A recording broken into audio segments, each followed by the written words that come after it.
You are listening to RudolfSteinerAudio.com. As well, you can hear these podcasts at rudolfsteiner.podbean.com. Please consider becoming a patron. There are two publishing houses, steinerbooks.org in America and rudolfsteinerpress.com in England, which are the sole publishers of Steiner into English and have given me permission to do these recordings. Please consider patronizing them as well. This is a reading of Collected Works, Volume 98 by Rudolf Steiner, 18 lecture notes entitled Nature and Spirit Beings, Their Activity in Our Visible World, translated by Christian von Arnim. Lecture 1, given in Vienna on the 5th of November, 1907, entitled The So-Called Dangers of Occult Development. When we talk about occultism, or indeed the occult development of the human being, we must first and foremost discuss how the cultivation of such development relates to actual theosophical work in the world. The latter has, since it began, performed its task specifically in that it made a certain sum of occult truths accessible to humanity. These truths about the supersensory worlds with which we can familiarize ourselves in the theosophical literature and the lectures are essentially very ancient. But until the last third of the 19th century, it was not customary, and neither was it necessary, to communicate these truths publicly to the world in the form in which they exist in theosophy today. The cultivation of these truths was a matter for the so-called secret schools and secret societies.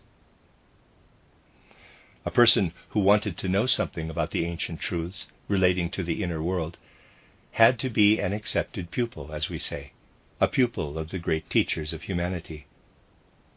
That anybody went out in order to tell the world certain elementary truths, as we have to do today, that did not happen. Anyone who was admitted had to pass certain tests of their character, their intellectual and other abilities. And within the school there was a very strict division into grades. It was impossible, for example, that someone who had just been admitted would have been told secrets of higher grades. In short, everything was strictly regulated, and the world outside knew nothing of the existence of such an occult science, which is, after all, the only true occultism. Who were the people who underwent their training there? As a rule, they were unknown. One was a blacksmith, another a cobbler, a court counselor, a carpenter. All that was known about them was how they presented themselves to the world. It was not known that these people were wise men and women who could look deep into the spiritual and supersensory world. That changed in the last third of the 19th century.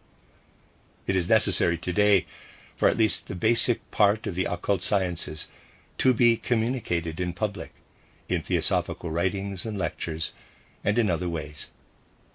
We will see in a moment that this is possible, and why this is so. Now let us first take a look at that previous time, which basically lasted into the 14th century, and partly even to the last third of the 19th century. The preparation of what is happening now, the making public of certain elementary teachings of occultism, was prepared by the occult stream, which was founded in the 14th and 15th century by a highly placed individuality, who has become known to the world under the name Christian Rosenkreuz. Who this Christian Rosenkreuz is, or who is concealed behind this figure, is only known by the initiates. Only one thing is certain. He is one of the most advanced individualities of modern times, whose task was to shape the occult knowledge of the Middle Ages in such a way that it fitted into modern life. In the last third of the 19th century, some people were to go out and tell humanity what it needs to know today. Theosophy is nothing other than the basic teaching of occultism. If we now look back to those far distant times, when occultism was practiced in secret, there were three ways in which a person could establish a relationship with the supersensory worlds. First, as an initiate; second, as a clairvoyant; third, as an adept. These were three strictly separate ways in ancient times, And if we want to understand at all what the occult development of the human being involves, we have to keep these three concepts clearly in mind. What a clairvoyant is understood to be is actually well known. I expressly note that the clairvoyant is the more important because they have higher senses in general. It is very simple to explain what a clairvoyant is. Hidden abilities slumber in each human soul. They can be developed, and then a person can see into the world which is hidden to the ordinary senses. There are such methods in occult science. If a person applies them to themselves, then they are not unconscious in sleep, in the sense that ordinary people are. These methods enable that person, when their astral body pushes to get out with the I, capital, to perceive the spiritual world that surrounds them. At first as a flood of light, as light and color phenomena. Then the person starts to hear in the night. This is a real experience which a person has in themselves. That, initially in this transitional stage, they have a spiritual world around them in the same way that they have a physical one. That is the start of actual clairvoyance. The person who truly wants to reach the stage of clairvoyance must be able to carry over what they initially see in the night into their daytime consciousness, because it would only be a half measure if they were just able to look into the astral world during the night. When they can really set themselves to seeing in a person and animal and so on, not just what exists for the physical senses, but can perceive as a shining aura what the person and animal are feeling, then the stage of modern clairvoyance has been reached. Thus the clairvoyant is a person who can really look into the spiritual world and can tell about it. Imagine there was somewhere where no one had ever seen a railway, and a person from there was transplanted to a place where there is a railway. Then they would know what it is from their own experience. They would be able to tell about it at home from their own experience, in the same way a clairvoyant can bear witness to the spiritual world. But a person who is a clairvoyant in that way is not yet what we might call an adept, and neither what we call an initiate. If such a person, who in the previous example has learned about a railway through their own observation, then returns home, they would not be entrusted with building a locomotive. The same applies in the case of the clairvoyant. They cannot yet do what the person can do who has practice and scholarship in the supersensory world. This is how the clairvoyant, who has only seen what is in the higher worlds, relates to the adept. And the initiate is someone different again. Another comparison. Imagine a person who can see all colors and lights, and another who is very short-sighted. The former knows nothing about the laws of the world of light. The latter, who cannot see far, knows all the laws very well as an accomplished physicist and scientist. There are people who are initiated to a very high degree, although they are not clairvoyant. At least that applies with regard to all old schools, not to the same degree any longer today. Previously it was possible to work like that, for you must not forget that it is a long process to train clairvoyance or an initiate. Some require many incarnations for that. Now, such work together between clairvoyants and initiates is no longer properly possible today. That is why the Rosicrucian school no longer separates these things so strictly. For humanity today no longer has any concept of the selflessness which used to be active in the esoteric schools. In the Egyptian esoteric schools in particular, there was a collaboration of this kind. But this complete trust no longer exists today. Humanity today no longer has any idea of it. That is why initiates and clairvoyants were only developed to a certain grade in the Rosicrucian schools. On the other hand, great care has to be taken with adeptship.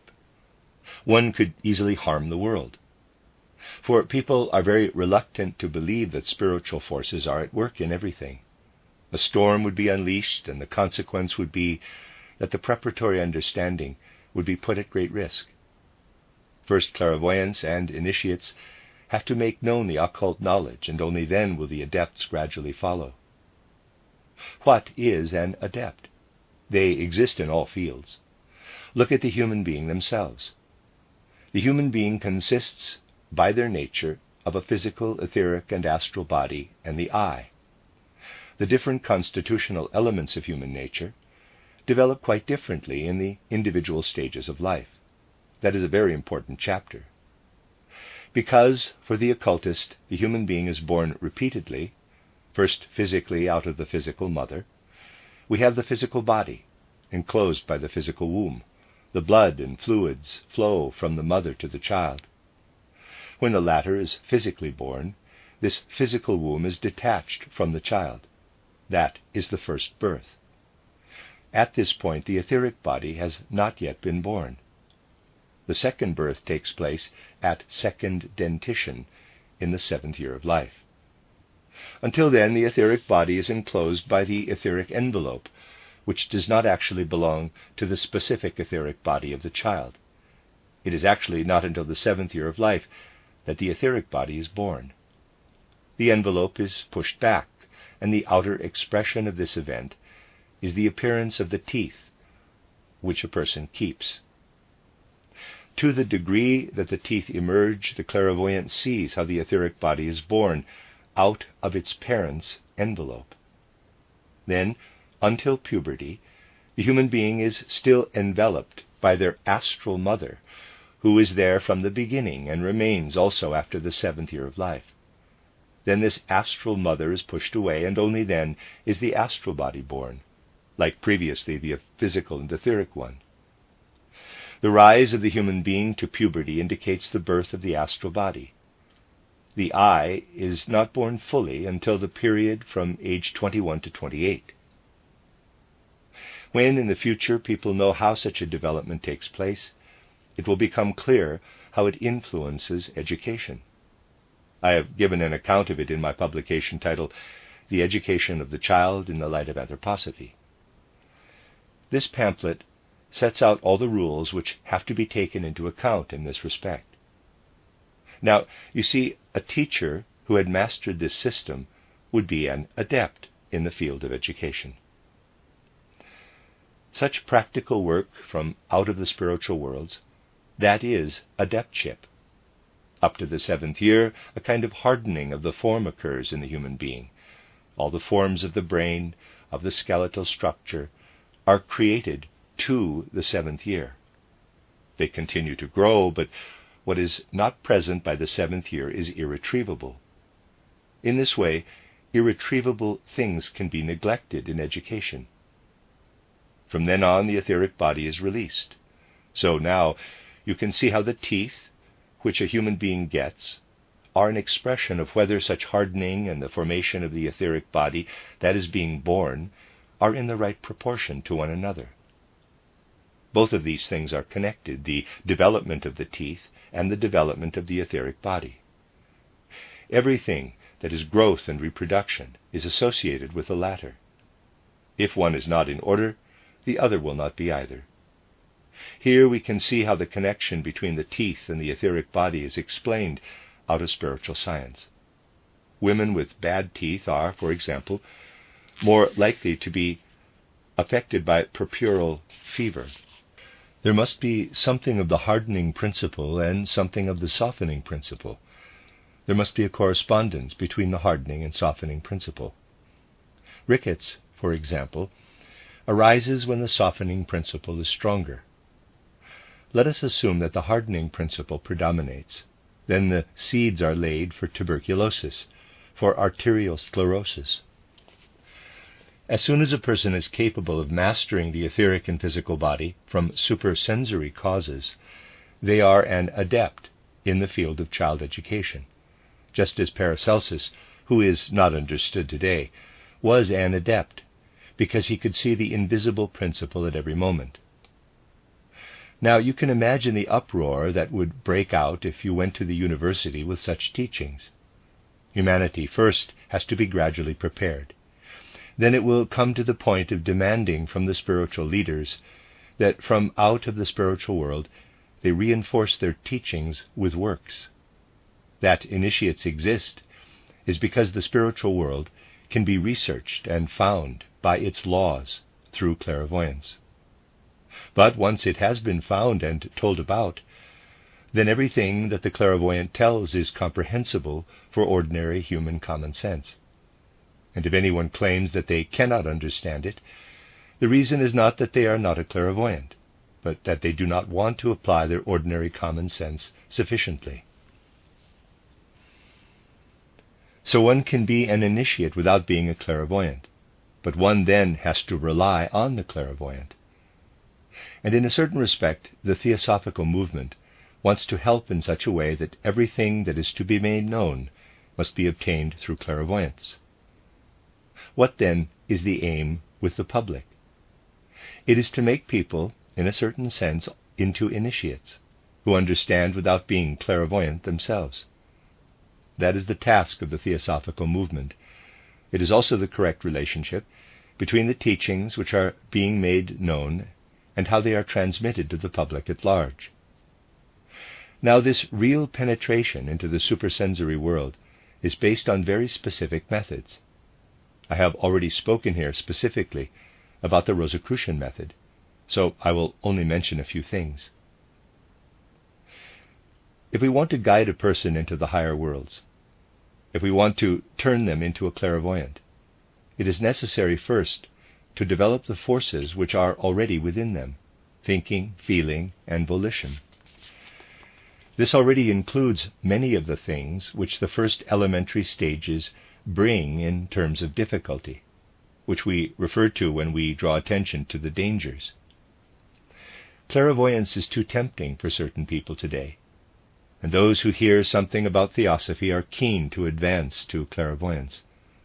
They are not very pleased when they are told that it is necessary to learn something before you get there. The first thing that a person has to take into account is that they should develop their thinking, thoroughly develop it, and that they should do so here before they become clairvoyant. It is exceptionally difficult to make clear today what is meant by developing the thinking. Because if you can look into the higher worlds through opening the higher senses, you will see that these worlds look quite different from what you imagine here. As a rule, a person who cannot yet look into the higher worlds will have difficulty in imagining what can be experienced, the kind of impressions there, and even less so with regard to the world of clairaudience, the harmony of the spheres. But one thing remains the same through all worlds: logical thinking. If you have learned it here, it is a secure guide in the astral and spiritual world. The impressions are very different. The logic is the same. It only begins to change in the highest worlds. What is offered in the theosophical works and books is non-sensory thinking. If this is not assimilated, then you expose yourself to a certain risk. It is possible to bring someone to see into the astral world, but it must not be forgotten that if you do not stand firmly on the ground of healthy thinking, it is exceptionally difficult to differentiate truth from illusion there. And anyone who cannot do that is simply insane. They are not mentally healthy, and thus expose themselves to the danger of losing their balance when the astral world crashes down on them. We gradually learn to grasp the astral world when we work on the feeling, and this is done through the imagination. I want to show you how this acts on the human being, trains them, and guides them into the astral world.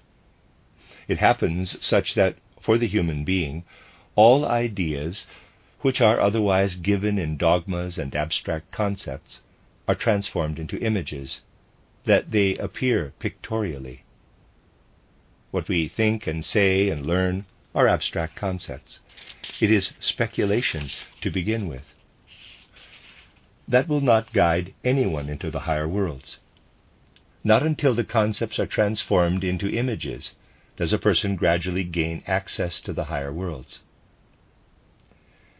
how does the transformation of thoughts into images occur? In the Rosicrucian school, the teacher will tell the pupil, look at the plant. With its root it reaches into the ground. The stem rises straight up. At the top is the flower and the fruit. And now compare the plant with the human being. With superficial thinking, we might be tempted to compare the flower with the head of the human being, and what is at the bottom of the plant with the feet. In truth, the head of the plant is the root, and what the plant chastely holds upward toward the light are the organs of fertilization. That is just the other way round in human beings. The flower turns these organs toward the light. Imagine the whole thing precisely. If you did not hold the organs of fertilization of the plant upward, but toward the center of the earth, they would be permeated with desire and passion. Thus we have in the human being the reverse plant, which is, however, at the same time permeated with desires and passions. As a result, the human body is flesh, and the plant body, the chaste one, is a body that has not yet developed into flesh. And now, look at the animal. It is located between plant and human. Plant, animal, and at the top the human being form the cross that runs through the whole of nature. Then the pupil was told, look at the plant, how it turns its calyx upward, is kissed by the sun, by the ray of light, called the sacred lance of love. The human being had to exchange the plant body with the flesh permeated by desire, but they have before them a high ideal. Here we have to look at the human heart and the larynx. There are two kinds of organ in the human being. Those which are on the way to becoming imperfect and will gradually fall away, and those which are just in the process of formation. All the lower organs, the sexual organs, will fall away. The heart and larynx, on the other hand, are organs which will only have their completion in the future, will only find their development in the future. I speak to you. My thoughts are within me. I put them into words. The latter come out of the larynx, produce sound vibrations, and in this way my thoughts are communicated to your soul. The larynx is the device by which the airwaves are produced to bring out what is in the soul. If someone could invent a device through which the waves could be hardened, then you could pick up my thoughts, my words. In the future, the larynx will not just produce words, but it will one day be the creative organ of procreation, which will bring forth beings similar to humans. In certain periods, the plant nature of the human being was not yet permeated by the lustful quality of the flesh. Precisely those organs, which at the latest developed out of animal nature, will be the first to go again. These are the reproductive organs. These were present for a long time as plant organs, when the human being already existed in the flesh. That is why in collections there are pictures of hermaphrodites with plant organs. When the Bible tells of Eve's fig leaf, the truth is that this symbol should be understood to mean that these organs were the last to develop in the flesh. This is how we have to delve into the religious records.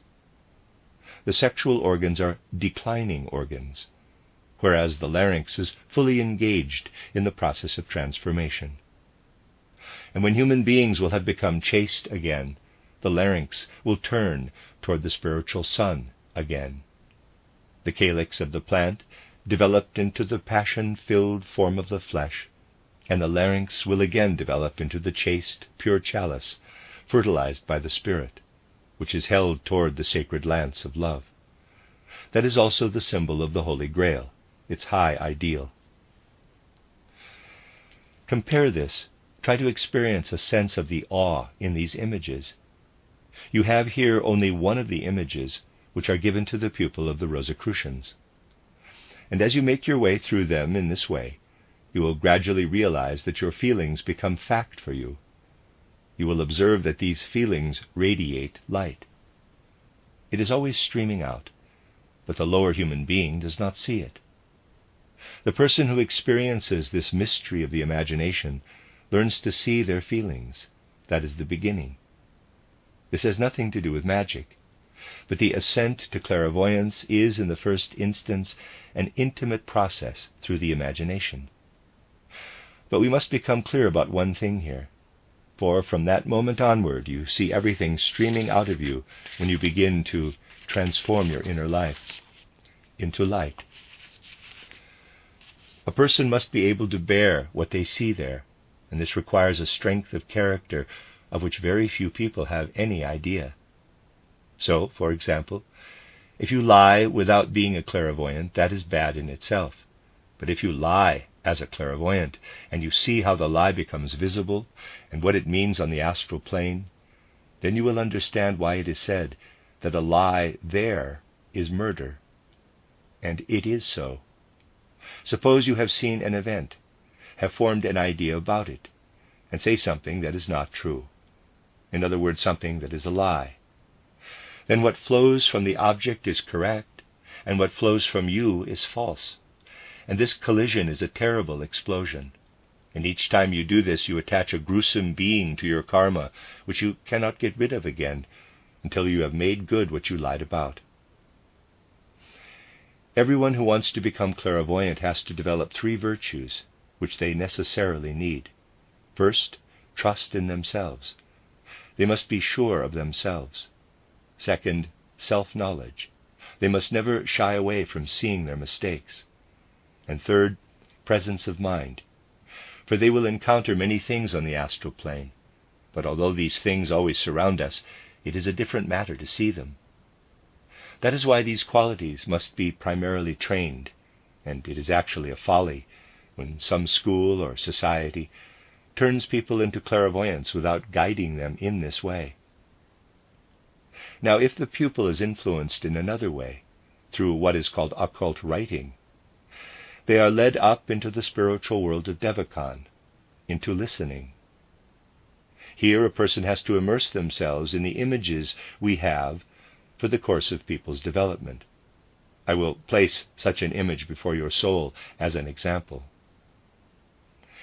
Think of the ancient times when the human being first developed in their present form. At that time the earth was a warm, glowing ball of fire, and all metals and minerals were melted in the red-hot earth. Physicists will say, there couldn't yet be any humans then.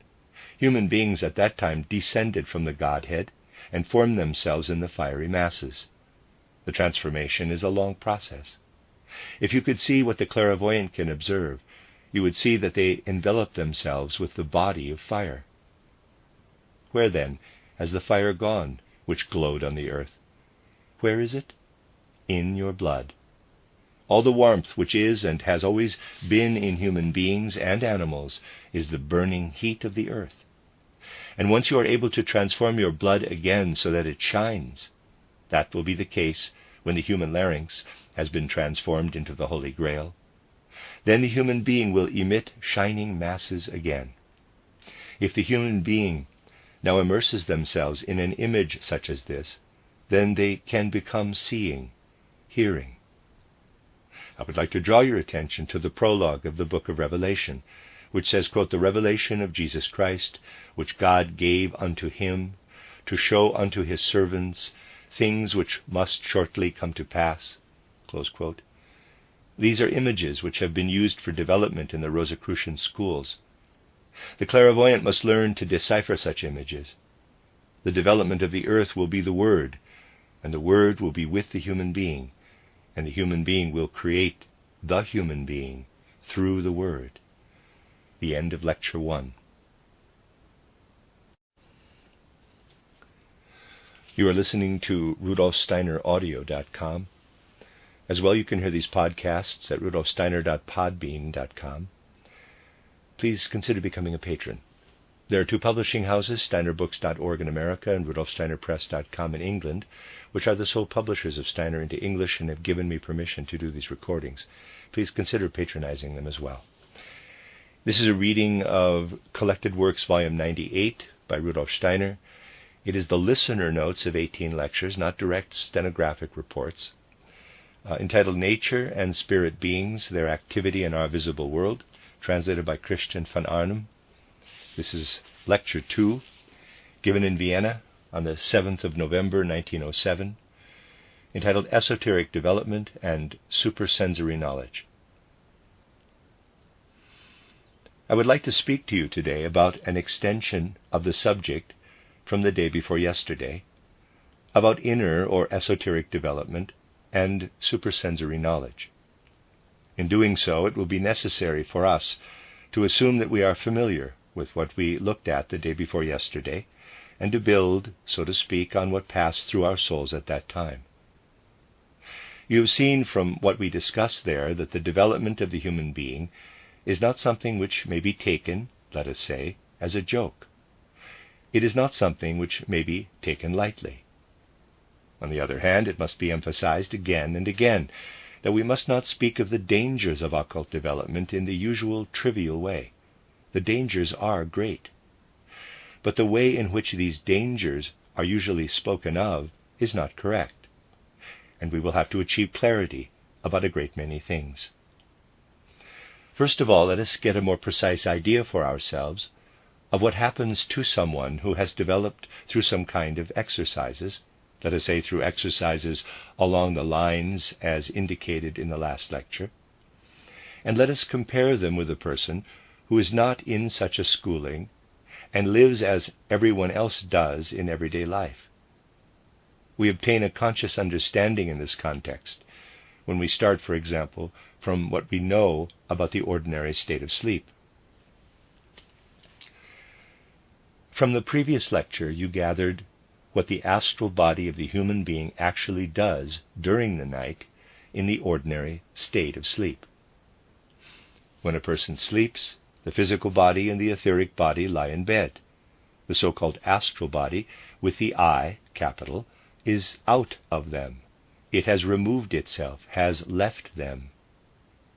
And when the astral body is not inside the physical body, when it is not observing and contemplating the outer world through its tools, the sense organs, when it is not occupied by the movements and the work of the physical body, then the astral body can take on quite a different task. It removes the fatigue from both. The removal of this fatigue is its task, and the clairvoyant can see how the astral body works all night long on the physical and etheric body from the outside in order to repair them, so that in the morning the human being feels the restoration of their energy as being refreshed.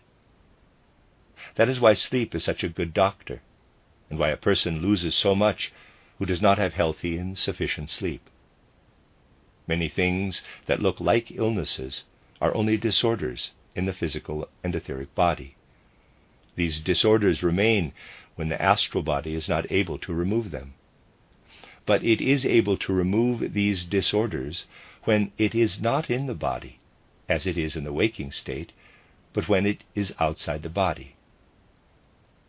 Where then does the astral body get those powers and abilities with which it repairs, so to speak, the physical body? In the last public lecture, I already compared such an exit of the astral body from the physical and etheric body with a body of water in a glass. If you have 1,000 droplets of water in this glass, and these droplets all form a body, that is different from taking 1,000 sponges and sucking up each droplet of water individually. Then you have individualized these droplets, separated them. It is the same with the astral body at night. If you all fell asleep here now, the same thing would happen as when you squeeze the sponges and make a body of water. Your astral body would leave you and join the others. But by joining together, people come into contact with those harmonious great events which are in the cosmos.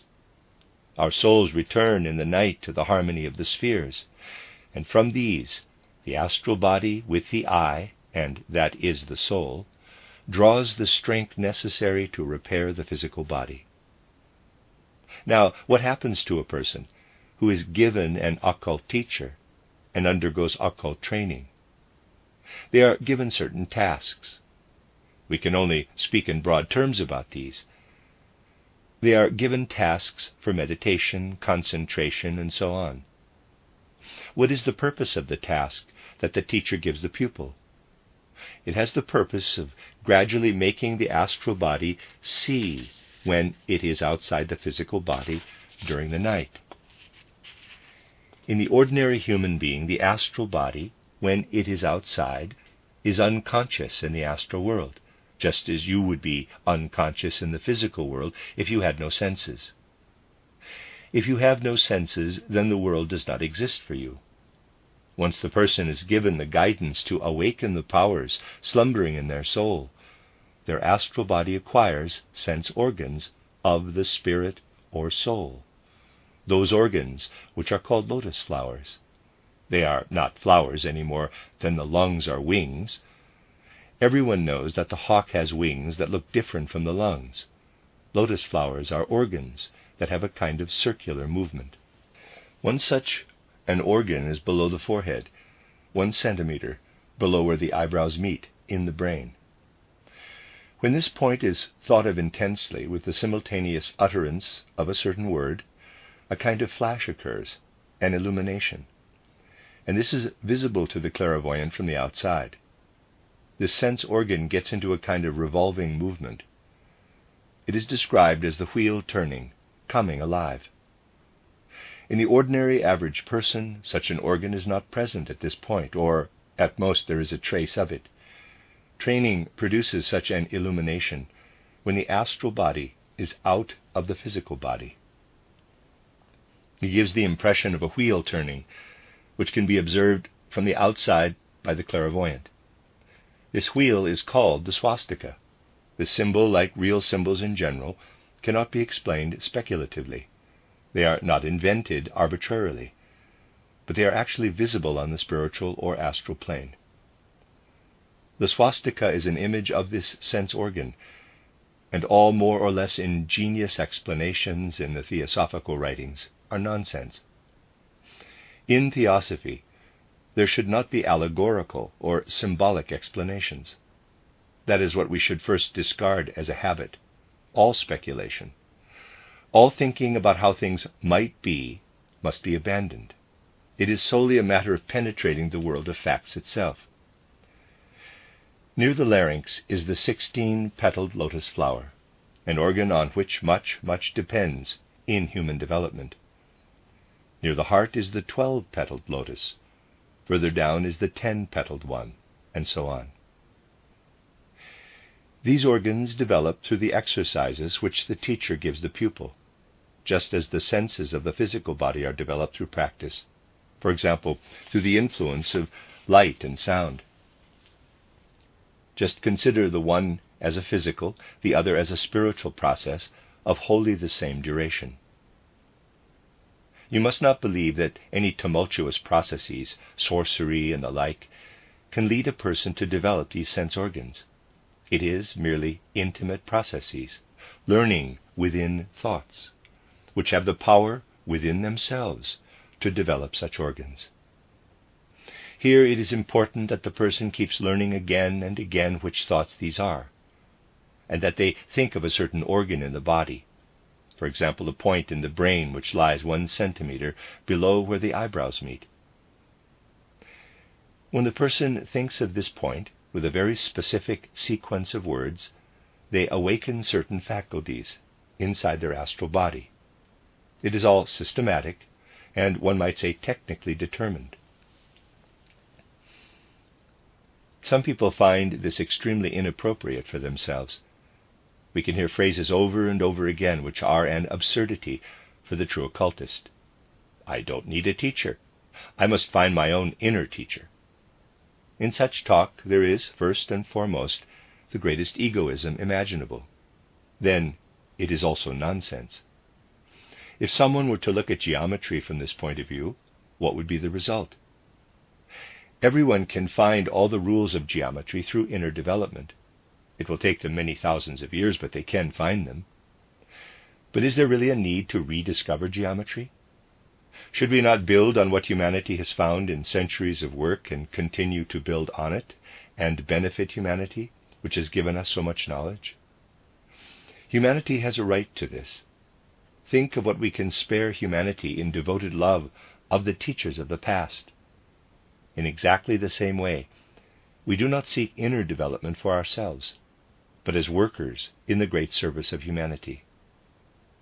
There were always people who hurried ahead. We have to learn from them. And if we are afraid of bowing to authority, that is uncharitable nonsense. To work in the sense of the teachers of humanity, to seek out those who can guide us, that is what is first and absolutely necessary for the occult teacher as well as the pupil. These things which the teachers tell us, and which have been tested and known through centuries, lure the senses out of the astral body. When a person gives occult teachings, a real teacher will not do this, then it can easily happen that they will give the pupil instructions as to how the latter may have perceptions in the astral world. We can then observe that the pupil begins to work on their astral body to draw out the sense organs, but that they thereby display much worse habits and temperamental qualities than before they became an occult pupil. People have been surprised that in the early days of theosophy, many people made incomprehensible mistakes with regard to their character. Even the minimal development of the astral body, which theosophy brought about as an elementary part of its teaching when it first became known, made quite strange phenomena happen. For example, one pupil who was a cashier ran away with money. Another did quite different things. Even people who used to be peaceful became quarrelsome. This is due to the fact that with the little bit of occult development, which flows from theosophical concepts, the bad sides of the character are pushed to the surface, if nothing else happens. But no one should be afraid because of this. We should simply be aware of such things. They should be taken seriously. Let us strive through our strength of character not to fall into such delusions. It is different, however, when the pupil comes into contact with real systematic occult training. Here the work on the astral body is much more extensive, and then it is absolutely necessary that the physical and etheric bodies be offered a substitute. How do we replace that which is withdrawn from the physical and etheric body?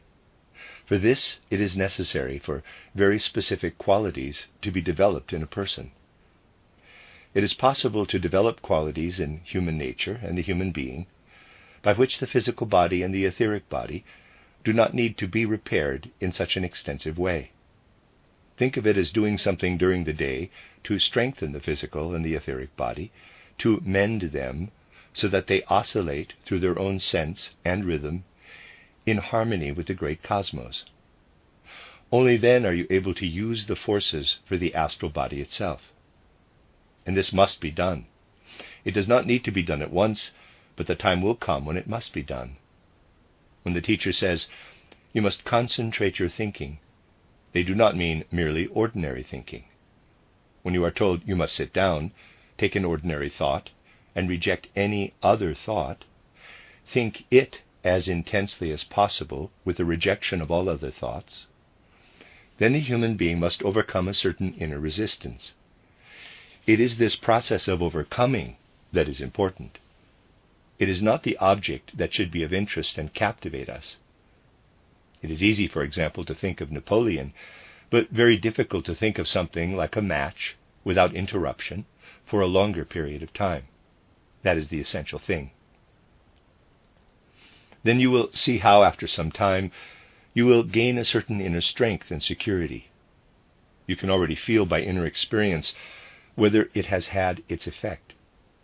Then you have to move on to initiating actions that you certainly wouldn't have done otherwise. It may be a very insignificant action. It doesn't matter how important the action is, but it must be our own action, our very own initiative.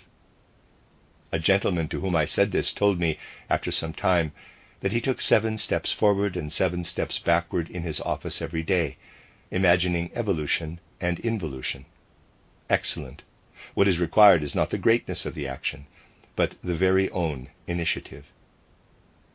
I also spoke about this to some friends, and mentioned, to give an example, that you could water flowers if you had never watered flowers. And what happened?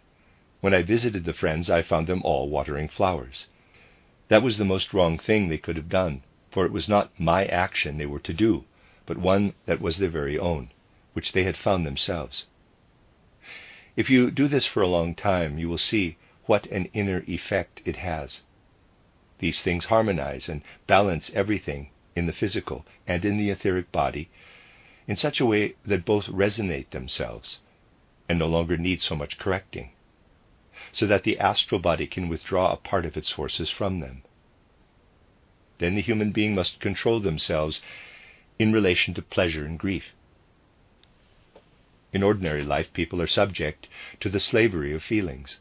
They laugh when they are offered something particularly ridiculous. They cry on some sad occasion. The pupil, however, must be in control. They must not allow themselves to be controlled, but must in turn control pleasure and grief. Many think that this will make them dulled, but the reverse is the case. In this way we overcome pleasure and grief, that is, that which is egotistical pleasure and egotistical pain. We must find a way to crawl into other beings, as it were, in order to feel with them.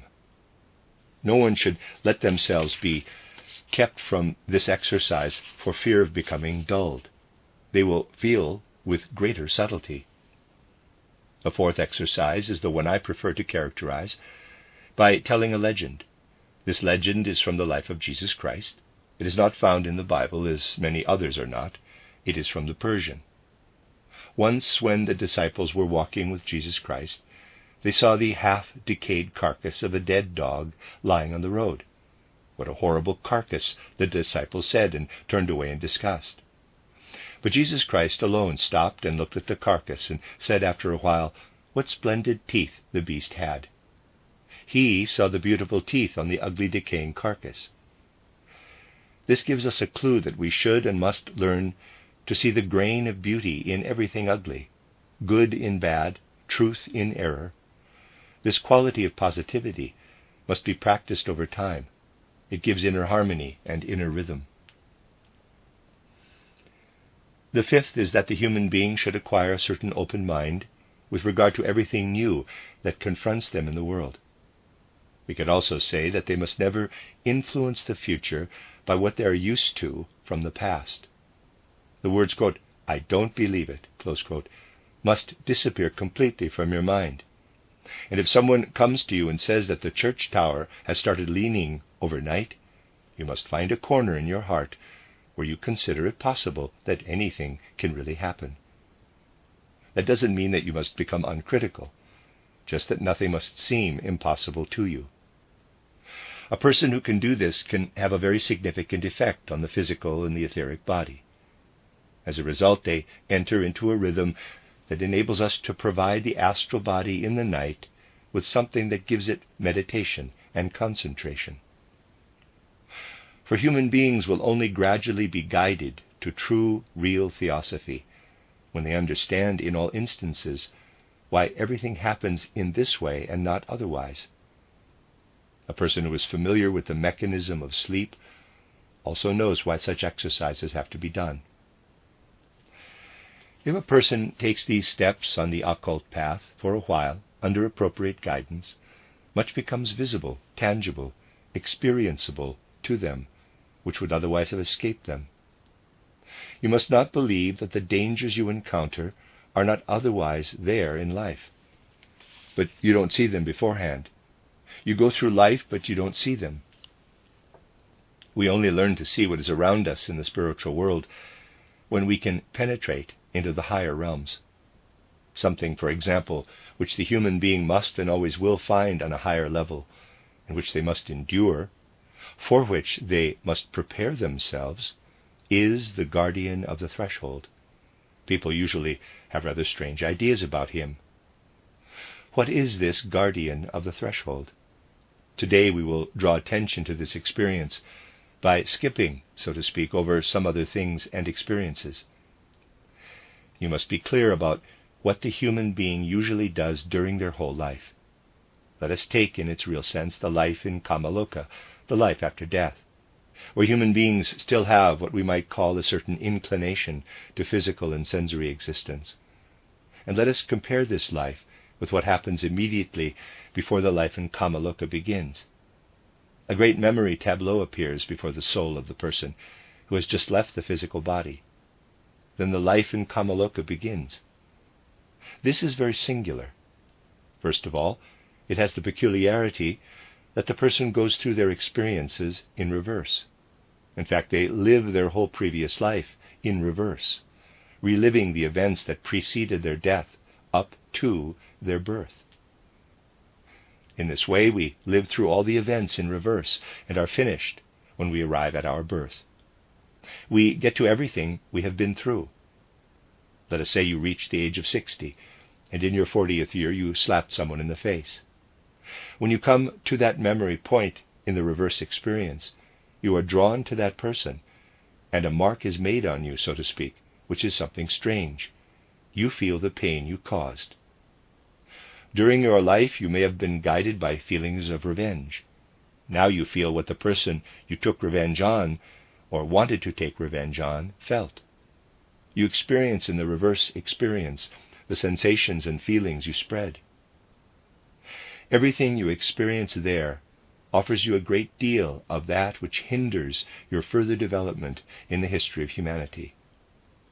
And without this stored marker of pain, you would progress more easily, because this inhibiting marker remains with you as a force. And by taking up these forces in reverse in Kamaloka, you will again be led by karma in the next life to use these forces to redeem the guilt, to make amends for compensation. So the longing begins there to make up for what you did wrong, and you are drawn to it when the person lives with you again to make amends. This is how karma lives itself out. Another example. 4 Vamic court judges sentenced someone to death and carried out the sentence. Why had this happened? When the lives of all these men were traced back, it turned out that in the previous life, the condemned man had been a kind of chief and had sentenced these 4 to death. There, indeed, that trait which brought the 5 together was formed in the life in Kamaloka. Thus the human being always has the opportunity, during their life in Kamaloka, to absorb those forces as markers of restraint, which lead them back into life to clear their debt. After the human being has passed through Devachan and is to enter physical life again, you have the counter-image of what happens immediately after death. Now you have a kind of foresight, a kind of preview of this life that now awaits you. What the person perceives there, they naturally forget if they have no occult training. There are verifiable cases where people have been shocked by the preview and did not want to enter this life. It turned out that the etheric body did not enter fully into the physical body. In such cases, the etheric body of the head remained outside for a long time and caused a certain kind of mental deficiency. But you must not think that karma proceeds in such a way that we can pay off everything we caused to happen in a previous incarnation in the next one. It is not that simple. Sometimes you have to go through many, many incarnations. If you could look back at any given moment and see all the markers in your astral body that have to be paid off before you can make your ascent to certain heights of the occult, you would see your whole debt account. This now confronts the pupil, and must confront him in an emblematic and tangible form. That which we still have to bear, that which still hinders us, unfulfilled karma. This is the guardian of the threshold. It can also confront us in a quite abnormal way. I know of a case where someone was incarnated at the end of the 18th century, and at that time was afflicted with a quite extraordinary greed after certain deeds on the physical plane, so that he had to go through a strange fate after death. He died. After a very long time he left the last remnant of the astral body. Usually the astral body falls away after a third of the time lived on earth, and remains as an astral corpse until it decays. Such astral corpses constantly surround us and exert a bad influence on people. He could not stay long in the spiritual world, but soon got the urge to descend to the physical world again. Now a disaster happened to him, which, however, happens very rarely. It can happen when a person returns to physical existence that they find that their astral corpse is still present. This is very bad for them, for then their present astral body is what we might describe as saturated by the previous astral body, which is a terrible fate. They then have it constantly beside them as a double, and this is the abnormal kind of guardian of the threshold. This can happen in special, exceptional cases. But in the case of someone who is on the path of occult development, it is necessary that at a certain moment they should see their ordinary astral body with all the markers of their unsettled karma. And they must seek to settle their unsettled karma by the means which are available for this purpose. This is the true encounter with the guardian of the threshold. None of this is said to make you fearful, but to give you an idea of what is called self-knowledge in the true sense of the word. This is twofold. First, it is the knowledge of what the true self has to carry out. Secondly, it is the knowledge of the higher self. But here, knowledge is something quite different. You can read in the Bible, and Adam knew Eve, his wife. That is an expression for procreation. Know yourself means fertilize yourself with the wisdom within you. Consider the soul as a female organ and fertilize yourself. If you want self-knowledge, then search within yourself. There you will recognize all your faults. If you want to know your higher self, then search outside yourself, for there world knowledge is self-knowledge. Everything is in the sun, for the sun is everything. S-U-N. We have to get away from ourselves. People say to me, "You tell us about development and the like, but we want elevation of the soul, of the feelings." Anyone who says that is their own enemy. It is not by gawping into ourselves, but by getting to know the world in all its parts, bit by bit, that we become selfless and can find knowledge of ourselves and of God. There is no worse phrase than this. We only need to look inside ourselves. But there we find only the lower self. We should seek outside with love, and we will find. I have known people who said, "What do I need? I don't need anything because I am Atma." And even if they go on saying, quote, Atma, I am Atma, close quote, they do not bring it to consciousness because they know nothing more of Atma than that the word has 4 letters.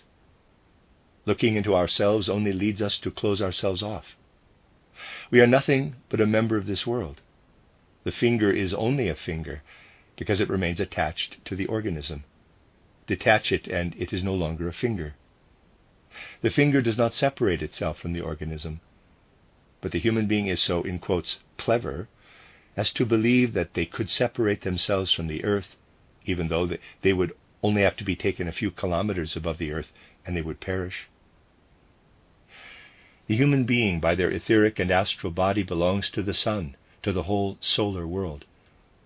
It is the greatest error to want to find the self in ourselves.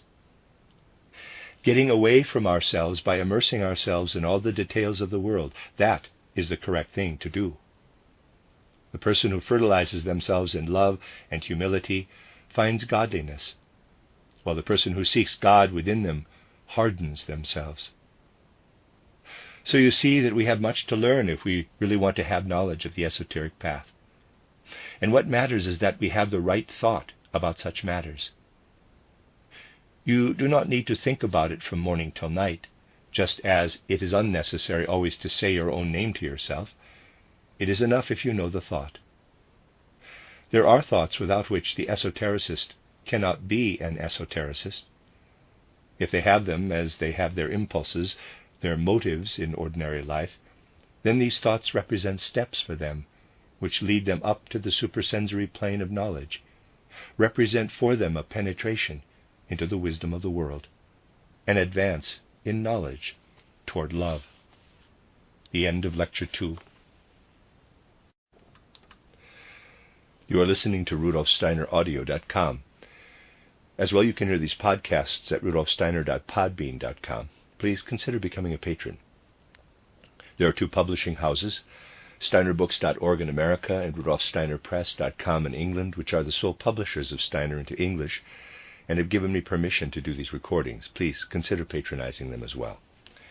This is a reading of Collected Works Volume 98 by Rudolf Steiner, the Listener's Notes to 18 lectures entitled Nature and Spirit Beings, Their Activity in Our Visible World, translated by Christian von Arnim. This is the 3rd lecture, given in Dusseldorf on the 15th of December 1907, entitled Rosicrucianism. When we speak about the initiation of the Rosicrucians, or the Rosicrucian initiation, we must first of all briefly bring the concept of initiation before our souls. In general, it consists of seeking the way to penetrate into the higher worlds that underlie our sensory world through our own experience. We must distinguish between 3 kinds of people: initiates, clairvoyants, and adepts. These are 3 different ways of entering into a relationship with the higher worlds. Today, let us speak of how a person can come to know the supersensory worlds in their own experience. We will dispense with the 3-fold division today, but we will clearly bear in mind that when we speak of initiation, we have before us one method of initiation. Anyone who considers that people seek the way to the higher worlds from different starting points will easily get over the difference in the various methods. When we reach the summit of a mountain, we have an unobstructed view from up there. To reach the top, we can start from different points of departure. Different paths can be taken. It would be nonsensical if, in order to reach the summit, we did not use the path that lies before us, but first went around the mountain. Let us apply this principle to initiation. Here we also find different starting points, given by the fact that people have different natures. External science is not in a position to really study the subtle differences which are involved. Our physiologists and anatomists are not able, with their crude instruments and methods, to discover these subtle differences in human beings. But to anyone who has occult knowledge, there is a vast difference between a person born in the Middle East and one born in Europe, or in America. It shows right down into the physical nature. There is an enormous difference between a person who still has the living direct sense of and feeling for Christ, and a person who is completely alienated from the original Christian feeling and has their whole worldview given to them by the achievements of modern science. Not only are the feelings and thoughts of such a person different from those of a Christian mind, but this difference can be observed even in the physical body. There are such subtle differences which intervene in the finest structures of the body that physiology and biology know nothing about them. Therefore, human nature must be taken into account, and we cannot assign the same path to all human beings in order to ascend through higher development into the higher worlds.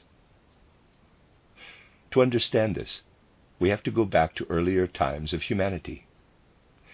Humanity has gone through a long evolution. In the period we call the Atlantean, our ancestors, that is, our own souls, lived in quite different bodies in ancient Atlantis, over in the west, between our present Europe and America. Then came those floods to which the story of the flood in the Bible and the various other flood sagas refer. Those floods which brought about the demise of ancient Atlantis. This was followed by the post-Atlantean development, which is still ongoing. We have gone through 4 periods in post-Atlantean development, and we are still in the 5th.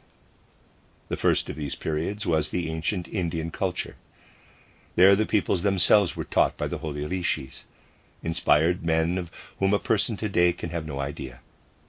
Then came the second culture, the Persian, with the Zarathustra religion.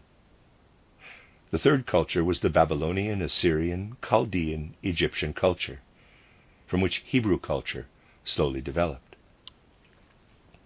The fourth was the Greco-Roman cultural stream, within which Christianity arose, which took its elements from the people, which had its organic development from the third culture. Now we are living in the fifth culture, heading toward the sixth. It is not only thinking that has changed in the long period since the Atlantean catastrophe, but also the astral body, the etheric body, and the physical body. But we should not imagine that all human beings stand alike in our fifth cultural stream. Many characteristics of the earlier cultural streams have been preserved. What developed consecutively still lives side by side. Because human beings have passed through quite different cultural streams, the resulting changes in their whole being meant that the way in which they were introduced to the higher worlds by their spiritual leaders had to be different. In the Atlantean period, people were still clairvoyant in the astral sphere. They lived there with their gods and spirits as much as with the outer plants, minerals, animals, and people. In the post-Atlantean period, people could no longer gain this access to the higher worlds.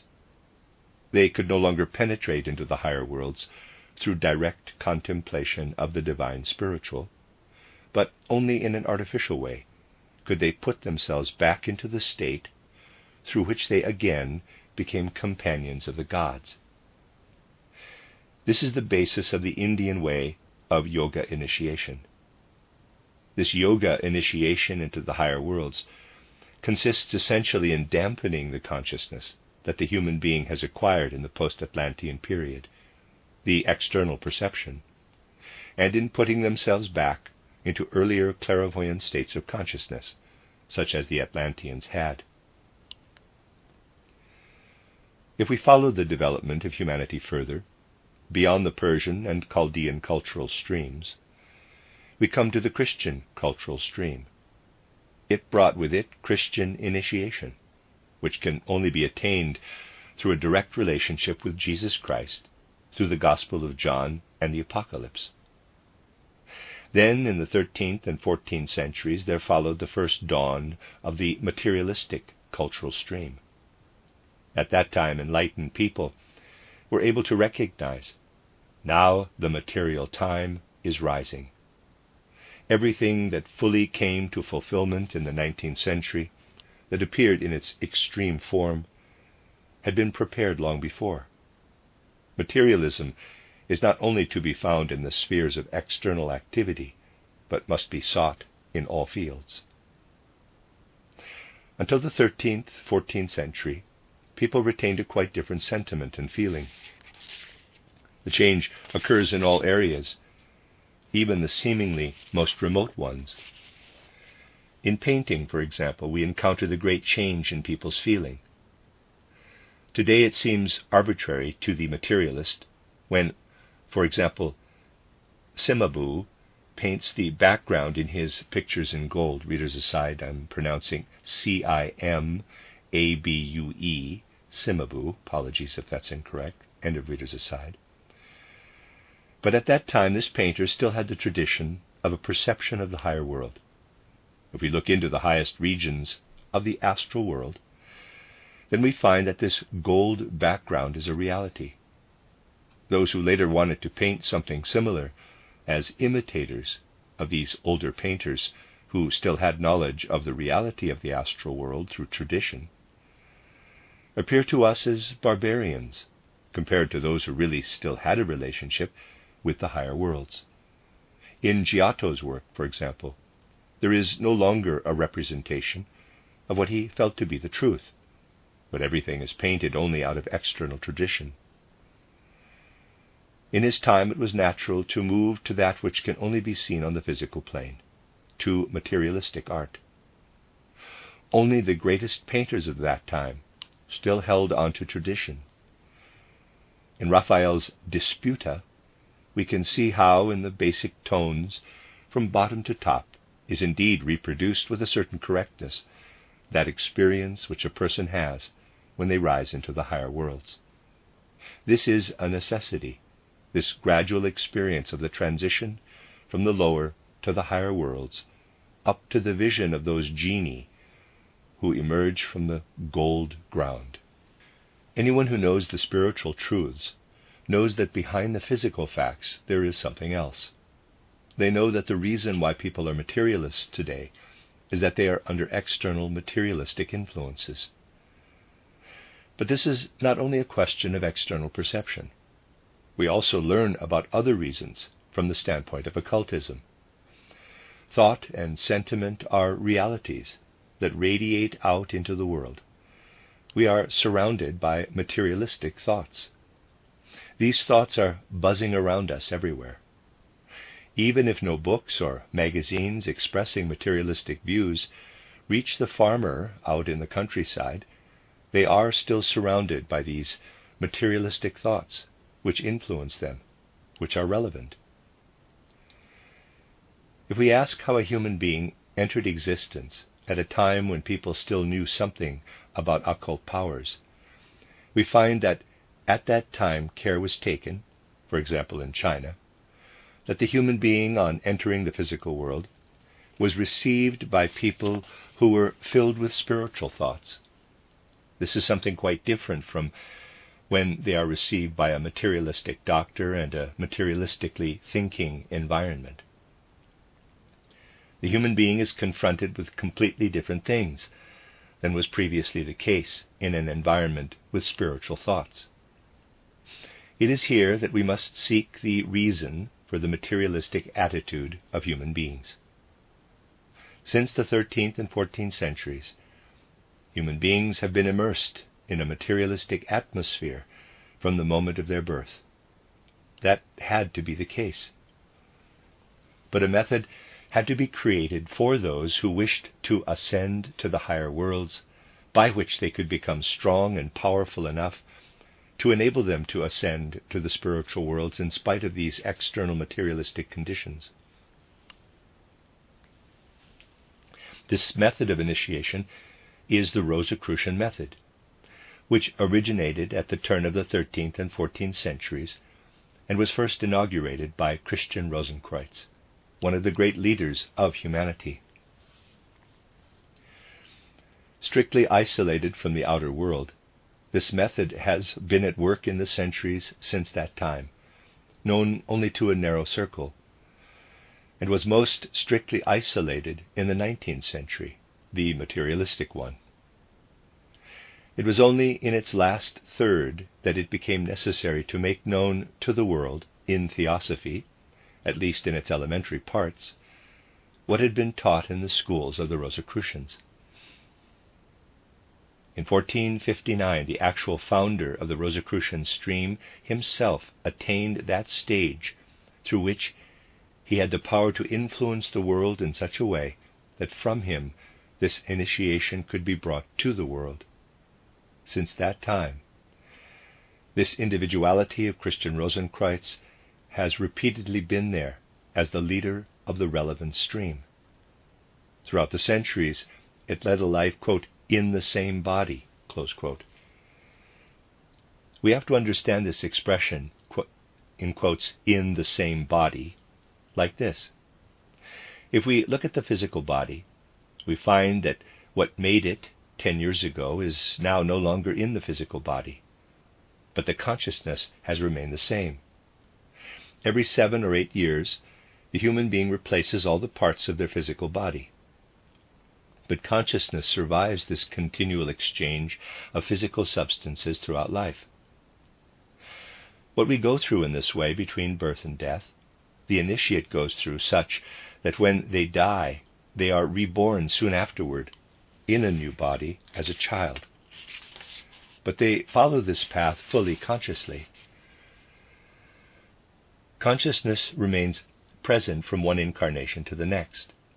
Even the physical resemblance remains with the initiate because the soul consciously builds up the new body from the experience of the previous incarnation. This is how the highest leader of the Rosicrucian school lived for centuries. The possibility of making known some of the principles of the Rosicrucians did not exist until now. To this point, nothing of this had been revealed. Only once had something of it been communicated. What leads the human being up into the higher worlds, according to the Rosicrucian method, are the following 7 stages. First, study. Second, the acquisition of imaginative knowledge. Third, learning the occult script. Fourth, the preparation of the philosopher's stone. Fifth, the correspondence of microcosm and macrocosm. Sixth, rising into the macrocosm. Seventh, blessedness.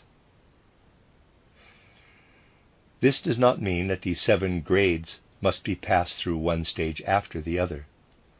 The pupil who meets a Rosicrucian teacher receives their instructions for higher development in such a way that these correspond to their individuality.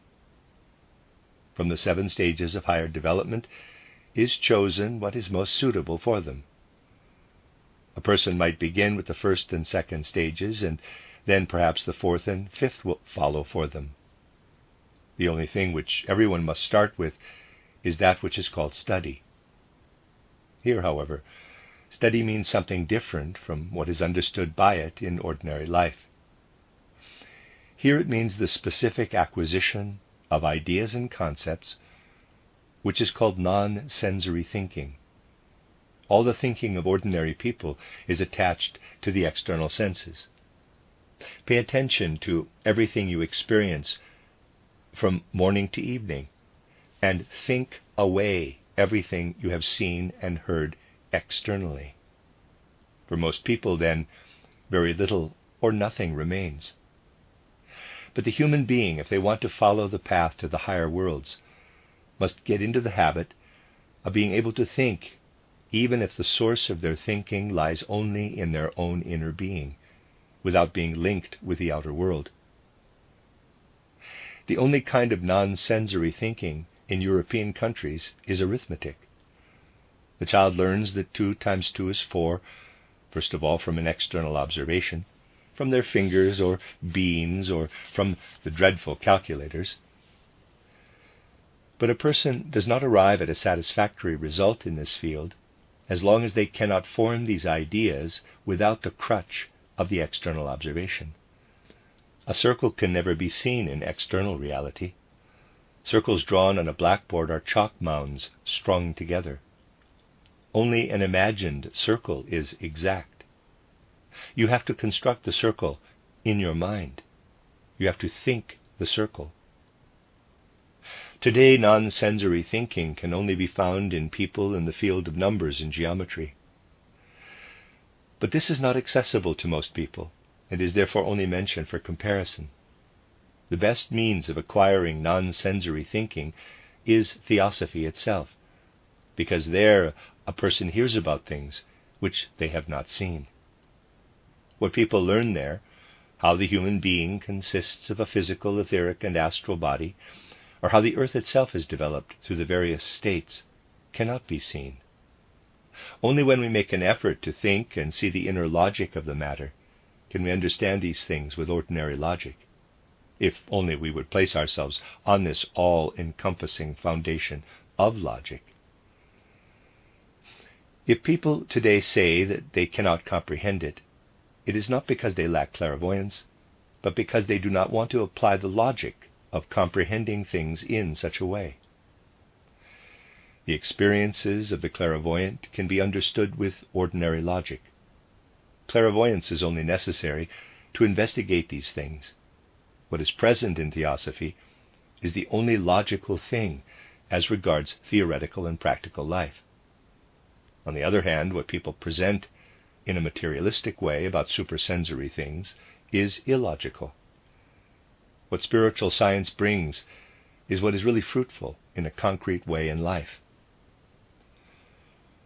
If we look at the principle of education from the point of view of the theosophical worldview, and from the standpoint of a materialistic outlook, we can make a comparison. In the former, things are said about the developing human being that cannot be seen externally. But it is the case that we have precisely in this what is genuine, what is real and concrete.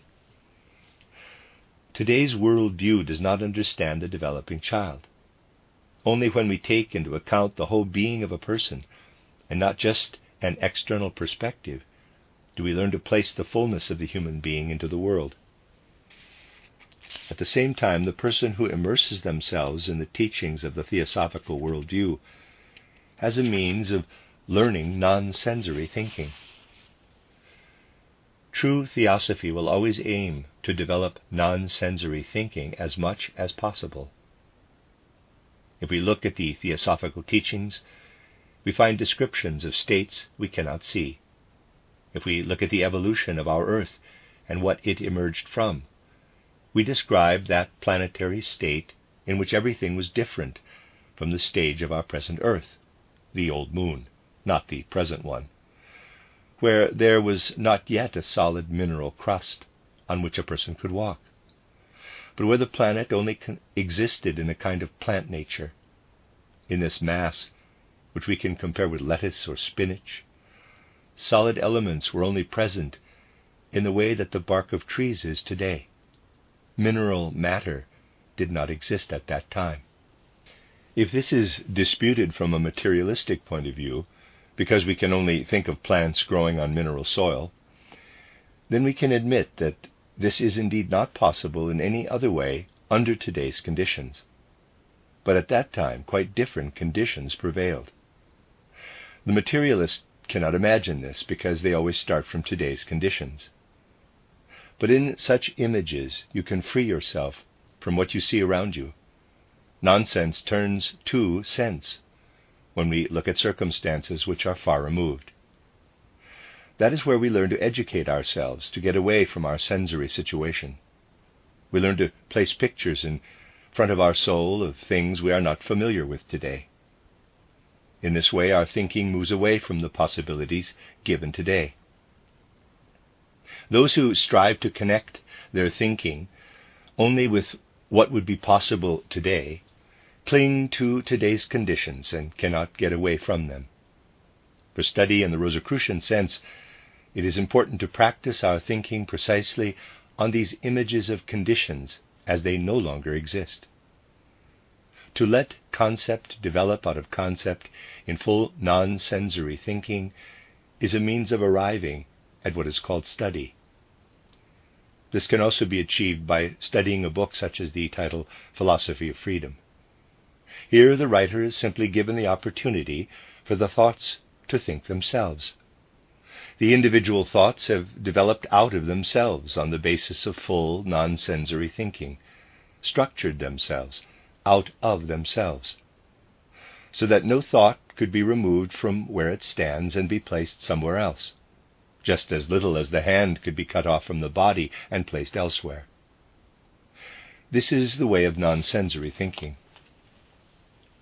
To swing ourselves up into the higher worlds in burning desire, that is something that many want, but it is something unhealthy.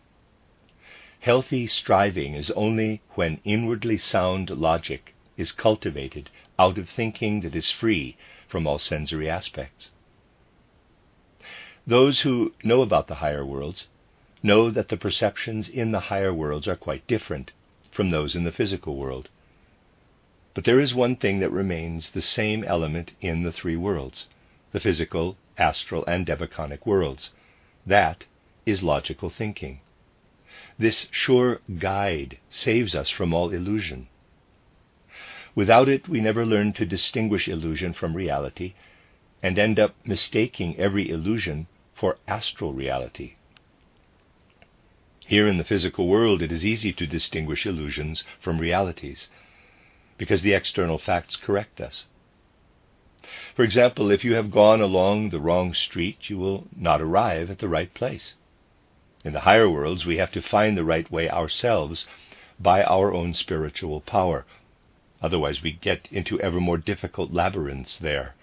if we have not first learned to distinguish illusion from reality. We can learn this through training in the Rosicrucian sense. The second thing in the Rosicrucian training is imaginative cognition, cognition in pictures. This is the first stage of rising from the physical world into a spiritual world. Goethe gave the leitmotif for this in the last words of the second part of his title Faust, when he says, quote, "All that is transient is but a parable," close quote. When we begin to consider everything that surrounds us as being spiritual images, then we are striving upward into the world of imaginations. In the schools of the Rosicrucians, and also in earlier schools, the attempt was made to make clear to the pupils the principle of development through the various realms. Today, people speak of development in materialistic thinking. Theosophy also refers to it. But it is another thing to transform the concept of development into an image, to raise it to the level of imagination. Usually only reason is occupied with the principle of development. We come to the imagination in the following way. For many weeks or months, the soul was transformed by the teacher's instructions in the following way. The best way to describe this is in the form of a dialogue, which, however, never took place in this form. The teacher might say the following: "Look at the plant, how it strives upward with its leaves and blossoms toward the sun, and lowers the root into the ground, striving toward the center of the earth. If you compare it with a human being, it is wrong to compare the flower with his head, the root with his reproductive organs." Darwin made the comparison correctly. He pointed out that the root of the plant corresponds to the head of the human being. The human being is the inverted plant. The root that the plant sinks into the ground corresponds to the head of the human being. But that which the plant holds chastely toward the sun, the blossom and the organs of fertilization, the human being turns toward the earth. If you turn the plant completely upside down, you have the human being. If you turn it halfway, you have the animal, which has a horizontal backbone. When we consider these things imaginatively, it is not only our thought, but also our sensation and feeling that is led deeply into the world surrounding us. We learn to recognize the inner relationship between plant and human being. We recognize the pure, chaste plant nature, which is not yet permeated by desires and passions, and the nature of the human being, in whom the chaste plant substance has been transformed into the flesh, permeated by desires and passions. But at the same time, a higher element enters the latter's being through this. Through this, they have won for themselves the bright daytime consciousness. The plant is asleep, but the human being has gained their bright daytime consciousness by being incarnated in the flesh, which is permeated by desires, passions, instincts. For this, they had to make the full rotation. The animal stands in the middle. It may have desires and passions, but it has not yet attained the clear consciousness of day. The teacher said to the pupil, "When you feel this, you will understand Plato's saying, 'The world's soul is crucified on the world's body.' Plant, animal, human being. That is the real deepest, innermost meaning of the sign of the cross. What infuses the realms of nature as general soulfulness, as world soul, appears as a symbol in the cross.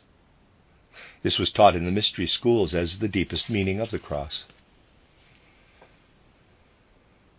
Then the teacher said to the pupil, "Look how the plant holds its calyx chastely toward the sun, how the sunbeam kisses the flower of the plant. This was called the chaste kiss of the sunbeam, the sacred lance of love. In the chaste kiss of the sunbeam, the sacred lance of love to which the calyx of the plant opens, reference is made to the future ideal, where the human being will again develop their organs upward to the chastity of the plant. Now the human being is developed to the stage where they are permeated by desires.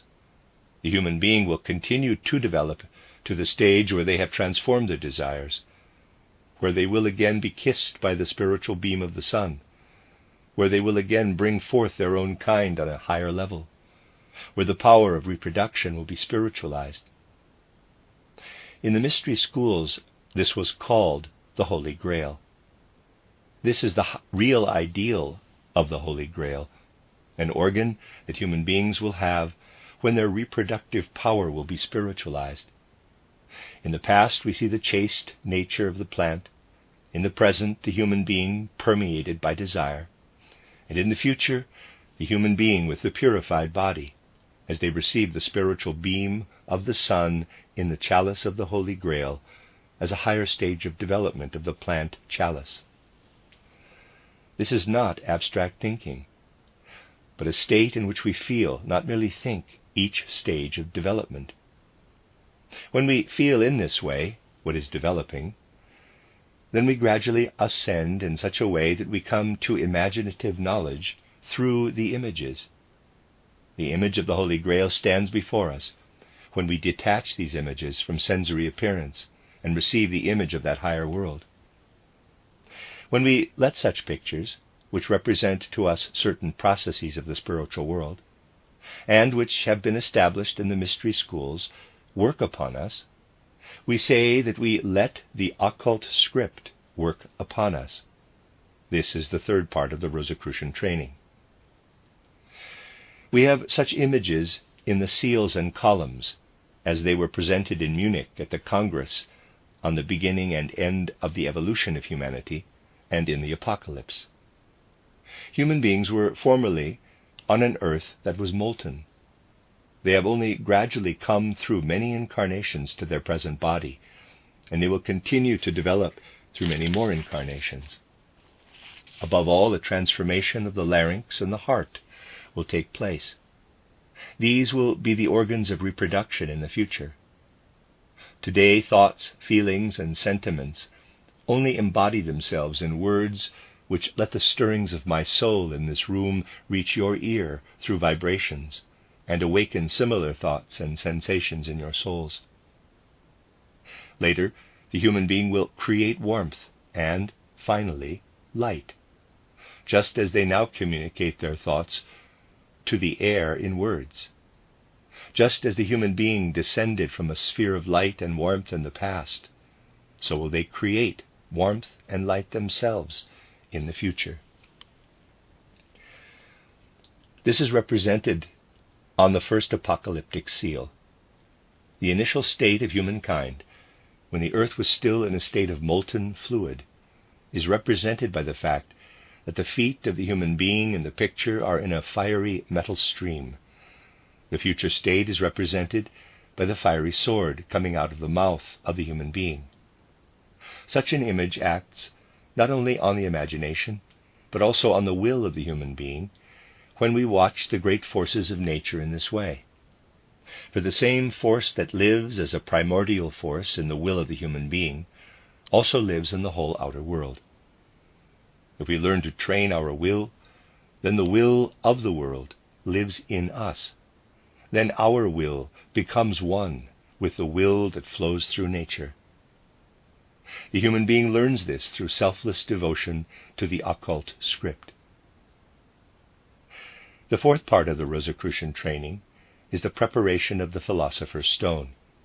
This is a high mystery, which was kept concealed. At the end of the 18th century, some of it was revealed. For example, there was a remark in a central German newspaper by someone who had heard rumors about it. It said there, "The Philosopher's Stone really exists, and there are only a few people who are not familiar with it. Many have already held it in their hands, only they do not know that it is the Philosopher's Stone." The definition was correct in its wording, but it must be properly understood. It is not a mere allegory. The Rosicrucian works on reality, going as far as into the physiology. They work on the real transformation of the earth and of the human being, deep into the physical body, not just on what is known in the ordinary sense as moral improvement, the refinement of morals and so on. Let us start with the human respiration. The regulation of the breathing process forms an important part of occult development. Human beings breathe in, need the oxygen, which mixes with the carbon in the human being, and then the human being breathes out carbon dioxide. If this alone continued forever, the atmosphere of the earth would gradually be filled with carbon dioxide, and it would bring about the downfall of humanity. The existence of humans presupposes the existence of plants. The plant absorbs the carbon dioxide, retains the carbon, and releases the oxygen again. Thus a continuous cycle takes place between humans and plants. Humans, animals, and plants belong together. One is not possible without the other. Now in the human body, development goes like this. What the plant has to do for humans today, namely to produce coal, the corpses of the plants can still be seen in the coal, will later, as occultism can show us, be done by the human being themselves, through their subsequently transformed heart and respiratory organs. One way in which the human being takes up this plant process and consciously carries it out themselves is to rhythmize the breathing process, so that they do not give the carbon dioxide to the plant, but build up the carbon in their own body. The human being learns to build up their body in themselves. If we compare this with what we are told about the Holy Grail, we now have it tangibly before us. Through the rhythmization of the respiratory process, the human being learns to produce carbon, which occurs in nature in the form of graphite and diamond, as the chaste plant nature within themselves. Producing carbon, the pure chaste substance within ourselves, that is called the preparation of the philosopher's stone. We have to imagine it similar to a clear diamond, but in a softer substance. The human being is a mighty inner apparatus. Through occult training, they learn that they are working on the development of their own species into a higher form. When he heard about it, a materialistically minded person remarked, most characteristically, that this would be a beautiful thing. Perhaps it could be developed into a profitable branch of industry. Not at all. This very remark shows how necessary it is to keep such communications secret. For only when human beings will have reached such a moral and intellectual stage that they can no longer think egotistically can such secrets be communicated to them. The fifth is the correspondence between microcosm and macrocosm. For everything that happens outside in the world, there is a process in the human being that repeats it within them on a small scale. They only have to reflect on what is happening within them. Then they can intuitively come to the processes in the outer cosmos. For example, through a certain meditation and concentration on the interior of the eye, EYE, a person learns to recognize the sun according to its inner essence. For the eye is an extract from the essence of the sun. Goethe once said, "The eye is formed on the light for the light. The light created the eye. Without the sun there is no eye. Everything that is in the sun as an essence is in a certain way found in the eye. To recognize the light of the sun by concentrating on the essence of the eye, that is Rosicrucian training. In this way we can get to know the whole world from within the human being. By concentrating on the liver, for example, a person learns to know very specific creative forces of nature, right up to the creation of the human being. Thus a person learns to know the whole world through themselves, for they are a small world. They learn how the microcosm and the macrocosm correspond to each other. By concentrating in a certain way on the human heart, they acquire knowledge of the nature of lions outside. This is not just a phrase. The human being must learn to find their way, individually, into the great universe. Then the feeling of being one with the whole cosmos will come of itself. When the human being learns to tread the path toward the big universe, out of every element of their body, including the etheric and astral body, with patience in taking one step after the other, they enlarge their organism into an organism which embraces all space. They are then within all beings. They can then experience that feeling which is called godliness. It is important for the human being to get away from themselves so that they can find a way to the creative powers. The more they come out of themselves, the more they ascend into the higher worlds. In the poem titled The Mysteries, Goethe described how a person travels to a mysterious temple in order to come together with different people through whom the different schools of thought flow together. Goethe places the cross entwined with roses at the entrance gate of the temple. Quote, "Who added the roses to the cross?" close quote, asks the poem. Only someone says this who knows that the cross entwined with roses expresses a development toward a higher state of humanity. He also expressed it in the words, quote, "And until thou truly hast this dying and becoming, thou art but a troubled guest, or the dark earth roaming," close quote. The human being must increasingly approach the state in which they will inwardly arise anew from the part that is dying off. Just like with the tree, the bark dies outwardly while it develops new seeds inwardly. So the human being, too, must arise anew inwardly by surrounding themselves outwardly with death. That is why in earlier times the initiates were compared to the oak tree and called druids. This, quote, "dying and becoming," close quote, means that the human being always cultivates fresh life inwardly. The dying part becomes what sustains new life in them. That is why it says, quote, "The power that holds constrained all humankind, the victor o'er himself no more can bind," close quote. That is to say, overcoming ordinary life, making it into a shell, so that the germinating seeds of a higher life can come to development within. The end of Lecture 3. You are listening to RudolfSteinerAudio.com. As well, you can hear these podcasts at RudolfSteiner.podbean.com. Please consider becoming a patron.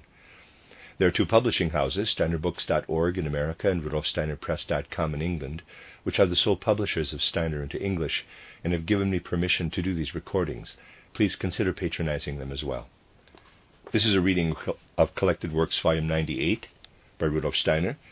It's the lecture notes to 18 lectures, entitled Nature and Spirit Beings, Their Activity in Our Visible World, translated by Christian von Arnim. This is Lecture 4, given in Cologne on the 25th of December, 1907, entitled The Mysteries, a Christmas and Easter poem by Goethe. Anyone who was in Cologne Cathedral tonight could see there the three letters in illuminated lettering, CMB. As is well known, they stand for the names of the so-called three kings, called Caspar, Melchior, and Balthasar, according to the tradition of the Christian Church. For Cologne, these names evoke very special memories. There is an old legend that the bones of these magi, after they had become bishops and had died, were brought here to Cologne some time later. There is another legend connected with this, which says that a Danish king once came here to Cologne and brought 3 crowns for the 3 kings. When he returned home, he had a dream. The 3 magi appeared to him in the dream and handed him 3 cups. The first cup contained gold, the second cup frankincense, and the third cup myrrh. When the Danish king awoke, the 3 kings had disappeared, but the cups had remained. They stood before him, the 3 gifts he had kept back from his dream. There is something extraordinarily profound in this legend. We are told that the king rose in a dream to a certain insight into the spiritual world, whereby he became aware of the symbolic meaning of these three kings, these three magi from the Orient, who offered gold, frankincense, and myrrh at the birth of Jesus Christ. And from this knowledge he was left with a lasting good. Those three human virtues which are symbolically indicated in the gold, the frankincense, and the myrrh: self-knowledge in the gold, self-piety, that is, the piety of the innermost self, something we might also call self-giving, in the frankincense, and self-improvement and self-development, or also the preservation of the eternal in the self, in the myrrh. How did it become possible for the king to receive these three virtues as gifts from another world? This became possible for him because he tried to penetrate with his whole soul into the deep symbol that lies enclosed in the three kings who offered their gifts to Jesus Christ.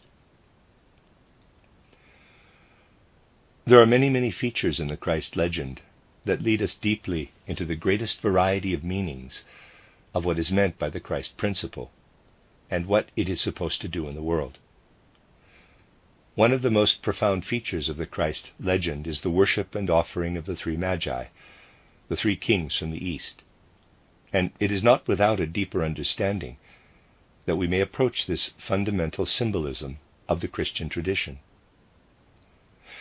Later the view developed that the first king was the representative of the Asian peoples, the second of the kings the representative of the European peoples, and the third of the kings the representative of the African peoples. Wherever Christianity was to be understood as the religion of earthly harmony, the three kings and their homage were increasingly seen as a confluence of the various currents and religious directions in the world into one principle, the Christ principle. Those who at that time, when this legend took on such a form, had penetrated into the mystery principles of esoteric Christianity, saw in the Christ principle not merely a power which had intervened in the development of humanity, but they saw in the being which incarnated itself in Jesus of Nazareth a cosmic power, a power which went far beyond the merely human which prevails in our time. They saw in the Christ principle a power which, however, represents for human beings an ideal of the human being lying in a distant future development, but such an ideal which the human being can only approach if they understand the whole world increasingly in the Spirit. They initially saw in the human being, a small world, a microcosm, which was to them an image of the macrocosm, the great all-encompassing world, which contains everything that the human being can in the first instance perceive with the outer senses, see with the eyes, hear with the ears, but which also contains everything that the spirit could perceive, what the lowest and what also the most clear-sighted spirit could perceive. For this is how the world appeared to the esoteric Christian in the early days. Everything they saw in the firmament, everything they saw on our earth, everything they saw as thunder and lightning, as storm and rain and sunshine, as the course of the stars, as the rising and setting of the sun, as the rising and setting of the moon, all this was a gesture to them, was something like mimicry, was to them an outer expression of inner spiritual processes. The esoteric Christian looks at the cosmic edifice as they look at a human body. When they look at the human body, it breaks down into different parts: head, arms, hands, and so on.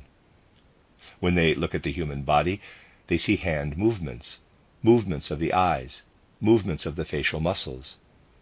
But the limbs and the movements of the individual limbs are for them the expression of the inner spiritual and soul experiences. And just as in the parts of the human being and their movements, they looked into that which is eternal and spiritual, so the esoteric Christian saw in the movements of the heavenly bodies, in the light that flows to the human being from the heavenly bodies, in the rising and setting of the sun, and in the rising and setting of the moon. In all this, they saw the outer expression of divine spiritual beings that flood through space. All these natural phenomena were for them deeds of the gods, gestures of the gods, mimicry of the divine spiritual beings.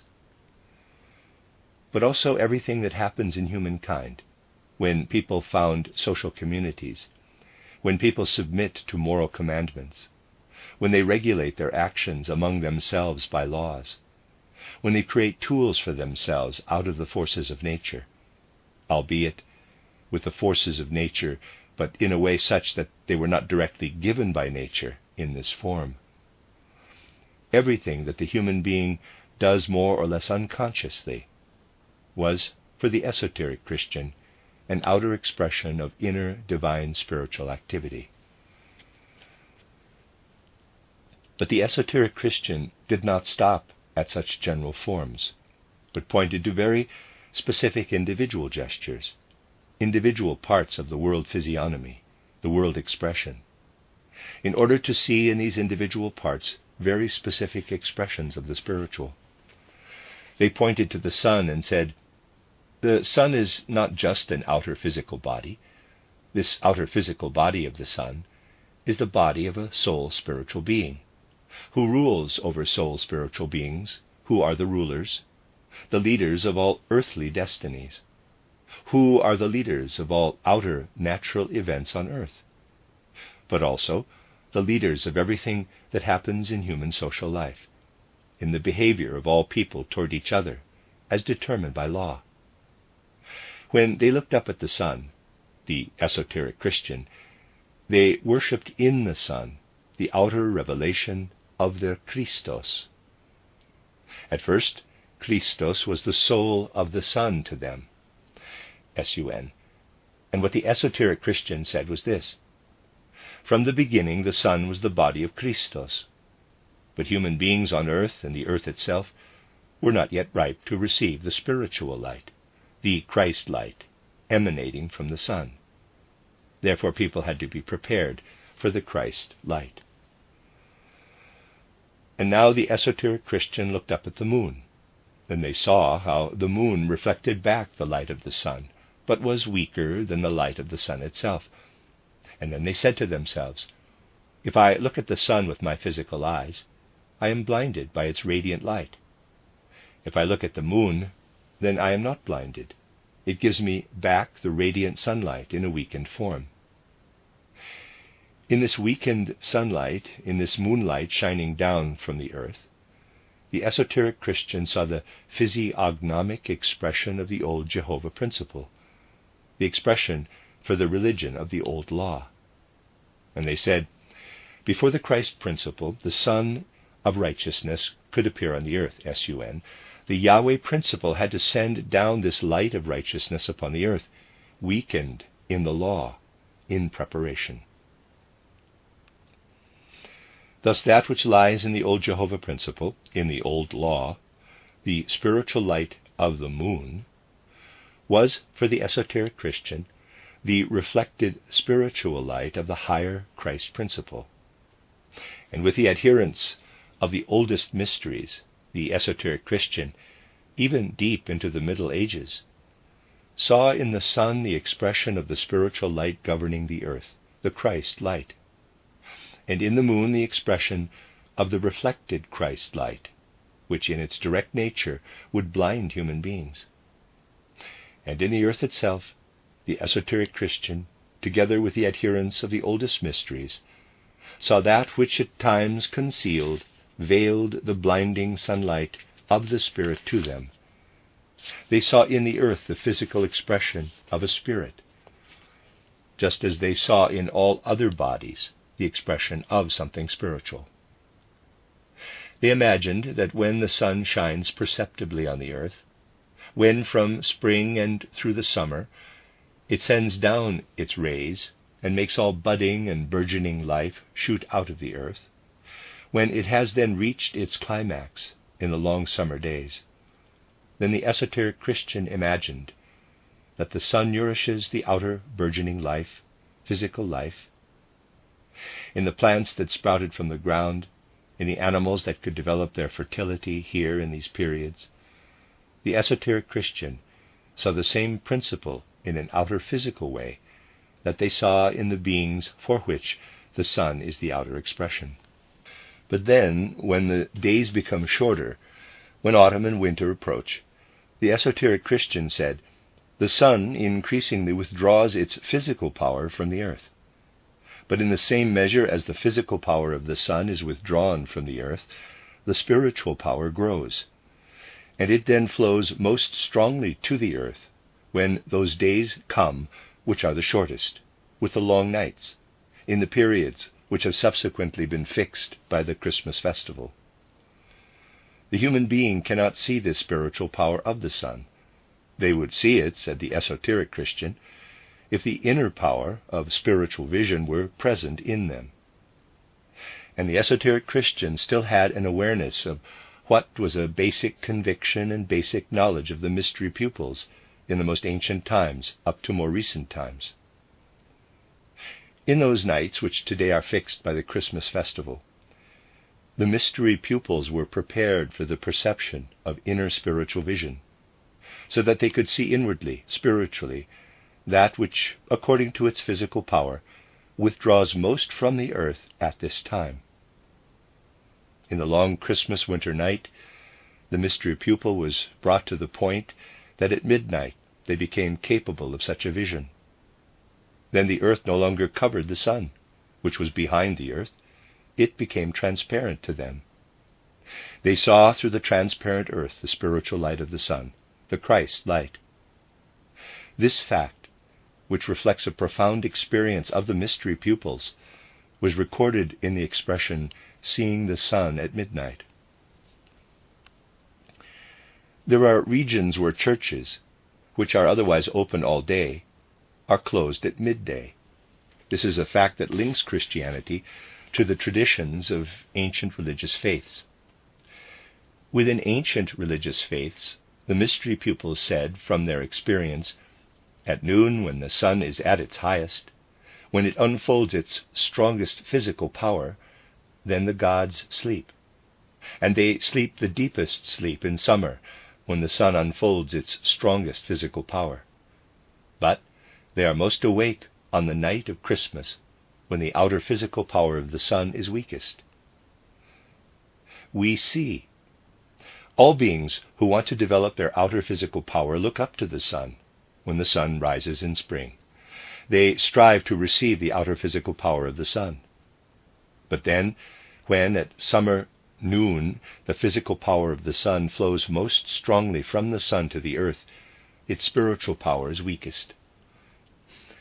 But in the midnight of winter, when the sun radiates the weakest physical power down to the earth, then the human being sees the spirit of the sun through the earth, which has become transparent for them. The esoteric Christian felt that by immersing themselves in Christian esotericism, they were coming ever closer to that power of inner vision through which they could completely fulfill their feeling and thinking, their impulses of will, by looking into this spiritual sun. And then the mystery pupil was brought to a vision which had a very real meaning. As long as the earth is opaque, the individual parts of the earth appear inhabited by people who develop individual faiths, but the unifying bond is not there. The human races are scattered like the climates. The opinions of people on earth are scattered, but there is no unifying element. But to the extent that human beings begin to look through the earth into the sun by their inner power of sight, to the extent that this star appears to them through the earth, the faiths of human beings unite into the great united brotherhood of humanity. And those who guided the separated great masses of human beings in the truth of the higher planes to initiation into the higher worlds, they were introduced as the Magi. There were 3 of them, because different powers come to expression in different places on earth. Humanity, therefore, had to be guided in various ways. But the star that rises behind the earth appears as a unifying force. It leads the scattered people together, and so they pray to the physical incarnation of the sun star, which had appeared as the star of peace.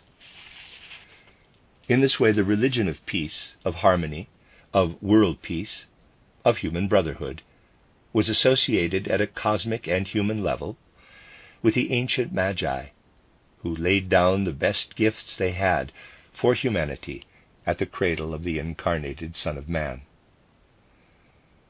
The legend recorded this beautifully by telling that the Danish king ascended to the knowledge of the Magi, the three kings, and when he had ascended, they left him their three gifts.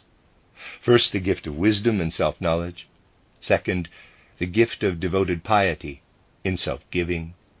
And third, the gift of the victory of life over death in the power and cultivation of the eternal part of the self. All those who understood Christianity in this way saw in it the profound spiritual scientific idea of the unification of religions. For they were of the opinion, indeed they were firmly convinced, that all who grasp Christianity in this way can advance toward the highest degree of development of humanity. One of the last Germans to have grasped Christianity in this esoteric way is Goethe, and Goethe has set out for us this kind of Christianity, this kind of religious reconciliation, this kind of theosophy, in the profound poem titled The Mysteries. It may have remained a fragment, but it shows us in a profoundly significant way the inner soul development of a human being who is permeated and convinced by the feelings and ideas just indicated. We first hear how Goethe wants to point us to the path of pilgrimage of such a person, and how he indicates to us that this path of pilgrimage can lead us astray, that it is not easy for a person to find it, and that one must have patience and devotion in order to reach the goal. If a person possesses these, they will find the light they seek. Let us hear the beginning of the poem. Quote, "A wondrous song is here prepared for many. Hear it with joy. Tell all from far and near. The way will lead you out o'er mount and valley. Now is the view obscured, now wide and clear. And if the path should glide into the bushes, that you have gone astray, you need not fear. For by a persevering, patient climb, we shall draw near our goal when it is time. But no one will, despite profound reflection, unravel all the wonders hidden here. Our Mother Earth brings forth so many flowers, and many shall find something to revere. Maybe that one will gloomily forsake us, another stays with gestures full of cheer. For many wandering pilgrims flows the spring, to each a different pleasure it will bring." Close quote. This is the situation to which we are introduced. We are shown a pilgrim who, if we were to ask him, would not be able to tell us intellectually what we have just explained as an esoteric Christian idea, but a pilgrim in whose heart and soul these ideas live, transformed into feelings. It is not easy to find everything that has been secreted into this poem, which is called The Mysteries. Goethe has clearly indicated it, a process that takes place in the person in whom the highest ideas, thoughts, and conceptions are transformed into feelings and sentiments. How does this transformation take place? We live through many incarnations, from one incarnation to the next. In each one we learn more and many things.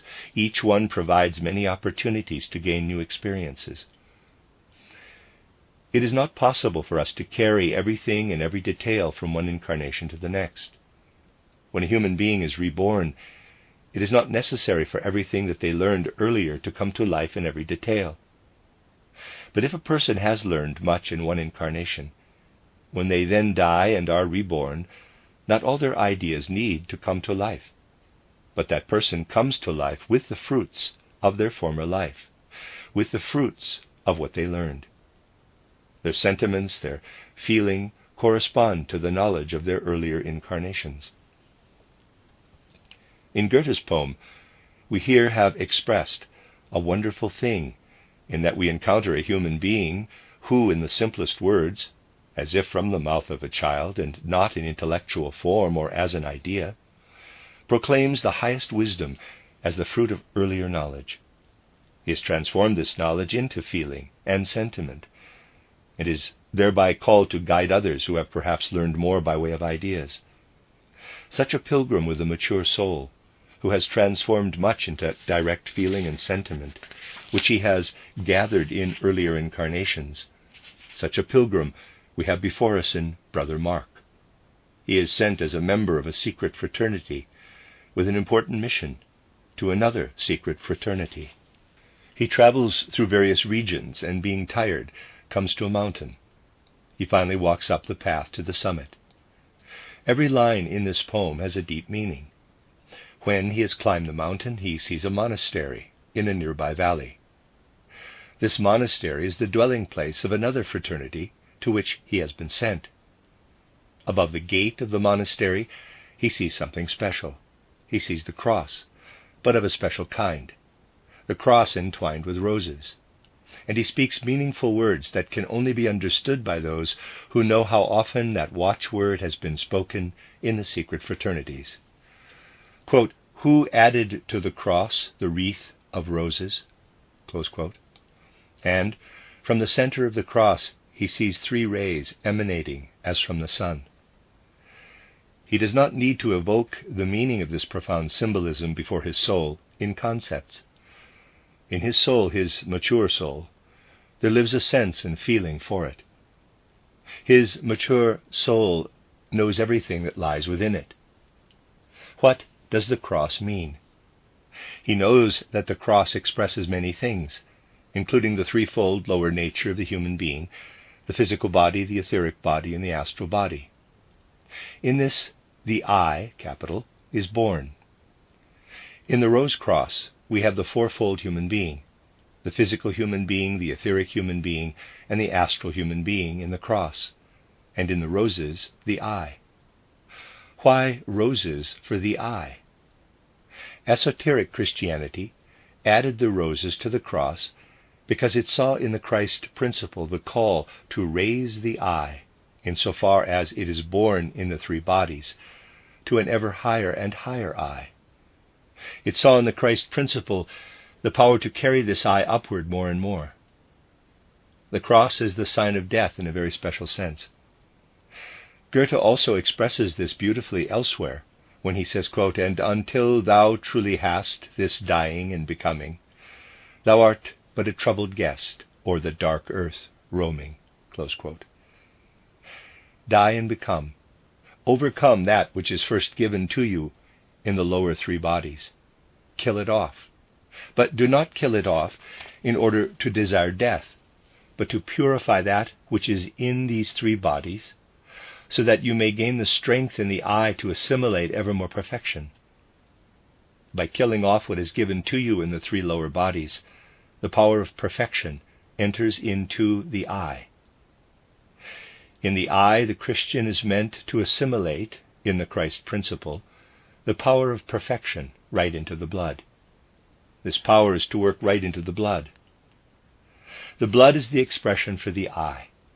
In the red roses, the esoteric Christian saw that which, in the blood cleansed and purified by the Christ principle, and thus in the purified I, leads the human being up to their higher nature, which transforms the astral body into spirit self, the etheric body into life spirit, the physical body into spirit human being. Thus in the rose cross, which is connected with the three rays, the Christ principle comes to meet us in profound symbolism. The pilgrim Brother Mark, who arrives here, knows that he is in a place where the deepest meaning of Christianity is understood. Quote, "Full weary by a long and tiring journey, with a sublimest motive undertaken, a pilgrim Brother Mark came through the thicket, with staff in hand his footsteps to sustain. And longing for a little food and drinking, one beauteous eve he reached a quiet plain, its wooded gorges soothing hope bestowed, beneath a friendly roof to find abode. But lo, a path he scarcely can distinguish, high up a mountain steep before him wending. He follows it, as more and more it rises in curvings, in and out the boulders bending, until again by sunlight warm enveloped, he turns and sees how fast he is ascending. At last the summit comes within his sight, inspiring him with heartfelt, deep delight. Next it, the sun, majestic in its setting, enthroned 'mong clouds within the darkening sky. Now for the peak, for all his weary toiling, he hopes to be rewarded there on high. O'erlooking all the country, for him spreading, a human home he will perchance espy. And while he climbs, oh, sound how full of cheer the chime of bells is wafted to his ear. And as at length he has attained the summit, below a softly sloping valley lies. His quiet look, with inward pleasure, brightens before the forest. Full of joy he spies a stately building in a greening field, which the departing sun with lustre dyes. Ere long he nears, through meadows dewy damp, a monastery lit with gleaming lamp. He soon arrives outside the quiet homestead, with hope and peacefulness his soul enfolding, and on the arch above the closed portal a symbol full of mystery beholding. He stands and ponders, whispers words of prayer, the deep devotion of his heart unfolding. He ponders long, what does this sign convey? The sun has set, the chiming dies away. The sign he sees erected here on high, that brings consoling hope to all mankind, which many thousands pledged their lives to shield, to which in fervor prayed the human mind, that has destroyed the bitter powers of death, on victors' banners fluttered in the wind. A stream of comfort permeates his being. He sees the cross and bows his head in seeing. He feels anew the faith of all on earth, the power of salvation streaming thence. But as he looks, he feels his very soul pervaded by a new and unknown sense. Who added to the cross the wreath of roses? It is entwined by blooming clusters dense, profusely spreading, just as though they could endow with softness even the rigid wood. While light and silvery clouds, around it soaring, seem heavenward with cross and roses flowing, and from the midst, like living waters streaming, a threefold ray from out one core is glowing. But not a word surrounds the holy token, the meaning of the symbol clearly showing, and while the dusk is gathering gray and grayer, he stands and ponders and is lost in prayer. Close quote. That which is to be found as the spirit of the deepest Christianity within this building is expressed by the cross entwined with roses. And now that the pilgrim enters, he is truly received by this spirit. As he enters, he becomes aware that in this house there prevails not this religion or that religion of the world, but that in this house there prevails the higher unity of the religions of the world. Inside this house, he tells an old member of the fraternity that is here, on whose behalf and why he has come. He is received, and hears that a fraternity of 12 brothers lives in seclusion in this house. These 12 brothers are the representatives of different groups of people on earth. Each one of the brothers is the representative of a religious faith. We will find that a person is not admitted here when they are still young in years, when they are still immature, but a person is admitted when they have looked around in the world, when they have struggled with the pleasures of the world and the sufferings of the world, when they have worked and been active in the world, and have risen to a free outlook over their narrowly delimited field. Only then will a person be admitted and accepted into the circle of the 12. And these 12, each of whom represents a religious faith of the world, live here in peace and harmony with each other, for they are led by a 13th, who surpasses them all, in the perfection of the human self, who surpasses them all in a wide outlook over human circumstances. And how is it indicated by Goethe that this 13th is the representative of true esotericism, the bearer of the faith of the Rosy Cross? Goethe indicates it to us by saying, "He was among us." Now we are plunged into the greatest grief because he wishes to leave us. He wishes to depart from us. But he considers it right to part from us now. He wishes to ascend to higher regions where he no longer needs to reveal himself in an earthly body. He is allowed to ascend, for he has risen to a point which Goethe sets out in such a way that he says, for every faith there is the possibility of approaching the highest unity. When each of the 12 religions is ripe to establish harmony, then the 13th, who previously created harmony externally, can depart. And we are told beautifully how this perfection of the self is attained. We are first told a life story of the 13th, but the brother who received the pilgrim mark knows many things that the great leader of the 12 could not say. Some features of deep esoteric significance are now told by this brother to the pilgrim mark. It is said that when the 13th was born, a star announced his existence on earth. This is a direct link to the star that guided the Magi and its significance. This star has an enduring significance. It points the way to self-knowledge, self-giving, and self-perfection. It is the star that opens up the understanding of the gifts that the Danish king received through the apparition that came to him in a dream. The star that appears at the birth of everyone who is ready to receive the Christ principle in themselves. And something else was revealed as well. It was revealed that he had developed to that level of religious harmony, which brings peace and harmony to the soul. This is symbolized in a deeply significant way in that when the 13th appears in the world, a vulture swoops down.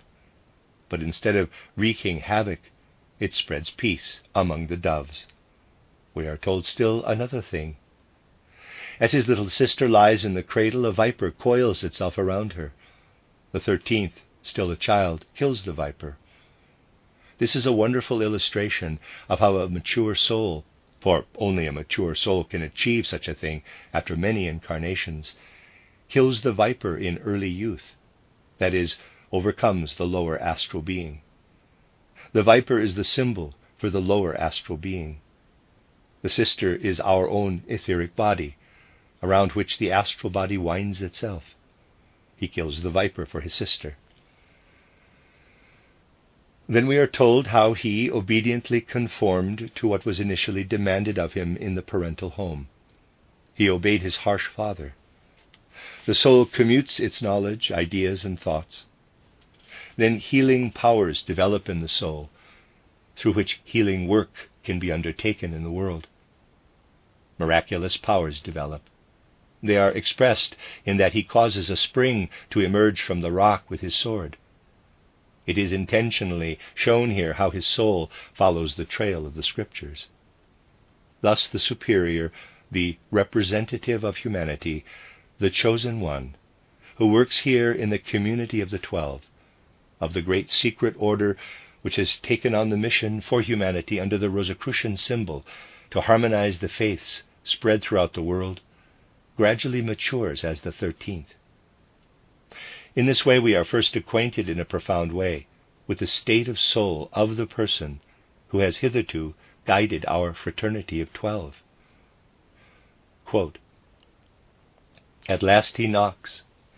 The myriad stars above him look down with shining eyes as they appear. The portal opes, and he is bidden welcome by brethren wont to comfort and to cheer. So he relates how far by hill and valley the will of higher beings led him here. They stand amazed, for well they see their guest was sent to them by heavenly behest. They crowd around him, and their inmost being they feel by a mysterious power stirred. Their breath they hold to listen. For he rouses an echo in their hearts with every word. Like deepest lore yet uttered by a child, the wisdom flowing from his lips is heard. He seems so innocent, like crystal clear, as though descended from another sphere. At last an aged brother cries, "Oh, welcome, if with consoling hope thy path is blessed. Thou seest us, our souls are moved within us by thee, and yet we can but stand oppressed. Our greatest bliss from us is being taken. Anxiety and dread disturb our rest. Thou comest as a stranger yet to share portentous hours of mourning and of care. For he, alas, who all of us united, to whom as father and as friend we bow, who light and fortitude within us kindled, our leader, is prepared to leave us now. Yea, he himself his passing has predicted, refusing though to tell us when and how. The mystery of what must needs befall brings bitter tribulation to us all. Thou seest us grey and aged every one, by nature destined for repose and rest.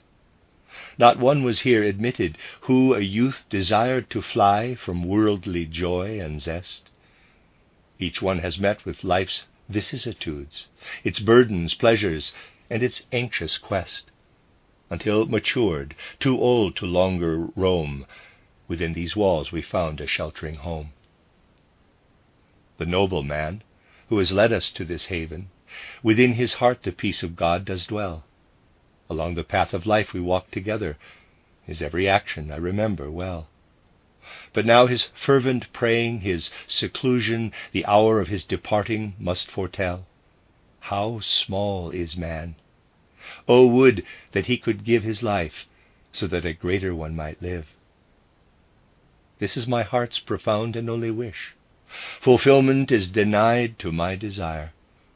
How many have preceded me in death, how bitter is the thought he must expire. Had he been here with hearty welcome's warmth, he would have given all thou didst require. But now in spirit regions dwells his mind, already far from those he leaves behind. Each day, 1 hour, he lingers in our midst, and speaks to us by strange emotions stirred. The wondrous paths that Providence has led, within his life he lauds with every word. We hark and heed, for after ages hoarding with care the merest trifle that occurred, while one writes down his words to make us sure his memory shall live both true and pure. I hear him speak, but oh, how much there is that I would rather far myself relate, for all is still alive within my mind. The least of circumstances I would state. Impatiently I list, can scarce conceal how sore it is thus silently to wait. One day I shall no more restrain my zeal, the splendors of this beauteous life reveal. I should disclose how first an angel's voice his coming to his mother prophesied, and how when he was christened in the sky a star with brilliant lustre was descried. How down a vulture swooped with mighty wings to settle by the gentle pigeon's side, but not to pounce on them in greedy wildness. A harbinger he seemed of peace and mildness. How as a child a viper he destroyed, this a miracle he ne'er has told. He found his sister peacefully asleep, the clinging reptile round her arm was rolled. The nurse had fled, and left the babe alone. He killed the poisonous snake, resolved and bold. His mother came and saw the daring deed, and thrilled with joy she found her daughter freed. He ne'er related that a spring arose from out the barren rock before his sword, and as a brook with rippling waves alive, its plenteous waters down the hillside poured. Even now, as quick as forth it gushed at first, it bickers silver sparkling over the sward. But those who saw the wondrous stream appear dared not to drink or come by solemn fear. For when a man excels by gifts of nature, it is no wonder if his life is blessed, in him we worship the Creator's power, through feeble human clay made manifest. But he who overcomes himself has gained the greatest triumph, stood the hardest test. And well may he to all the world be shown, yea, this is he, this deed is his alone. With all our strength we strive to live and labor, wherever by fate our twisting paths be wended, whereas the world oppresses, ever impeding, and seeks to tear us from the way intended. Within this inner storm and outer struggle, our spirit hears a word scarce comprehended. The power that holds constrained all humankind, the victor o'er himself no more can bind. Close quote. Thus this man who had overcome himself, that is, the I which is first assigned to the human being, became the superior of the select fraternity just characterized. And so he leads the 12. He has led them to the point where they are now so mature that he may leave them. Our brother Mark is then led further into the rooms where the 12 are at work. How did they work? This work is of a special kind, and we are made aware that this work is work in the spiritual world. A person whose eyes look only to the physical plane, whose senses see only the physical, and that which is done by human beings in the physical world, cannot easily imagine that there is other work which may be much more essential and important than that which is undertaken outwardly on the physical plane. Work from the higher planes is much more important for humanity. However, the conditions must be fulfilled that anyone who wishes to work on the higher planes must first have completed their work on the physical plane. These 12, they have done it. Therefore, their work together has an elevated meaning for the service of humanity. Our brother Mark is led into the room where the 12 were together for their assemblies, and here he encounters the way they work together in a profoundly symbolic way. What each of the brothers has to contribute from out of his own particular nature to this way of working together is expressed in a special symbol above the seat of each of the 12. There are many symbols which express in a meaningful way what each one has to contribute to the common task, consisting of spiritual activity, so that these currents flow together to form a stream of spiritual life which flows through the world and gives strength to the rest of humanity. There are such fraternities, such centers, from which such currents go out and have an effect on the rest of humanity. Above the seat of the 13th, Brother Mark again sees the sign, the cross entwined with roses. This sign, which is at the same time a symbol of fourfold human nature, and which in the red roses is the symbol for the purified blood or I principle, the principle of the higher human being. And then we see how that which is to be overcome by this emblem is placed as a special symbol to the left and right of the seat of the 13th. On the right he sees the fire-colored dragon. It represents the astral being of the human being. It was well known in Christian esotericism that the human soul can surrender to the 3 lower bodies. If it surrenders to them, then it is ruled by the lower life of threefold bodily nature. This is expressed in astral perception through the dragon. It is not a mere symbol, but a very real sign. In the dragon is expressed what must first be overcome.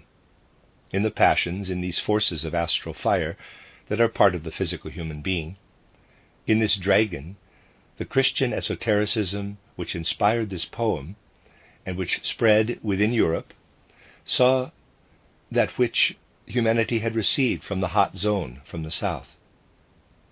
From the south comes that part of the human being which humanity has brought with it as the hot passions, which is more directed toward lower sensuality.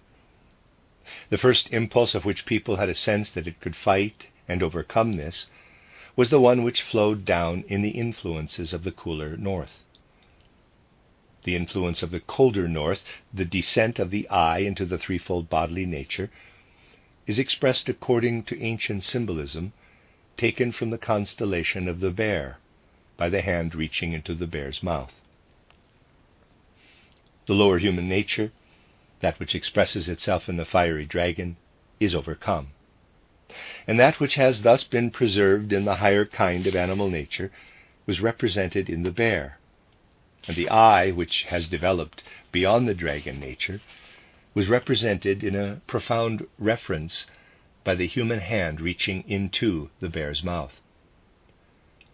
On both sides of the rose cross appear the things which must be overcome by the rose cross, and it is the rose cross which challenges the human being to purify themselves to an ever higher level. Thus the poem does indeed present the principle of esoteric Christianity to us in the deepest way, and draws our attention above all to that which should especially come before our souls at such a festival as the one we are celebrating today. The eldest of the resident brothers, belonging to the fraternity, expressly makes clear to the pilgrim Mark that what they are doing here together is done in the Spirit, that this is spiritual life. This work for humanity on the spiritual plane has a special meaning. The brothers have experienced life's joys and sorrows. They have been through battles outside. They have done work outside in the world. Now they are here, but here, too, work is continuing for the further development of humanity. It is indicated to the pilgrim Mark, "You have now seen as much as can be shown to the pupil, to whom the first gateway is opened. You have been shown in significant symbols how the human being's ascent should be. But the second gateway encloses higher secrets, how humanity is worked on from higher worlds. And you can only experience these higher secrets after longer preparation. Only then can you enter through the other gateway." Deep secrets are expressed in this poem. Quote, "In him I scarce as virtue may denote the power of good, which even his youth inspired, and taught him to respect his father's word, when harshly he his services required. With duties burdening his leisure hours, the son obeyed with ardor, never tired, like some poor boy who, friendless and astray, is glad to work for but a trifling pay. On foot he joined the warriors in the field, in lowering tempest and in dazzling light. The horses he did tend, the meals prepare, and armed the soldiers ready for the fight. Oft, as a messenger, both keen and fleet, he hastened through the woods by day and night. To live for others, both in thought and action, seemed but to give him joy and satisfaction. And brave and cheerful always, in the strife he sought the arrows scattered on the ground. Then hastily he gathered curing herbs, with which the burning wounds he cooled and bound. And just as if his very touch were healing, ere long the sufferers were strong and sound. How all regarded him with joy and pride, alone his father seemed not satisfied. Even as a ship, despite its heavy load, from port to port with speedy lightness sailing, he bore the burden of his parents' word, that in obedience never he should be failing. As pleasure is for boys, for youth's distinction, for him his father's will was all prevailing. So that he might demand whatever he would, each task was soon fulfilled, each test was stood. At last the father yielded and acknowledged the merit of his son in word and deed. While of a sudden all his sternness vanished, he gave the youth a swift and precious steed. Henceforth a sword replaced the shorter dagger, and from his lesser duties he was freed, thus destined by his birth and well acquitted, into an order he was now admitted. Ah, well could I report for many days amazing things to everyone who hears. And higher than the most delightful tales his life will be esteemed in coming years. For what in poetry and fiction charms, yet to our mind incredible appears, will here with greater pleasure still be heard, because it has in real event occurred, the name of him whom Providence has chosen, that wondrous things on earth he should achieve, whom I may often praise, though never sufficing, whose destiny we scarcely can believe. His name it is Humanus, saint and wise one, the best of men whom I did e'er perceive. By origin another name he bears, which with illustrious ancestors he shares. The aged brother would have spoken on, filled with the miracles that he did know, and he shall gladden us for many weeks with all the stirring facts he still can show. But he was interrupted, just as now his heart was pouring forth in fervent flow. The others softly in and out had passed, and deemed it time to intervene at last. When Mark had bowed before his hosts and prayed, in gratitude for the sustaining meal, the bowl of crystal water he requested. They brought what he had craved with friendly zeal. Hereafter led him to their festive hall, therein a sight unwonted to reveal. Of what he saw you soon will be aware, for everything shall be described with care. No ornament was here, the eye deluding. A cross-arched vault rose sternly from the ground, and 13 chairs against the walls he noticed were like a pious chorus ranged around, by clever hands full delicately carven. In front of each a little desk he found. Devotion seemed to fill the very air, fraternity and restfulness and prayer. Above each chair was hung a special shield, 13 in all the number he espied. They seemed to be important, purposeful, no boast of ancestors in shallow pride. And Brother Mark, with longing all aglow, desired to learn what secret they did hide. Lo, in the middle one, the mystic sign, the cross, which clustering roses do entwine. Each object will arouse to life and action the soul which to its inspiration yields. Some places are adorned with swords and lances, while helmets hang above these other shields. Here battered weapons are to be discovered, such as one may collect on battlefields. There spears and banners come from distant lands, and even fetters here and iron bands. Each brother sinking down before his chair, in silent prayer profoundly rapt they rested, then softly chanted fervent hymns of thanks, by cheerfulness and piety suggested. With mutual blessing they retired to sleep, a short repose by fancies unmolested. But Mark remains, surrounded by a few, still wishing more attentively to view. Though tired in body, full awake his mind, preoccupied by many hidden things. For here his thirst in raging flames appeasing, a dragon is enthroned with fiery wings. And here between his jaws a bear is holding an arm from which the blood it loses springs. Both shields, in distance corresponding quite, hung next the rosy cross to left and right. And as he turns his gaze around him, the more he marvels at the art and splendor. The riches here seem lavished with intention. It seems as if it all is by itself made yonder. Should he feel wonder that the work is finished? Should he feel wonder that it's so conceived? It seems to him that he is only just beginning to come alive with heavenly delight perceived. The paths were wonderful that led thee here, the aged brother speaks unto his guest. Oh, let these symbols bid thee stay until the many heroes' deeds we manifest. Our mysteries we will confide to thee, for what is here concealed can never be guessed, although thou wilt divine what here was done, endured and lost, and last what triumph won. Do not believe that but of times gone by the brother spake. Here wonders never fail, and evermore thou shalt behold, until withdrawn is the enshrouding veil. One portal only, 'tis that thou hast passed, and if thou feel'st the call, O friend, prevail. The foremost court as yet thou didst attain, but worthy art the very core to gain. Close quote.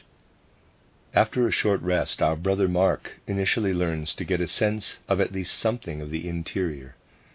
He has let the ascent of the human self work on his soul in significant symbols.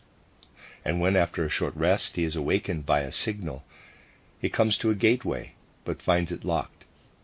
And he hears a strange triad, 3 beats, and as if everything is suffused with a flute playing.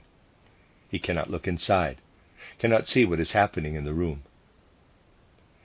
We need to be told nothing more than these few words for it to be indicated in a profound way what awaits the human being when they approach the spiritual worlds, when they have been so far purified and perfected by the work on their self that they have passed through the astral world and then approach the higher worlds, those worlds in which the spiritual archetypes of things here on earth are to be found. When they approach what in esoteric Christianity is called the heavenly world, then they at first approach it through a world of flooding colors, and then they enter into a world of tones, into cosmic harmony, the harmony of the spheres. The spiritual world is a world of tones. The person who has developed their higher self upward to higher worlds must settle into this spiritual world. Goethe, in particular, clearly expressed the higher experience of a world of spiritual sound in his title Faust, when he has Faust carried away to heaven, and the heavenly world reveals itself to him through sound. Quote, "The sun orb sings in emulation, mid brother spheres, his ancient round." Close quote. The physical sun does not resound, but the spiritual sun resounds. Goethe captures the image when Faust, after long wanderings, is transported up into the spiritual worlds. Quote, "Sounding loud to spirit hearing, see the newborn day appearing, pealing rays and trumpet blazes, the unheard can no one hear." Close quote. Through the symbolic world of colors of the astral, the human being, as they develop upward, approaches the world of the harmony of the spheres, the devaconic realm, that which is spiritual music. Only softly, emerging softly, does our brother Mark hear the sound of the inner world, which is behind our outer world when he has passed through the first gateway, the gateway of the astral. That inner world which transforms the lower world of the astral into that higher world which is suffused by the triad. And as we ascend to the higher world, the human being's lower nature is transformed into the higher trinity. Our astral body is transformed into the spirit self, the etheric body into the life spirit, the physical body into the spirit human being. Brother Mark first senses the triad of higher nature in the music of the spheres, and by becoming one with this music of the spheres, the first sense of the rejuvenation of the human being who enters into contact with the spiritual worlds dawns on him. He sees, as in a dream, rejuvenated humanity floating through the garden in the form of the 3 youths, carrying 3 torches. This is the moment when Mark's soul has awakened out of darkness in the morning, where the darkness is still a little there, the light has not yet penetrated it. But it is precisely at this time that the soul can look into the spiritual world. It can look into the spiritual worlds just as it can look into them when the summer noon has passed, when the sun grows weaker and weaker and winter has set in. And then at midnight the Christ principle shines through the earth during Holy Night. Through the Christ principle, the human being is raised to the higher Trinity, which is represented to Brother Mark in the 3 youths, who represent rejuvenated humanity. This is what Goethe expressed in the saying, quote, "And until thou truly hast this dying and becoming, thou art but a troubled guest, or the dark earth roaming." Close quote. Every year anew, Holy Night should indicate for those who understand esoteric Christianity that what happens in the outer world is an expression, a gesture of inner spiritual events. The outer power of the sun manifests in the spring and summer sun. In the Holy Scriptures, this outer power of the sun, which is only the proclamation of the inner spiritual power of the sun, is expressed in John, whereas the inner spiritual power is expressed in Christ. And as the physical power of the sun increasingly wanes, its spiritual power increases and becomes stronger and stronger until it is at its strongest around Christmas. This forms the basis of the words in the Gospel of John, "I must decrease, but he must increase." And he increases and increases, and appears where the power of the sun has again attained outer physical power. In order for the human being to be able to venerate and worship this spiritual power of the sun in its outer physical power, they must learn to recognize the meaning of the Christmas festival. For the human being who does not recognize this meaning, the new power of the sun is nothing other than the old physical power.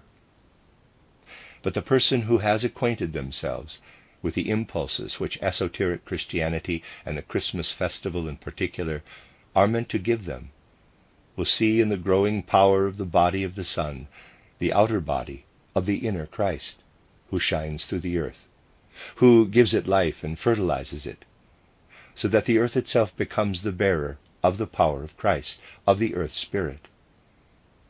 In this way, that which is born to us every Christmas night is born to us anew each time. Christ will let us perceive within ourselves the microcosm in the macrocosm, and this perception will lead us ever higher. What has long since become something outer to the human being, the festivals, will again appear in its deep significance for human beings when they are led through such deep esotericism to the knowledge that what happens externally in nature as thunder and lightning, sunrise and sunset, moonrise and moonset, is the gesture and physiognomy of spiritual existence. And at the important points which are marked by our festivals, the human being should recognize that significant events also take place in the spiritual world.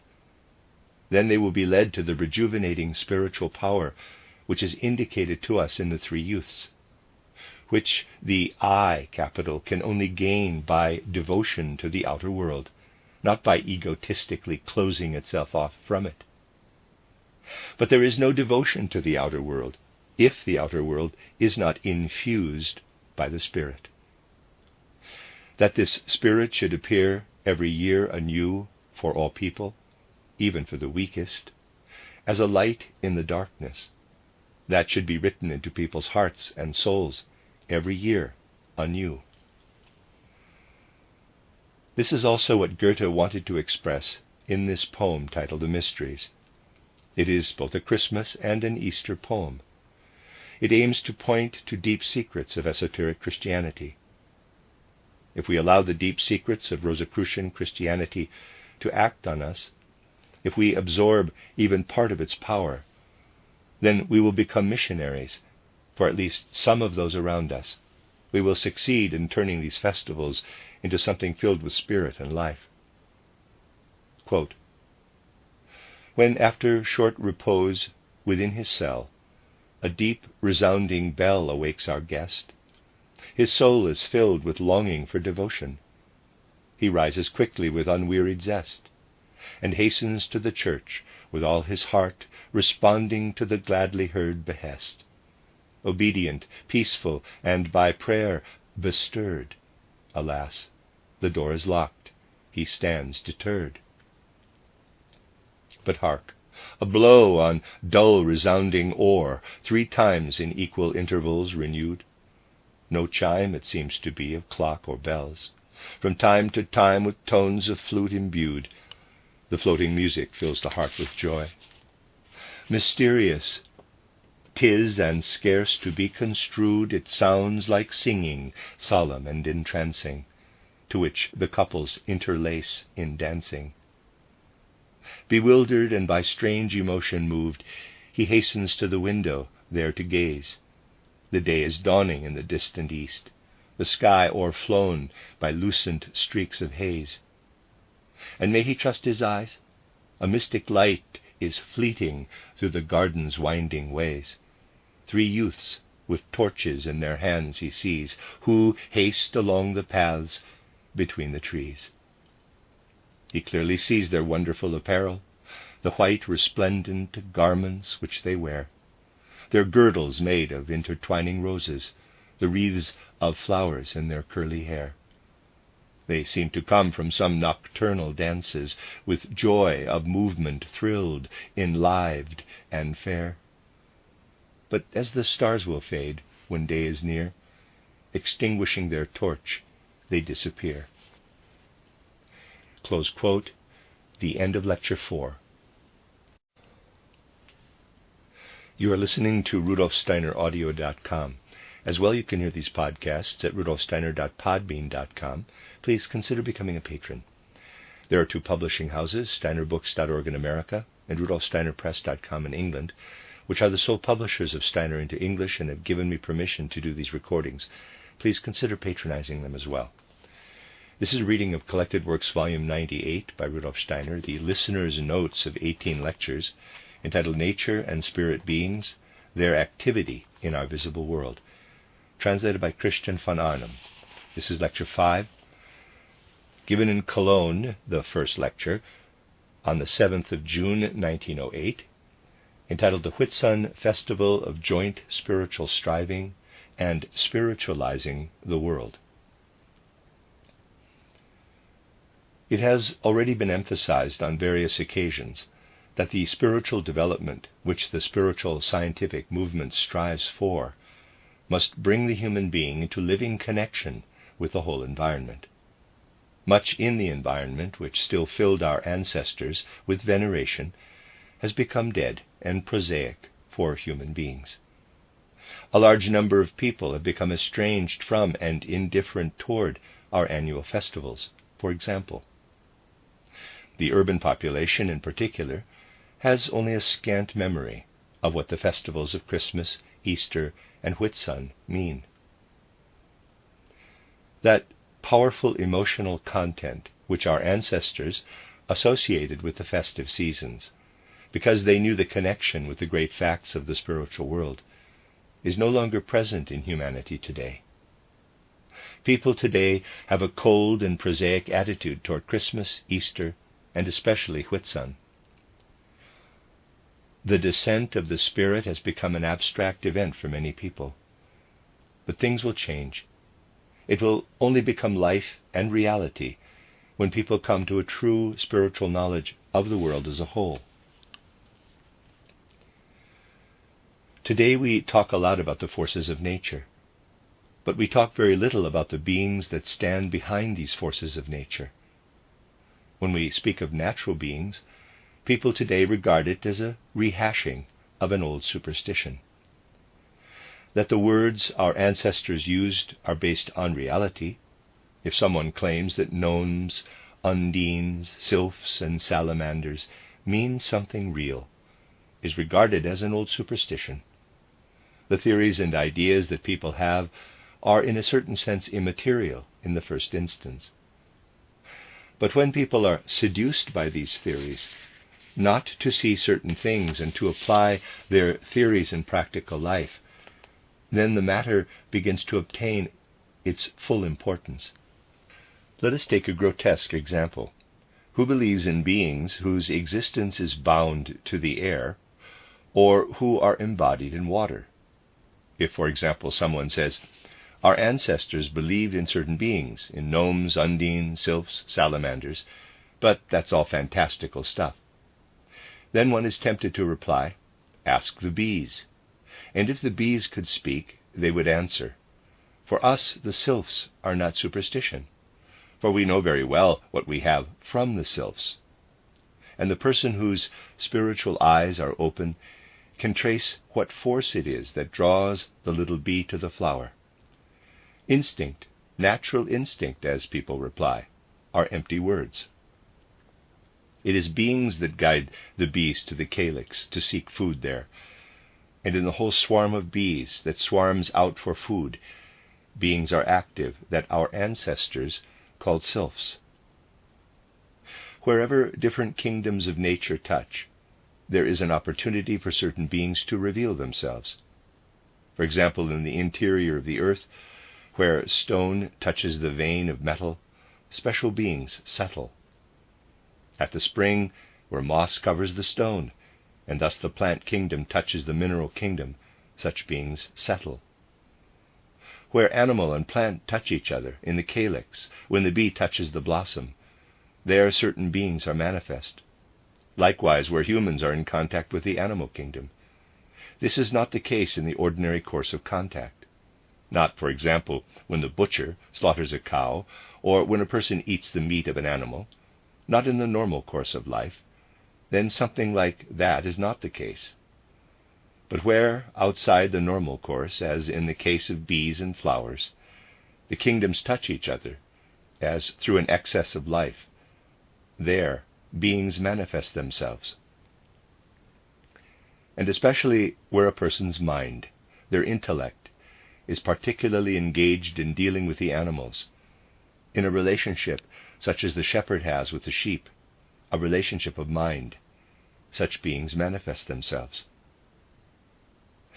We find such intimate relationships between humans and animals more frequently when we go back to ancient times.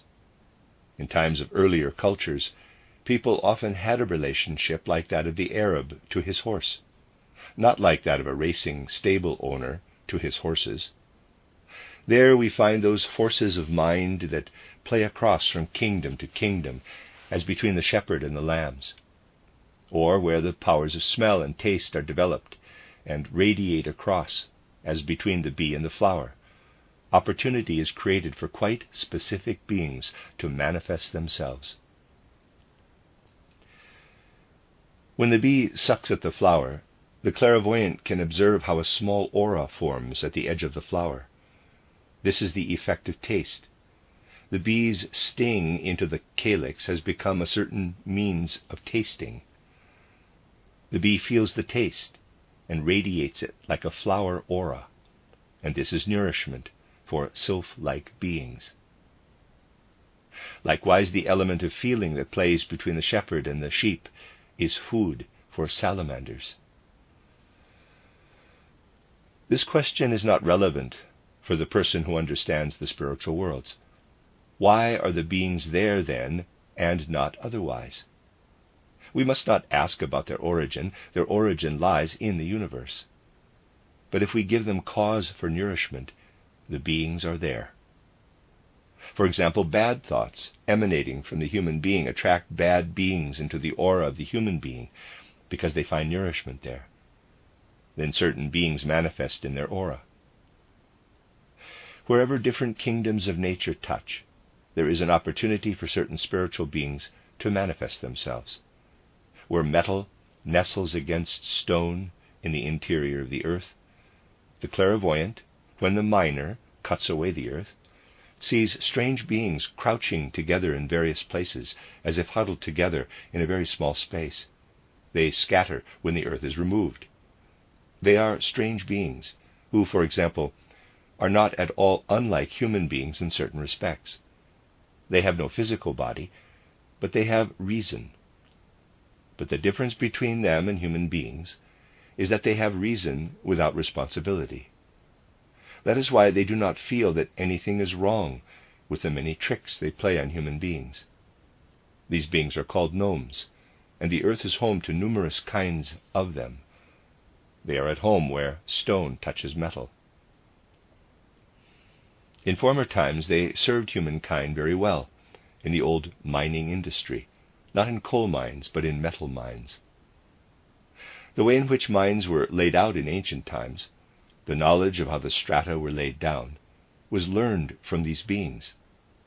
And the lie of the best seams was known by these beings who were familiar with how the strata were distributed in the interior of the earth, and who could therefore give the best instructions as to how they should be worked. If we don't want to work with the spiritual beings, and only rely on our senses, then we reach a dead end. We have to learn certain procedures from these spiritual beings in order to explore the earth. Likewise, beings manifest themselves at springs. Where the stone touches the spring, the beings that are bound to the element of water manifest themselves, the undines. Where animal and plant touch, the sylphs work. The sylphs are bound to the element of air. They guide the bees to the flowers. So we owe almost all useful knowledge of beekeeping to the old traditions. And especially in beekeeping, we can learn a lot from them. For what exists today as science about the bees is completely erroneous, and the old wisdom which has been passed down through tradition is only misled by it. Science turns out to be something useless here. The only useful things are the old techniques, the origin of which is unknown, because humans at that time used the spiritual world as a guide. Nowadays, people also know the salamanders, because when someone says, "Something is coming to me, I don't know from where," it is usually the action of the salamanders. When humans enter into intimate contact with the animals, as the shepherd does with his sheep, then they have knowledge whispered to them from beings that live in their surroundings. The shepherd had the knowledge he had about his flock of sheep whispered to him by the salamanders in his surroundings. These old insights have dwindled today and must now be regained through well-tested occult knowledge. If we continue with these thoughts, we will have to say to ourselves, we are completely surrounded by spiritual beings. We walk through the air, and it is not only chemical substance, but every breath of wind, every current of air is the revelation of spiritual beings. We are surrounded and completely suffused by these spiritual beings. And in the future, human beings must have a knowledge of what lives around them if they are not to experience a very sad fate that will make their life shrivel. Without this knowledge, they will no longer be able to progress. Human beings must ask themselves, where do these beings come from? Where do these beings have their origin? This question leads us to an important insight, and in order to form a view of it, we must make clear to ourselves how certain facts play out in higher worlds, where through certain things something which is harmful and evil is transformed by wise guidance into good. Let us take waste, manure, as an example. It is something which has been cast off, and through wise use acts in the economy as a basis for later plant growth. Things that seem to have fallen away from higher development are taken up again by higher forces and transformed. This is particularly evident in the beings of which we have spoken, and we realize it to a very special degree when we trace the origin of these beings. How do salamander-like beings come about? Let us look at it for a moment in detail. Salamanders are beings that need a certain relationship between humans and animals. Animals do not have such an I, capital, such as humans have. Such an I only exists on earth in present-day human beings. These human eyes are such that every human being has an I enclosed within them. It is different with animals. Animals have a group I, a group soul. What does that mean? A group of animals of the same kind and shape has a common I. For example, all the individual lions have a common I, all the tigers, all the pikes. The animals have their I in the astral world. It is as if a human being stood behind a wall with 10 holes and stuck their 10 fingers through it. The human being is then not visible, but any sensible person would conclude that there is a central force that belongs to the 10 fingers. So it is with the group I. The individual animals are merely the parts. What they belong to is in the astral world. These animal eyes are not human-like, although spiritually speaking, they can be compared with each other, for an animal group I is a very, very wise being. The human being, as an individual soul, is far from being so wise. Let us think, for example, of certain species of birds. What wisdom lies in the fact that they migrate at very definite altitudes and in very definite directions, in order to escape the winter and return again in the spring by other routes? In this flight of birds we recognize the wise working forces of the group I's. We can find them everywhere in the animal kingdom. People are very narrow-minded about human progress. Let us remember our school lessons, where we learned how in the Middle Ages the stream of our modern time gradually arose. The Middle Ages certainly had significant things to record, such as the discovery of America, the invention of gunpowder, the art of printing, and finally linen paper. It was indeed a significant advance that this product was used instead of parchment, but the wasp group soul had already made the same thing thousands of years ago, for the wasp's nest is made of exactly the same material as man-made paper. It is made of paper. The human being will only gradually find out how certain combinations of their spirit are connected with what the group souls have worked into the world. The group souls are in perpetual motion. The clairvoyant sees a constant flickering along the spine of the animals. The spine is enclosed as if by flickering light. The animals are traversed by currents which go round the whole earth in all directions in infinite numbers, like the trade winds, and which act on the animals by flowing round the spinal cord. These animal group souls are continually in circular motion at every height and in every direction around the earth. These group souls are very wise, but they lack one thing that they do not yet have. They do not know love, what is called that on earth. Love is connected with the wisdom in the individuality only in humans.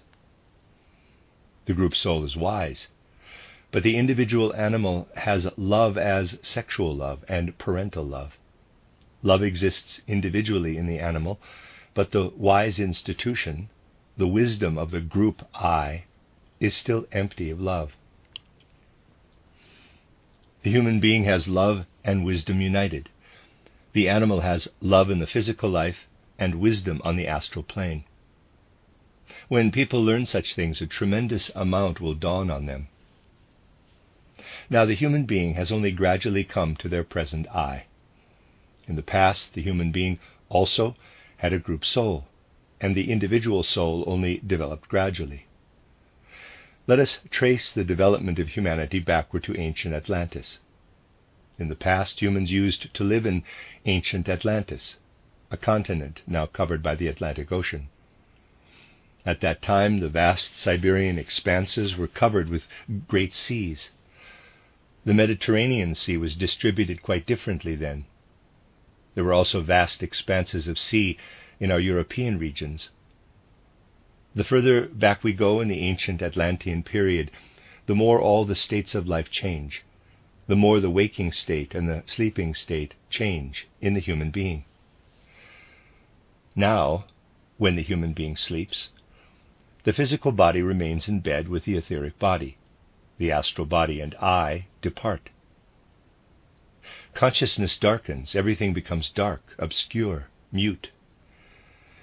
In Atlantean times, the difference between sleeping and waking was not yet so great. In the waking state, the human being did not yet see such firm boundaries, such sharp outlines, such strong colors attached to objects. When they woke up in the morning, they were immersed as if in a mass of fog. The clarity was no greater than when, for example, we see lights through fog with an aura. But instead, their consciousness did not really cease during sleep. That is when they saw spiritual things. As humans progressed, the physical world gained more and more of its contours, but conversely the human being lost their clairvoyance. Then the difference became ever greater. Up in the spiritual world, it became ever darker. Down in the physical world, it became ever brighter. All myths and legends originate from the time when the human being still had perception up there in the astral world. When they came up into the spiritual world, they met Wotan, Baldur, Thor, and Loki, and beings who had not yet descended to the physical plane. This was experienced in the past, and all myths are memories of living realities. All mythologies are such memories. These spiritual realities have simply disappeared from people's minds. In those days when the human being dived down into the physical body in the morning, they had the feeling, you are an individual, a single one. But when they dived back into the spiritual world in the evening, they had the feeling, you are not an individual at all. You are only a member of a great whole. You belong to a great community. Tacitus still tells us that the ancient peoples, the Heruli, the Cherusci, felt themselves more to be a tribe than individuals. This feeling that the individual belonged to the tribal group, that they belonged to the tribal community, is the origin of certain customs, such as the blood feud. Everything that belonged to the whole tribal group soul was one body. Everything happens gradually in the process of development. Only gradually did the individual consciousness develop out of this absolute tribal group consciousness. In the descriptions of the period of the patriarchs, we also have traces of the transition from the group soul to the individual soul. In the time before Noah, memory was quite different.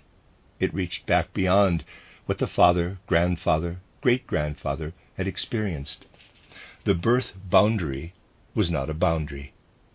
In the same blood, the same memory continued to flow as far as generations far in the past.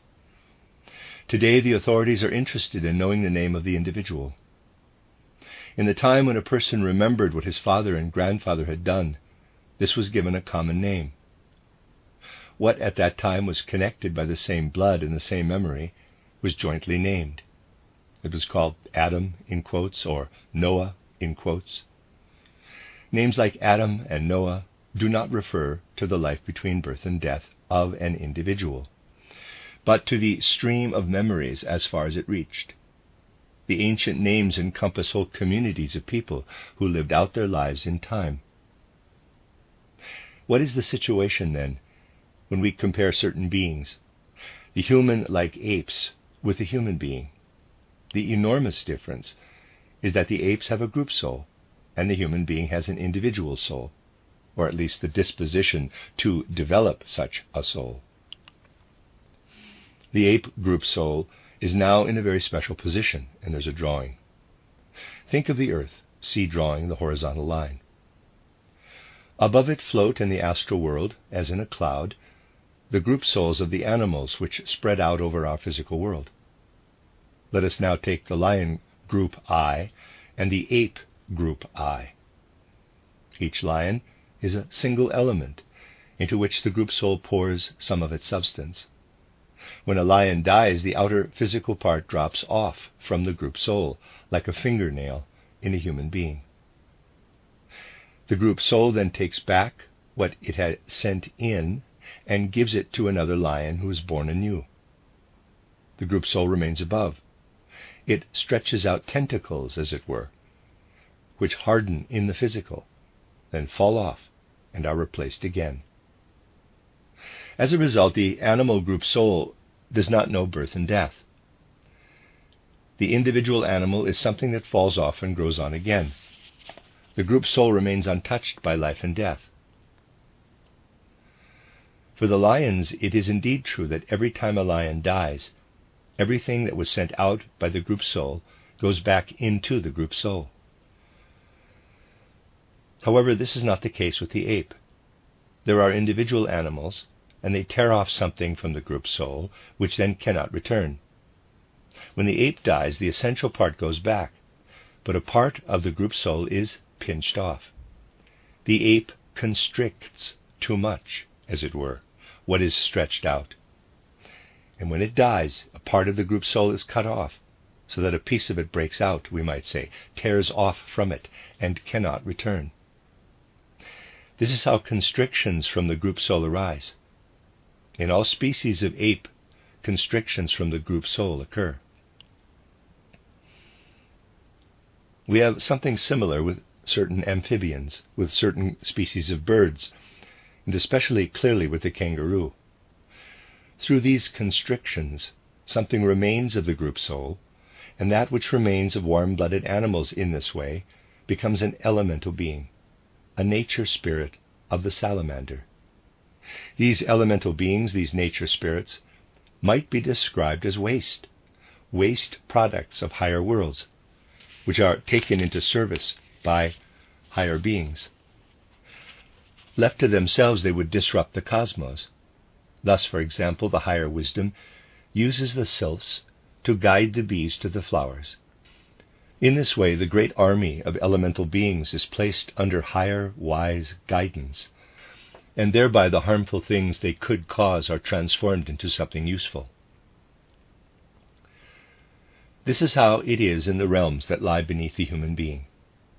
But it can also happen that human beings themselves cut themselves off from their group soul, and as an individual soul, find no possibility to develop themselves further. For while, as a member of their group soul, they were guided and led by higher beings, they are then left to their own guidance. If the human being does not assimilate corresponding spiritual knowledge, then they are in danger of cutting themselves off. This is the question that arises. Now, what is it that keeps the human being from being cut off, from wandering about without direction and a goal, whereas formerly the spiritual group soul gave them a direction? We must be clear that the human being is becoming more and more individualized, and that in the future they will increasingly have to unite with other human beings on a voluntary basis. In the past, the link existed through blood relationships, through tribes and races, but this union is increasingly coming to an end. Everything in the human being is increasingly directed toward becoming an individual person. Now, only the opposite path is possible. Think of a number of people on earth who say to themselves, "We are going our own way. We want to find the direction and goal of the path within ourselves. We are all on the way to becoming increasingly individual human beings." Here we have the danger of fragmentation. Now people can no longer tolerate even spiritual unions. Today we go so far that everyone presents their own religion and their own opinion as the highest ideal. But when people internalize ideals, this leads to unity, to a common opinion. We recognize inwardly, for example, that 3 times 3 equals 9, or that 3 angles in a triangle are 180 degrees. That is inner cognition.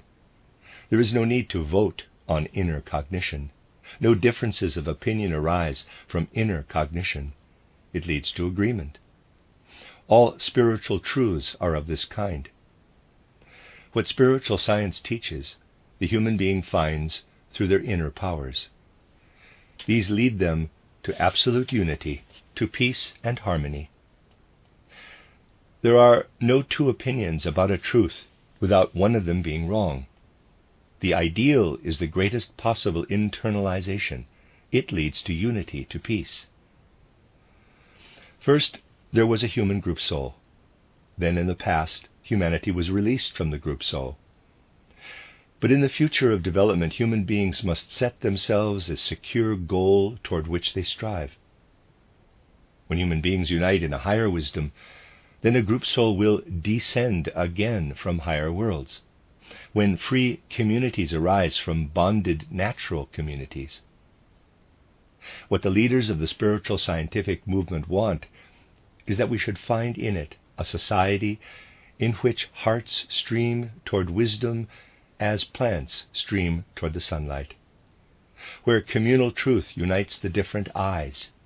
We give the higher group soul the opportunity to descend. By turning our hearts together toward a higher wisdom, we embed the group soul. In a certain sense, we form the bed, the environment, in which the group soul can incarnate itself. People will enrich life on earth by developing something that will enable spiritual beings to come down from higher worlds. That is the goal of the spiritual scientific movement. This was once placed before humanity in a grandiose, mighty form, to show that without this living spiritual ideal, human beings would pass into a different relationship.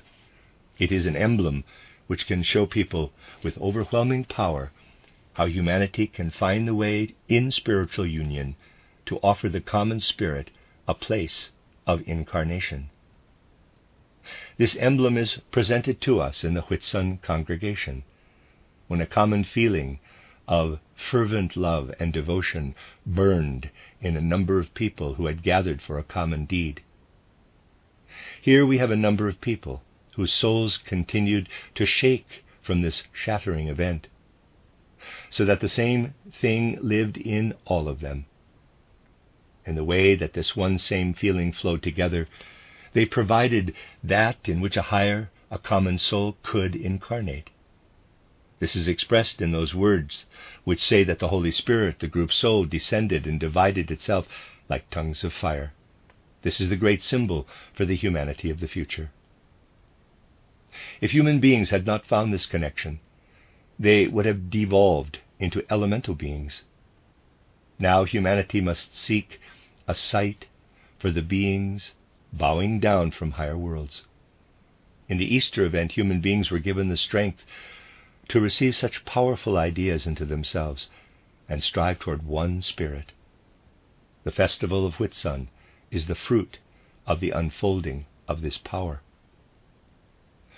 Through the souls streaming toward joint wisdom together, something is to be accomplished which establishes a living relationship with the powers and beings of higher worlds, and with something which currently still holds so little significance for humanity as the festival of Whitsun.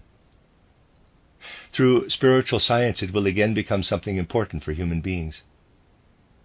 When people know what the descent of the Holy Spirit will mean for them in the future, then the Whitsun festival will come alive again.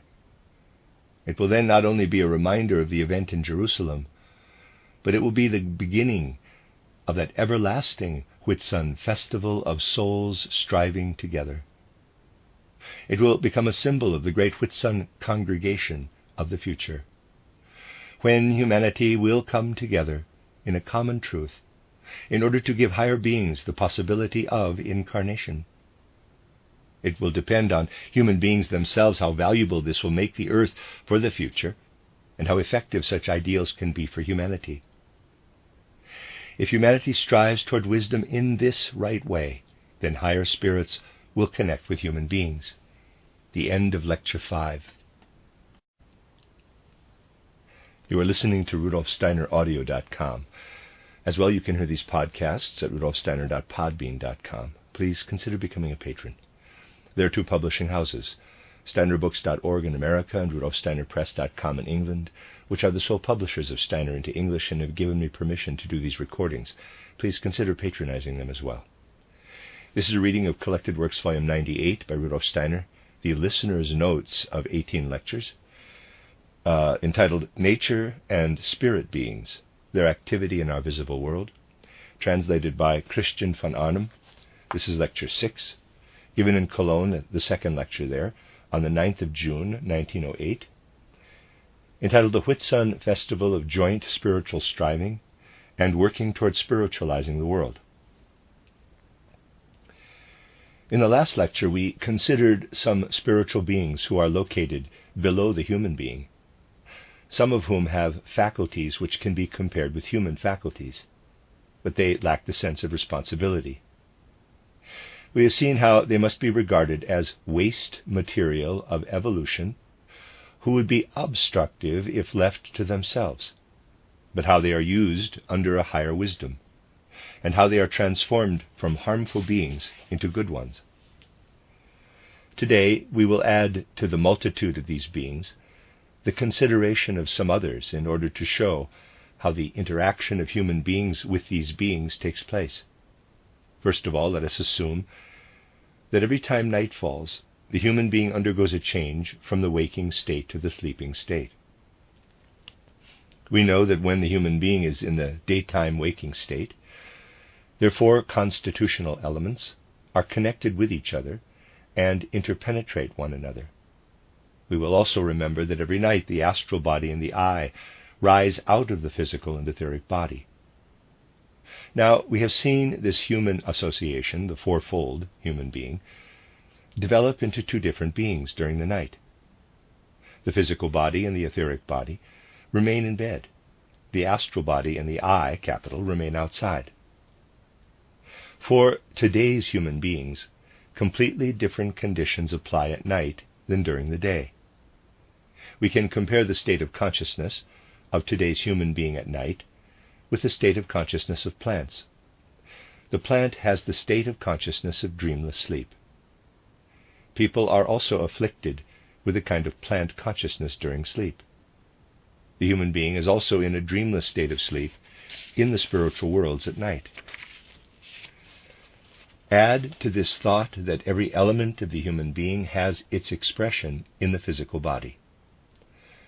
The physical body is, we might say, the result of the basic elements of the human being. The I, capital, has its expression in the blood. The astral body has its expression in the nervous system. The etheric body has its expression in the endocrine system, and the sensory system stands as an expression for the physical body. If we see in the physical body of the human being an expression of the way the various elements are revealed, we have to say that the blood circulation exists through the individual I. No nervous system can exist without the astral body structuring and creating this nervous system. At night we draw the astral body and the I out of the physical body, but not the nervous system and the blood. But blood and I belong together, and the astral body and the nervous system belong together. The human being behaves in an extraordinarily callous manner in relation to their body at night. In order for human beings to have tools for the I and for the astral body, the blood and the nervous system had to come into being. Now they leave the blood and the nervous system at night. It is impossible for a physical body with blood and a nervous system to exist even for a second without the astral body and the I. The plant could exist without the latter because it has no nervous system and no blood system. We would find the physical body dead in the morning if we depended only on ourselves at night. We deprive it of the higher forces, the astral body and the I, which have to supply the physical body. What we do not do, other beings must do at night. At night they penetrate the physical body and the etheric body. They lower themselves into the physical body and etheric body. Every night higher spiritual beings enter the physical body and etheric body of the human being and carry out the work that is undertaken by the I and astral body during the day. These are high, exalted beings who once created the physical body and etheric body of the human being, and who take care of them again at night. The astral body with the I is above in the higher world at night. The physical body and the etheric body remain below. At night they are abandoned by the astral body and the I. To the same extent that they are abandoned by the astral body and the I, the forces of higher beings move into them. The etheric body of the human being is not the same as the etheric body of plants. Higher forces from a higher world flow into the physical and etheric body of the human being at night. The following can happen. During daytime consciousness, the human being continually acts on the physical body and the etheric body. When the human being thinks and feels, this takes place in the astral body, but it passes over into the etheric body and the physical body. It comes to expression therein. In former times, the physical body and the etheric body emerged purely from the will of the higher beings. But once the human being becomes aware of their I, the influences of these higher beings leave the physical body and the etheric body. That which lives in the soul is not without effect on the physical body and etheric body. The anatomist cannot, of course, determine what changes are taking place in the human physical body and etheric body, but they are taking place. A big effect takes place in the physical body and etheric body when a person dies. Lying and hypocrisy are processes in the soul and in the eye. From a materialistic point of view, we can believe that lies only take place within. But the occult observer knows that changes take place down as far as the physical body, as far as the structure. Such changes also take place through the numerous conventional lies that live in the world. Let us look at material reality. We know how our lives are peppered with all kinds of untruths. When people say something to each other that they don't mean, it's like the imprint of a seal in sealing wax. This imprint remains. All hypocrisy, untruthfulness, slander remains like an imprint in the physical body. When a person leaves their physical body and etheric body at night, such imprints can be seen. Now, the beings from the higher worlds come and find them there. This is not compatible with the higher worlds. Thus, something new enters, something entirely new is created. Now, the higher beings pinch off entities through the physical body, which then lead an independent existence between our worlds. In occult science, they are called phantoms. They are called phantoms because they are closest to physical perception. They are, furthermore, beings with physical laws. They buzz through our space. They stop human development.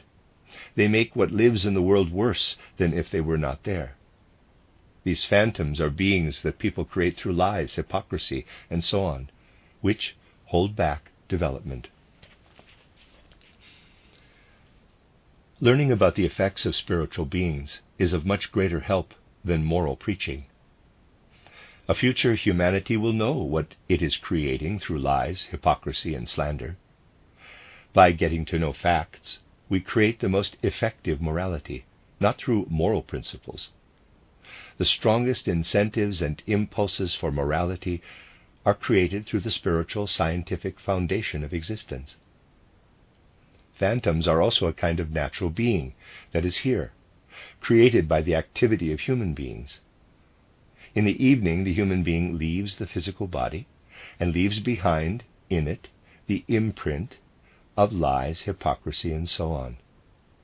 When the human being enters again in the morning, these phantoms first stream out of the physical body.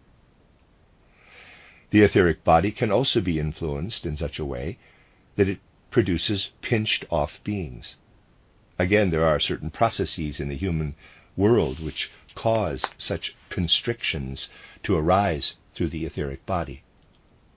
All things, such as unjust bad laws, which inflict punishment in an incorrect way, bad institutions in a social community, have an effect on the etheric body, so that in the etheric body those beings are pinched off, which are just laughed at today in these deluded times. These beings are specters, ghosts. True ghosts are those to whose class or order such beings belong.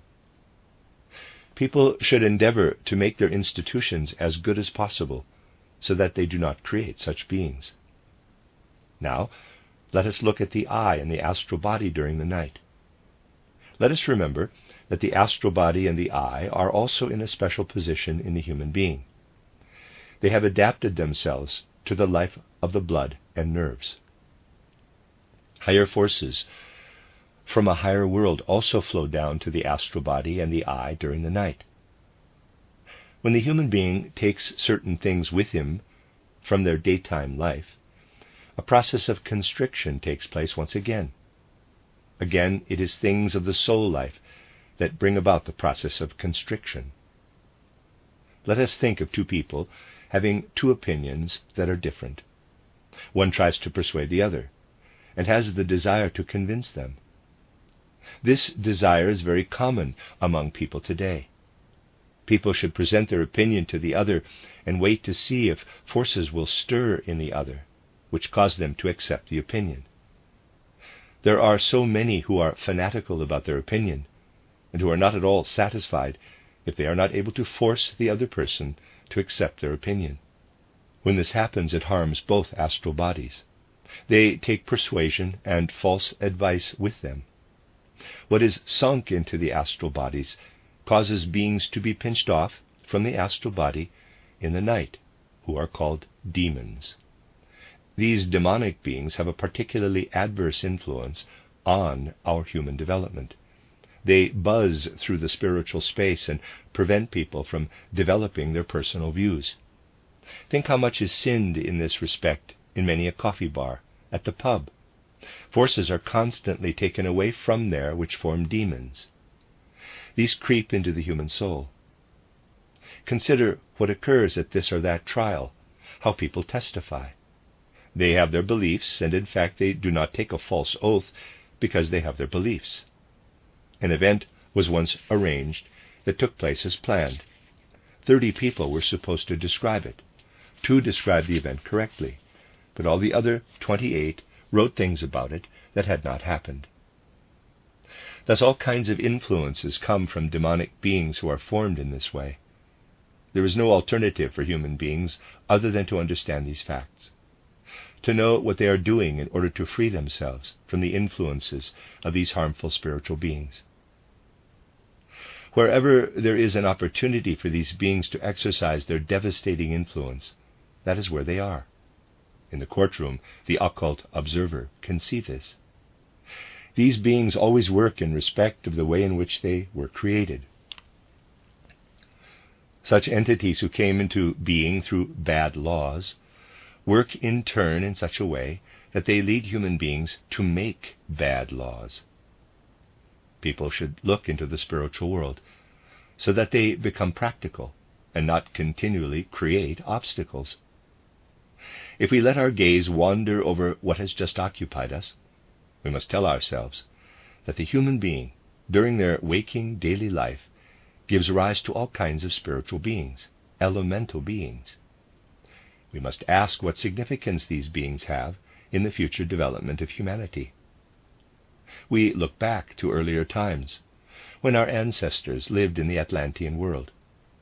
If we were to go back far enough in the old Atlantean development, then we would gradually come to find human beings in a quite different form.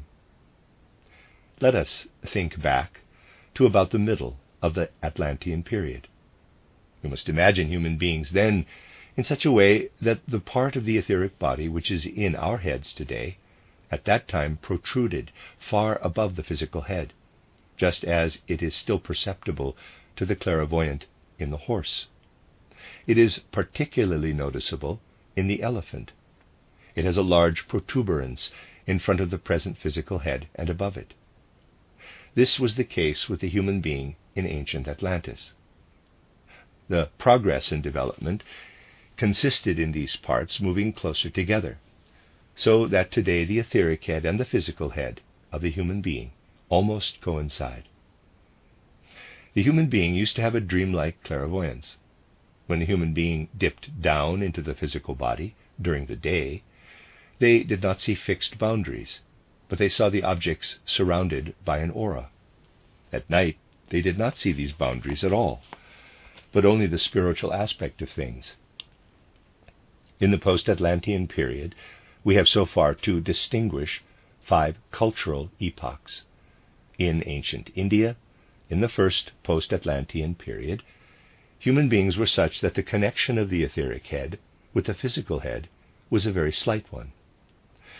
The connection between the etheric head and the physical head became stronger and stronger. It has become strongest in our time, the 5th post-Atlantean culture, where human beings have descended into the physical material world, where human beings have penetrated deepest into matter. In these many incarnations, during the various epochs, human beings have learned many things up to the day of their present incarnation. Everything that happens in the world happens in a descending and an ascending line. As true as it is that the etheric head has become more and more connected with the physical head, it is equally true that a loosening gradually occurs. We have already arrived at the time when the etheric head begins to loosen again. We must distinguish here between evolution of the race and of the soul. There will be souls in the future who did not do enough while the etheric head was united with the physical head. Today, as a result of the etheric head becoming united with the physical head, many are resisting the acceptance of spiritual truths. Those who accept spiritual truths now will, when they return later, have absorbed enough in this incarnation to find the connection. Those, however, who neglect now what must happen, will find no bodies in the future that suit them. For the evolution of the race will create normal bodies, which will fit the souls who have not missed anything. Others will be such that the loosened etheric body cannot absorb anything. These people will be a special type of human being who will fall out of the progressive evolution of humanity. It takes something to find one's way into a future body. Think of a soul that will live in a body that has a loosened etheric body. That soul would no longer understand if you talked to it about demons and so on. Today is the time when we can speak about these things. Once the etheric body is loosened again, one cannot. Now the etheric body is called upon to have different perceptions.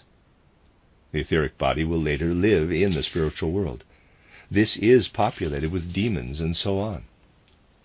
Then this world of spiritual beings will be all around human beings. And if they are not prepared for it now, through the teachings about it, then they will not know how to deal with these beings later on.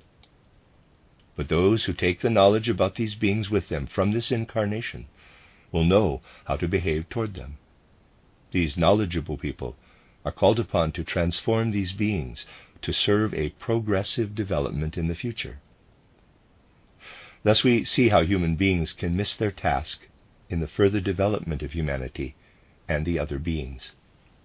All these demons, ghosts, and phantoms, today they are harmful, but in the future we will transform them to serve the progress of humanity. But human beings must prepare themselves for this. Soul and race development do not run side by side. In the future, people will divide into good and evil. As one part evolves in the right way to transform the demons, ghosts, and phantoms in the future, they will push down another part. These will be the evil ones. What the human spirit creates has a real meaning. That is how it has always been in the development of humanity. Let me give another example as to how human beings are involved in creating the world today. Look at the fourth cultural period, at the Greek temple. The idea of the temple first arose from the human soul. The idea of the temple rests on what we call the pillar and on what the pillar supports. Never again in humanity has it been possible to place ourselves in supported space as it was then. Let us compare a Greek temple with a modern building.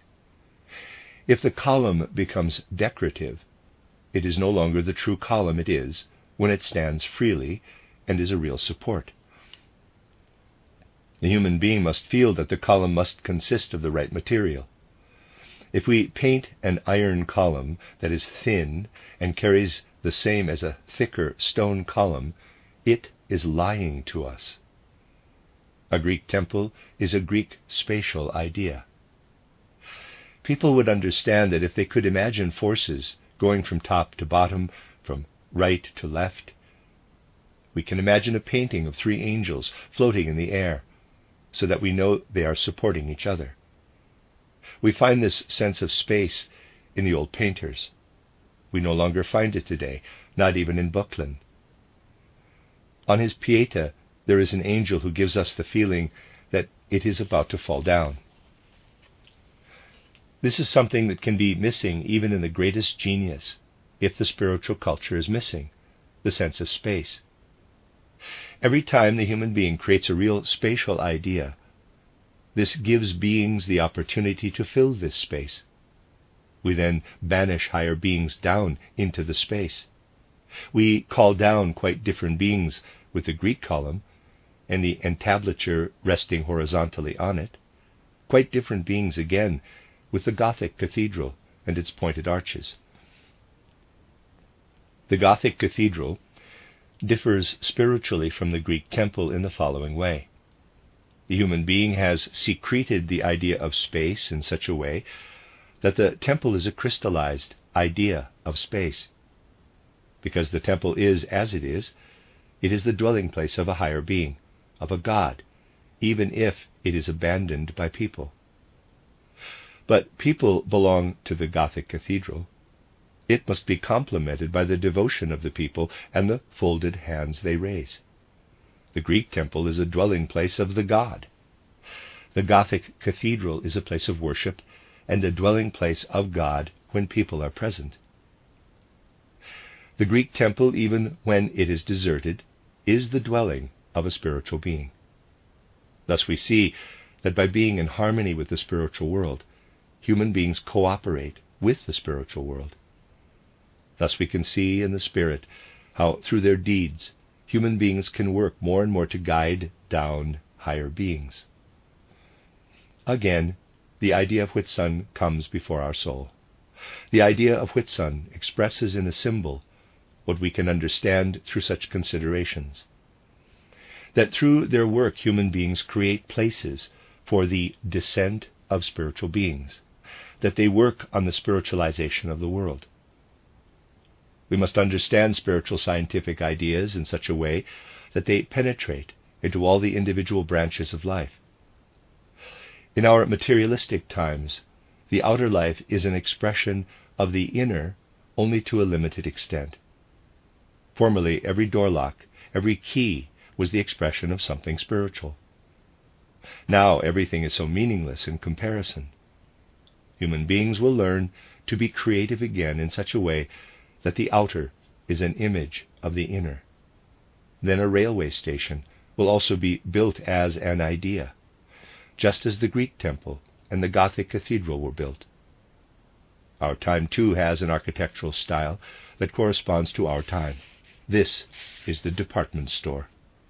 It is the imprint of the idea of utility, the imprint of human egoism. The time of utility has produced the department store as its only original style. In the past, people built what they felt in their soul into the architectural style. The department store is the expression of 19th century sensibilities. But now there already exists a spiritual movement that is preparing for the introduction of the Spirit in a later time. People who understand the anthroposophical movement in this way are putting the idea of Whitsun into practice. In the future, we will see the anthroposophical ideas crystallized in the things that will cover the earth. The end of Lecture 6 and the end of Part 1 of the book. You are listening to RudolfSteinerAudio.com. As well, you can hear these podcasts at RudolfSteiner.podbean.com. Please consider becoming a patron. There are two publishing houses, SteinerBooks.org in America and RudolfSteinerPress.com in England, which are the sole publishers of Steiner into English and have given me permission to do these recordings. Please consider patronizing them as well. This is a reading of Collected Works Volume 98 by Rudolf Steiner, the Listener's Notes to 18 lectures, entitled Nature and Spirit Beings, Their Activity in Our Visible World, translated by Christian von Arnim. This is the beginning of Part 2 of the book, with Lecture 7, given in Nuremberg on the 1st of December 1907, entitled The Relationship of Human Beings to the World Around Them. Today I will speak to you about manifold and different things, through which a kind of thread can easily be drawn, for which you yourself will easily find a certain coherence. Above all, I would like to say a few words to you about the relationship of the human being to the world around us, about the sentiments and feelings of the human being toward the world, and how these sentiments and feelings can deepen out of the theosophical worldview. In this way, I would like, above all, to evoke the feeling that it is not the same to look at the world as a person with the ordinary present-day average education and average worldview, and to look at the world as a theosophist. If we want to elevate theosophy from what many know it to be, from a theory, from a sum of teachings, to something that has soul, that fills the soul, that purifies and ennobles all our sentiments and feelings, we must, if we want to elevate it to a life content, be able to experience the things we can learn through it, to really apply them, we might say, to our life at the most everyday level. We will only have absorbed theosophy in the right way when we understand, for example, how to look at a plant or a field or a mountain or an animal in a different way than we were able to look at it or feel it before we became theosophists. And we will be able to delve into what is meant by this when we delve into the essence of what is called self-awareness. You all know self-awareness in the human being. You know that we distinguish in the human being the four elements: physical body, etheric body, astral body, and I, capital. And that through the human being becoming conscious of this I, what we call self-awareness arises. This not only has the possibility of knowing about the world around, but also of knowing about itself, that we are a being of an independent kind. If you really think this thought through to the end, you can reach a conclusion as to how you should conceive of this self-awareness in the human being themselves. The question now arises: what is it like in the animal, the plant, the mineral? Can we speak in a certain sense of self-awareness in animals, plants, and minerals? People who simply say, "Why should not every stone have an I in the same way as the human being? It is only that human beings do not perceive one." They speak without knowledge of the matter. For on what we call the physical plane, only the human being has self-awareness, an I, not the animal, not the plant, not the mineral. The human being differs from animals, plants, and minerals in that they have this I here on the physical plane, in the ordinary world. Now you must not take the words I am about to speak in such a way that you immediately think of them with an either-or attitude. You must be clearly aware that certain higher animals, especially those which live together to a great extent with human beings, such as domestic animals, have a kind of self-awareness, which is already today in a certain way equal to that of a lower wild human being. There are differences of degree everywhere. We are not speaking of the transitions, but of things in the main, as they are, so to speak, in average state. In the animal, we do not generally find self-awareness here on the physical plane. What is this self-awareness of the animal like? You can come to understand it if you ask yourself, where is the self-awareness of each of my fingers? Then you must say to yourself, your own consciousness is the self-awareness of your finger. It is not conceivable without your common consciousness. In your eye, your 10 fingers have their common consciousness, their common I, as do your other limbs.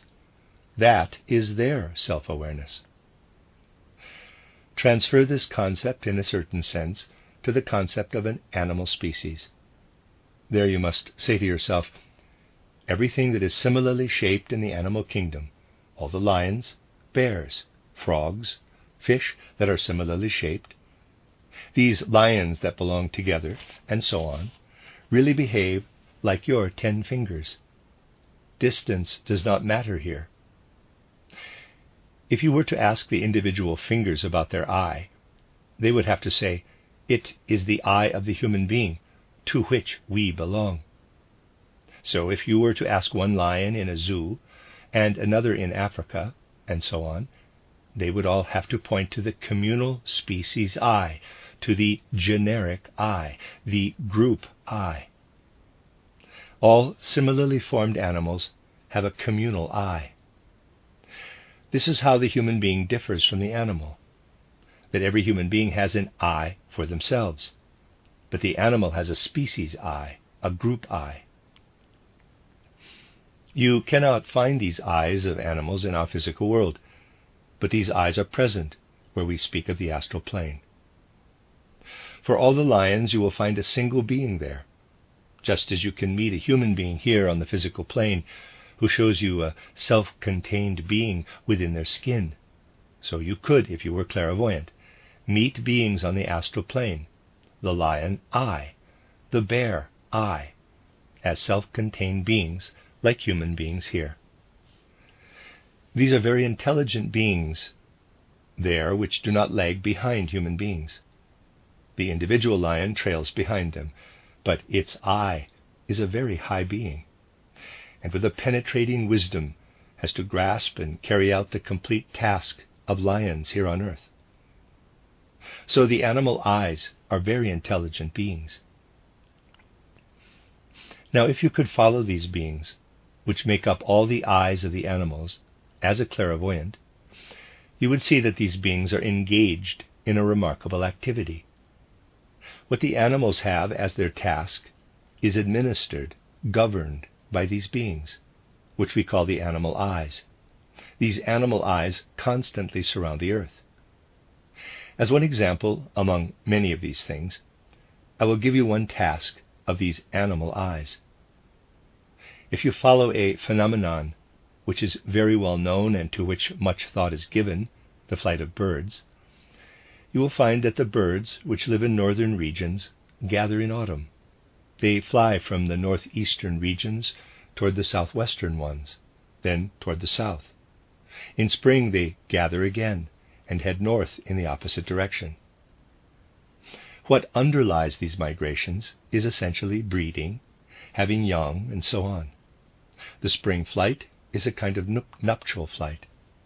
The regularity that lies in it is taken care of by the group souls. They arrange all this. And you can follow the lines in the flight of birds. One kind of bird flies this way, another that way, one low to the ground, another high in the air. Everywhere you will find a deep wisdom within.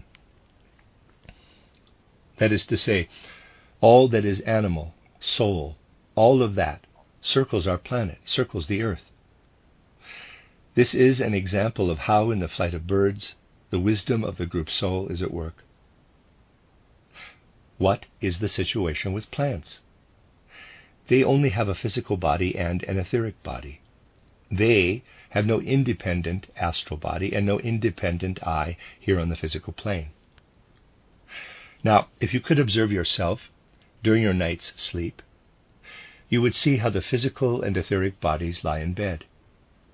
What lies in bed has the value of a plant. That is what the plant is all the time. That which dwells in you during the day, during your waking state, that which is in your physical body is outside your physical and etheric body at night. With the plant, what you lift out at night is always outside. This removal is linked to something else. Let us suppose that you were all to fall asleep here, which is of course not what we want. Then all your eyes and astral bodies would lie outside. You would not be able to be as separate as you are now in the physical body. They would mingle more, form a more unified mass, as if they were undulating in one another. In a certain way they would dissolve into a common astral body of the earth and draw strength from this common astral body of the earth, which is mixed with that of the sun, to remove fatigue. This is how it is always with the plant. What you see before you in the plant is a physical and etheric body, but the plant has the astral body outside itself. The whole earth has a common astral body, and that is the astral body of the plants. And the earth has a common I, and that is the I of the plants. So that you must look for the I of the plants in the common I of the whole earth. And now all the plants on earth appear to you as your fingers appear to you. You are an organism, and your fingers grow out of it. The whole earth is an organism, and the plants are literally limbs of the earth and belong with it to a common consciousness. And what follows from this is literally true. If you are hurt, if someone cuts into your flesh, you feel pain. Similarly, under certain conditions, the whole earth can feel pain. But the earth cannot feel pain if, for example, you cut a plant or a flower. That would not make the earth feel pain. What causes the earth pain can be understood if you know one thing. You must imagine the whole earth as a unified organism and all plants as limbs of this unified organism. Now that which is above the earth in plants relates to the earth in approximately the same way as milk relates to humans and animals. When the calf suckles on the animal, on the cow, it produces a certain feeling of well-being for the cow. The whole earth has this same feeling when you cut a flower or plant. For what the earth sends to the sun, what it sprouts, is the same thing in another form as that which lives in the milk. But if you tear out a plant by the root, it is exactly the same as if you tear off a human limb or cut into its flesh. What our earth feels when you cut a plant that is still firmly rooted in the earth has a feeling of well-being, is something quite different from when you tear out a plant by the root. You should not judge this morally, but as the facts are, and that is what they are. Now try not merely to think such a truth, but to feel it. You see, we can feel it in this way. When we go outside in autumn and see the farmer reaping the grain with his scythe, a person who knows what happens in the astral body of the earth feels something like feelings of delight, of joy, of pleasure, passing over the earth as the grain is reaped. Indeed, it is a feeling of joy for the whole earth when the reaper cuts the grain at harvest time. This is what we feel when we know what happens in the animal group soul, in the earth soul of the plants, in the group I and earth I. Thus, in the migrating flock of birds, we feel the wisdom, the wise organization of the astral beings that make these arrangements. We feel the wind of wisdom blowing through the air. And when we know that with the plant we are dealing with the earth's soul, we feel sentiment and feeling in everything that happens with the plant. We sense world spirit, the saying goes, in the surroundings of the earth when we observe the animal eye. World soul, the feeling of nature, when we observe the plant eye. And that is indeed how it is. When we consider the teachings of Theosophy, not merely theoretically, but when they fill the whole of our soul, then we have a sense of the God who is always moving through nature. And if it is the case that when a person faces another person, they know that a feeling heart beats in the other's breast, that the other feels similarly in their skin as we do, that they not only think about the other, but also feel with them, then we also gradually learn to feel something like the pulse, the warm feeling of nature. Nature becomes a living being in spirit and soul. Now, if we imagine what it means to fill nature with spirit out of these teachings, then we will experience that we learn to relate to everything in a completely different way through Theosophy, as if our feelings were purified and ennobled. How great is the indifference of the ordinary person, whether or not the scythe goes and reaps the crop. And how different is this to the Theosophist who follows the reaping scythe with their heart, and who knows that where the scythe touches, there is a living being underneath, that the astral body of the earth feels pleasure. Thus, little by little, nature is really filled with life for us. That is to say, apparently abstract teachings pass over into living feeling and sentiment. At every level of everyday life, every step is transformed when we thus let the teachings turn into feeling. And now, having understood this, let us move on to something else which we have perhaps already touched on from another angle, and which will appear to us in a new light. You turn your eyes up to the moon, to the sun. You have now seen how theosophical wisdom can kindle the feeling that we learn to empathize with our surroundings. This also extends to dead objects, to stones. It is very remarkable how we learn to judge some things in our surroundings differently. People often imagine things in the wrong way. We think we go out as people with knowledge. We want to see what is happening when something is going on outside. On one occasion we go to a quarry. The workers are hammering and quarrying the stones. There we come to the stone eye. This is now no longer only connected with our Earth planet, but the stone is connected with our whole planetary system. The stone has its center where the planetary system has it. The stone also has its feeling. But you must not think that if you break a stone, destroy it, that it will be hurt. No. If you break the stone, destroy it, it means a feeling of well-being. You see an infinite feeling of well-being pulsating out of the quarry when the men are working. But assemble stones, on the other hand, and there is pain. It is interesting to know this. The earth was a molten liquid object. You couldn't live in it.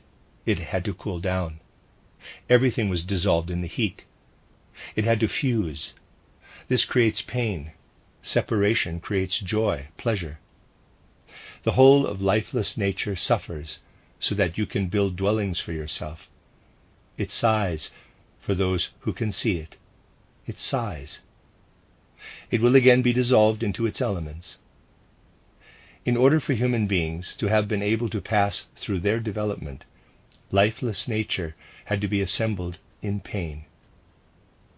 When human beings have so spiritualized themselves that they no longer need the solid earth as a foundation, the earth will be redeemed with them.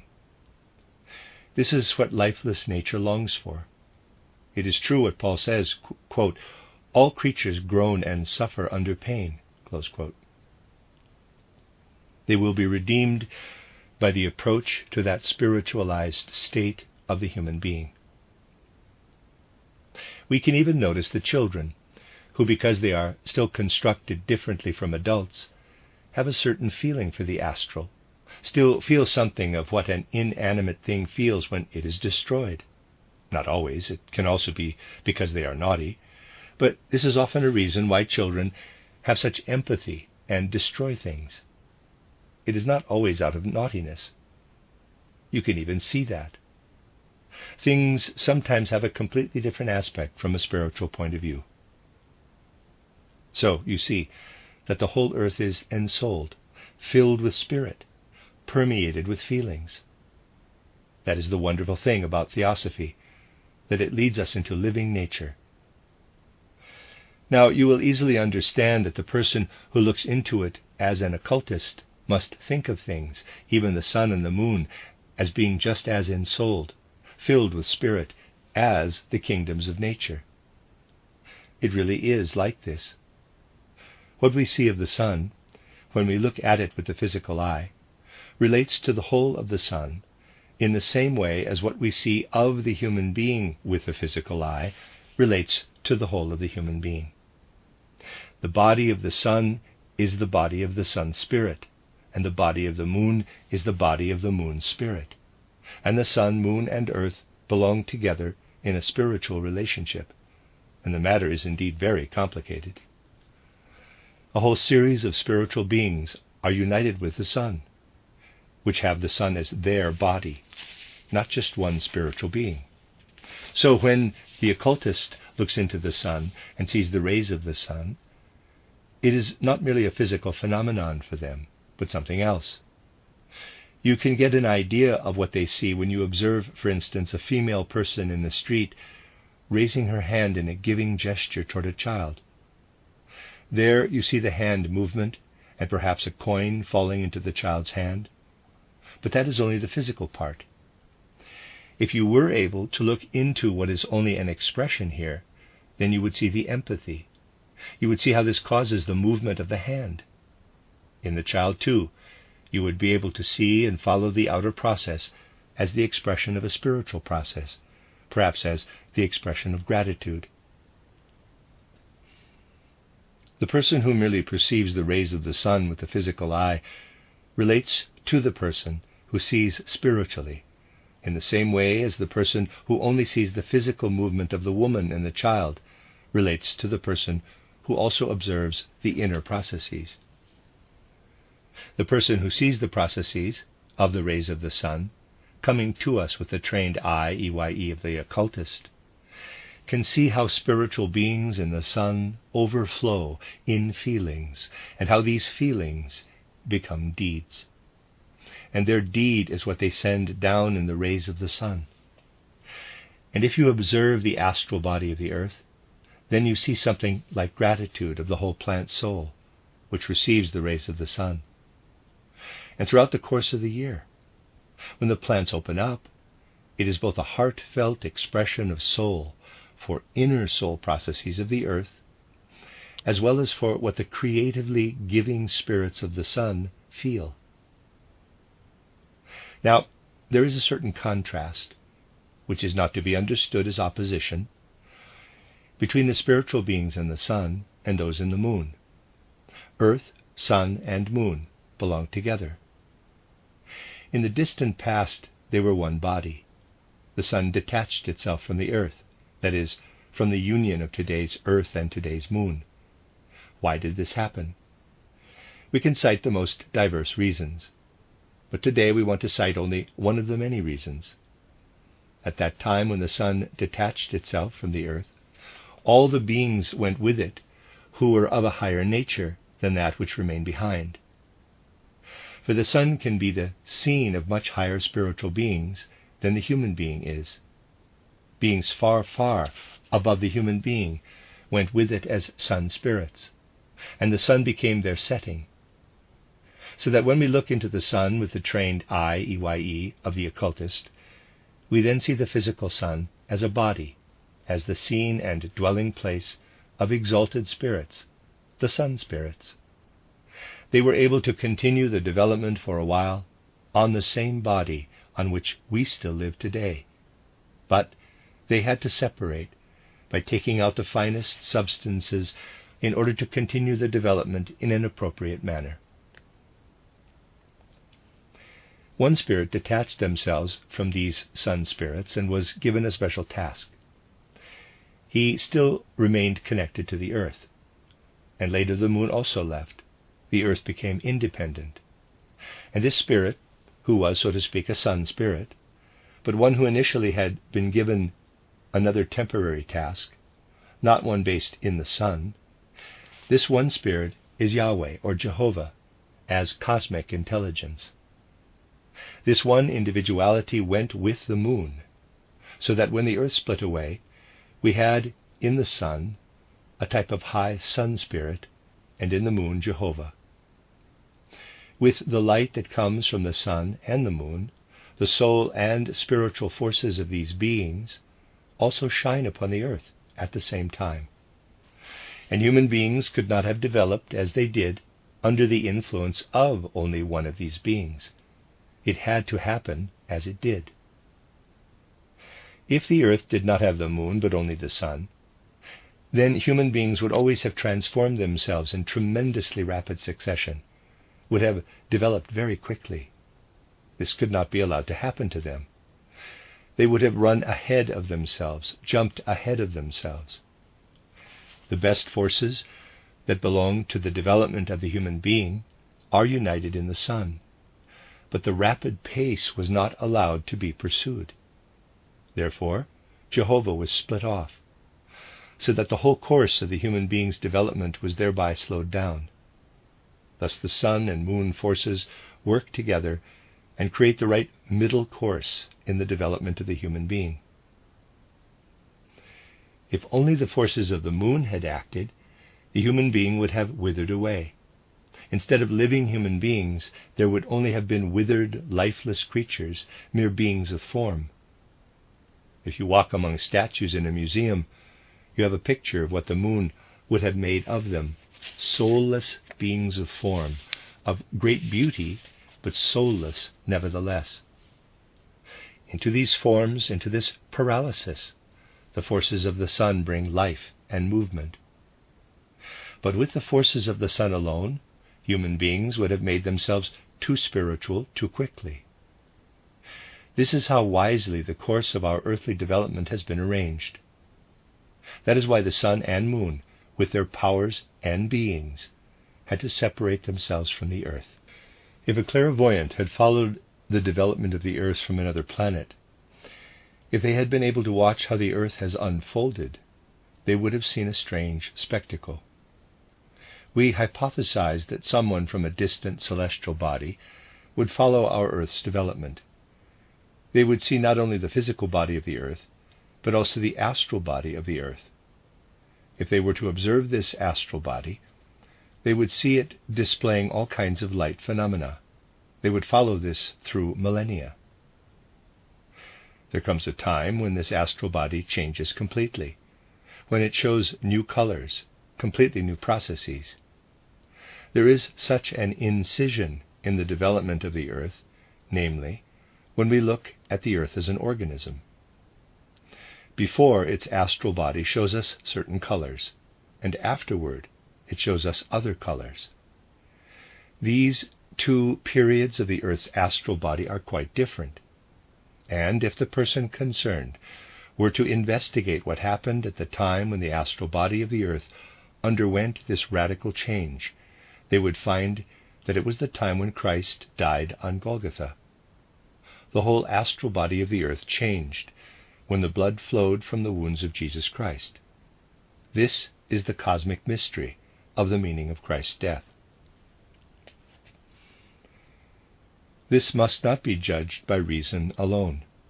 No occult training would be high enough to allow this event to be felt in its full significance. What happened in our cosmic system at this time? What changed in the astral body of the earth? The fact that from this time on, one of the sun spirits united its astral body with that of the earth. We said, we also have several among the sun spirits, 6 in number. One of them, whom we call the Christ spirit, united his astral body with that of the earth at the moment when the blood flowed from the wounds of the physical body. Since that moment, the earth has undergone an essential change, because the earth has, since, become one with the body of Christ. The Christ principle has descended from the heights of heaven. It lived in the sun body until the death of Jesus Christ on the cross. In death it united with the earthly body. Since that time, the earth as a planetary body has been the body of Christ. He has been united with the earth since that time. And we now understand in a deeper sense what it means. Quote, "He that eateth bread with me hath lifted up his heel against me." Close quote. Imagine that the earth were the body of Christ, and take these words literally. Humans walk on the body of the earth, and they eat the bread of the body of the earth.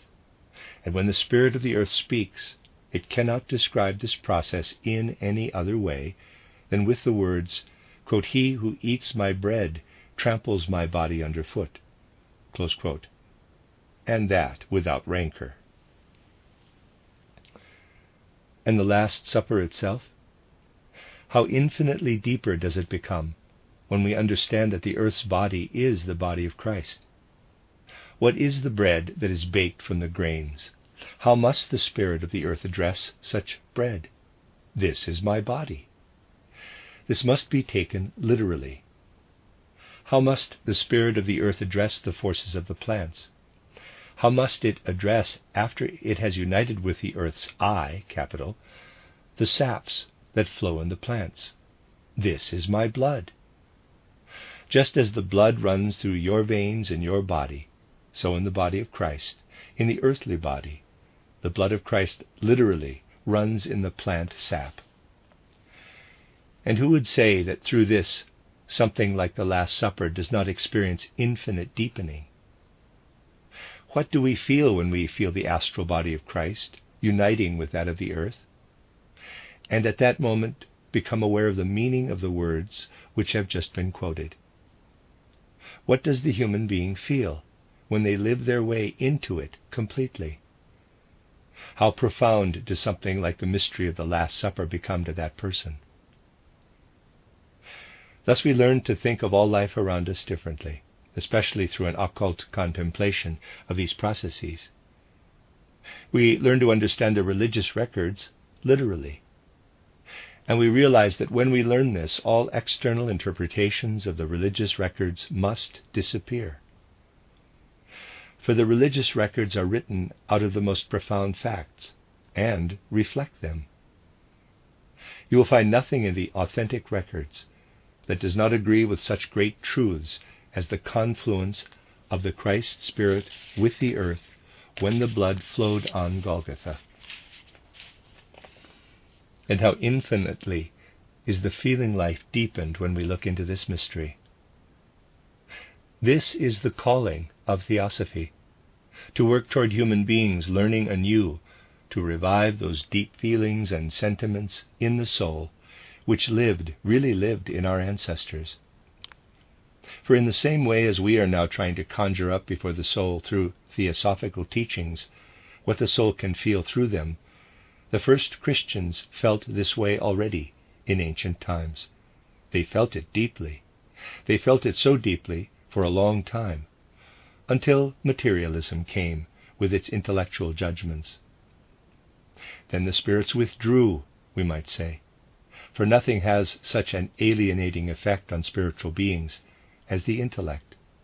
The intellect, when it dissects things, when it grasps them in its caustic criticism, also causes the spiritual beings in the human soul to flee.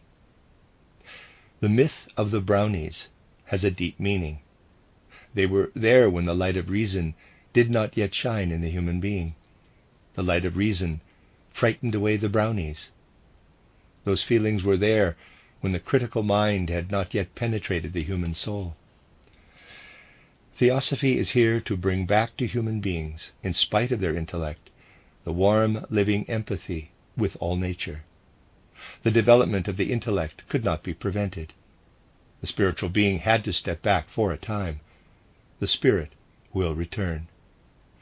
We will keep our intellect and in addition acquire the warmth, the fire of feeling, the enthusiasm, the empathy. Knowledge and feeling will be united when we penetrate to the sources of life. And a new life will sprout from the religious records when the situation occurs that Goethe wished for. Many long centuries ago, most of humanity was not yet able to read the Bible, but people did hear some of what was written in it. It was only when the printing press came along that people were able to read the Bible. Today, however, they no longer read the deep, mysterious records themselves, but what the critical minds say about the Bible. Goethe longed for an age when people would again know how to read the Bible, not about the Bible. Today, people read about the Bible. For a few pennies you can buy writings that show how the Bible is supposed to be made up of individual bits, how the Old Testament came into being piecemeal. A book has even been created which has been assembled sentence by sentence with differently colored letters to show what came earlier and what came later, what is an addition, and so on, the so-called Rainbow Bible. These things originate in the critical mind, which can only see how, on the material plane, these things were written by one person or another, which cannot see that all the writers of the biblical writings were the pupils of the great initiates who had direct insight into the spiritual world. But what matters is that we recognize the real spirit in the words, that we penetrate into what lies behind them, that we understand how the religious documents are written from deep spiritual and true knowledge. Thus we have seen how things must be understood. In this way human beings learn what is important. Then they rise to the right feeling, that is, to the right life. The end of Lecture 7. You are listening to RudolfSteinerAudio.com. As well, you can hear these podcasts at RudolfSteiner.podbean.com. Please consider becoming a patron. There are two publishing houses, SteinerBooks.org in America and RudolfSteinerPress.com in England, which are the sole publishers of Steiner into English and have given me permission to do these recordings. Please consider patronizing them as well. This is a reading of Collected Works, Volume 98 by Rudolf Steiner, the listener's notes to 18 lectures, entitled Nature and Spirit Beings, Their Activity in Our Visible World, translated by Christian von Arnim. This is Lecture 8, given in Munich on the 4th of December 1907, entitled The Elemental Kingdoms, Their Nature and Their Actions. What we have been accustomed to call the elemental kingdoms since ancient times is not as easy to understand as is usually thought after superficial observation. For these elemental kingdoms belong to that which lies behind the world of perception, behind that which imposes itself directly on the senses. The best way to gain access to such observation is to start from what is visible to the senses, from those realms that are available to human observation in the world of the senses. There we have 4 kingdoms spread out before the senses around us on the physical plane: the mineral kingdom, the plant kingdom, the animal kingdom, and the human kingdom. This is what everyone knows. Now let us be clear about what exactly we designate as these 4 kingdoms, because by no means everyone has a clear understanding of what these terms mean. That is also why it is not so easy to understand the first, second, and third elemental kingdoms, particularly when we talk about such difficult things. We must be aware from the outset that we do not arrive at any real goal if we believe that a concept which we have pinned down once, which we have put into a box once, can now also be retained in this form. In the physical sensory world, this is still possible. There, things stand side by side, nicely delimited from one another, like a book, a chalk, a rose. Here we can keep on assigning a term to each individual thing. Once we have named an object, then we can count on having something definite, something delimited. But if we go to the astral plane, which directly adjoins our world, which penetrates it as the closest, it is no longer like that. There is a world of eternal motion. If you look at the astral body of the human being, that which flows around the human being as the aura, and is the expression of drives, desires, and so on, you will see that this astral body of the human being is in a continual up and down flow of colors and forms, which change at every moment. New colors shine forth, others disappear.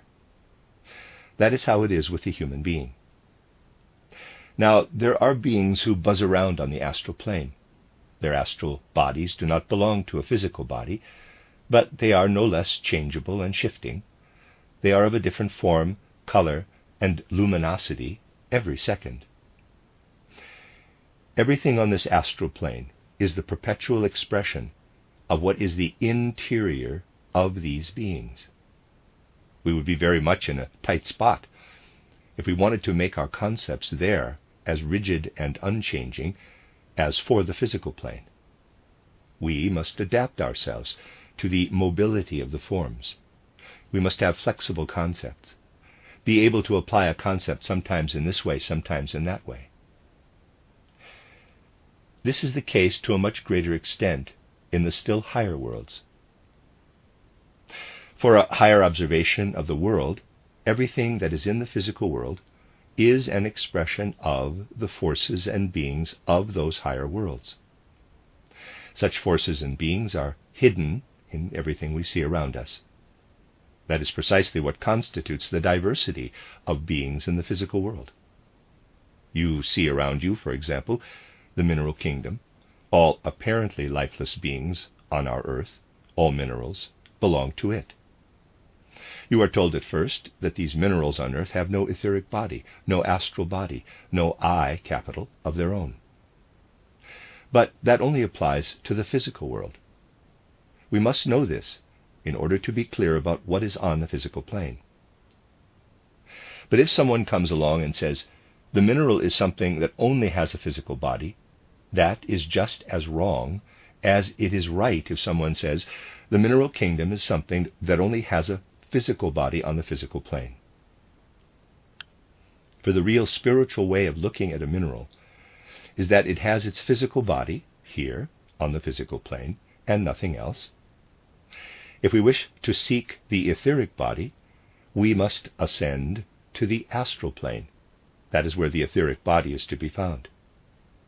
The moment a person becomes an astral clairvoyant, they see the etheric body of the mineral on the astral plane, and only its physical body here on the physical plane. And considered more comprehensively, the mineral also has an astral body, but this is not to be found on the astral plane, but we must look for it in the lower parts of the Devachan. The eye of the mineral is on the higher mental plane, on the Arupa mental plane. From there, the mineral is directed by its eye. If you want to imagine this roughly, you must tell yourself, I think of a human being who is clairvoyant up to the Devachan plane. For this clairvoyant, who still sees on the Arupa plane, the minerals appear similar to the nails of the human being. For the minerals are, as it were, the nails of beings who have their eye on the upper Devachan. You cannot imagine the nails without the human being. It is the same with the mineral and its eye. Observe a rock crystal here on earth. If you look past it, the etheric body which animates the physical body is there in the astral world. But you would not be able to perceive there that anything hurts the mineral if you inflict something on it. You do not find pleasure and joy, suffering and pain of the mineral until the Devachan, but quite differently from what we usually imagine. The mineral's sense of pain is not like that of animals. You do not have to imagine that the mineral feels pain when you hammer and smash it. In a quarry, when the workers split the minerals, apparently damaging them, in the Devachan, this is a feeling of well-being, a feeling of pleasure for the minerals. So for them it is just the opposite from in the human and animal kingdoms. When you come to the Devachan plane, that is where you can meet the spirits of the minerals. But there it is not just the mineral that belongs to the mineral personality, but a whole system, just as your individual fingernails have no special souls. If anyone were to imagine that everything astral must be on the astral plane, they would be on the wrong track. It seems so obvious to look for the astral always on the astral plane. But a distinction must be made between the inner nature of a being and the environment in which it lives. Just as your eye has no physical nature and yet lives on the physical plane, so the astral body of the mineral does not live on the astral plane, but in the lower Devachan. We must not take these concepts schematically, but we must work our way through to the more exact determination of things. Let us now take the plant as we have it before us. Here on the physical plane, it has the physical body and the etheric body. It has both of these here. But where must you look for the astral body of the plant? In the astral world, and the eye in the lower parts of the Devachan. Let us go further up to the animal. The animal has the physical body, the etheric body, and the astral body in the physical sensory world, but it has the eye on the astral plane. That is to say, just as you meet the human being here as a person, as a self-contained individual, so you find the animal eyes on the astral plane as self-contained personalities. We have to think of it like this. All groups that have the same shape have a common eye. The human being differs from them in that each has an individual eye. On the astral plane we have the lion eye, the tiger eye, and so on. There they are self-contained beings. The individual species' eyes populate the astral plane, just as human beings populate the physical sensory world. For the human being, however, the physical body, etheric body, astral body, and eye have descended to the physical plane. But only in the waking state. In the sleeping human being, it is different. In the physical world, there is the physical body and the etheric body, and on the astral plane, the astral body and the eye. Thus, in a sleeping state, the fourfold human being is distributed between the physical plane and the next higher plane, the astral plane. The human being is then equivalent to a plant on the physical plane. See the included table. Now, we have already become acquainted here with the different ways in which we have to apply the expressions astral and so on. We only come to a thorough understanding when we are clear that things cannot be moved around like pieces on a chessboard. If we now consider the human being themselves, we must look at this human being in the following way. We have the physical body, the etheric and astral body, and the I. It has often been emphasized here that it is important that we are clear about the relationship of the four elements. It is easy to think that the physical body is the most imperfect and the lowest. In a certain respect, however, it is the most perfect, for it has passed through 4 successive stages of development on Saturn, the Sun, the Moon, and the Earth. The etheric body has only reached 3 degrees of perfection. It was only added to the physical body on the Sun. It is to rise higher one day, although today it is not yet as perfect as the physical body. The astral body was only added on the Moon. It has only reached a 2-fold degree of perfection.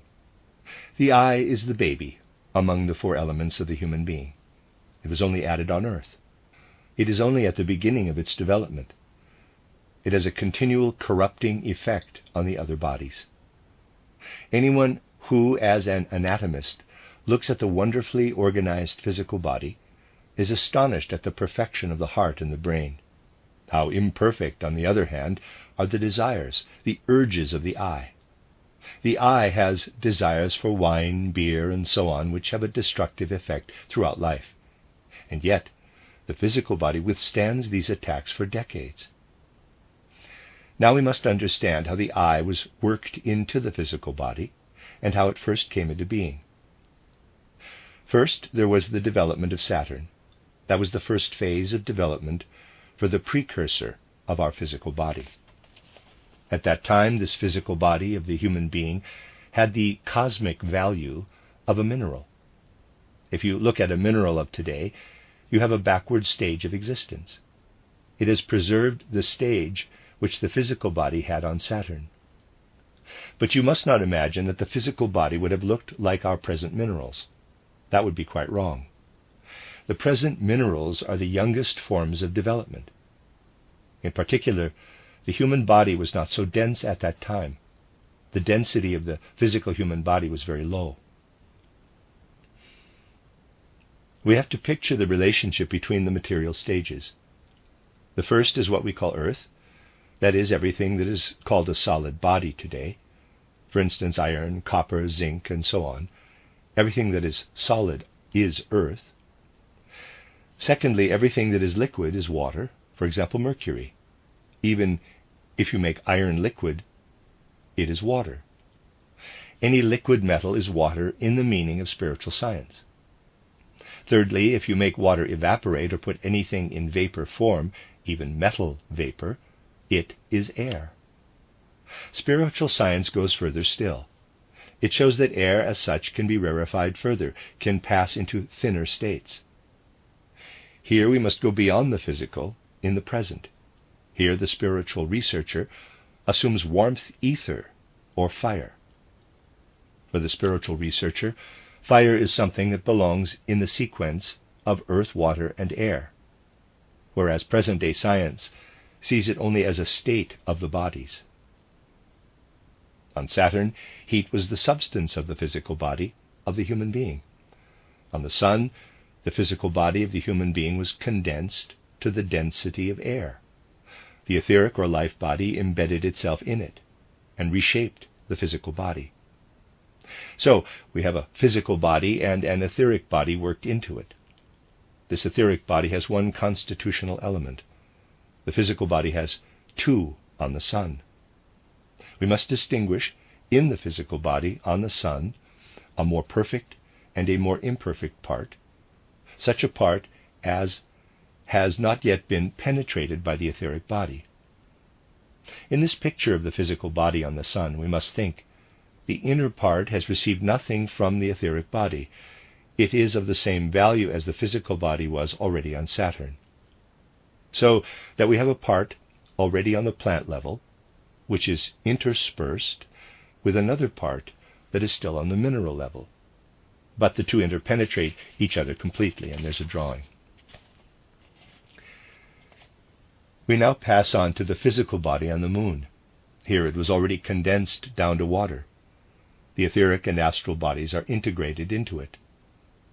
We must distinguish three different parts here.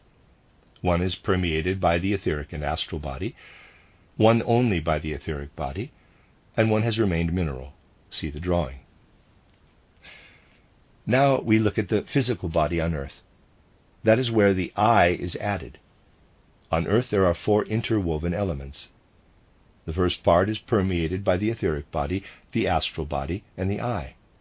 The second part by the etheric and astral bodies. The third part only by the etheric body. And a fourth element is still on the mineral level. It has the value of a mineral and is still at the Saturn stage. These four elements can be precisely distinguished in the physical body. The first element into which all four elements are worked is the red blood corpuscles. Wherever we have red blood, the four elements are worked into it, and there's a drawing. The nerves are the second element. Wherever there are nerves, the physical body, etheric body, and astral body are worked into them. Wherever there are glands, the physical body and etheric body are worked into them. All the sensory instruments, all the physical apparatus of the human being, have only reached the level of a mineral. They wholly follow the same laws as the minerals. Eyes and ears belong to the mineral inclusions. Even in the brain there are still such parts. You can see how tempting it is sometimes to become a materialist, because something that is mineral pervades the whole body. When the materialist says that the brain is mineral, they are partly right, if they consider only one part. In particular, there are very definite parts of the forebrain, in which, although they are permeated by other influences, only mineral forces are active. If we were to consider bones and muscles, it would become even more complicated. Once the I had moved into the human being, it began to work on the sentient soul, the mind soul, and the consciousness soul, and in doing so worked on the bones and muscles. It takes years just to keep these things properly apart, if we want to look at them precisely. We have to patiently proceed piece by piece. If we now have a sleeping human being before us, the physical body and the etheric body lie in bed. But this physical body is very complicated. When awake, the astral body and the I work on it in the blood. When the physical body is in bed and the human being is asleep, what has happened? The things the etheric body can look after are still looked after, but the astral body and I would have to be involved in sustaining the blood, so that death would come to the blood every night, for it is dependent on the I and astral body. But the latter disloyally leave the body. The whole nervous system is also deserted, for which the astral body would also have to be involved. So we have before us the curious fact that the blood and nervous system should actually die every night. They would be at the mercy of death if it depended on the human being. Other beings must enter. Other beings must take over the work of the human being. Other beings must act from other worlds, so that they can maintain properly what the human being shamefully abandons. Let us try to explain to ourselves what these beings are that act on the human being, that give human beings the possibility of preserving their blood. We can get an idea of these beings in the following way. We ask ourselves, where does the human I actually reside when it lives here on the physical plane? In which of the three kingdoms? You must ask yourself, what can we actually recognize without clairvoyant perception? We can only recognize the mineral kingdom. That is the peculiar thing about the human being.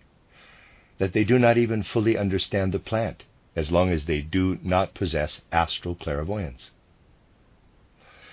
Because the human being now recognizes the mineral part of the plant, the materialists maintain that the plant is only a conglomerate of mineral processes.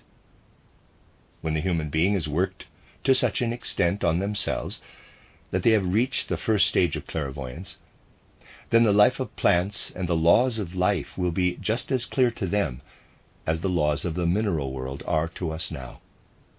If you assemble a machine, if you build a house, they are built according to the laws of the mineral world. A machine is built according to the laws of the mineral world. But we cannot build a plant in this way. If you want to have a plant, you must leave this work to the beings that underlie nature. Later on, it will be possible to produce plants in the laboratory, but not until this is a sacrament, a sacred act for the human being. The human being will only be allowed to depict the living when they have become so serious and purified that the laboratory bench has become their altar. Before then, not the slightest thing will be revealed about how living beings are assembled. In other words, the I, as a knowing entity, lives in the mineral kingdom, and will ascend to the plant kingdom, and will then learn to comprehend this just as it does the mineral kingdom today. Later it will also learn to comprehend the laws of the animal kingdom, and then those of the human kingdom. All human beings will learn to comprehend the interior of the plant, the animal, and the human being. These are future perspectives. We can depict what we truly understand, for example, a clock. Human beings today will never be able to depict anything from living nature without the help of the beings who stand behind nature, for as long as this is not a sacramental act for them. Only then will they ascend from the mineral kingdom to the kingdom of the plants. The human being is human today, but they only have a cognition in the mineral kingdom. The human eye lives in human form. But when the human eye looks into the environment, it only has cognition in the mineral kingdom. This eye, therefore, only has the ability to fill the blood with life in mineral form, for it can do no more. Even if the eye lives in the blood during the day, inhabits it, and fills it with life, it does so only at the mineral level. How does it do that? When you look into the world, your cognition opens up to you the laws of the mineral kingdom. Notice this particular way of human activity. You look out with your senses, and you take in the laws of the mineral, and imprint these laws on the blood while you are awake. You force them into all of the blood. You enliven the blood in a mineral way. This is the peculiar course of what happens in cognition. If you imagine the human being schematically, and there's a drawing, the laws of the mineral world flow in on them from all sides. But these laws do not stop at the sense organs, but flow with the blood through the whole body of the human being in an awake state. What does the plant world do? You will find out what it is like with the plant if you consider the following carefully. You have always been told that the I works on the other bodies and transforms the astral body into the spirit self. To the same extent that this happens, the laws of the plant kingdom flow into the nervous system of the human being. When the human being reaches the next stage of clairvoyance, the laws of the animal kingdom flow into their glandular system. And when the human being works to transform the physical body, the laws of the human kingdom itself flow into the human body. All this is related to the waking state and the states of the higher clairvoyant consciousness. So the human being has now reached the stage where the I allows the laws of the mineral kingdom to flow into the blood. The I can only do this when awake. Only then do the mineral laws enter the blood. When the human being is asleep, the blood must also be supplied. And because work has been done on the blood through 4 stages, three other powers must enter. First of all, a power that is most closely related to the way the eye works into the blood. This power is one that has not descended to the physical plane. The blood would die if another eye did not work on it while the human being was asleep.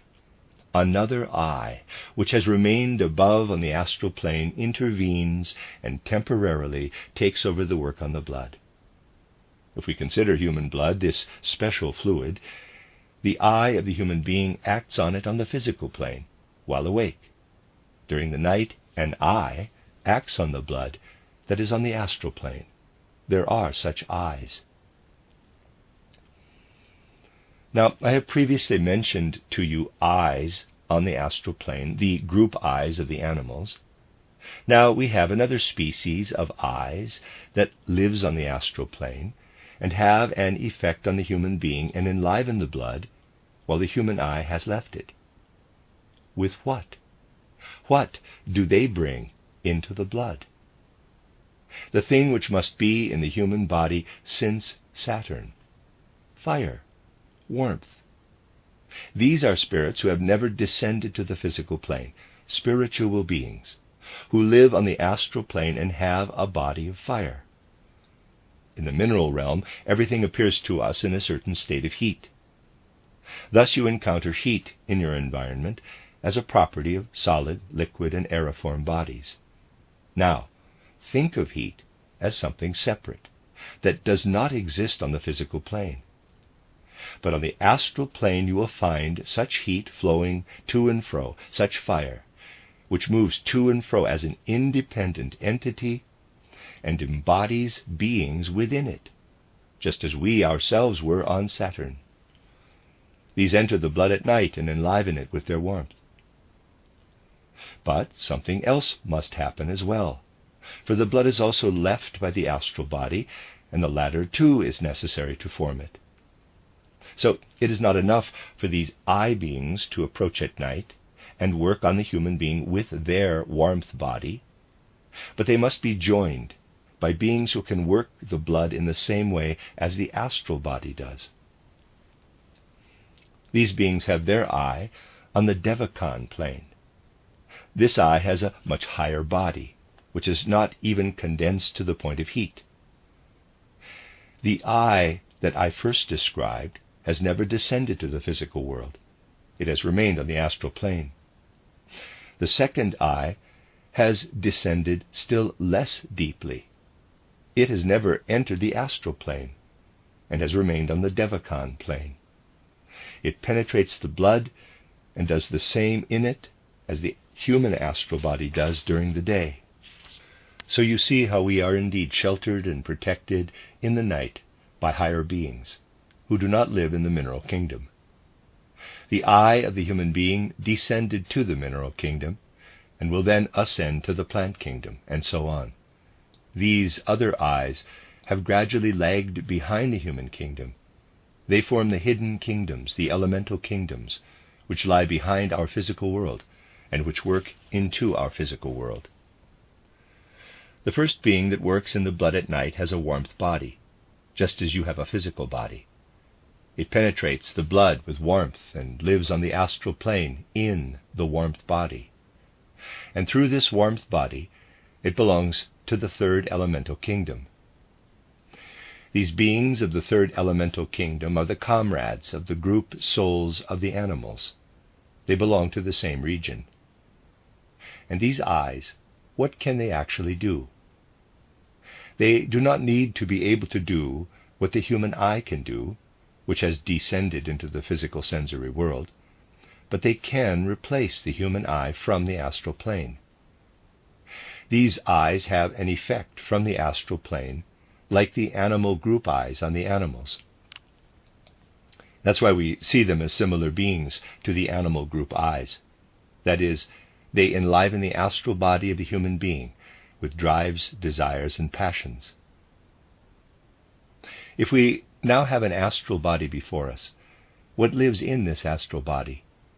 Apart from the eye, there are still beings living in it that have their eye on the astral plane. They permeate the astral body like maggots through cheese. This is the third elemental kingdom.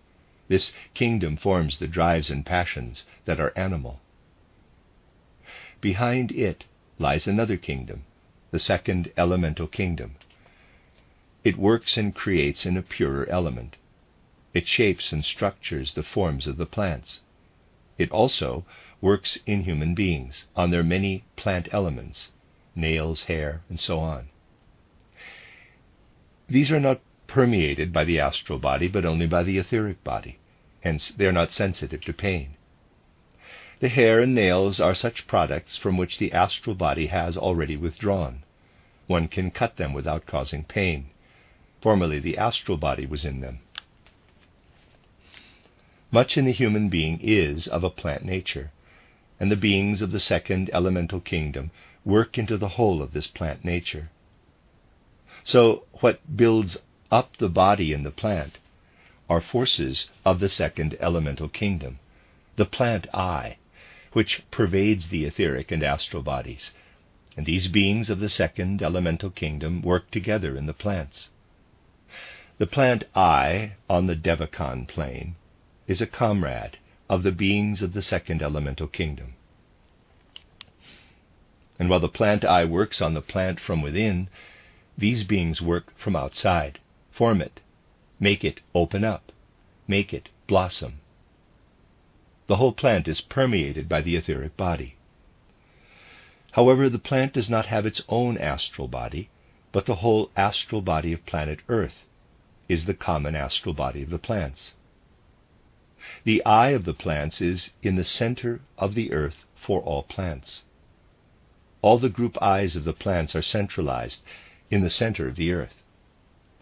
That is why it is that when you uproot the plant, you hurt the earth. But when you pluck a flower, it is the same feeling of well-being for the earth as it is for the cow when the calf suckles the milk. It is also a wonderful impression when the crops and grain are reaped in autumn. How then great streams of well-being flow over the earth. The beings who work from the second elemental kingdom and make the plants sprout into their form fly to the plant from all sides like butterflies. They work on the repetition of the leaves, blossoms, and so on. This is what acts from the second elemental kingdom. There is equally a first elemental kingdom, and this gives the minerals their form. The animals have the shape of their instincts from the beings of the third elemental kingdom. The leaves and so on of the plants are formed by the second elemental kingdom. It works mainly in repetitions.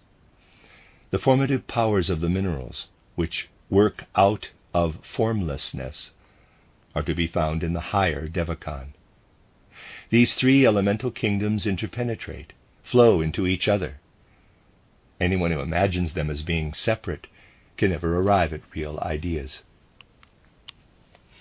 In the plant kingdom, you have the plant kingdom and the mineral kingdom inserted into each other. In the animal kingdom, you have the same for the animal kingdom, the plant kingdom, and the mineral kingdom. In the human being, the I is added. The human kingdom only came into being on earth when the I moved in. It is the I that makes the human being human.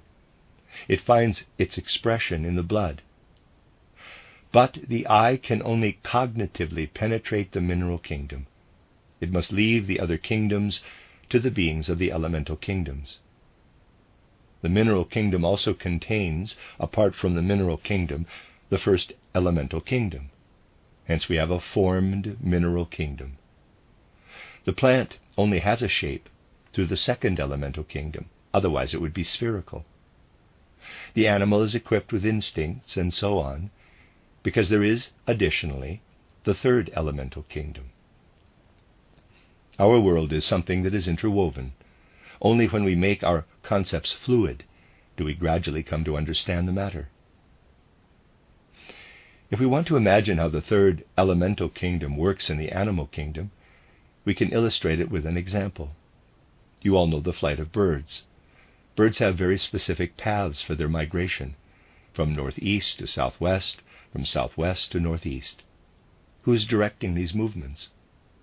The group souls of the birds. These flights express the instinct for regular migration across the earth. The species or group souls of the animals direct them. On the other hand, the beings of the third elemental kingdom, the comrades of the animal group souls, give the animal the form so that it can have this instinct, so that it has a carrier for the instinct. Simplified, we might say, those eyes, which are the group souls of the animals, are one society on the astral plane. Another society are the beings of the third elemental kingdom. But they have to work together in a state of harmony, the one giving the instincts, the other giving the bodies, shaping and forming them, so that the instincts can come to expression. The physical forms of the plants come from the beings of the second elemental kingdom. Everything that creates form in the minerals are the beings of the first elemental kingdom. The forces of the minerals, what works as repulsion and attraction, the atomistic forces, originate in the group eyes of the minerals.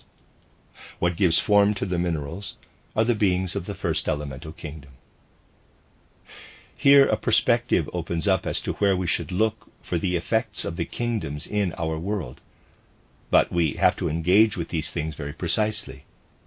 Thus we might say to the plant, "You are a living being. You owe that to the plant I." But the beings of the second elemental kingdom give you your form. Thus the different kingdoms now join together. There are 7 of them. The first elemental kingdom is the one that gives form to minerals, for example, crystals.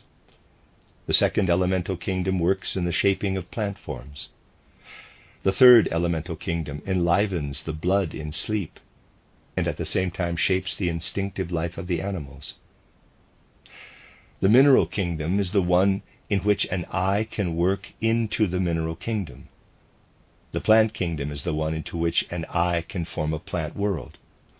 The animal kingdom is the one into which an eye can form an animal world. The human kingdom is the one into which an eye can form a human world. From this we can see that patience is necessary to penetrate spiritual science. The world is built in a complicated way. The highest truths are not the simplest. It is an extremely foolish boast to assert that the highest things can be grasped in the simplest terms. It comes only from convenience. We realize that we cannot understand a clock immediately, but we want to understand the world immediately. If we want to know the divine, we need endless patience because the divine contains everything. To understand the world, we want to apply the simplest concepts. This is convenience, however piously the soul says it. The divine is deep, and eternal time is needed to understand it. The human being certainly carries the spark of divinity within themselves, but only in gathering the cosmic facts can we understand the essence of the divinity. We must first learn the great patience and sacrifice that is needed for knowledge. We must mature to a judgment. The world itself is infinite in every respect. And we must have the modesty to say that everything is only half true, as it were. Everything must be transformed into moral impulses, even the division of the human being into 10 and 12 elements. Spiritual science gives pictures to which the feelings should connect themselves. Spiritual science is only worth something if we not only draw knowledge from it, but are filled with the noblest feelings for the profundity of our surroundings. The longing for the divine will be all the greater, because the divine appears to the human being to have moved away to distant heights. They should work all the harder to become strong in order to reach it again. The end of Lecture 8. You are listening to RudolfSteinerAudio.com. As well, you can hear these podcasts at rudolfsteiner.podbean.com. Please consider becoming a patron. There are 2 publishing houses, steinerbooks.org in America and rudolfsteinerpress.com in England, which are the sole publishers of Steiner into English and have given me permission to do these recordings, please consider patronizing them as well. This is a reading of Collected Works, Volume 98 by Rudolf Steiner, the Listener's Notes of 18 lectures, entitled Nature and Spirit Beings, Their Activity in Our Visible World, translated by Christian von Arnim. This is Lecture 9, given in Stuttgart on the 7th of December, 1907, entitled The Human Being's Relationship with Nature. Today we shall speak a little about the extent to which the human being, through the adoption of the theosophical worldview, not only learns something, not only is able to recognize something about the world and its beings, but to what extent the theosophical teachings, views, thoughts, and ideas are able to have an effect on human sentiments and feeling. It is rightly emphasized so often that theosophy should not be something that merely acquaints us theoretically with higher worlds, but that it should be something that penetrates into life, deeply into our lives. Now, the view which is associated with these words is usually something trivial, something inferior, and we must rather form an opinion today about the precise meaning of such a view. Thoughts and ideas which we absorb through theosophy gradually flow into our whole feeling and sensibility in the most intimate way, so that through theosophy we can become other people in the true sense of the word. Of course, that trivial opinion often consists in forming a certain idea from the outset that a theosophist must be like this or like that, and when they are not like that, we say, I understand a theosophist to be something quite different. But I think that only a theosophist can judge what a theosophist is, and if others, who are not yet theosophists, always say that they imagine something else under the term theosophist, then this opinion will probably not be very theosophical in most cases, because it cannot reflect a real understanding of the matter. We do not want to speak about such a trivial opinion today, but about the intimate transformation of our sentiments and feelings when we truly absorb theosophy. We want to deal with the question, can such thoughts which are communicated to us flow into all the forces of our soul and make us a new human being in relation to everything we experience inwardly? They can. The world around us, the ordinary world through which we pass, can take on a different appearance for us at every step if we understand theosophy. Today, of course, we must try to penetrate a little deeper into a theosophical understanding of the world. Around us are lifeless beings that we call minerals, plants, animals, other people. We know that behind these beings there are spiritual beings, that behind our physical world there is a spiritual world. We know that we can only perceive a small part of the human being standing before us with our senses, the physical body, that this human being has, apart from this physical body, their etheric body, their astral body, their I, capital. We cannot perceive these last three elements with our ordinary senses.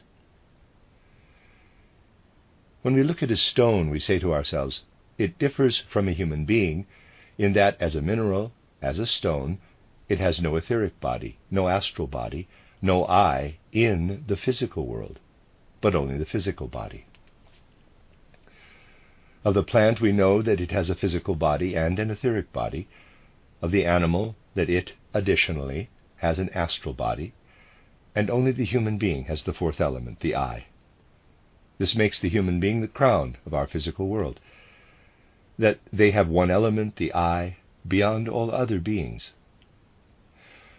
Only if we express it in this way is it correct. But if we express it just a little differently, then it is already wrong.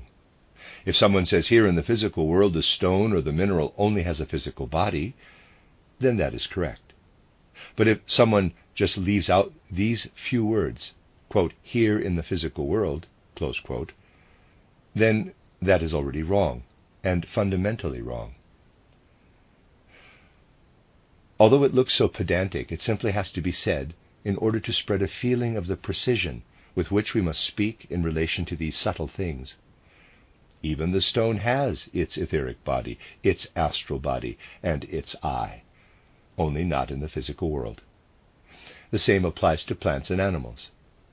And it is very good, if we consider this very carefully, that we should look at the stone from a higher perspective, as a being that belongs to something other than as what it appears to us.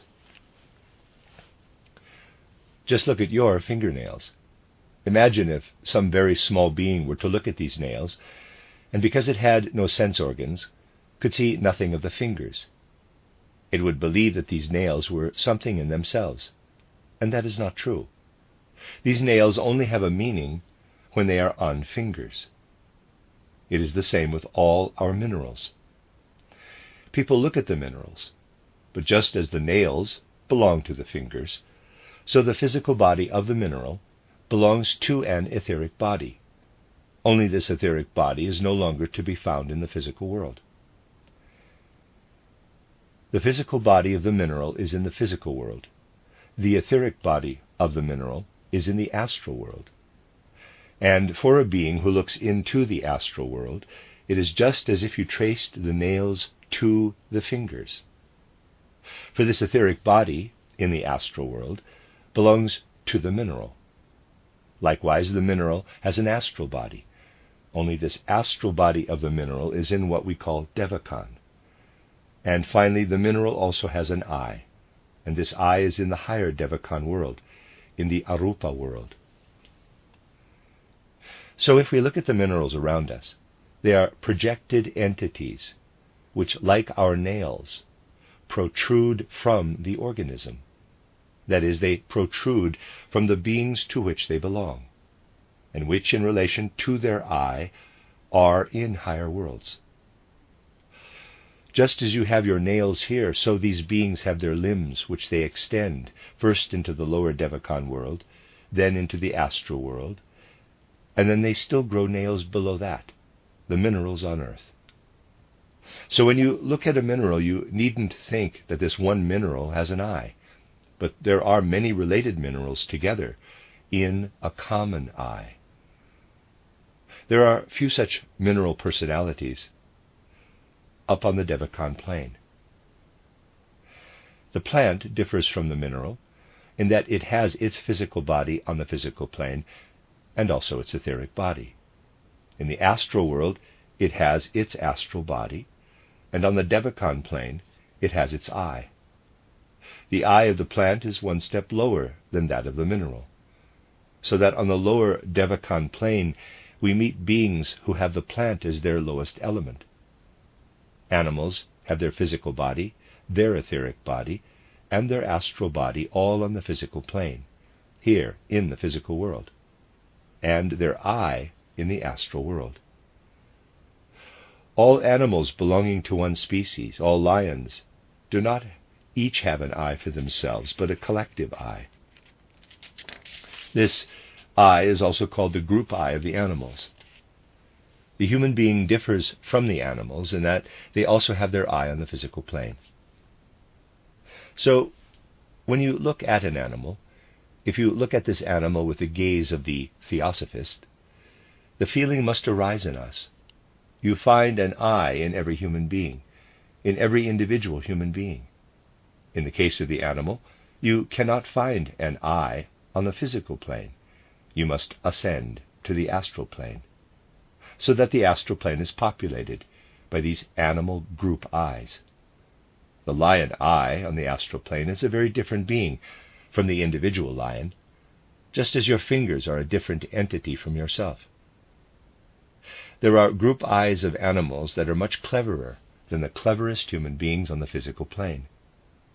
These group I's are the guides and promoters and shapers of what the animal experiences here on the physical plane. And no one ever comes to a true understanding of animal life who does not know that what the animals do here is only the expression of measures taken above by the animal group I's. Take that remarkable phenomenon that at a certain season the bird world of the northeast begins to migrate on a line to the southwest, that in the spring it returns again.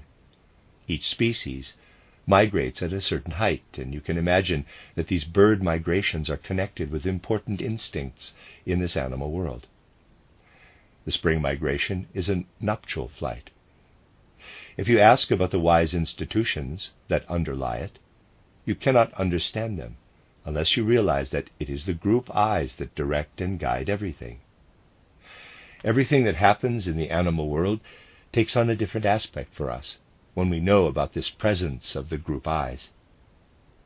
Imagine you have a wall with various holes. A person puts their hands through them. What an error we would fall into if we believed that these hands were beings in themselves. Such is the error of a person who regards the animal as a being in its own right. It is wise beings who guide the flight of birds. Thus the animal world becomes for us the expression of a world of wise beings who are behind it. We become acquainted with a wonderful world of beings and no longer so thoughtlessly pass by the events that we directly encounter. In fact, these animal group eyes are always to be found within the surroundings of our earth.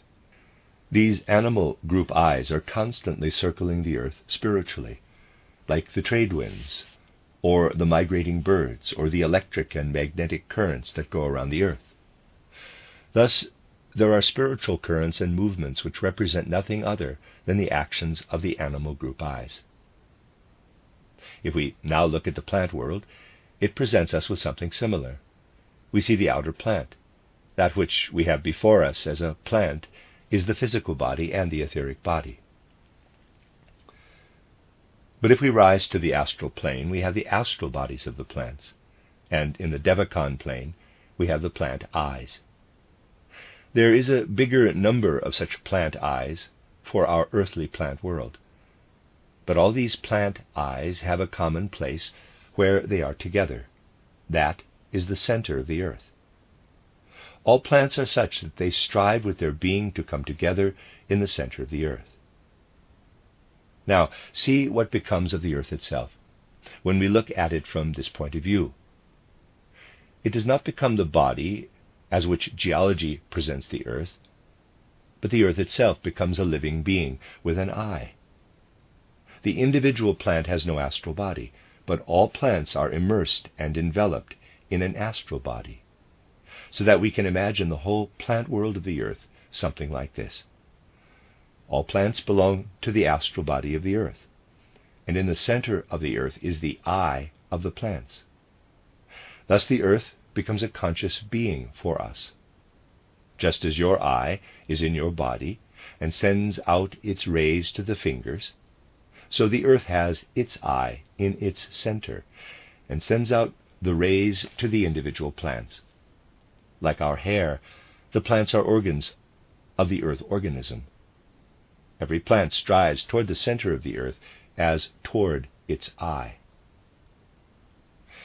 In the spiritual world, countless beings can be combined in one place, in the same place. The spatial relationships in the spiritual world are different from those in the physical world. The plant eyes can all meet in the center of the earth. The weed has a different eye from wheat.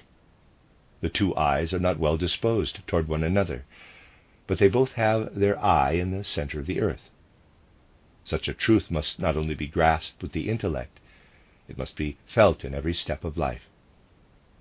The plant cover of the earth becomes something different to us when we walk along with the feeling that these plants are the outer physical expression of a spiritual content that is connected with the earth. The earth has their eye, but all this lives itself out in the plants. Not until we look at the matter in this way, and do not remain with the mere concept, does it take on life. Have we grasped it in the right way? For then we know that what we do to the plants produces something similar to what we do to the human being. If we give a person a slap, it hurts them because they have an astral body. The etheric body cannot feel pleasure and pain.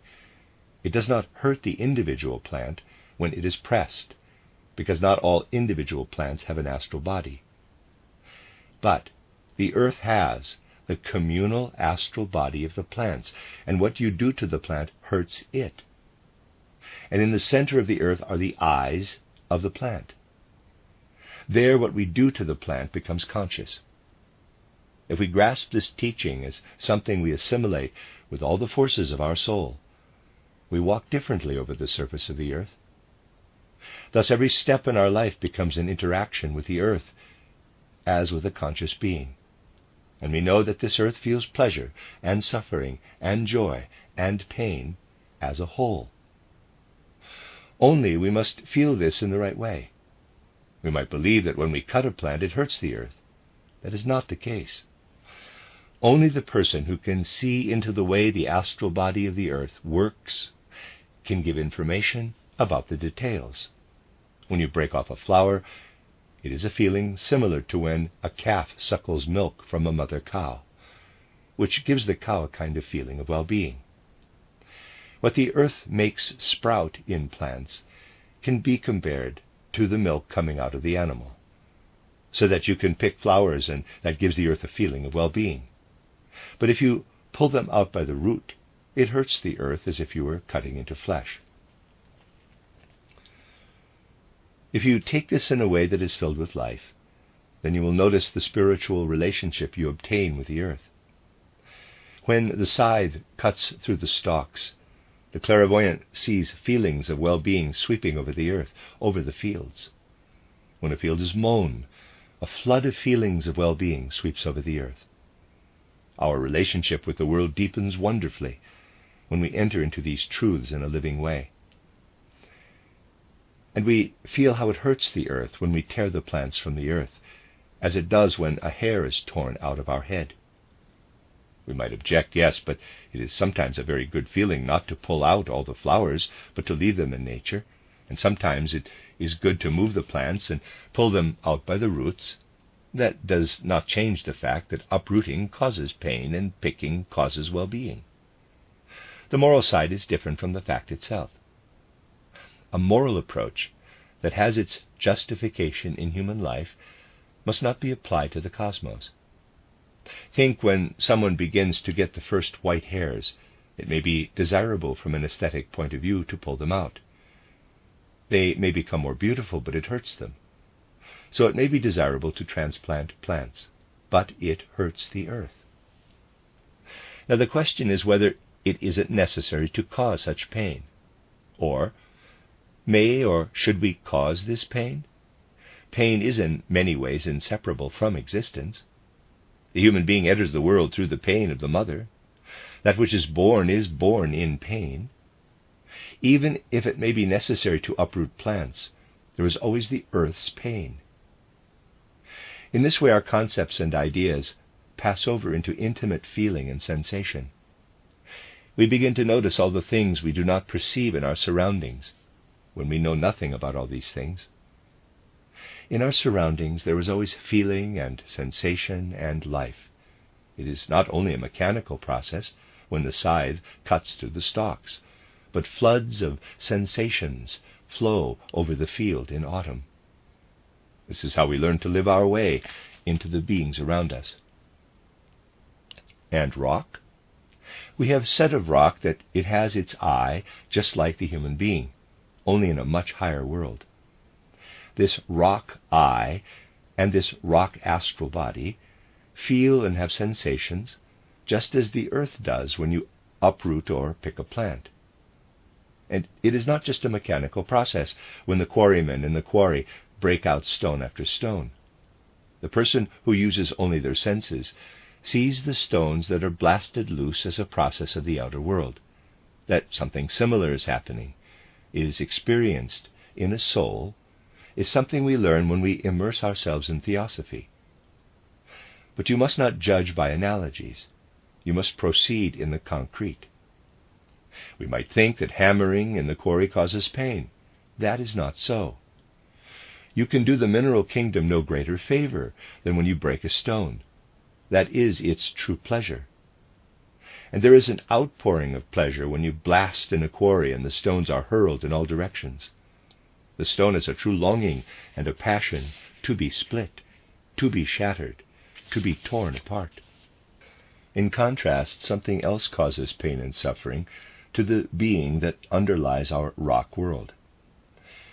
If you have dissolved table salt in a glass, and this table salt begins to precipitate, so that it precipitates as solid salt, when what has been dissolved aggregates to form a solid body, then the being concerned suffers pain.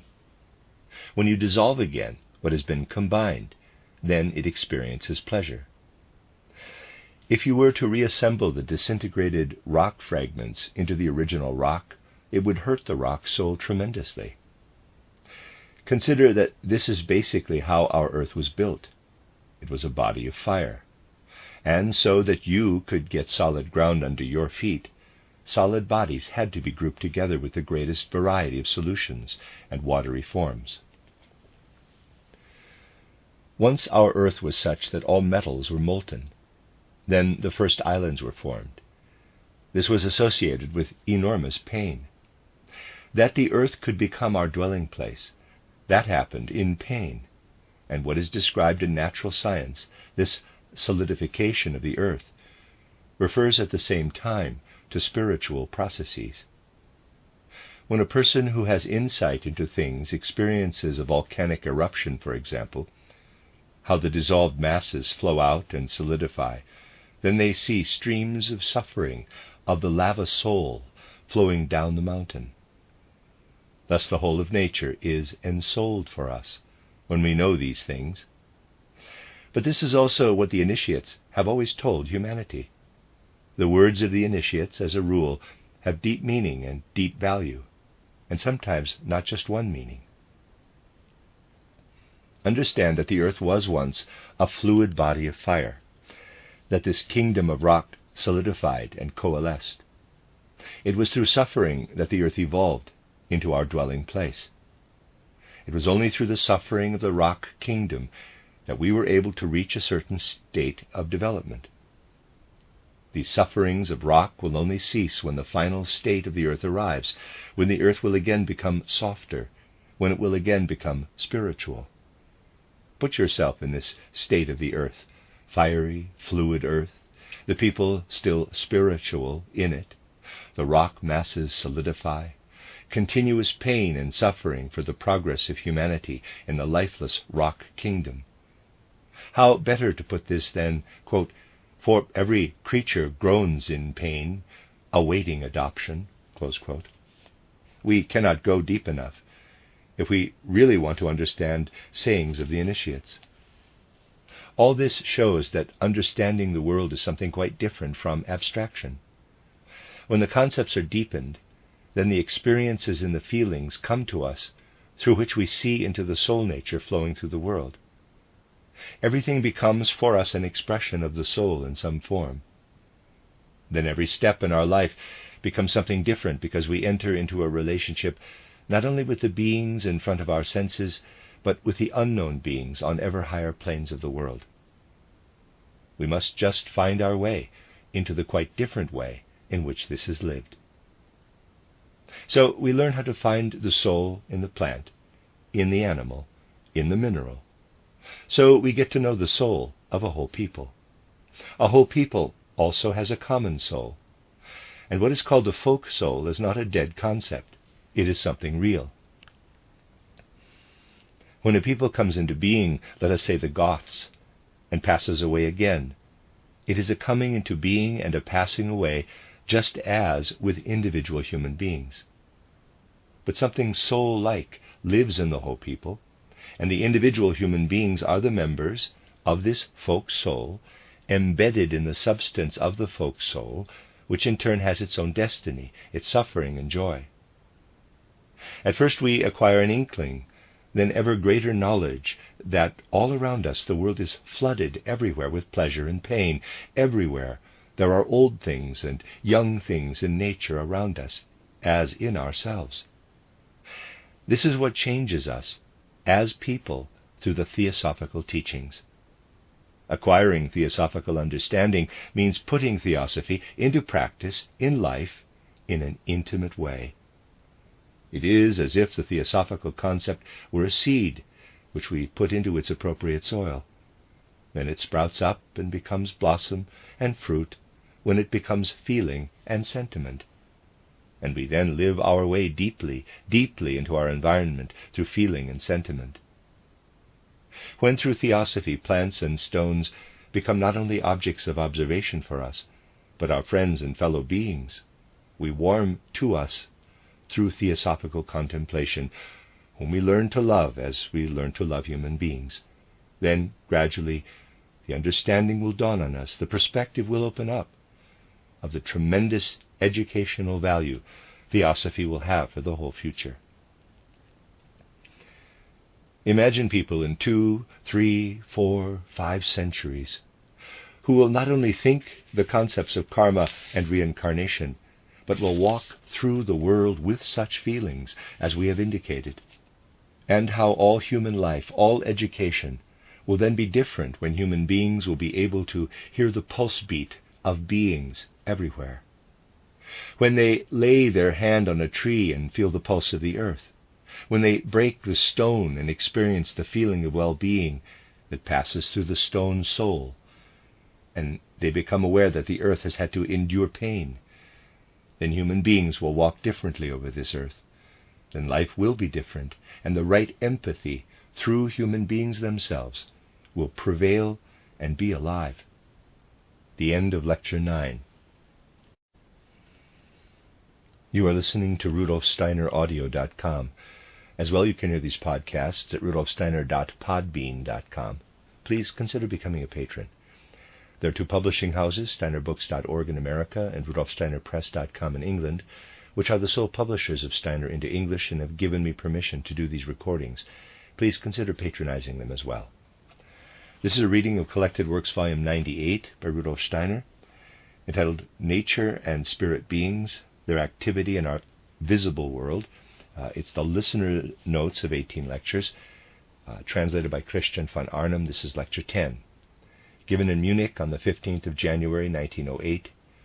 The title is The Effects of Some Supersensory Beings on the Human Being. Last time we dealt with a subject which led us up from our physical world into higher worlds by means of what is called the elemental kingdoms. And at that time we were able to take the opportunity to look into the complicated nature of human beings, all their various connections, how many different threads lead up from the human being into the higher worlds. It is useful to develop this subject a little today. In this context, it will be necessary to make a brief comment beforehand. We would not be able to make good progress in theosophical reflections if we only dealt with the basic facts. If we did that, many of the members would have to return to the same things over and again. By basic things, however, we need not only understand what we hear about at the beginning of the theosophical worldview, but also what is slightly different from what a sensible person of today can understand. That is to say, a sensible person of today will at most accept a very small part of what rises above the physical world. There may be some people who assume such things, but they say that we cannot know anything for certain about them, even if it is not completely insane. The latter, however, is the accusation thrown at what corresponds to the higher realms of theosophical illumination. These higher regions are not only meant in such a way that a higher degree of understanding is necessary in order to listen to and understand them, but they include all the feelings which one can only have if one has long sought knowledge in theosophical life. In a certain respect, we may expect more of someone who has been involved in this life for a long time. Those who have only been with us for a short time are asked to tell themselves that today's subject will be somewhat more removed from what is usually said. But it is not so difficult to say to yourself, some things may seem a little fantastic and dreamy to me at first, but when I have thought along these lines for some time, they will no longer seem so strange to me.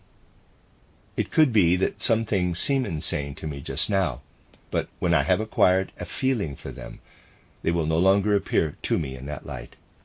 That having been said, let us approach with impartiality the subject which, for those who have advanced in their feelings, constitutes a higher chapter of the theosophical worldview.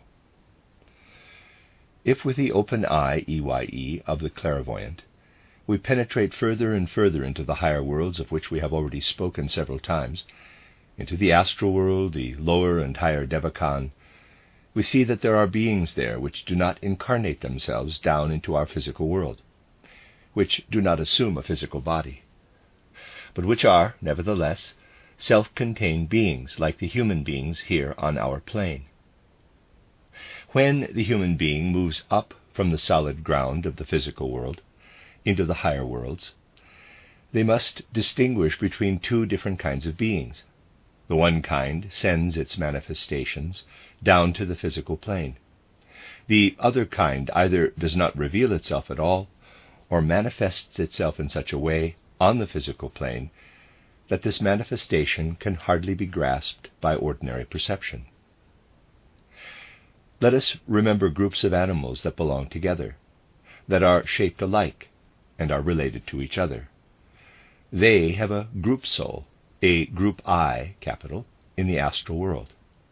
When we observe such a group I on the astral plane, such a being there is as much a self-contained being, a personality, as the human being is a self-contained personality on the physical plane.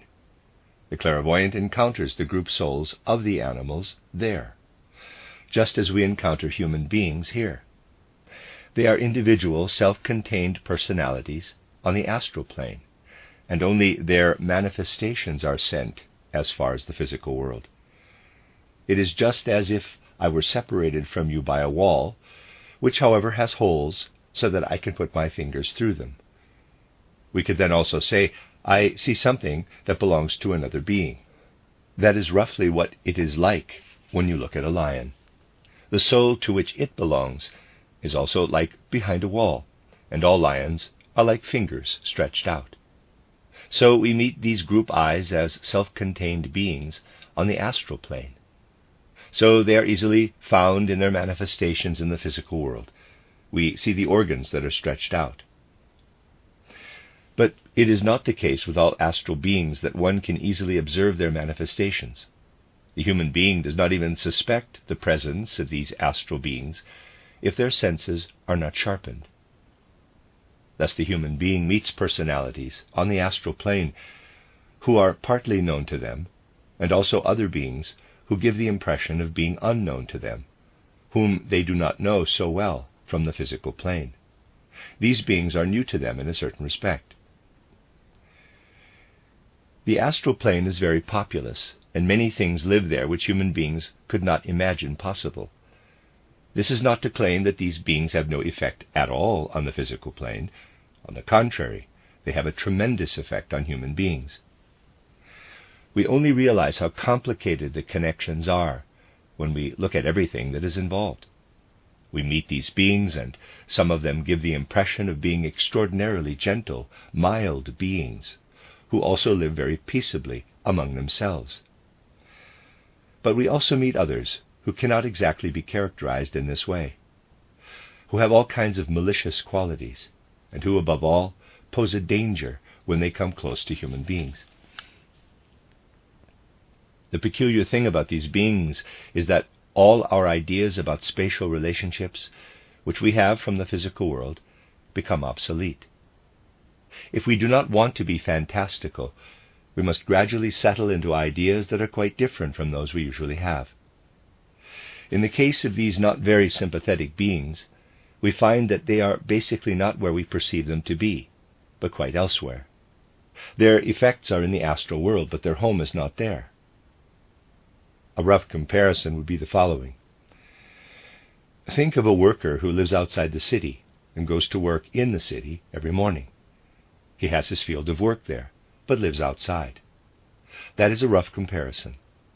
The following comparison is a little better, but it is also very fantastical. Imagine that the worker lives far away from Munich, but has elastic arms, so that he can do his work hours away. You must acquire ideas of quite different spatial relationships from those with which you are familiar on the physical plane.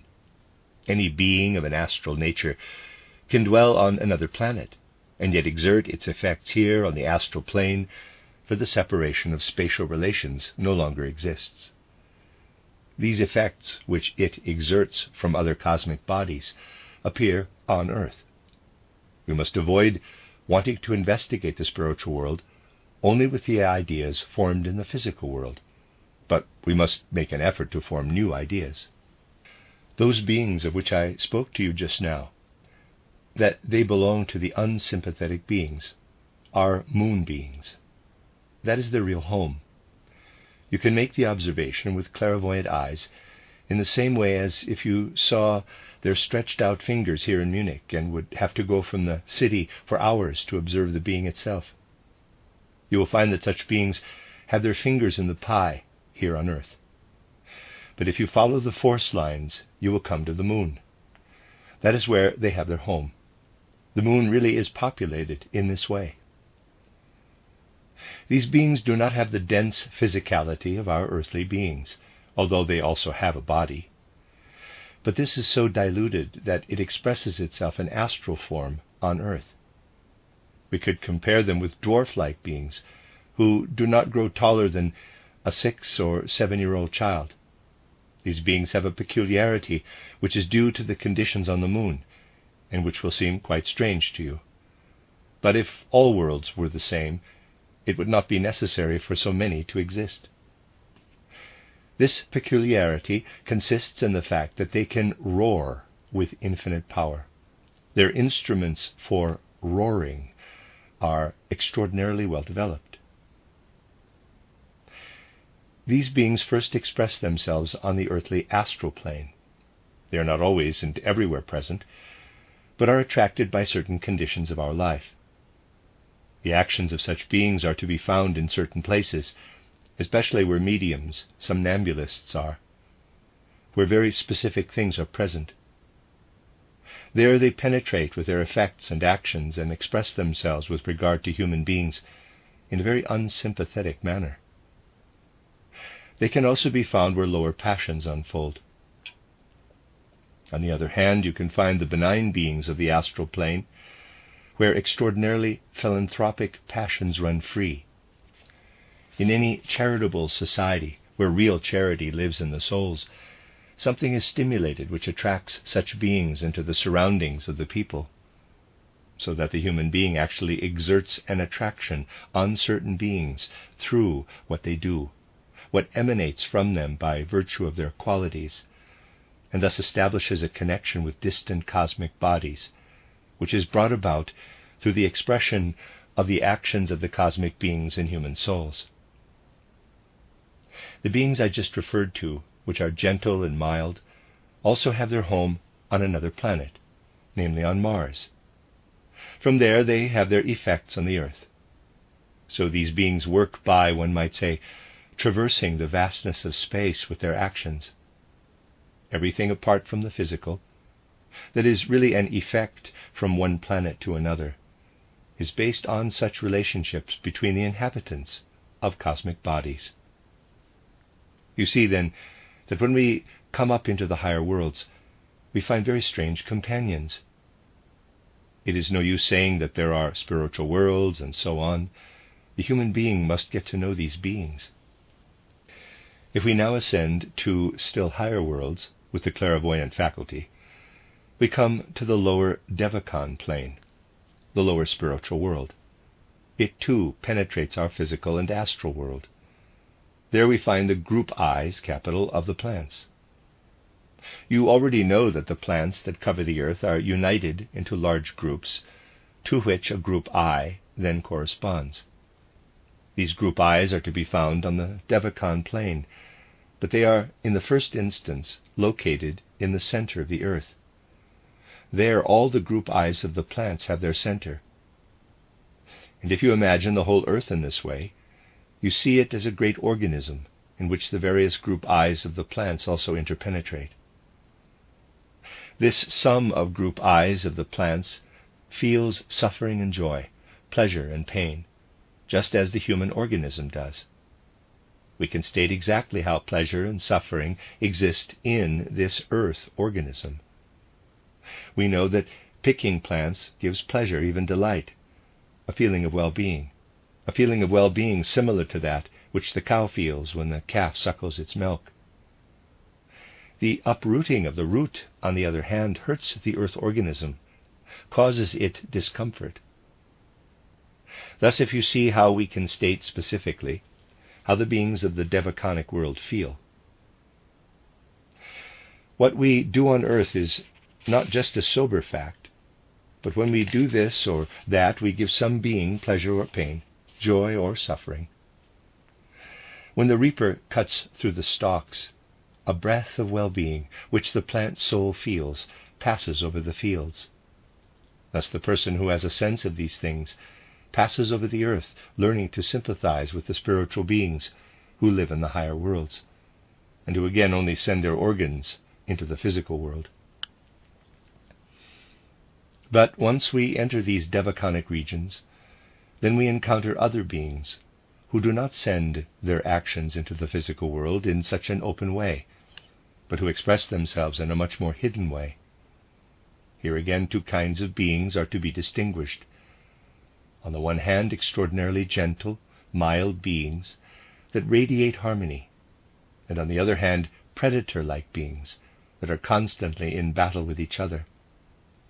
These also have their home on another planet, and express their actions only on the Devachan plane.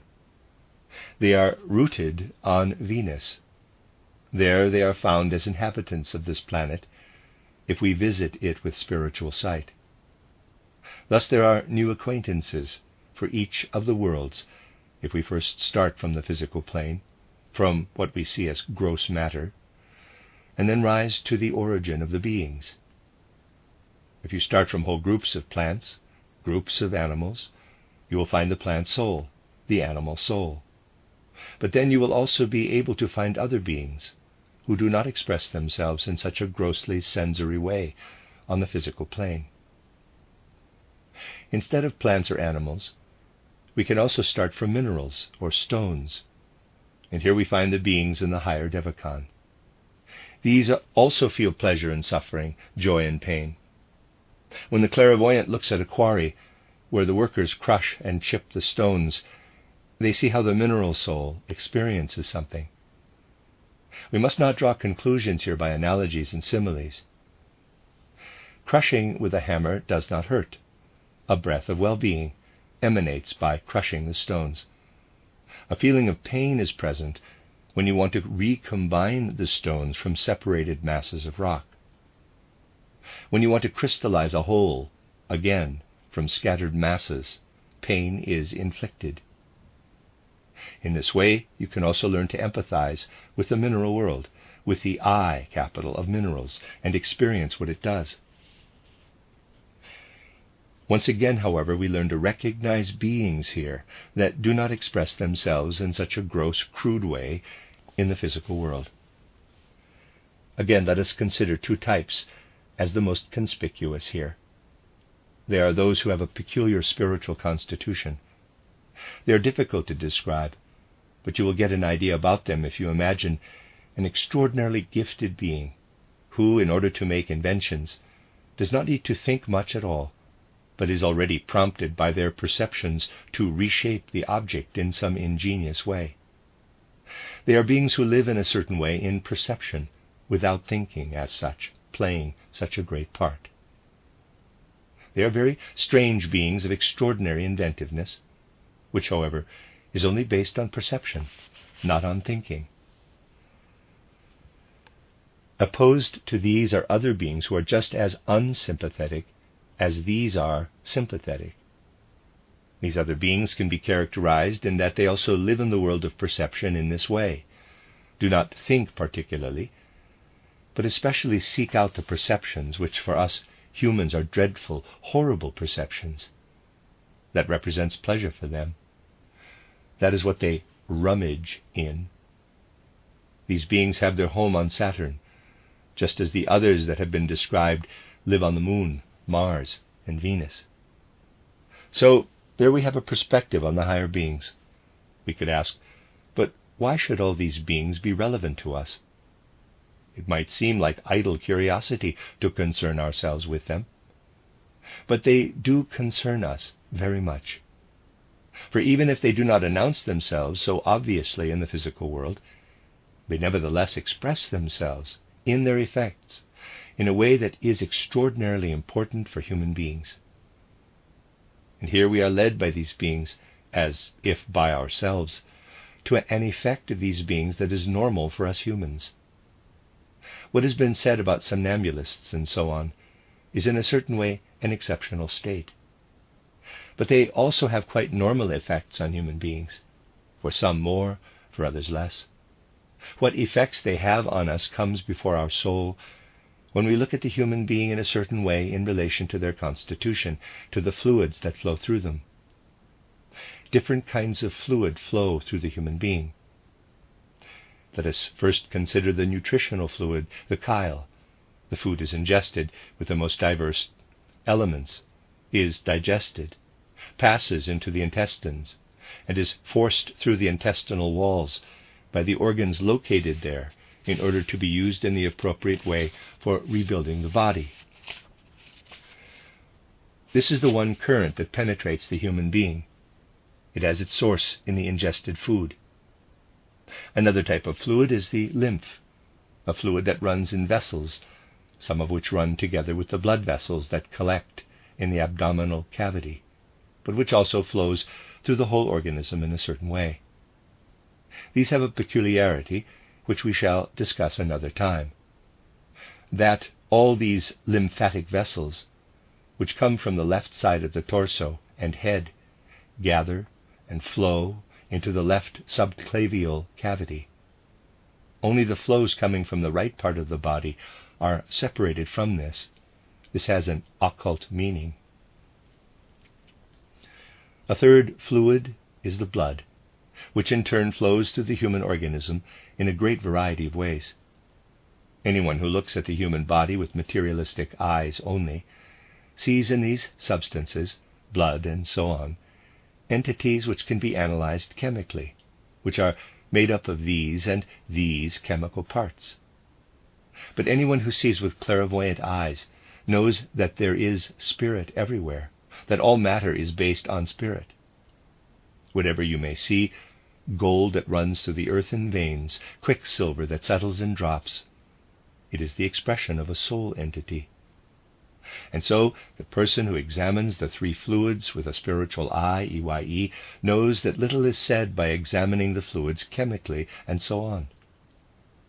With the fluids, spiritual beings pass through the organism. With the blood, spiritual beings flow through the human body, likewise with lymph and chyle. Only the person who understands these fluids as expressions of spiritual beings understands them properly. Only the person who knows that spirits who exist in the world and in our environment flow through us from all sides, from above to below and so on, can place the human being correctly in the earthly organism, on the earthly scene. Only one of the three named fluids is a more or less independent expression of the human eye. That is the blood. The blood is the physical expression of the eye, capital, so that we can say, as the blood pulsates through the body, the human eye flows through the body. But the human being is master of their organism in relation to their blood only to a certain degree, which is greater in one person and lesser in another. It is not like that with the lymph. It is not our own eye that lives in it, but other beings, astral beings, that have their home on the moon and Mars. As the lymph forms and deforms, these beings penetrate into the human being. And as the lymph flows through the latter, the force lines, the actions of these entities flow through them. Now consider that the eye has a purifying effect on the astral body. To the same extent that the human being becomes master of the astral body, to the same extent they also become master of the spirits or their effects which flow through the body through the lymph. So that the human being, through purification, through cleansing of their astral body, increasingly restricts the arbitrary actions of these beings.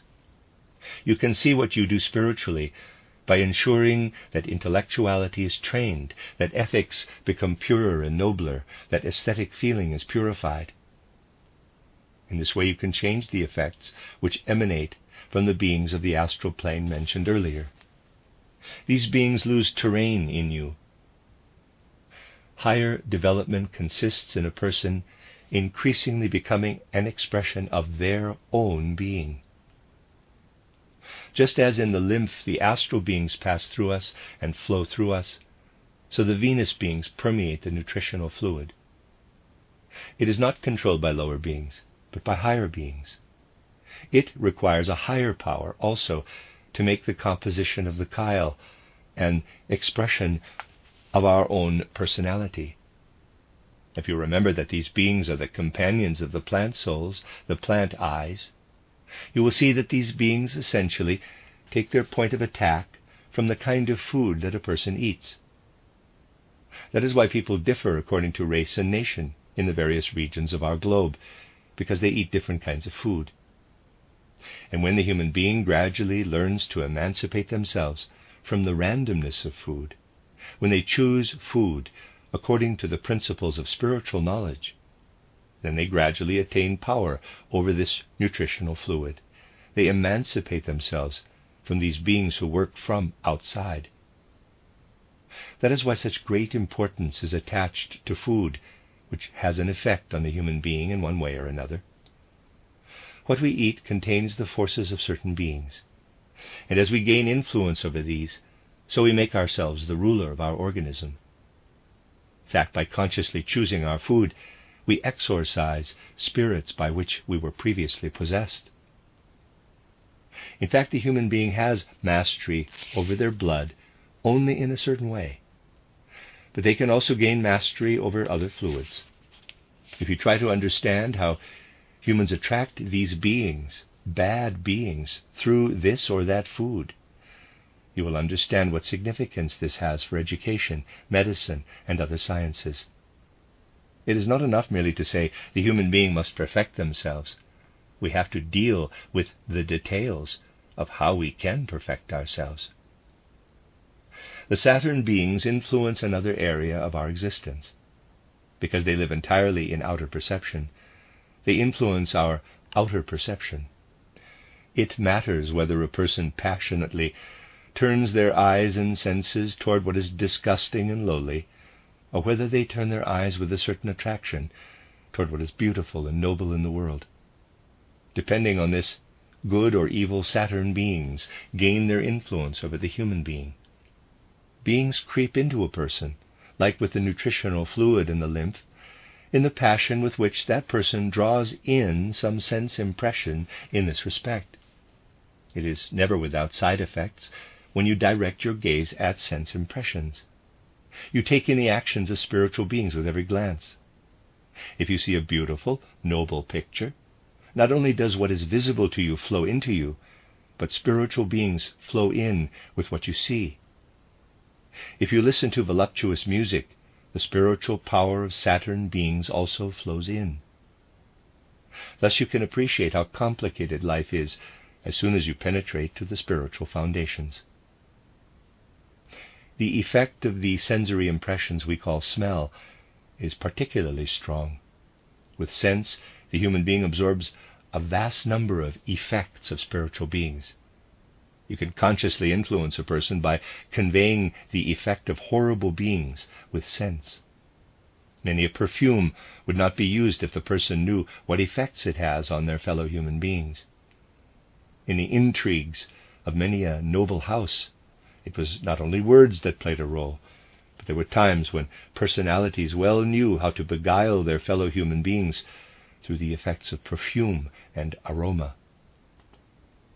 The most important things in life elude the senses, and human beings live their lives unconsciously, without suspecting the effects of spiritual beings, to which they are always exposed. The end of Lecture 10. You are listening to RudolfSteinerAudio.com. As well, you can hear these podcasts at rudolfsteiner.podbean.com. Please consider becoming a patron. There are 2 publishing houses, steinerbooks.org in America and rudolfsteinerpress.com in England, which are the sole publishers of Steiner into English and have given me permission to do these recordings. Please consider patronizing them as well. This is a reading of Collected Works, Volume 98, by Rudolf Steiner, the Listener's Notes to 18 lectures, entitled Nature and Spirit Beings, Their Activity in Our Visible World, translated by Christian von Arnim. This is Lecture 11, given in Frankfurt am Main on the 2nd of February 1908 in the morning, entitled The Group Eyes of Animals, Plants, and Minerals. We will have to keep emphasizing that theosophy must become life, in the sense that a person learns through theosophy not only this or that, but that they learn to think, feel, and sense differently in relation to their whole environment. This happens to the human being when they receive the theosophical impulses in the right sense. They must learn to empathize, to live with all beings. Most of all, however, this must relate to other human beings.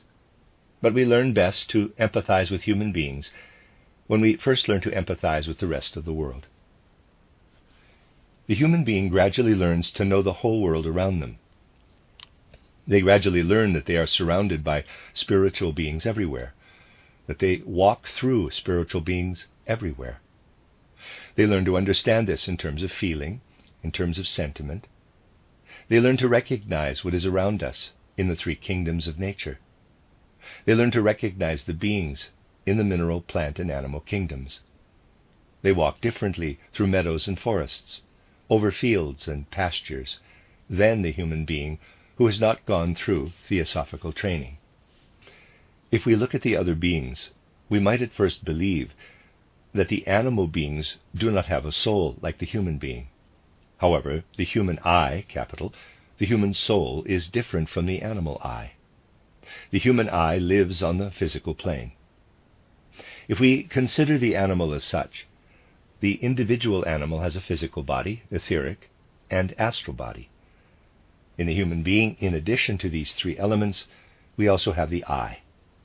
Thus, in the waking state, the human being contains their I. The animal, however, does not have the I on the physical plane. We have to go a little deeper into the so-called astral world. There, just as here on the physical plane, we find a population of people. We find on the astral plane a population of animal eyes. Just as a person encounters human beings here, the clairvoyant can also encounter self-contained personalities on the astral plane. These are the animal eyes. We have to think of it like this. We imagine the 10 fingers of a person put through a wall. They move. We see the 10 fingers moving, but not the person themselves. The latter is hidden behind the wall. We cannot explain to ourselves that the 10 fingers come through the wall and move by themselves. We have to assume that some being is involved. It is the same with the animals in the physical world. All animals of the same form have a group I. Here in the physical world we see the animals walking around. What we see there has a physical body, etheric body, and astral body. If we see lions here in the physical world, for example, these lions are the organs of the lion I, living in the astral sphere. The lion I, the group I of physical lions, is also a self-contained being on the astral plane, just as we are self-contained beings here. Thus each group of animals has an I on the astral plane. There is a lion I, a tiger I, a vulture I on the astral plane. The individual animals are here in the physical world, just as fingers are put through a wall. If we look at the individual animals here, many appear to us to be extraordinarily clever. These animals are organized from the astral plane. That is where the animal eyes, the group eyes, are. This population of the astral plane is much cleverer than human beings. The animal group eyes on the astral plane are very wise beings. Let us observe the flight of birds, how the birds migrate through the different regions, how their flight is arranged, how they migrate in autumn to warmer regions and gather again in spring. When we look deeply into such wise organization, we have to ask, who is hidden behind the wall that organizes all this? These are the group eyes. When we see the beaver building, we will observe that the beaver builds more wisely than the greatest engineering skill. People have observed how the intelligence of bees works, have thrown sugar instead of honey to the bees. Then they have observed them. The bees cannot carry the sugar with them. They get other bees, fly first to a source of water, and each little bee brings a drop of water and soaks the sugar with it, turning it into a kind of syrup. This they then carry into the hive. The spirit of the hive is behind this work of the bees. The individual bees belong to a single bee personality, just as our limbs belong to us. Only that the individual bees are more separate, and our individual limbs are closer together, more compact. Invisible to us, we also see through beings everywhere, through the animal group eyes, which elude physical observation. Just as we begin to feel with beings of which the human being has no idea, so we can also feel with the plant souls. The plant eyes live in an even higher world than the animal eyes. The plant eyes, those self-contained group eyes, to which again a number of plants belong, are on the so-called Devachan plane. We can also indicate the place where all these plant eyes actually are. All the plant eyes are in the center of the earth. The animal group eyes circle around the earth like the trade winds. Similarly, the plant eyes are at the center of the earth. They are beings that all permeate one another. In the spiritual world, the law of permeability rules. One being passes through the other. We see the animal group eyes passing over the earth like the trade winds, and see how they carry out in their wisdom what we observe in the actions of the animals. When we look at plants, we see the head of the plant, the root, directed toward the center of the earth, because in the center of the earth is its group eye.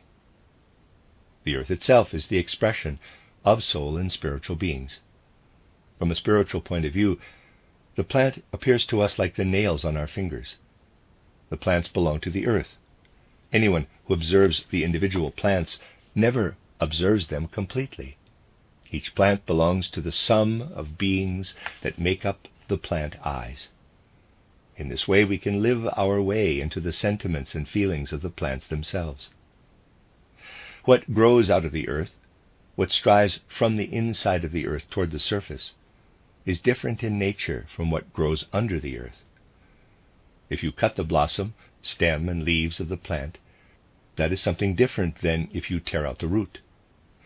When you cut them, it is a kind of well-being, like pleasure for the plant soul.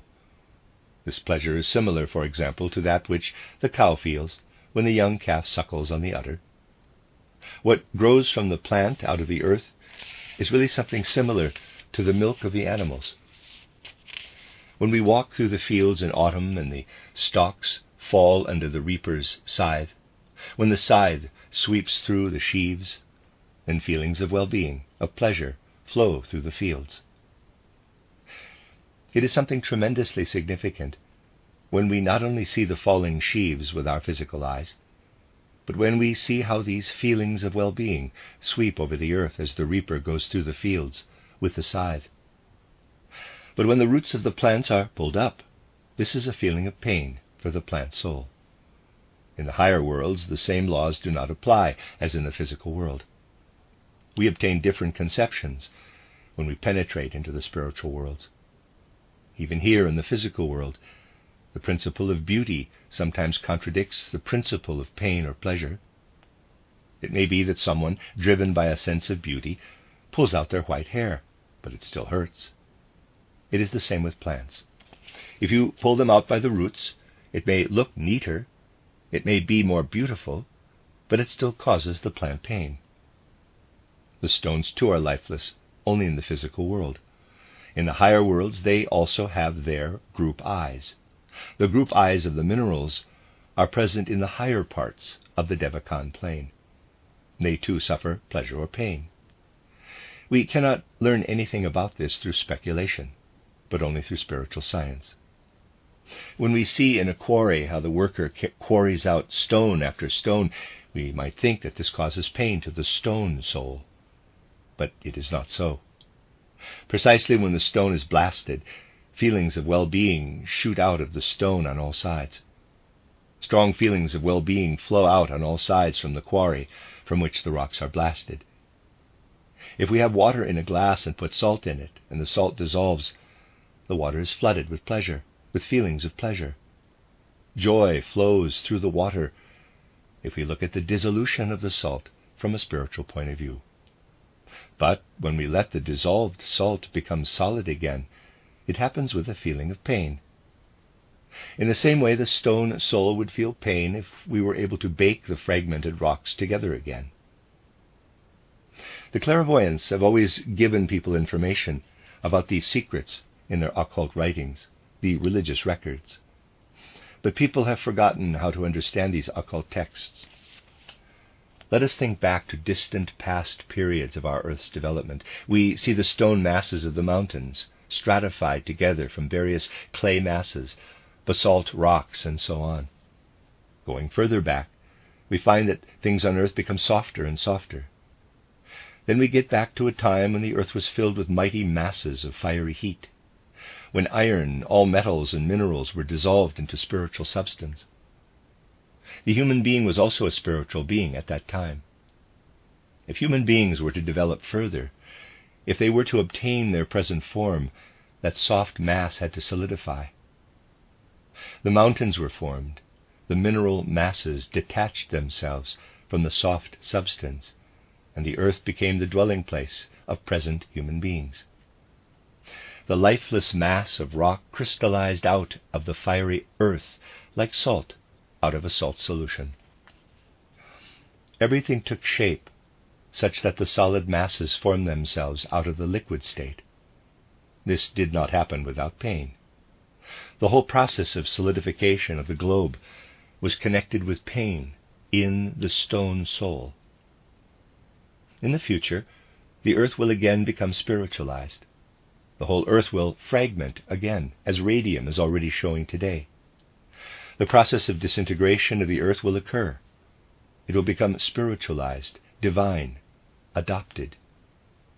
Let us now hear what the Apostle Paul says, quote, "The whole earth, all beings, groan in pain, awaiting adoption." Close quote.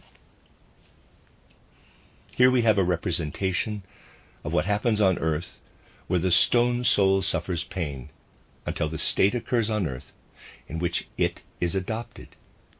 It hurts the soul when those who preach the religious records to people fantasize all sorts of things into these religious records because they do not want to make the effort to penetrate into their depths. For those who lead the people, it is nothing short of a breach of duty if they do not have the will to penetrate the religious records. The Apostle Paul knew what the processes on earth mean.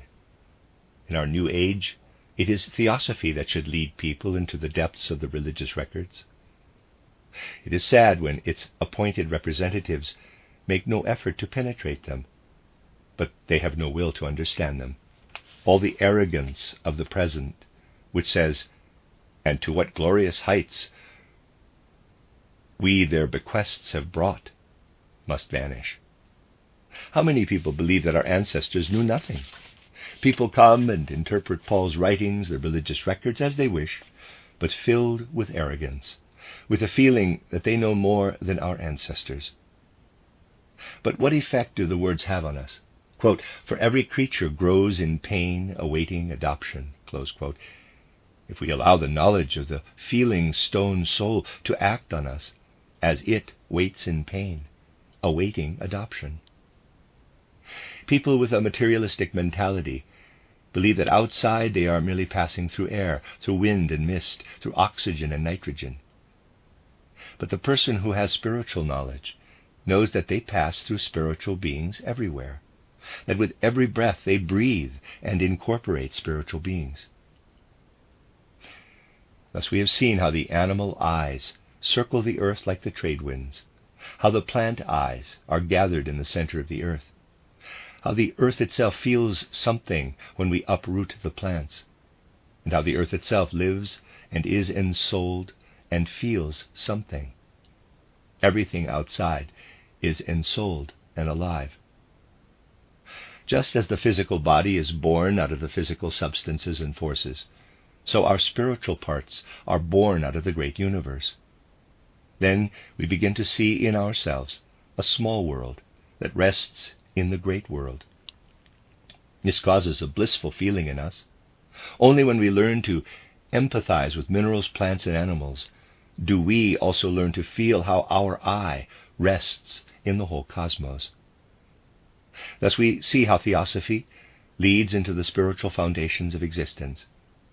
It is something that transforms our attitude to life, our life impulses, so that we become different people. Theosophical ideas are seeds, impulses of will for real experience. The end of Lecture 11. You are listening to RudolfSteinerAudio.com. As well, you can hear these podcasts at RudolfSteiner.podbean.com. Please consider becoming a patron. There are two publishing houses, SteinerBooks.org in America and RudolfSteinerPress.com in England, which are the sole publishers of Steiner into English and have given me permission to do these recordings. Please consider patronizing them as well. This is a reading of Collected Works Volume 98 by Rudolf Steiner, the listener's notes of 18 lectures, entitled Nature and Spirit Beings, Their Activity in Our Visible World, translated by Christian von Arnim. This is Lecture 12, given in Heidelberg on the 2nd of February, 1908 in the evening, entitled The Group Eyes, capital, of Animals, Plants, and Minerals. Certain facts which we recognize through occult science show us how the world becomes something quite different through theosophy or occult science. First of all, let us speak of the soul in the various kingdoms of nature, in the world around us. Theosophy shows us that the human being consists of 4 elements: the physical body, the etheric body, the astral body, and the I, capital. The other 3 higher elements are developments of these 4 elements. When we say that the mineral has the physical body, together with all of lifeless nature, that plants, additionally, also have the etheric body, that animals also have the astral body, and that human beings, additionally, have the, in quotes, I am, such an explanation refers to our physical world. In the case of the mineral, we can find only a physical body on the physical plane. Even with the most developed I, EYE, of clairvoyance. In the case of the plant, additionally, the etheric body; in the case of the animal, also the astral body; and in the case of the human being, the I am, also within the physical world. If we look at these beings in higher worlds, it is not the case that the plant only has a physical body and an etheric body. The plant presents itself to us as a quite complicated being. If we examine the plant, we find it to begin with under the earth with its root, and it sticks out of the earth with its stem and grows leaf after leaf from the stem. If we look at the astral world above the plant with the eye of the clairvoyant, then we see above the plant an astral glowing light that envelops the flower of the plant. If we can now also examine the Devachan world, then something remarkable becomes apparent. The plant is enveloped as if in a sheath that goes to the center of the earth, and has its tip there in the center of the earth. Only this together is the whole plant in reality. When we look at the whole plant cover of the earth, we see these glowing lights in the astral sphere. The etheric body of the plant is a body of forces. It has a very specific task in plant life. It has the task of adding leaf after leaf in a kind of repetition. If the plant only contained the etheric body, it would never produce a flower. It would only develop leaf after leaf. The etheric body is the principle of repetition. We can also observe this in the human being themselves. The human being consists of the physical body, the etheric body, the astral body, and the I, capital. Not all parts of the human being are involved in these 4 elements in the same way. There are parts from which the astral body has withdrawn again. In some such organs it no longer intervenes. It has no power there. At the top of the head it has withdrawn. There only the etheric body is at work with its repetition, and produces the repetition of the hairs in the same form. In another place we can see how the principle of the etheric body passes over into the principle of the astral body.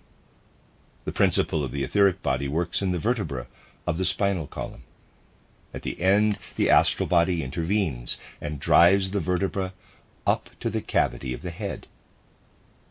The glowing light above the plant is also astral substance, but here it must be permeated by the spiritual power of the sun's rays.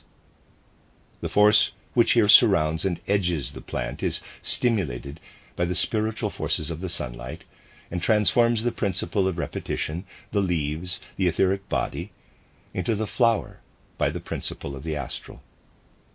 Such intervention of the astral is an inhibition. If we then trace the sheath of the plant to the interior of the earth, we have there the eye, capital, of the plant. No one should object that there is no room for all the plant eyes in the center of the earth. In the spiritual realm, the principle of permeability applies. All the plant eyes are together in the center of the earth. If we look at the earth from this point of view, it appears to us not only as a sphere in space, but ensouled. The individual plants grow out of the earth like the nails do out of our organism. There are just many plant eyes together in the earth. Not every plant has an eye, however, but whole groups of plants have a common eye. It is the same with the animals. There too, whole groups have a common eye. Whether one lion is in Africa and the other in a zoo is irrelevant. They are members of the one lion eye. Let us think of our hand put through a screen. We must say to ourselves, an eye belongs to the fingers. Similarly, all the lions on earth belong to one eye. All the tigers on earth belong to one tiger eye. All lions, all tigers are members of a common group eye. First of all, it is interesting to get acquainted a little with these animal eyes. When a person observes the world from a materialistic point of view, they think they are only passing through material substances, but this is not so. The animal group souls run like the trade winds around the earth in the most diverse lines. They go round the earth in circles, passing through the spinal cord of the animal. The main characteristic of this group eye is this. The astral plane has self-contained beings, only they do not have self-contained bodies. But, for example, an astral, self-contained being belongs to all lions. These beings are there like a population. The animal group eyes are much cleverer than the human eyes. They are wiser. Everything that is wise in the animal kingdom comes from the animal group eyes. When we see the birds flying south in autumn, when we eavesdrop on the beaver working on its lodge, we see the effects of the animal group eye. The individual beaver is not clever, but the group eye of the beaver is wise. We enter a world of wisdom and intelligence when we come to these self-contained beings on the astral plane. It is basically just very good to talk to these beings. They know much more than we do about the wisdom of the world. The plant eyes are located in the center of the earth. When we visit them, we also learn about the joy and pain of the plant. What the plant sends out above the surface of the earth, even if it is green, even if it is solid, can be compared to the milk that comes out of the animal. It is indeed as if the whole earth organism sent out something from the earth like the milk that comes from the animal. When we pick the plant, it causes the plant soul the kind of pleasure that the cow feels when the calf suckles on the udder. When the human being puts themselves in the plant soul, then the human being learns to know and empathize with the whole of nature. If we involve ourselves in the knowledge about the whole of nature, then the soul is tuned in such a way that it also empathizes with other people. We learn to understand when the reaper sweeps across the fields in autumn with his scythe and mows down stalk after stalk and sheaf after sheaf, that there is something like puffs of pleasurable feelings sweeping across the fields. It is a wonderful observation to understand, when the farmer is mowing, how something like breaths of pleasurable feelings waft over the earth. When you pull the plants out by the roots, you cause pain to the plant soul. What applies to our physical plane does not always apply to the other worlds. When someone pulls out their white hair, it may correspond to their feeling of beauty, but it still hurts. In the same way, it hurts the plant if you pull it out by the root, even though you may think that this is better from the point of view of the physical plane. When we know that pain is caused here or there in nature, we must not believe that we can prevent the pain. Thus we have seen how the human being learns to put themselves in the place of their fellow beings through insight into nature. The souls of the stones also feel pleasure and suffering. If we look at a quarry and see the workers blast off stone after stone, we might think that when the stones fragment, this causes the rock pain. This is not the case. Whole streams of well-being fragment off there with the stones and pour out of the quarry. If you take a glass of water and dissolve salt in it, the clairvoyant sees that in the dissolution of the salt whole streams of well-being spread. If we then cool the water and the salt becomes solid again, it causes pain. When we light a match, burn something, then this causes whole inner currents of pleasure in a soul being that is active in this process of combustion. Light, which spreads throughout the world, does not only spread as physical substantiality, but streams of blissful feeling spread with it. The spiritual beings who live in the light gladly give the light away. That is a feeling of bliss. They feel blissful as their life streams along in the light. In this way we come to know the whole world inwardly. If we thus learn increasingly to recognize the life around us in our souls, we will indeed learn wonderful secrets of human development. Let us go back to earlier times. The earth was at such a high temperature that all metals and minerals were dissolved. We can look back to a state where everything was dissolved in the heat. At that time, the human being was connected with the earth as a spiritual being. How did the earth become the setting for present human beings in their present form? The substances of the earth had to become solid, to crystallize together. This process has taken place on our earth. In the future, the earth will undergo this process in the opposite direction. The earth and all human beings will become spiritualized. For physical life, spiritualization means, quote, disintegration into the smallest parts, close quote. When, after long eons, a cosmic body has fulfilled its task, then little by little particles of this cosmic body disintegrate. The formation of matter continuously alternates with the disintegration of matter. We can already see from radium that the earth is beginning to disintegrate, to spiritualize itself. Beginning with the evolution of the earth, we have the earth in a fiery state, then solidification into rocks clumping together. The rock souls have to suffer pain. Not until the body of the world once again approaches spiritualization will the feeling of pleasure arise through fragmentation. The initiate has expressed this in profound words, quote, "For every creature groans in pain, awaiting adoption," close quote, says Paul. That is, waiting for that moment when everything passes over again into spirituality. This is how occult wisdom teaches us best to understand the religious records again. We then obtain the right feeling toward these records.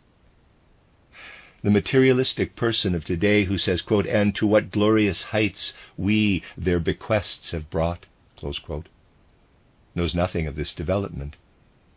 These Pauline words are often interpreted in an infinitely trivial way today, but a shiver of awe will again pervade the human being when they look at the earth in this way. Not only our earth, but all the individual elements of the cosmos are not only physical worlds, but are also ensouled and spiritual worlds. When the human being passes through the gateway of death, They have to dwell for a time in a purely spiritual world and then return to a new incarnation. Here on the physical earth, people fashion their instruments, their devices, and so on. Does that mean that the human being's soul is merely occupied with itself between death and a new birth? The soul is not at all inactive, and it is not in another world from our own either. The beings that go through this state are really around us, and they are all at work. When a human being has died and reappears on the surface of our earth in a new incarnation, it usually happens in such a way that they find the earth with a new physiognomy. We just have to be clear how the earth changes its face. Consider that the climatic conditions, plants and animals, cultural conditions are completely different now from what they were at the time of Jesus Christ. Anyone who really gets to know history knows how everything on earth changes. Who is it that changes the face of the earth externally, physically? That which transforms the earth we do ourselves between death and a new birth, albeit under the guidance of higher beings. Thus the clairvoyant sees the souls of humans constantly buzzing around plants, preparing their bed for a new incarnation. It is higher beings who govern this whole process. But we ourselves are working on this transformation of the earth. The human being is the worker, the remodeler of the building that is our earth itself. In this way, a wonderful life comes together for us on our earth, if we look at it as a whole in context. In this way, we also recognize how we live among higher beings who are in contact with our earth, who do not descend to physical incarnation. Our earth goes through incarnations just like the individual human being. The earth has passed through previous incarnations and will pass through other incarnations in the future. If we were to mix our present earth together with the present moon, we would get the old moon. In an even earlier incarnation, the earth was the sun planet. If we were to mix the earth, moon, and sun together today, we would get the old sun planet. In later times, the earth will be incarnated as Jupiter, as Venus, as Vulcan. Spiritual beings are connected with each such existence. The earth goes from incarnation to incarnation. Spiritual beings are also always developed to greater heights in the process as such a planet progresses to further incarnations. When the old moon developed, first one body appeared, then two bodies came into being. When our earth developed, one cosmic body emerged from the darkness of the cosmos. Then initially the one cosmic body split into two. Then the moon split out of the earth again, so that we have three cosmic bodies, sun, moon, and earth. Humanity was also connected with all these incarnations. On Saturn, the foundation for the physical body was laid. On the sun, the foundation for the etheric body. On the moon, the foundation for the astral body. Higher beings stand above human beings. They could not go through their faster development when the earth was still connected with the sun and moon. Therefore, they had to separate themselves and take out the best substances, so that the sun is now inhabited by sublime beings, whom we call the divine creators of the human being. They inhabit the sun. What flows in the light inhabits the sun. It experiences the bliss which is felt when the light flows out. On the moon, however, there are initially lower beings. There were beings in the previous development who did not have the possibility, so to speak, to rise up to sun existence. They could not endure it on the sun, for that was reserved for higher beings. But they could not be on the earth either. It was too little advanced for them. They could not live on either cosmic body. Therefore the sun had to split off two other planets on which these beings live. These are Mercury and Venus. On Mercury, beings live who are similar to human beings, but they do not know death. The life of the Mercury beings proceeds in such a way that such a transition is only like a transformation, just as we change our body between birth and death. This is how the souls of Mercury beings live when they acquire their spiritual bodies and lose them again, but they do not know death. Thus also beings live on Venus, who stand between human beings and the sun beings. They inhabit Venus and can even take action on Earth. They take action in the human body. We call these beings Luciferic beings. In a certain way, they have their home on Venus. That is why Venus is also called Lucifer. When we look up at the stars, they reveal themselves to us such that we recognize spiritual beings in them. We do not know the world until we advance everywhere from the physical to the spiritual. We as human beings will walk through the world in a completely different, conscious way when we learn to empathize with everything that is around us. This will make our lives infinitely richer. As a result, we ourselves become involved in working in the spiritual sphere. Knowledge only acquires its value when it becomes life, when we learn to live differently and not just to know something. The end of Lecture 12. You are listening to RudolfSteinerAudio.com. As well, you can hear these podcasts at RudolfSteiner.podbean.com. Please consider becoming a patron. There are two publishing houses, SteinerBooks.org in America and RudolfSteinerPress.com in England, which are the sole publishers of Steiner into English and have given me permission to do these recordings. Please consider patronizing them as well. This is a reading of Collected Works, Volume 98 by Rudolf Steiner, the Listener's Notes to 18 lectures, entitled Nature and Spirit Beings, Their Activity in Our Visible World, translated by Christian von Arnim. This is Lecture 13, given in Stuttgart on the 8th of February, 1908, entitled Some Supersensory Facts and Beings.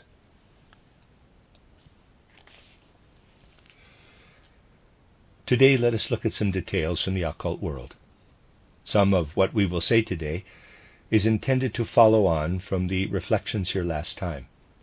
Some of it is intended to widen your view in the direction already taken last time, that we see increasingly how the space around us is filled with the life and spirit of supersensory facts, supersensory beings. We saw last time in our reflections how the various kingdoms, the mineral, the plant, and the animal kingdoms, contain beings around us which we can call group eyes. We have explained how the animal world is based on group eyes, capital, how these group eyes are to be found on the astral plane as self-contained individualities, one might say as personalities, how they circle the earth, so to speak. We saw how the plant eyes are in the center of the earth, and how we did not indicate any particular place for the group eyes of the minerals, because they are in higher parts of the Devachan. From this alone, you have seen that beings are constantly around us, which we always pass through, so to speak, which penetrate us, which live in the same space as we do. That which is, for example, an animal group soul, which belongs to a whole group of animals of the same form, can pass through us. For in the astral sphere there is the law of penetration, of permeability, in contrast to our physical world, where the law of impenetrability prevails. Now, first of all, to expand on what was said then, I would like to make something like a comment. You saw then that we have to think of the root of the plant as its head, which is in the earth. Then the stem grows out, which develops leaf after leaf, and so on. In the center of the earth we would have to look, schematically represented, for the group eyes of the plants. What we see of the plant with our eyes is the physical body of the plant.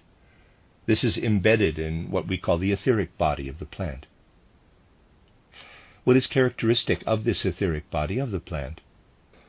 Everything that we know as the etheric body has the characteristic, the feature of repetition. Where the etheric body is active as such, the principle of repetition prevails. We see how leaf upon leaf is repeated in the plant. Why? Because this repetition is based on the power of the etheric body. This principle of the etheric body also prevails in the human being. We find it, for example, in their spinal column, where ring follows ring. When the clairvoyant looks at the plant in its entirety, they see the etheric body underlying the whole plant. But at the top, the plant is clothed by something like a covering of astral clouds, so that we see the physical body of the plant, consisting of roots, leaves, and so on, saturated with the etheric body and glowing above with a kind of glowing light, the astral light. And this astral element which affects the plant brings about its completion in the blossom and fruit. If only the etheric body were active, then the plant would unfold endlessly, leaf by leaf. Through the astral body, this is brought to a conclusion. The etheric body is, so to speak, dampened by the astral. We can see the eye capital of the plant clairvoyantly like a sheath that goes to the center of the earth. If you follow the plant from the outside, you only have the physical and etheric bodies at first.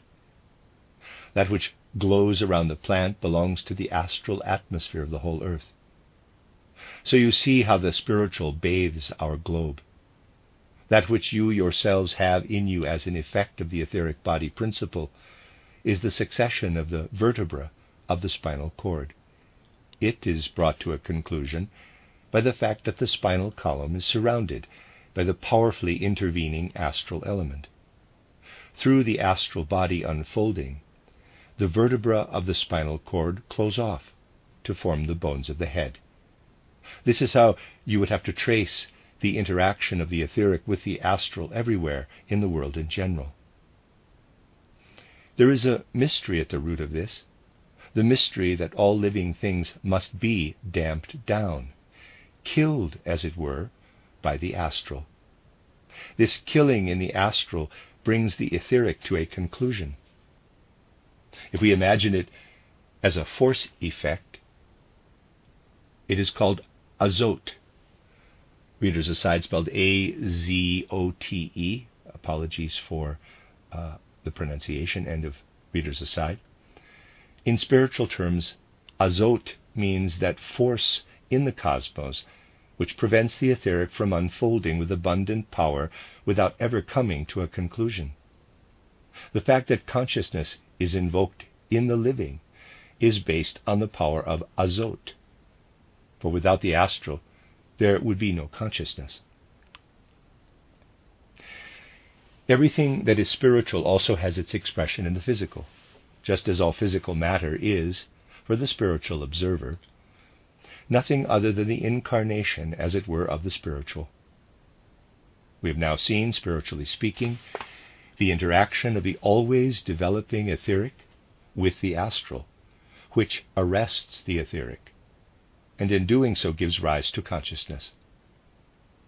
Now, you will find the physical expression for human beings and animals if you observe the interaction of the two substances contained in our air, oxygen and nitrogen. Oxygen in our air is the embodiment of the etheric, the great life body of the earth. If you were to breathe only oxygen, you would be consumed by excessive life. We might say you would be old the moment you were born. Consciousness as such would not be able to develop as it does in humans and animals. The developing life, the oxygen principle, must be damped down. It is damped down by the addition of nitrogen. It regulates and limits the effect of oxygen. If you were to breathe only nitrogen, you would die immediately. The interaction of the two brings about the balance that dampens down life so that it can become conscious. The physical incarnation of azote is the force that finds expression in nitrogen. In this way, you learn to know the spiritual background of what you continually take into yourself and emit from yourself. You now have an example of the fact that all life comes into being by bringing about a balance between opposing forces. We also see this balance between two powers in the great universe, in our solar system, for example. And there we come to a chapter where we can point out that our solar system is not only a series of bodies of physical substance, but that the physical part in all these bodies, which belong to our system, is only an expression of something spiritual. Just as you have a physical body which belongs to a soul, so each planetary body belongs to a soul and a spiritual element, and the spiritual elements of the individual cosmic bodies are very different. If we could look at our Earth clairvoyantly from the outside, we would not only observe rocks and so on of material substance, and see animal and human figures wandering among them, we would see, above all, group souls of plants, animals, and so on. This is already a spiritual population of our Earth. The clairvoyant would also see the individual souls of human beings, the folk soul, and so on. Indeed, you must not simply imagine the spirit of a celestial body as a sphere in space with a spirit and a soul, but that a complete spiritual population, which forms a whole, inhabits this celestial body. And all these individual spirits, group souls, and so on, are in turn under a leader, as we may call it. And all this together corresponds to the whole spirit of our Earth, that which we call the Earth Spirit. It is our aspiration to penetrate better and better into the details of the spiritual life of a planet. From these indications alone, you will see that the spiritual life of a planet is complicated. You must be patient. We keep making progress. We will be able to follow our planetary system a little further today if we remember that our Earth has not always been as it is now. It has only become this way in a slow evolution. You know that the Earth, before it became Earth, was another planet. We call the former incarnation of our Earth the Old Moon. That is not our present moon. The latter is only a separated part of it. Even earlier, the Earth was what we call the Sun planet. Again, this does not mean the sun of today. And even earlier, our Earth was Saturn. How does our present sun relate to the old sun when our Earth was still the sun? The position of the sun in space was not yet as it is today, for at that time there was not yet a sun separated from the Earth. That which all of you were at that time, that which was the preparation for the present physical, etheric, and astral body, lived in this old sun itself. On Saturn, the first disposition for the physical body was given. On the sun, the disposition for the etheric body. On the moon, that for the astral body. And on the Earth, the I, capital, is added. If you relate this to your present condition, you will understand how you lived on the old sun. Your life consisted only of the physical and etheric body. Your I was not yet in the body, and neither was your astral body. If you want to imagine the old life on the sun, you will get an idea of it if you imagine that you would all suddenly fall asleep here. Then the physical and etheric bodies would remain sitting on the chairs, and the astral body and your I would float above you. That was the permanent state on the sun. That is how it was on the old sun. You yourself, as in your I and astral body, floated surrounding the sun and ruled and guided from above what was down there. Of course, your physical body was not like it is today. You can get an idea of what your physical body was like back then if you imagine it in the manner of today's plant. There was no flesh in today's sense yet. It was a kind of plant life that you had. But it was impossible for this sun to retain such a form. In that event, an Earth with people such as you are today could never have arisen. At the transition to the moon, those beings who could bear this sun existence had to separate themselves from the Earth, for this sun existence was a rapid, fast-moving one. And so it came about that the sun separated from the Earth with those substances which necessitated a fast, precipitate life. So the sun took with it the rapidly developing substances and beings, and the Earth remained behind, with those beings that could not keep up with the rapid pace. And among these beings was the human being, That which was best on the old sun in terms of beings and substances left and became independent. In the sun of today, in the fiery gaseous masses, we see the bodies of highly exalted beings who have already advanced far beyond the human being. Because they have long since gone so far that they no longer need to live in a body, they can now bear the existence on the sun. Thus the sun is an existence which has arisen out of planetary existence. And there you have what in occultism is called a fixed star. A fixed star is an advanced planet, which has ejected the things that could not come with it. The higher beings have founded their existence on the fixed star. Every fixed star has arisen from a planet. In the cosmos, too, an advancement, an ascending progression takes place. After all, our Earth will also go through the following incarnations. It will become Jupiter, Venus, Vulcan. As early as Venus, our Earth will have arrived at a kind of fixed star existence. We transform ourselves with the Earth into beings of a higher kind, which can then bear the fixed star existence. Now, we have seen how a fixed star is formed by a planet separating out its bad substances and beings, and raising the better substances and beings to a more exalted existence. Now you may ask, if such a fixed star continues to move upward, what will become of it? What will become of the sun with all its sublime beings? That will, in the first instance, still have to wait a while, for the next thing will be that our Earth will once more unite with this sun. But then another separation will take place, because our Earth will gradually become a fixed star. Once our Earth has reached the Venus or Vulcan existence, then what is now the sun will slowly become something else. What does a sun turn into?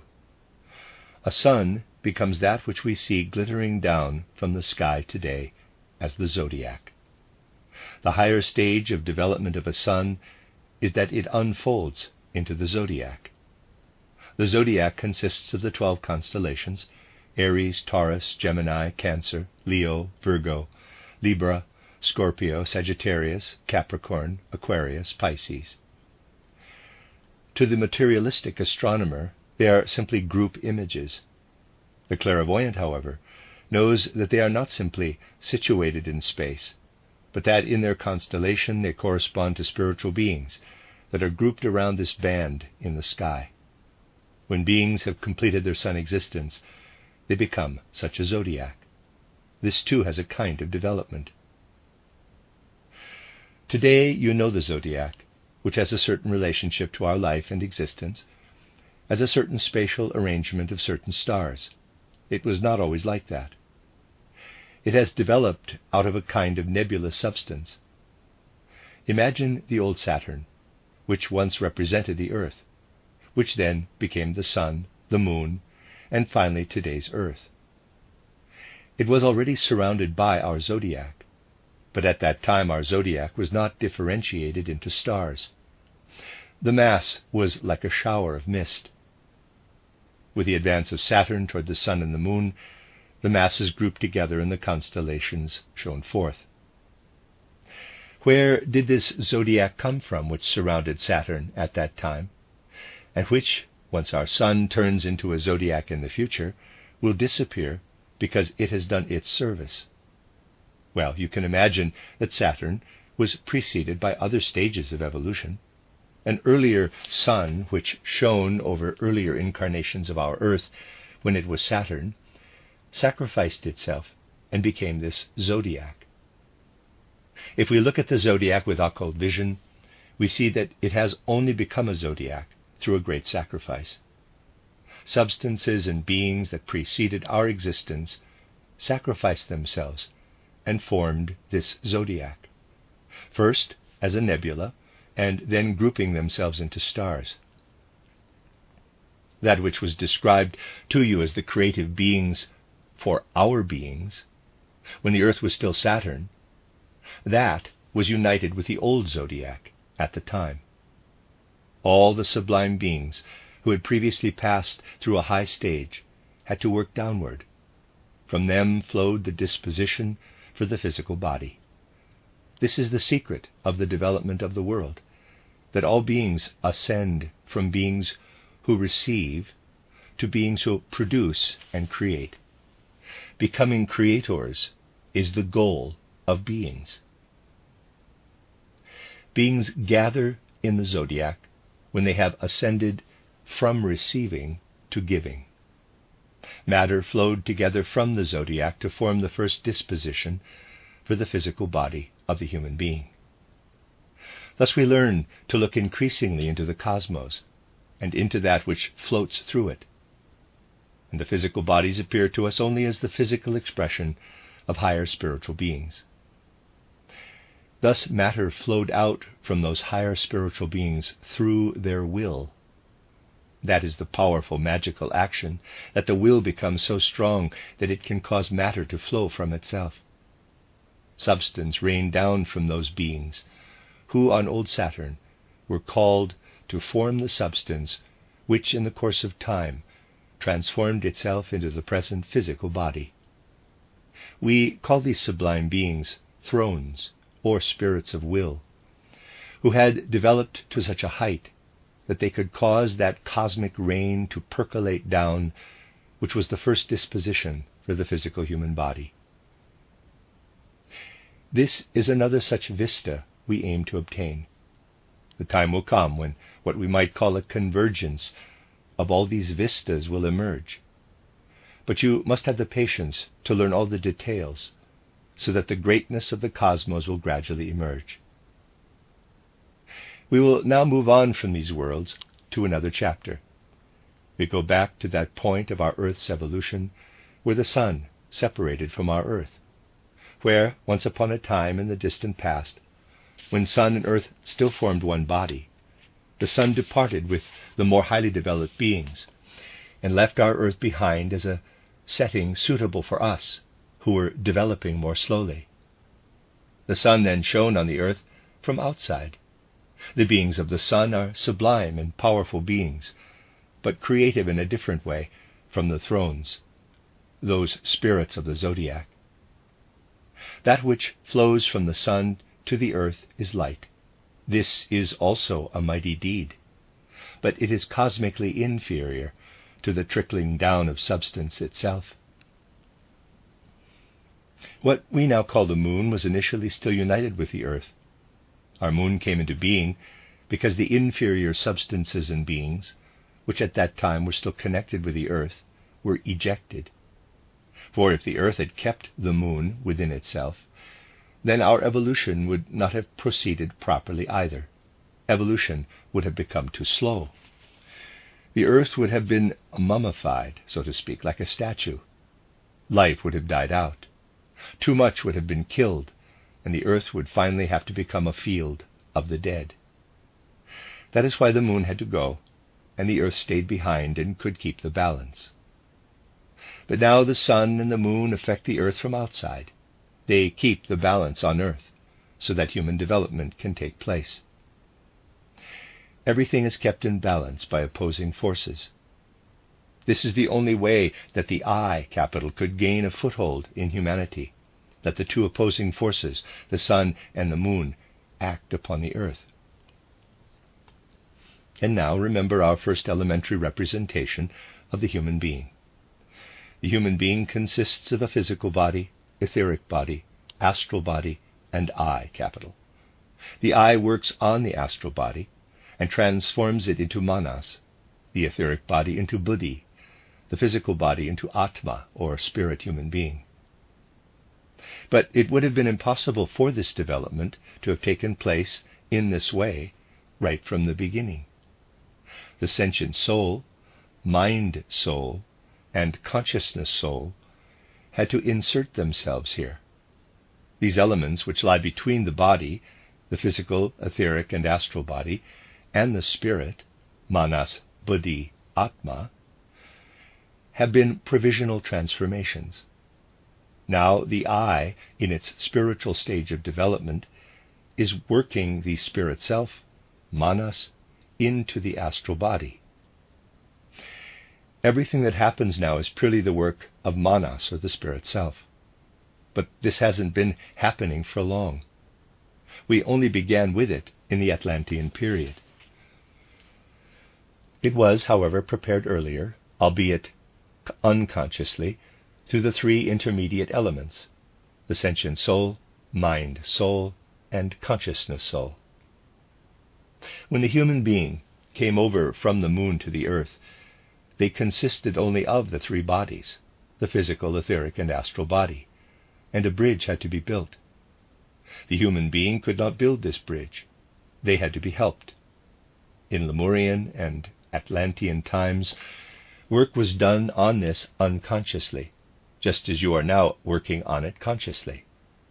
First the astral body was worked on, producing the sentient soul, then the etheric body, from which the mind soul emerged, and finally even the physical body, from which the consciousness soul developed, which came into being in that the physical body was enabled to drive its physical organs outward. With this development, the old clairvoyant state of the Atlantean consciousness passed into the present state of consciousness. Thus the consciousness soul is the last to be ignited in its appearance. But the human being only became mature enough to work on themselves in the old Atlantean time. So who helped them at the time when they wanted to develop from a being with a physical, etheric, and astral body into a being possessing a sentient soul, a mind soul, and a consciousness soul? We will understand who helped if we look at the evolution of our Earth as it happened through the sun, moon, and so on. As you know, the Earth separated itself from the sun and sent the moon away from itself. The sun had highly exalted beings who were creatively so far advanced that they could send light into cosmic space. Now, I have often mentioned that it is not only in school that we can be moved down a year, but also in cosmic evolution. The human being had come so far that they could endure the earth, the high beings so far that they could endure the sun. Now, these beings who now inhabit the sun had previously had human existence, but in this development beings remained behind for whom it was impossible to complete their tasks. They could not easily inhabit the sun. If they had entered, they would have fared badly. The human being would not have been able to bear it either. But these beings stood between the sun gods and human beings. So they had to be given another cosmic body, so to speak, where the conditions accorded with their existence. Provision was indeed made in cosmic development for these beings. Even before our sun had ejected the earth, at about the same time, our Jupiter separated from the sun. Later, after the sun had already ejected the earth, our present-day Venus separated from the sun. And still later, again by separation from the sun, the present-day Mercury. Thus planetary stages of existence were created for these beings who had not kept up. They now inhabit these planets. At the time when the moon detached itself from the earth, a very mysterious process took place in our cosmic development, which is very difficult to explain, and which is called the, quote, passage of Mars through our earth, close quote. It is, as I have said, extremely difficult to explain, for when the earth was still joined with the sun, this Martian mass was in it. Then the sun separated from the earth, and then Mars departed, and left behind on the earth the substance which is called iron. Mars, too, became a location for such beings who had not kept up. These Mars beings trigger the development of the sentient soul. If they had not exerted their influence on our planet, the sentient soul would not have been able to develop. This shows you the importance of those beings to which we referred at the beginning, which belong spiritually to the physical substances of the solar system, and which are interrelated with what we have within ourselves. Just as the sentient soul was prompted by the Mars beings, so the mind soul by the Mercury beings, and the consciousness soul by the Jupiter beings. And at that time, when the sentient soul, the mind soul, and the consciousness soul had already been prompted, the impulse was given to bring manas into flow, because this too still had to be prompted.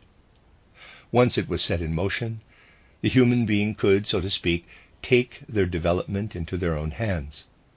That was in the last third of the Atlantean period. The trigger were the beings who were on Venus.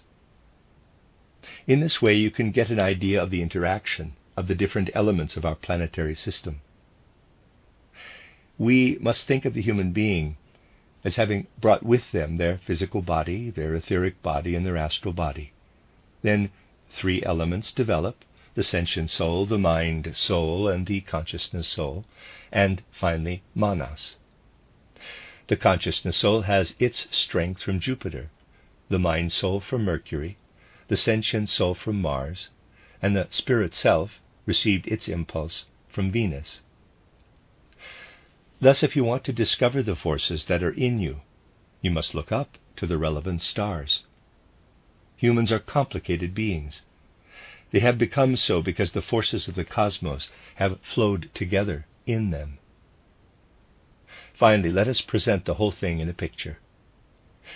Imagine someone seeing on the wall here a small spectrum of the sun, a rainbow. That is, the colors red, orange, yellow, green, blue, indigo, violet. Think of it as not being projected on the wall, but only showing up in the dust illuminated by the sun. You would look at that first.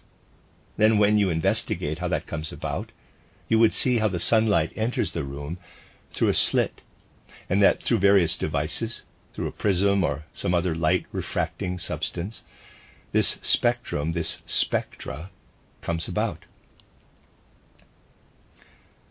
You can't remove it, but you take away the individual parts that are outside the spectrum disappears. Take away the external light, and the spectre is gone. Take away the prism, the wall with the light, and the spectre is gone. It is formed as the result of lots of external influences. When the clairvoyant looks at the human being, it is the same with the human being as it is here with the spectrum. They are actually nothing in themselves. The human being, because the clairvoyant sees forces from Venus, from Mercury, from Mars, where the human being stands. Take away the Venus effect, and the human being is gone. Take away the Mercury effect, the Mars effect, and the human being is gone. The human being appears to the clairvoyant as a convergence of cosmic effects. The only thing that remains real in this spectre for the clairvoyant is the I, capital.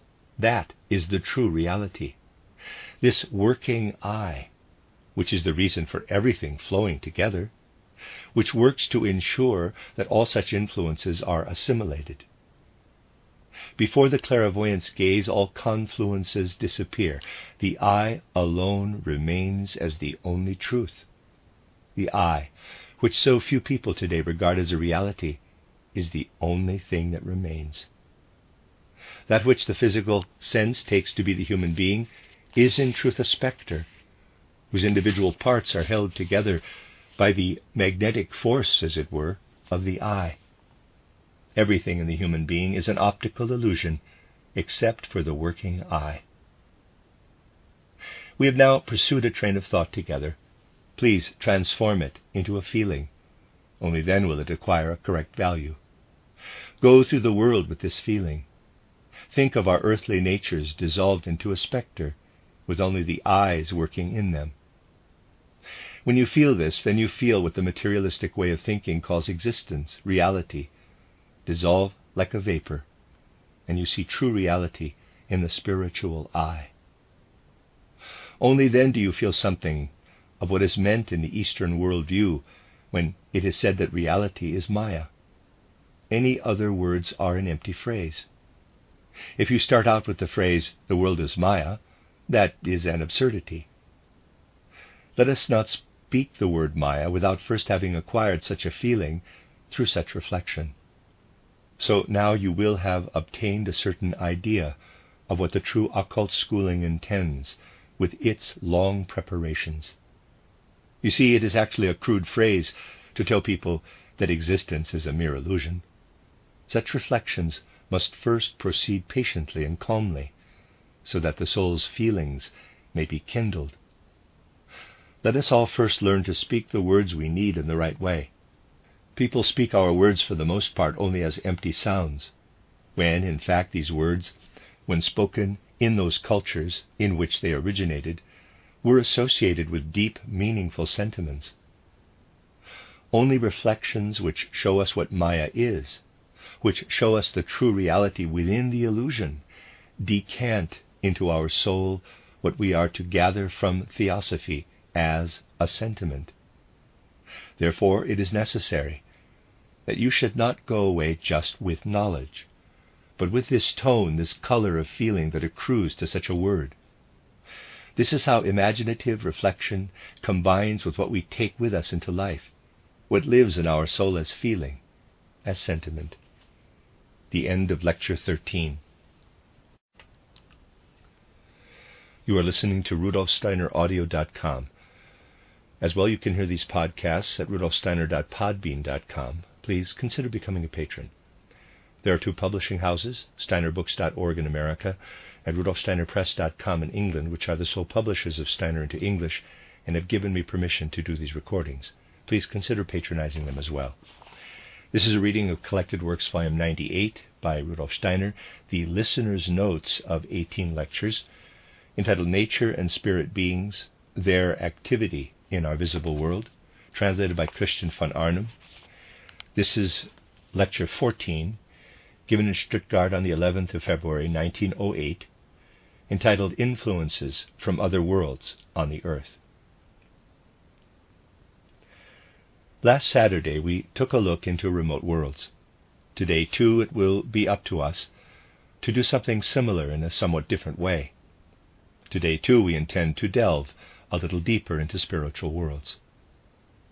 When I describe such lectures, as today's and Saturday's, as intended for the advanced, I don't mean so much what is called intellectual understanding. I mean a different understanding that comes to us when we live our way more and more into the spiritual worlds, when we get used to sentiments and feelings, so to speak, that make it possible for us to believe that there really is something in the world immediately around us, similar to what is being discussed today. The study of theosophy leads the human being to acquire a feeling for spiritual worlds. Spiritual worlds, spiritual facts, are all around us. We have often emphasized that. As we make our way through the world, we not only pass through the material air, but we are continually passing through spiritual beings and facts. The first thing to which the human being rises when the gift of clairvoyance awakens in them are those spiritual worlds which are somehow connected with what the human being perceives here with the ordinary physical senses. What is therefore connected, we might say, with tangible things. Everything that the senses perceive is, after all, related to spiritual worlds. We know that our entire animal world, as it appears externally, is based on a sum of animal group souls. These live on the astral plane, and the person who acquires the gift of clairvoyance of the astral plane encounters them there as self-contained personalities, just as the human being encounters physical personalities here on the physical plane. They are really self-contained personalities. And if we wish to express ourselves tritely, we can say that we can make the acquaintance of group souls on the astral plane just as we can make the acquaintance of human beings here. However, in certain respects, these group souls differ from the human beings here. They are, strange as it may sound, wiser than human beings. Their deeds are the wise mechanisms of the way the animal is built, but also of everything that lies in the expediency of the animal way of life. The clairvoyant of the Devachan plane learns to know a second kind of living being who is connected to the plants. The plant eyes are on the Devachan plane. And in the higher region of this Devachan plane, which we call arupa, are the group eyes of the minerals. For all these beings there are what we might call connections on the physical plane. Around us is also the astral and the Devakan plane, and around us are all these group eyes. So they have, you could say, tangible revelations, manifestations in the physical world. But the person who, as a clairvoyant, gets to know all these worlds, the Devakan plane, the Arupa plane, gets to know not only these beings, but quite other beings, who do not find their physical expression in the physical world in such an obvious way, who also intervene in destiny in a certain way, but not in such a tangible way as is the case with the others. We find such beings of a very strange kind on the astral plane. These beings reveal themselves at first by their effects, that is, only by the fact that we experience their effects. Where, for instance, somnambulism occurs in people who are mediums, in all states of dulled consciousness, and especially quite ordinarily on moonlit nights when the moon is full, we find such beings swarming around us, but we only perceive their effects. We feel strange when we look at these beings clairvoyantly. It is as if they were reaching out their hands from far away, to choose a rough comparison, as if you were in Cannstatt and had hands so long that you could work with them in Stuttgart. Then you would see these hands here in Stuttgart, the effect of the work. But to see the people themselves, you would have to go to Cannstatt. Physical beings of this kind do not exist, of course, but astral ones do. We discover their effects on earth. But if we want to get to know them as self-contained personalities, then we must seek them out in their actual home, and that is the moon. These beings even have a corporeality there, albeit a very subtle one. They would not be perceptible with the microscope. They do not grow very large, but they are well known to the clairvoyant. They do not grow taller than a 7-year-old child, and the peculiarity of these beings is that they have a terrible roaring voice, and their roar is not an individual roar, but the expression of the climatic conditions on the moon. Depending on whether the moon is full or new, these moon beings roar or are silent, and their work extends to the earth. As I said, the human being in particular is dependent on these beings, and these beings are of great importance for human life. And we become acquainted with these effects when we do a little of what is called occult anatomy. We have often looked at the human being. Today we intend to examine them with regard to their fluids.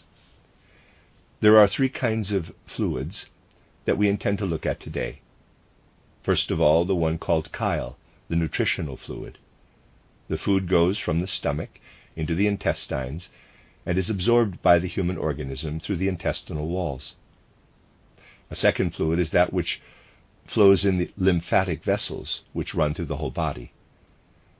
This fluid is similar to the white blood cells in the blood. The lymph vessels accompany the blood vessels in a certain way.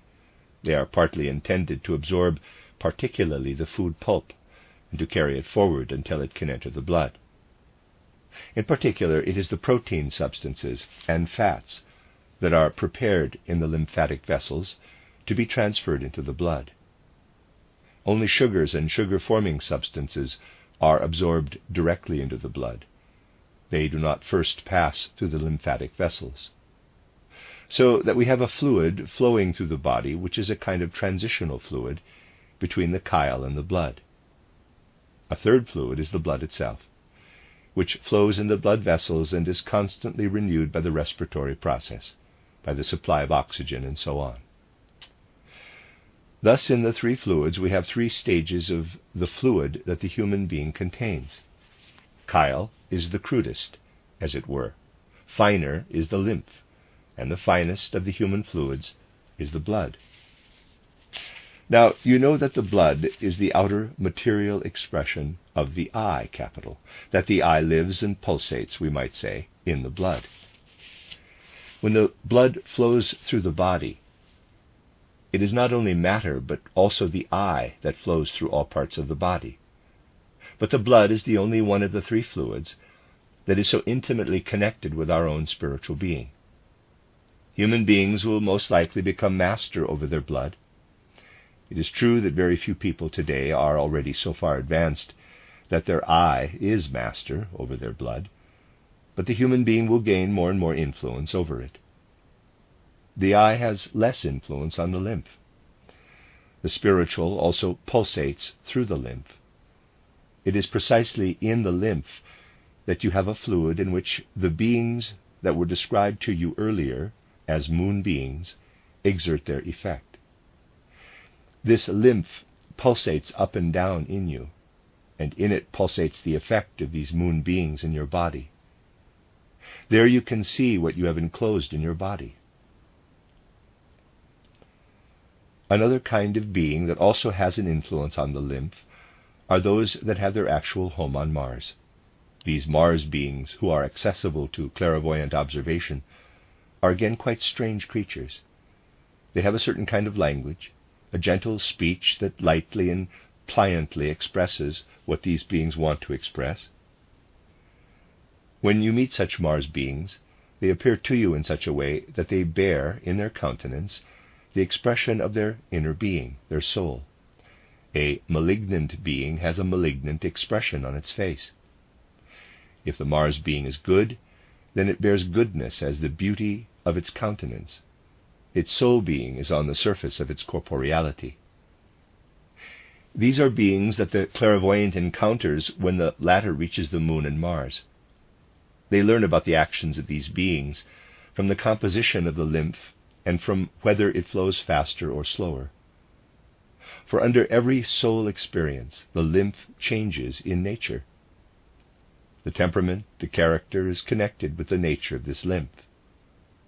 And only the person can recognize what really happens in the human being, in the spiritual substrate of the lymph, who makes acquaintance with these beings of Mars and the moon. The clairvoyant finds other beings in the same region where the group souls of the plants are, that is, in the Devachan, beings who also express their effect on earth and on which the fate of human beings depends. Their actual home is on Venus, where they are found in the Devachanic region. Their effects and their actions express themselves in a profound effect on the chyle fluid. Whether good or evil beings of Venus gain influence over you depends on what you eat.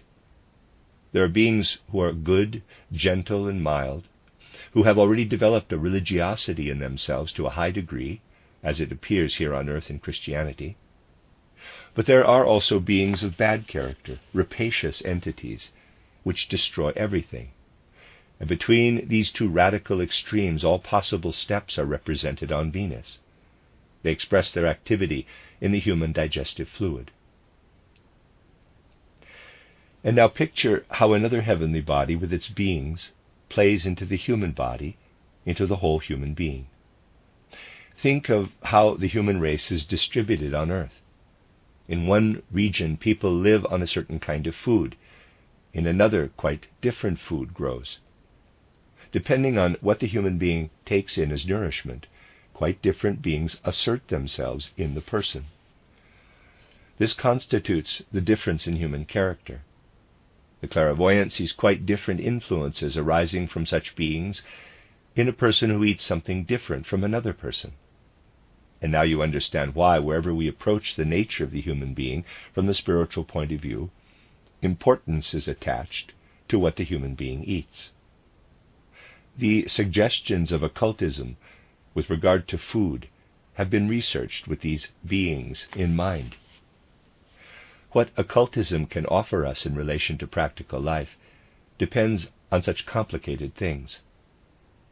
There are other beings who also have their peculiar effects on our earth, again not as tangible as the group souls, but beings who the clairvoyant perceives when they rise to Saturn existence.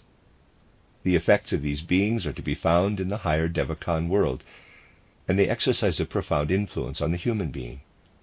This brings us to a chapter where we are no longer dealing with the fluids, but with much finer things.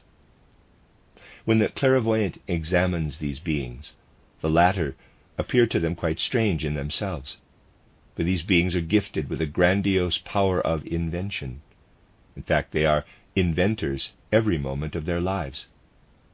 But they do not need to think about their inventions. They see, and by seeing things they get the idea that it should be different, and they immediately reshape it. Thus they are beings who are actually in constant revolutionary activity. Everything they see, they immediately change in the most inspired way. Sensory perception and intellectual invention are immediate.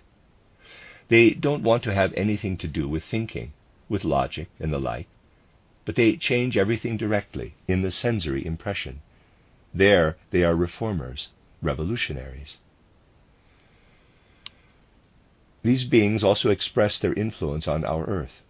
They creep into our inner being with our sensory perceptions. With color, with sound, with smell, taste, with the sensation of warmth, with everything that human beings perceive through their senses, the spiritual effects of these Saturn beings creep into humans. You go through the world, and these beings influence in plenty what you experience in your sense impressions. It makes what the ordinary anatomist examines materialistically appear dry and mundane, indeed ridiculous.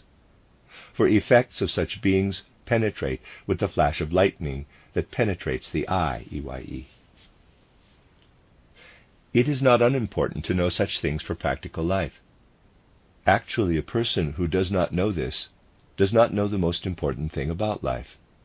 The worst, and under certain circumstances the best, because they are the strongest, are the influences of the Saturn beings, insofar as they manifest themselves through the sense of smell. With the smells we continually draw their effects into ourselves. There are smells in which downright infernal effects of these beings enter us. When a person knows something like this, they learn to understand what they are doing to their fellow human beings when they force them to breathe in all kinds of horrible perfumes. Through patchouli, for example, they give Saturn spirits of the worst kind access to the human being. And it is one of the worst kinds of black magic to influence our fellow human beings through smells. I could tell you about long periods of history where intrigues were carried out at certain courts by those knowledgeable in these effects through using smells to gain influence and power. For a long time there have been schemers who have ruled more or less consciously by this means. Such magical means have often played an important role in history. An example from recent history might be interesting. A minister at a small European court wrote a memoir about his time as a minister. He knew nothing of all these things, but in his naive way, he tells very beautifully how such things played out at the little court in question, where a sensational calamity took place at the time. There was a female personality who understood all the arts of influencing people through smells. And when the minister went to the queen concerned, all kinds of perfumes wafted toward him, and he knew he had to leave because she knew something about smells. Through this experience he realized that something was going on. He knew nothing of occultism. Whoever reads such chapters as an occultist can see profoundly how people are influenced. And now from here consider the thought a little as to how occultism is connected with the true knowledge of reality. People will increasingly have to shine a light into the immediacy of human life from an occult perspective. It would be bad for humanity if a pseudoscience, in which the truth is sought by dissection, were to continue to be practiced for much longer. It is the falsest truth that is found through anatomy. These insights, in particular, will never be of any practical use, and they will bring disaster upon humanity if they are not inactivated by spiritual insights. And we are, after all, in the midst of a flood of materialism. In legislation, everywhere it creeps in, and has a tremendous effect. Church and religion are intolerant in a way they never were before. How intolerant is materialistic medicine today? They will not burn their opponents, but they do something else. They want to spare themselves the bad reputation that burning has. They, therefore, see to it that a person cannot do what they were burnt for in the past. Today, the opponents do not even get to the point where they can sin. Burning was certainly something bad, but previously they could at least do what they were burned for afterward. People do not realize this because they don't have such extended thoughts that they draw the threads from one thing to the other. But it is important for people to acquire healthy thinking again through spiritual knowledge. Take, for example, I have told you that fats and proteins pass through the lymphatic vessels and sugar goes directly into the blood. The I, capital, as it comes to expression in our time, is the vehicle of the pure power of combination, of egoism, because in our European culture, it is in the first instance only concerned with utility. Anyone who can observe life will be able to see from this the great role that sugar plays in the life of the human being. It is precisely where egoism is most prevalent, especially in its sophisticated forms, where it appears as scientific criticism, where it appears purely intellectually, that you will see diabetes in the occult context. But here you must not think that the individual who is afflicted by diabetes should be regarded from this point of view. The individual does not live in isolation. And you must also come to the realization that you cannot help the individual so easily. Think of a person who lives in a swamp. They can only become healthy when they leave the swamp. You have to take into account that the person lives in their environment.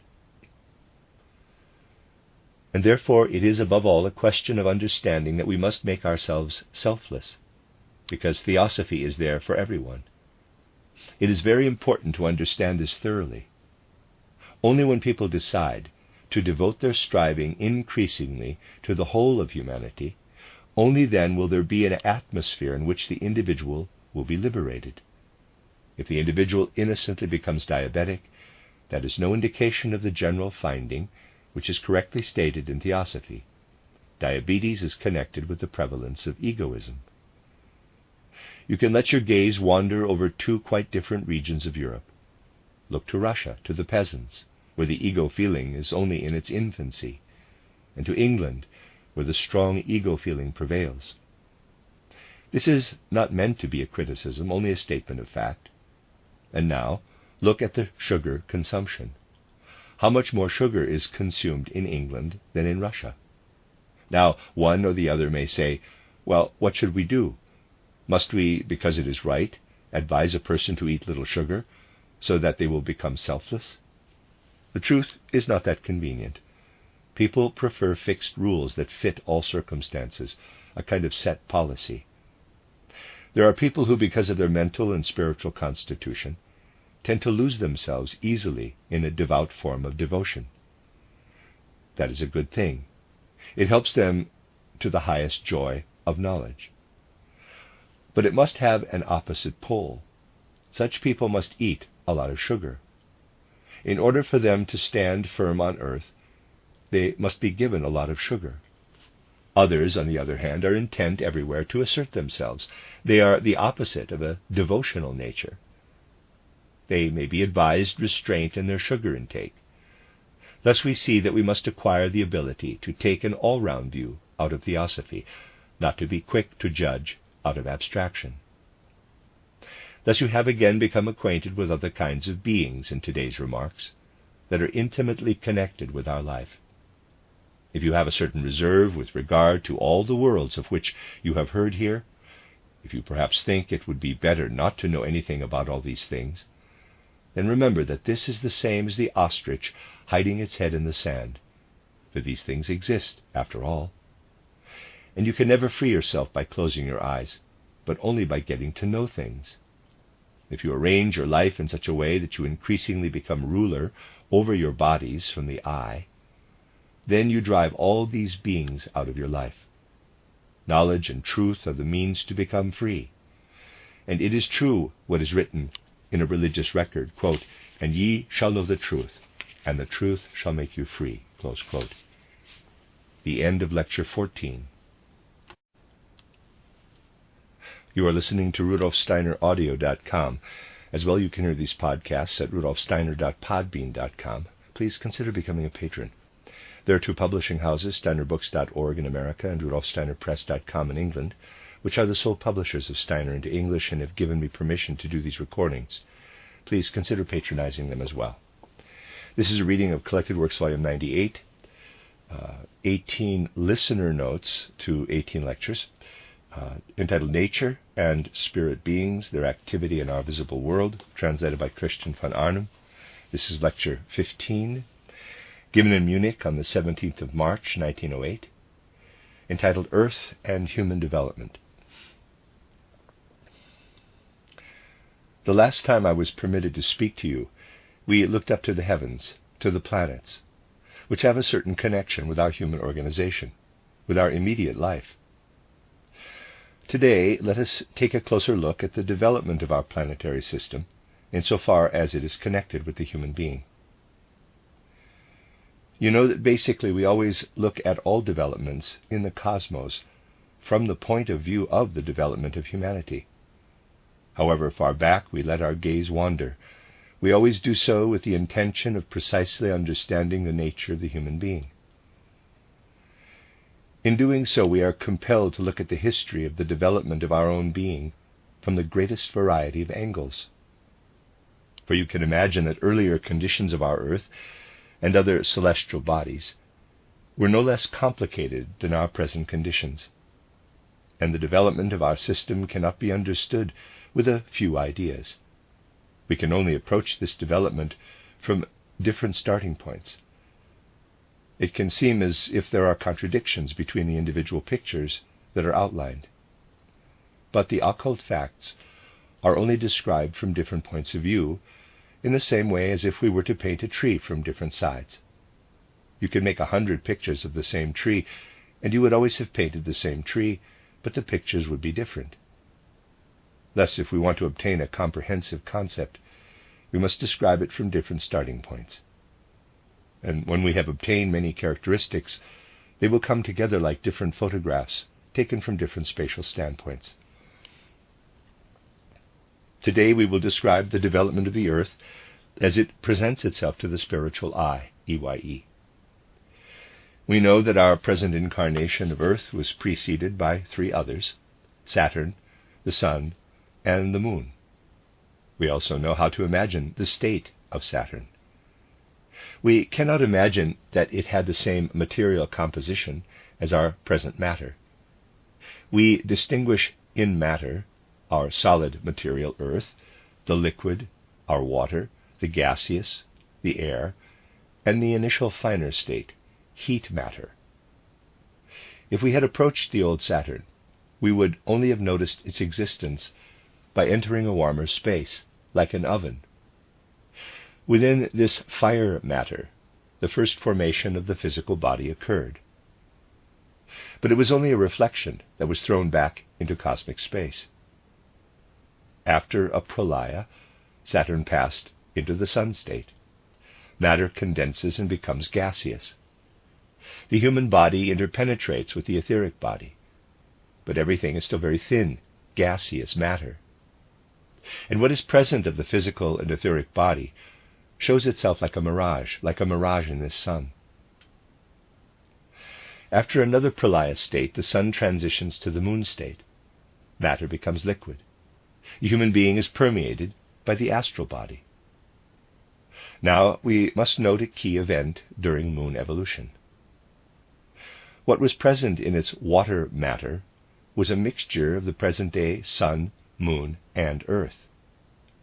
But there comes a time when a kind of sun separates out with the finest and most living matter and the highest beings. That which is now the moon and the earth remain behind as the old moon. At the moment of separation, those beings that had remained behind hardened. The whole sphere of the moon became a semi-alive cosmic body. The lowest kingdom there was between today's mineral and plant kingdom, the second between plant and animal kingdom, the third between animal and human kingdom. What are rocks today were like the wood of trees. The whole earth was like peat or spinach. The mountains were woody. From this basic substance grew beings that were between our plant and animal kingdom. Mistletoe has retained the habit of growing on a living substrate. At that time, however, it had a dim sensation. It no longer has this, because it has decayed. The third stage, the human animals, were the ancestors of the human being. This form of the ancient moon developed only after the separation from the sun and orbited the latter. Then a reunion took place, and after a pralaya, our Earth emerged. Our Earth had to go through and repeat the previous states, Saturn, Sun, and Moon. Only then did it produce its actual earthly form. That it first had a fiery nature is something that has been preserved like half a suggestion.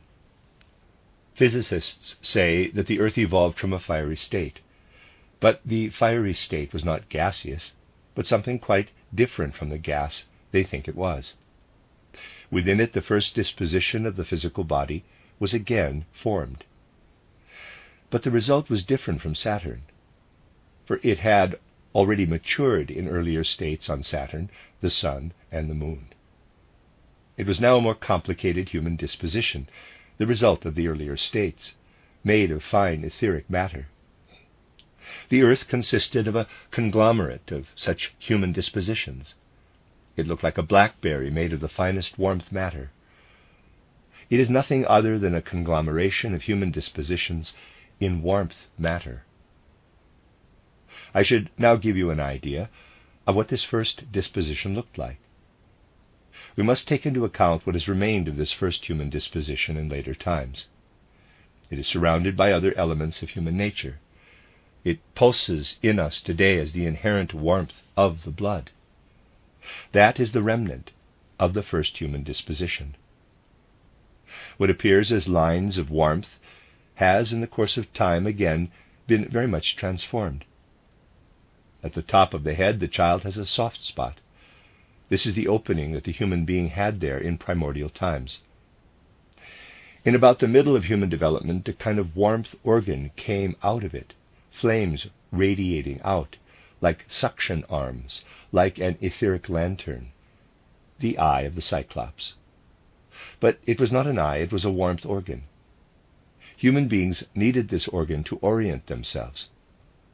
At that time they lived in warmer and colder fluid elements. This organ told them which environment was beneficial or harmful for them. This organ is a transformation of an organ of the fire state of the earth. We must think of lines of force going out toward the heart from it, making itself independent, without the other elements already being there, so that it looked like a kind of lantern with suction arms emanating from it, like rays downward, which later became vessels. That is the warmth human being. In this first period of the Earth's warmth, the Earth was still united with the Sun, Moon, and still other planets. Later, densification occurred. The material state of warmth became a gaseous state. This stage of development is of great importance for the human being. For the development from warmth into gas was such that lines of air were formed around the force lines of the warmth matter. The circulation in the breathing process was first established at that time in the development of the earth. Now comes a very important fact. Whenever warmth matter is condensed into air matter, it is on the other hand diluted into a still finer state, into light matter. So it was when Saturn formed to become Sun. The gaseous state was permeated with light, shining into cosmic space. It was similar when the Earth condensed into the air state. It was completely permeated with light. It shone out into cosmic space. The Earth had become a sun, we might say. The light is the cause of something else. It penetrates into the dark warmth matter.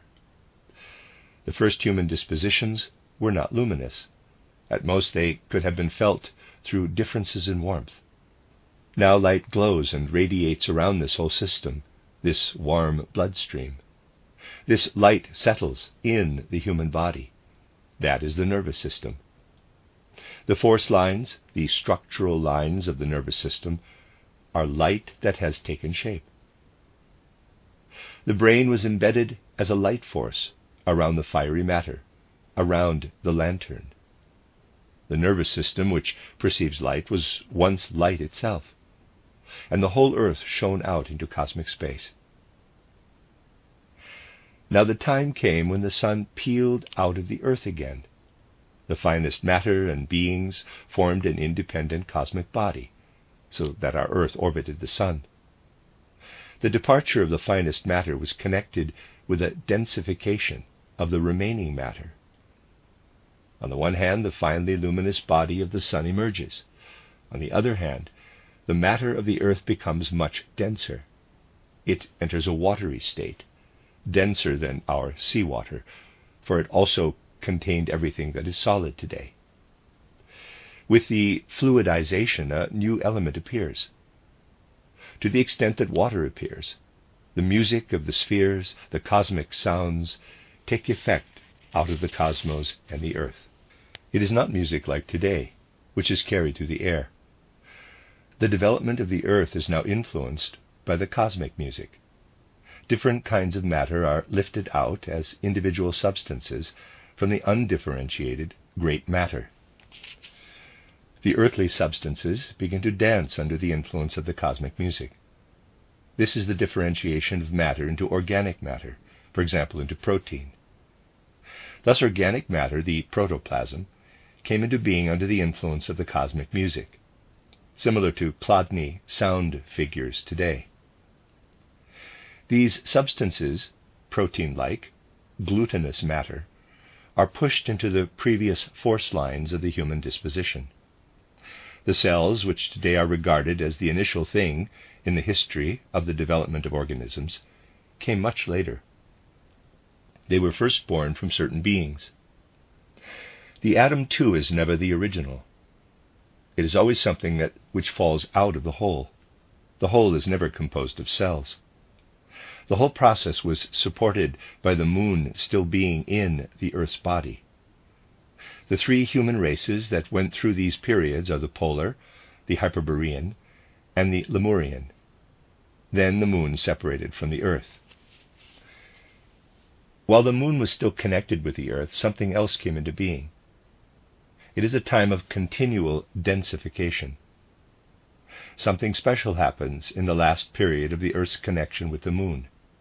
The original fire was living fire, like the warmth of the blood.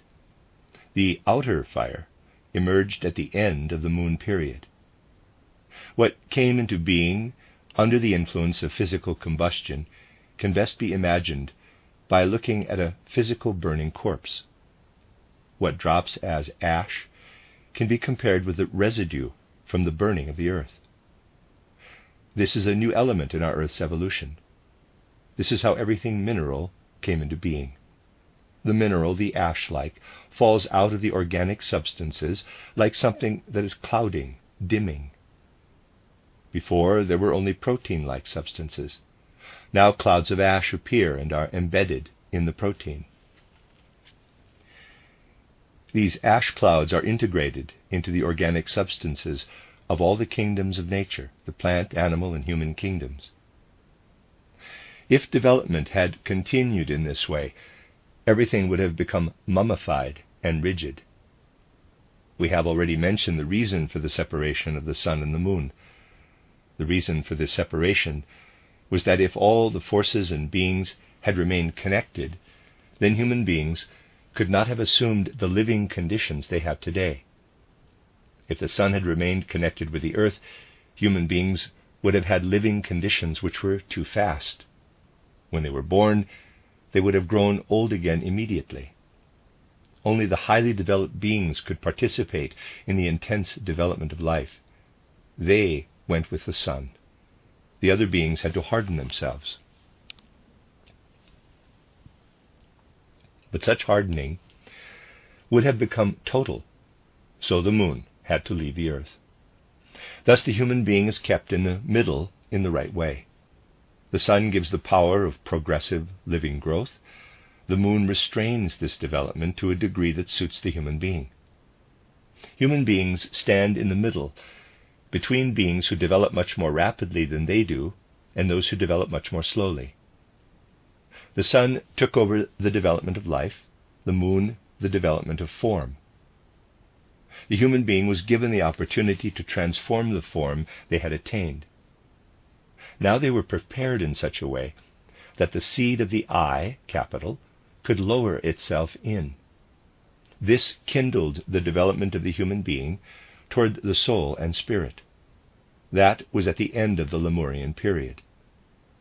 Now the human being had to develop their I on earth with the help of their other elements. This development falls in the final Lemurian and the Atlantean period and in our time. But the human I can only slowly take itself in hand.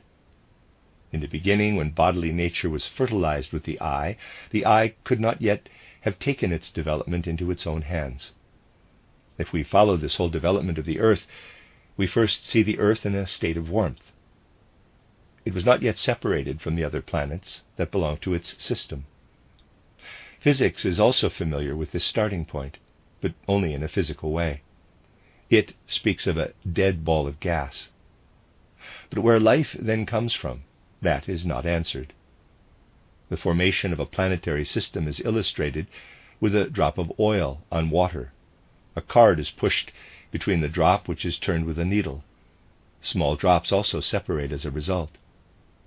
But those who do the experiment forget that they are standing there turning. They don't say how the experiment comes about without them. Spiritual beings were connected with this gaseous body, with the warmth matter. The reasons why the planets have clustered out are to be found in that it was not only human beings who developed on our earth, but also beings who are higher and lower than human beings. On the old Saturn, there were already beings who went through their human stage there. Today they have progressed far beyond the level of humanity. Fire spirits on the sun are today 2 levels higher. Moon people 1 level higher than human beings. The human beings on Saturn were the spirits of personality. But at that time, higher beings lived there at the same time, who had been human beings even earlier. All these beings remain in connection with the planetary system. The sun separated from the earth because higher beings were connected with it and needed another setting. If they had stayed with the earth, they would have been held back in their development. They needed the rapid pace. Now there were not only such beings who needed the sun, but also a range of beings at the most diverse stages of development. Some ejected Uranus for themselves and for certain beings. Saturn was created. Jupiter had become another arena. It came into being when the earth was already shining forth. Thus, setting after setting was split off according to the needs of the spiritual beings. When the sun split off, it took with it certain beings who could not have remained connected with the earth, but who could not yet keep up with the very rapid pace of the sun. These beings were more exalted than human beings, but not yet as mature as the other beings of the sun.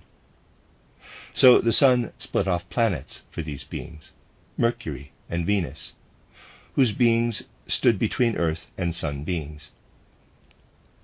It was also these beings who guided and directed the development of the I, when the I itself was not yet capable of doing so. The mission of earth development is to develop the I. Only when Christianity yields its ripest fruits will human beings reach their level. The Venus beings worked through the astral or devaconic world, or incarnated as human beings, and became their guides. They laid the seed of further development in human beings in a way of which the latter were not conscious. From another perspective, they are called Luciferic beings. The Mercury beings were also connected with the evolution of the Earth. They were the first great teachers in the mysteries. They secretly guided the teaching of the oldest initiates. While the Venus beings have a very long lifetime, the Mercury beings know nothing at all of birth and death, because they have developed buddhi. Their consciousness is retained fully through birth and death.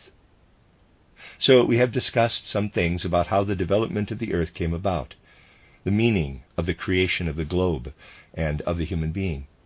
This is a new picture of evolution. By describing it from different points of view, we get a true idea of reality. The moment we become dogmatic, we can never penetrate into real occultism. We can gradually come to see spiritual life in its reality if we seek to gain an overview, such as was described at the beginning. The end of Lecture 15. You are listening to RudolfSteinerAudio.com. As well, you can hear these podcasts at rudolfsteiner.podbean.com. Please consider becoming a patron. There are two publishing houses, steinerbooks.org in America and rudolfsteinerpress.com in England, which are the sole publishers of Steiner into English and have given me permission to do these recordings. Please consider patronizing them as well.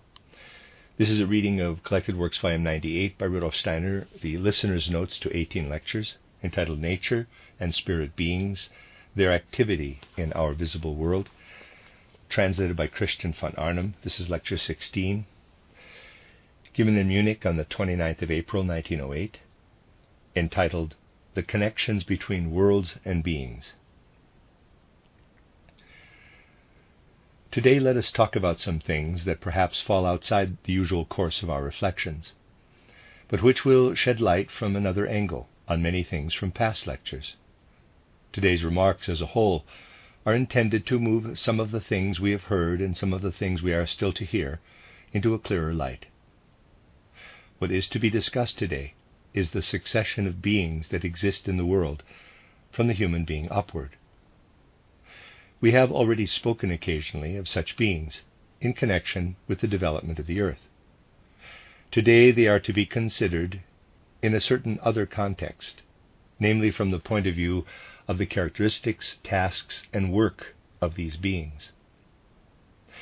There is a certain laziness in the worldview of today, which consists of many people not wanting to place any other beings between themselves and the Godhead. It is so infinitely lazy to think of a mineral kingdom, a plant kingdom, an animal kingdom, and a human kingdom, and then to ascend without further ado to the all-pervading God, of whom we believe that we can have a more or less correct consciousness or feeling in one way or another. It is not that easy for real spiritual science. It must interpose beings of the most varied degrees of perfection between the human being and that which we can surmise as the God of the world.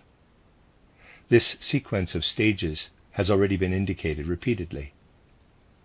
In Christian esotericism, they bear the names angels, archangels, archai, powers, virtues, dominions, thrones, cherubim, seraphim.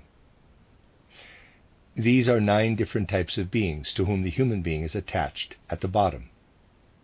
Only when we look up beyond the realm of the seraphim, so to speak, do we glimpse that which we address as the Godhead. Do not think that it is immaterial and meaningless when it is said that it is a lazy worldview, simply to ascend from the human being to the Godhead and not to interpolate these beings. If human beings had not forgotten to study and acknowledge them, the aberration of materialism would not have occurred. For we can in a way associate a kind of religious feeling, a kind of dark religious feeling, with ascending directly from the human being to the Godhead. But a real understanding of the world is never possible in this way. Never can we associate a real picture of the development of the world with it. That is why the understanding of the world has now been lost to humanity. And it will always be possible to deny that part of religion which is based only on sentiment, on dull feelings, in the face of materialistic ideas. Through the theosophical worldview, an understanding of the world is opened up again by the fact that people once more experience something of these beings. And thus a point of reference is created to counter the denial of a higher world. People who today refuse to recognize this world are preparing the ground for the most shallow and devastating materialism. The materialists themselves are actually the victims in this. The real perpetrators are those who, out of laziness, do not want to know anything about what exists between the human being and the Godhead. Having thus far spoken about the reason why we must talk about them today, we shall now go into the characteristics of these higher beings in a free and aphoristic manner. We shall first consider the angels who are closest to the human being, the messengers of the Godhead, the angeloi.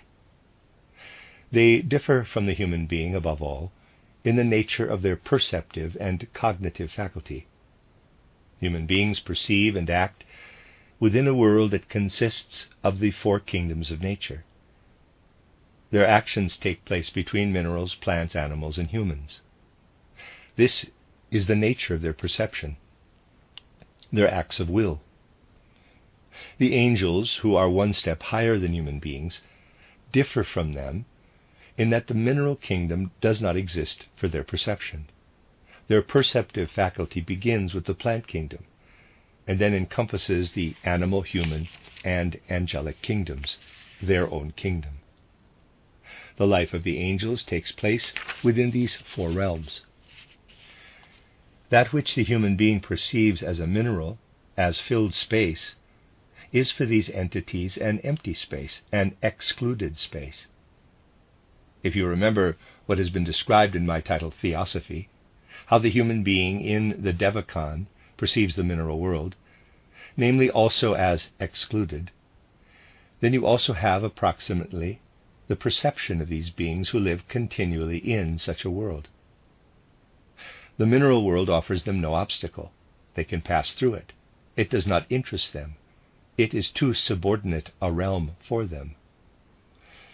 Their perception only begins with the plant world and extends to their own realm. As angelic beings, they say I, capital, to themselves. By being thus constituted, these beings make intelligible in their actions something which we already know.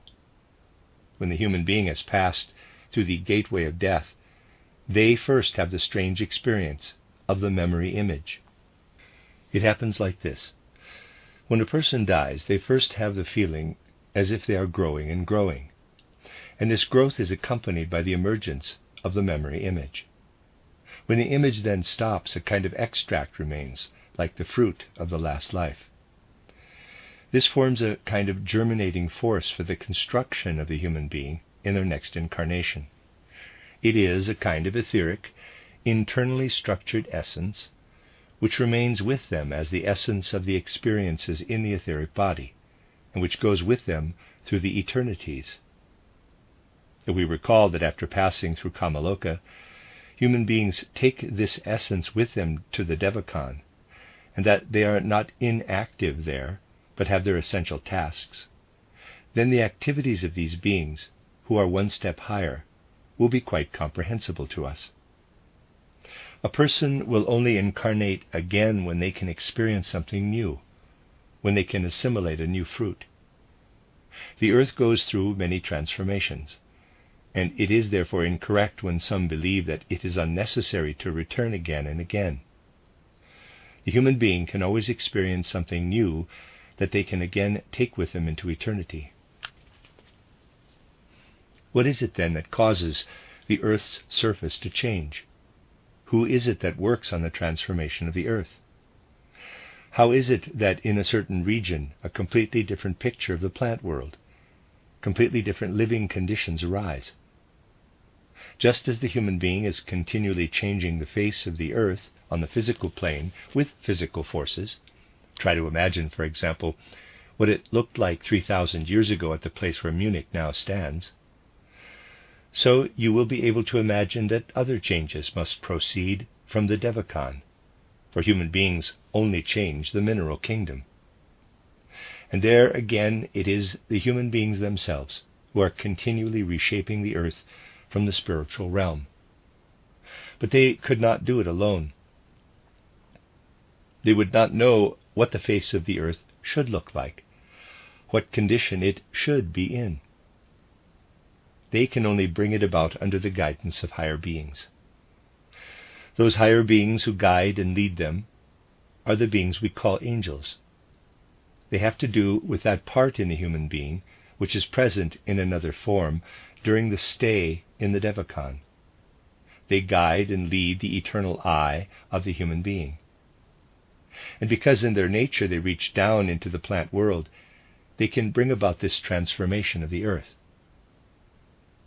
Now it becomes easy for us to see that these beings are always beings that guide, lead the human I.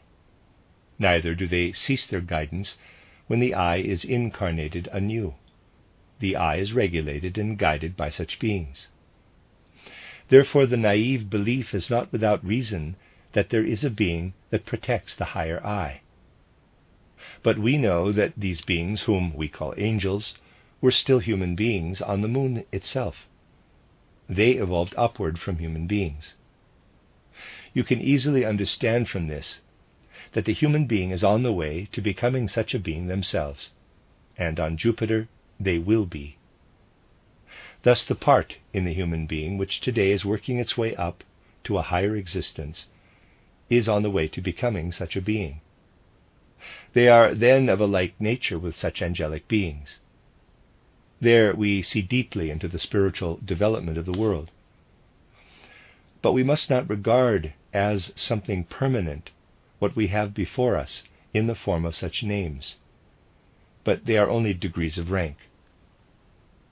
If we now ascend in our reflections to the archangels, then we come to beings which again have a different perceptual faculty and a different kind of action. For them, the plant world is also no longer of interest, no longer perceptible. Their perception only begins with the animal world. It is their lowest kingdom. Then come the human beings, angels and archangels. These are the four kingdoms of these beings. Thus we may say that we look up to such sublime beings whose deeds only reach down to the animal kingdom. They live in the animal kingdom, the human kingdom, and so on. Their deeds do not reach down into the plant kingdom.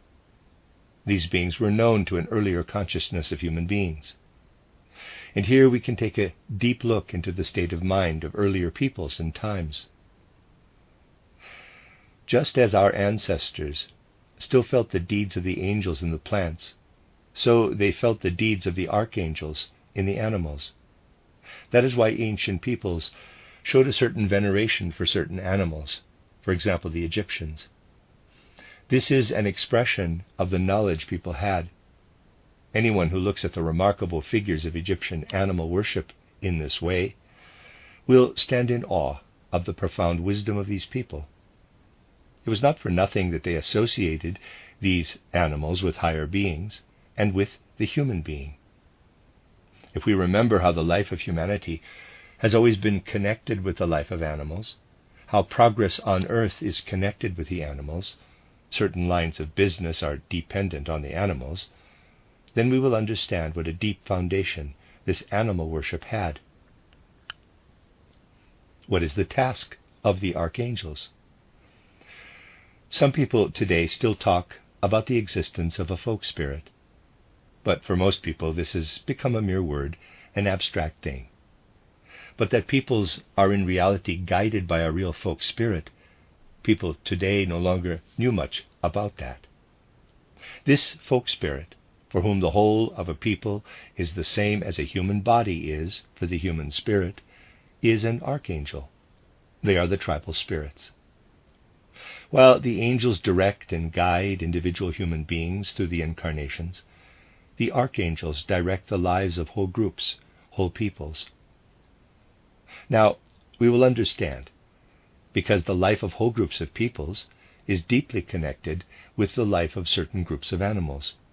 The Egyptians felt that the Godhead had associated certain animals with them. In this, they rightly saw deeds of the folk spirit. They worshipped the power of the folk spirit that had given them the animal. Now you might ask me, could we not think of a being who perceives the organs of the human being individually and cannot comprehend them as a whole?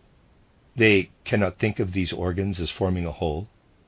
So you could say, certainly, perhaps human beings, with their present perception, do not directly perceive the angels and archangels.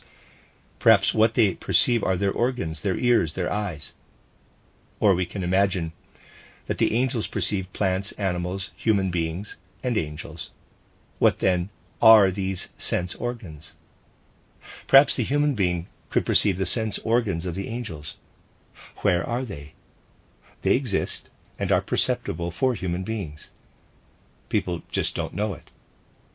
The sense organs of the angelic beings will be comprehensible to you when I tell you that human beings themselves have 2 eyes for seeing the mineral world, but that they do not directly perceive them in themselves. The sense organs are there to perceive, but they do not perceive themselves. This is how it is with the angels in the mineral world. Their sense organs are to be found in the mineral physical world, but they do not perceive this world themselves. The sense organs of the angels are our precious stones. These are a mysterious tool for the perception of the angelic beings. The organs are therefore within the mineral world. Just as the human being has their sense of feeling, their sense of touch, so these beings also have their sense of feeling, and this is expressed in carnelian, their sense of sight in chrysolite. They have no perception in the mineral world because their sense organs are in it. Even of this we find a dull awareness among the ancient peoples. They attribute a certain effect to the precious stones. This effect comes from the fact that the angels are present in them. What we call the folk spirit exists in a very real way in what we describe as the archangels. Now we go to the archai, which are one step higher again. How are they connected with the development of humanity?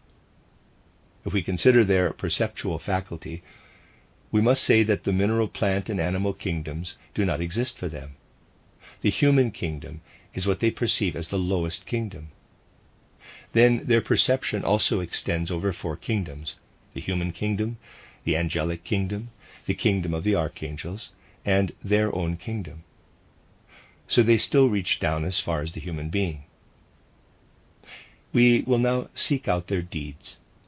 Here again we have a term with which people also associates nothing real: spirit of an epoch, of a time. Every epoch has its own characteristics. Let us think, for example, of our post-Atlantean time. The spirit of the time changed in 5 epochs. In the case of the Indians, it expressed itself in the fact that, after a twilight clairvoyance had directly subsided, and the human being stepped out into the physical world, the spirit of the time did not want to acknowledge the physical world, that it wanted to regard it as Maya. From then on, bit by bit, we see the world being conquered by the human being. With the Persians in the 2nd period, the human being becomes aware that the earth is a field for their work. They see that they must impress their spirit upon the world of matter. They face the benevolent spirit Ormuzd as servant. The evil Ahriman is overcome by time. Then follows the 3rd period, the Egyptian, Chaldean, Babylonian time. There the spirit continues to work. The sciences appear. The human being not only understands the world as a field of work, but they seek its laws. The Egyptian finds geometry. The Chaldean seeks the laws in the movements of the stars in external space. The world, in its material substantiality, is thought to be permeated by laws, that is, by spirit. In the 4th period, the Greek period, the human being conquers a little more of this other world through art. Greek art is special because here the human being imprints their own I form on matter. Capital I. Then another new epoch followed in turn. And so we could go on step by step and would see how the spirit of the time changes. Just as the face of the earth changes through the angels and the human eye is guided by them, just as peoples are guided by the archangels, so the successive epochs are determined by the archai. It is extremely important to consider the beings that stand behind the processes. A different matter is the single human individuality. A different matter how it works under the influence of the spirits of an epoch. Let us think of Giordano Bruno. It is not he by himself who did what has happened through him. Had he incarnated 3 centuries earlier or later, he would have been just as gifted an individuality, but he would have had to do something quite different, guided by the spirit of his time. The spirits of the time, who are the expression of these archai that reach down to the human being, they put people in the places where they belong. You will understand their work when you look at the individual human being as a tool of these archai, as the material of these spirits. Wherever people appear in a large or small place, they must be judged in this way. For people are to these archai what minerals are to us. It is always a question for everyone who is engaged in spiritual science to what extent this or that personality is the material of the spirits of an epoch. You can see deep into the workings and weaving of evolution when you observe how people are placed in the appropriate places in the world. Let us now ascend to the powers for whom the human being as such is no longer present at all. We shall then be able to form a different idea of what is involved in the development of the forces of nature. The lowest kingdom which comes into consideration for their perception are the angels. For these highly exalted beings, the angels are the same as the mineral kingdom is for us. We have already referred on other occasions to the work of these powers. Everything that goes beyond the individual human being, that is connected with the affairs of our whole planet, that is the actions of these beings. If we trace our earth itself back to the time when it came into being, and humans with it as gradually forming beings, then we come back to the archai. But if we want to look at the life and development of the earth itself, we have to go back to the powers. They have nothing to do with individual human beings, but with the development of the planet. We have such forces within us in the sun and moon forces. We know that humanity, as such, is under the influence of these sun and moon forces. If only the sun forces were active, the warm, fiery, light-giving sun forces, the human being would develop rapidly, would rush through a life. The retarding force lies in the moon forces. The moon forces force the human being into form. If these forces were the only ones at work, human beings would live only once, have only one incarnation. They would die, be mummified in form. The earth would be covered with statues. If only the sun forces were at work, the human being would also go through only one incarnation, but in this one incarnation, they would live through everything that they would otherwise live through in innumerable incarnations. The interaction of both forces brings about the right balance, so that human beings can continue to develop in the way they do. The moon alone would have a mummifying effect. The moon now governs the one incarnation.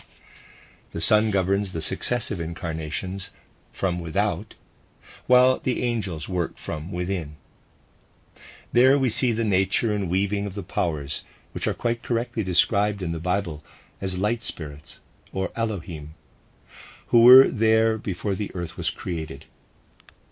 One of them is Jehovah, who forces human beings into form. In the working and weaving of the powers, we see what is connected with the life of the whole planet. We have the opportunity here to look deeply into what underlies our world evolution. But we have also already heard that certain beings always remain behind in their development.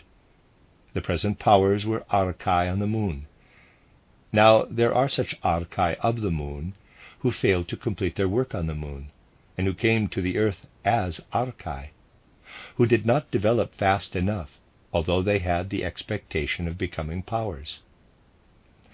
The most outstanding of these archai, who could actually be of the rank of powers, is the being popularly called Satan. He is therefore of the rank of the archai, and could even be a power. Within the spirits that move the world forward, this spirit of the epochs works against the others. He is such a force on earth as would have fitted on the old moon, and is also intimately interwoven with the forces of the old moon. He is the master of all obstacles and hindrances which oppose the advancing spirits of the epochs. You will understand what it means in the life of Jesus Christ that he first had to overcome Satan, the opponent of progress, precisely at the moment of greatest progress. For Christ wanted to lead human beings, humanity, a mighty step forward, and first had to overcome this adversary as the hindering and obstructive factor in development, who did not want the archai of our earth to advance. Christian esotericism calls these wrongful archai satanic powers. That which is often called providence presents itself quite concretely in detail as a group of beings. Human beings would understand many things better if they could once again investigate the connection between sensory phenomena and these spiritual beings. Everything that happens to us in the world is an expression of spiritual beings. For example, you know that the planets, the heavenly bodies, make certain movements around themselves and around others. Why does this happen? The movement of the earth around its axis was not always there. Why has it occurred? Because the human being in their present development needs the alternation between day and night, between sleeping and waking. The macrocosm is intimately connected with the microcosm. Life is regulated by the division of time. During the old moon period it was quite different. There was a completely different division of time, a completely different alternation between day and night, because the old moon moved in a completely different way. The beings that direct the movements today already prepared these movements in their own lives. For behind these movements are spiritual beings. They are the actions of spiritual beings. The human being will one day recognize a profound wisdom in these movements. The orbit of the earth around the sun, this so-called orbit, contains a profound wisdom, and the human being will one day recognize that in it something tremendously significant is happening. Do not be surprised that I say in quotes, so-called. What is taught in schools today about the way the earth moves around the sun is only the result of simple arithmetic. By no means is it absolutely true. This explanation will indeed take on completely different forms one day. Even historically, people could teach themselves that it is not so. It is a very strange thing about the system of Copernicus. He based his view on 3 principles, of which present-day science has accepted only 2, but has dropped the 3rd. In reality, the sun is speeding through space toward the constellation of Hercules. Such a movement as is usually described is only simulated by the fact that the planets move with it. The true orbit of the earth forms a helical line. What is called the obliquity of the ecliptic is the line of gravity between the sun and the earth. It has been forgotten that in the course of a year the earth rotates once around the axis of the ecliptic, and this rotation combines with a helical rotation. Copernicus still kept these 2 things apart, but now it is no longer done. The movement with the ecliptic has been dropped, so it does not correspond to the facts at all when people say that the earth rotates around the sun. In truth, there is a helical movement. If this helical line were a straight line, progress would have to be tremendously fast. The earth would have to travel its path with tremendous speed, and that would be just what the human being could not cope with.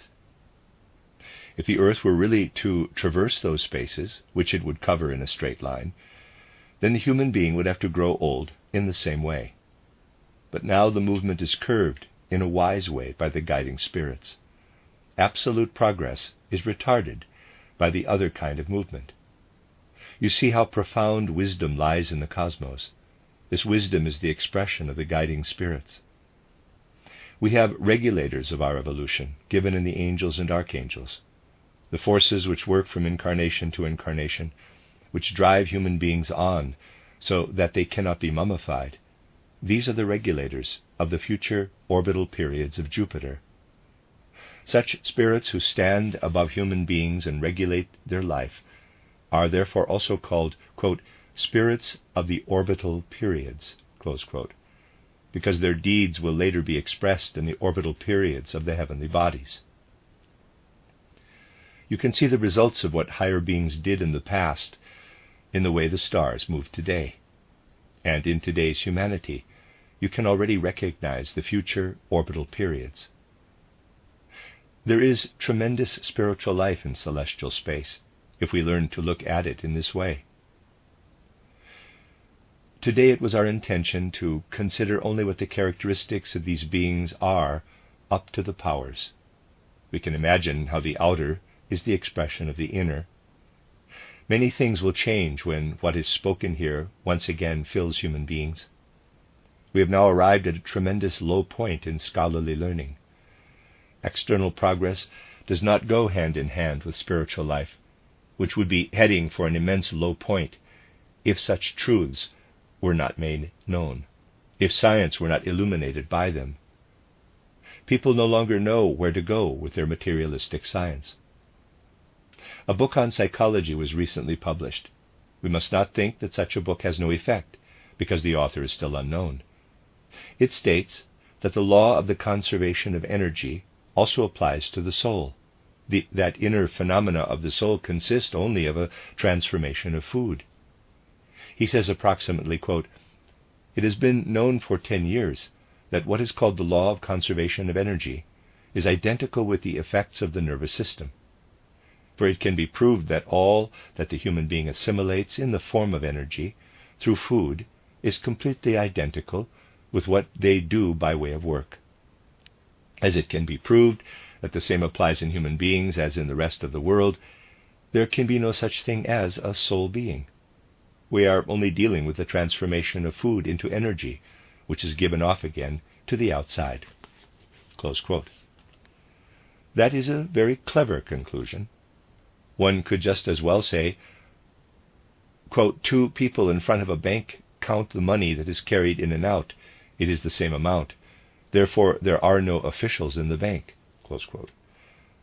But are officials nevertheless not necessary to take care of everything? The view of this psychologist, and a large part of what today is called science, operates on the same level.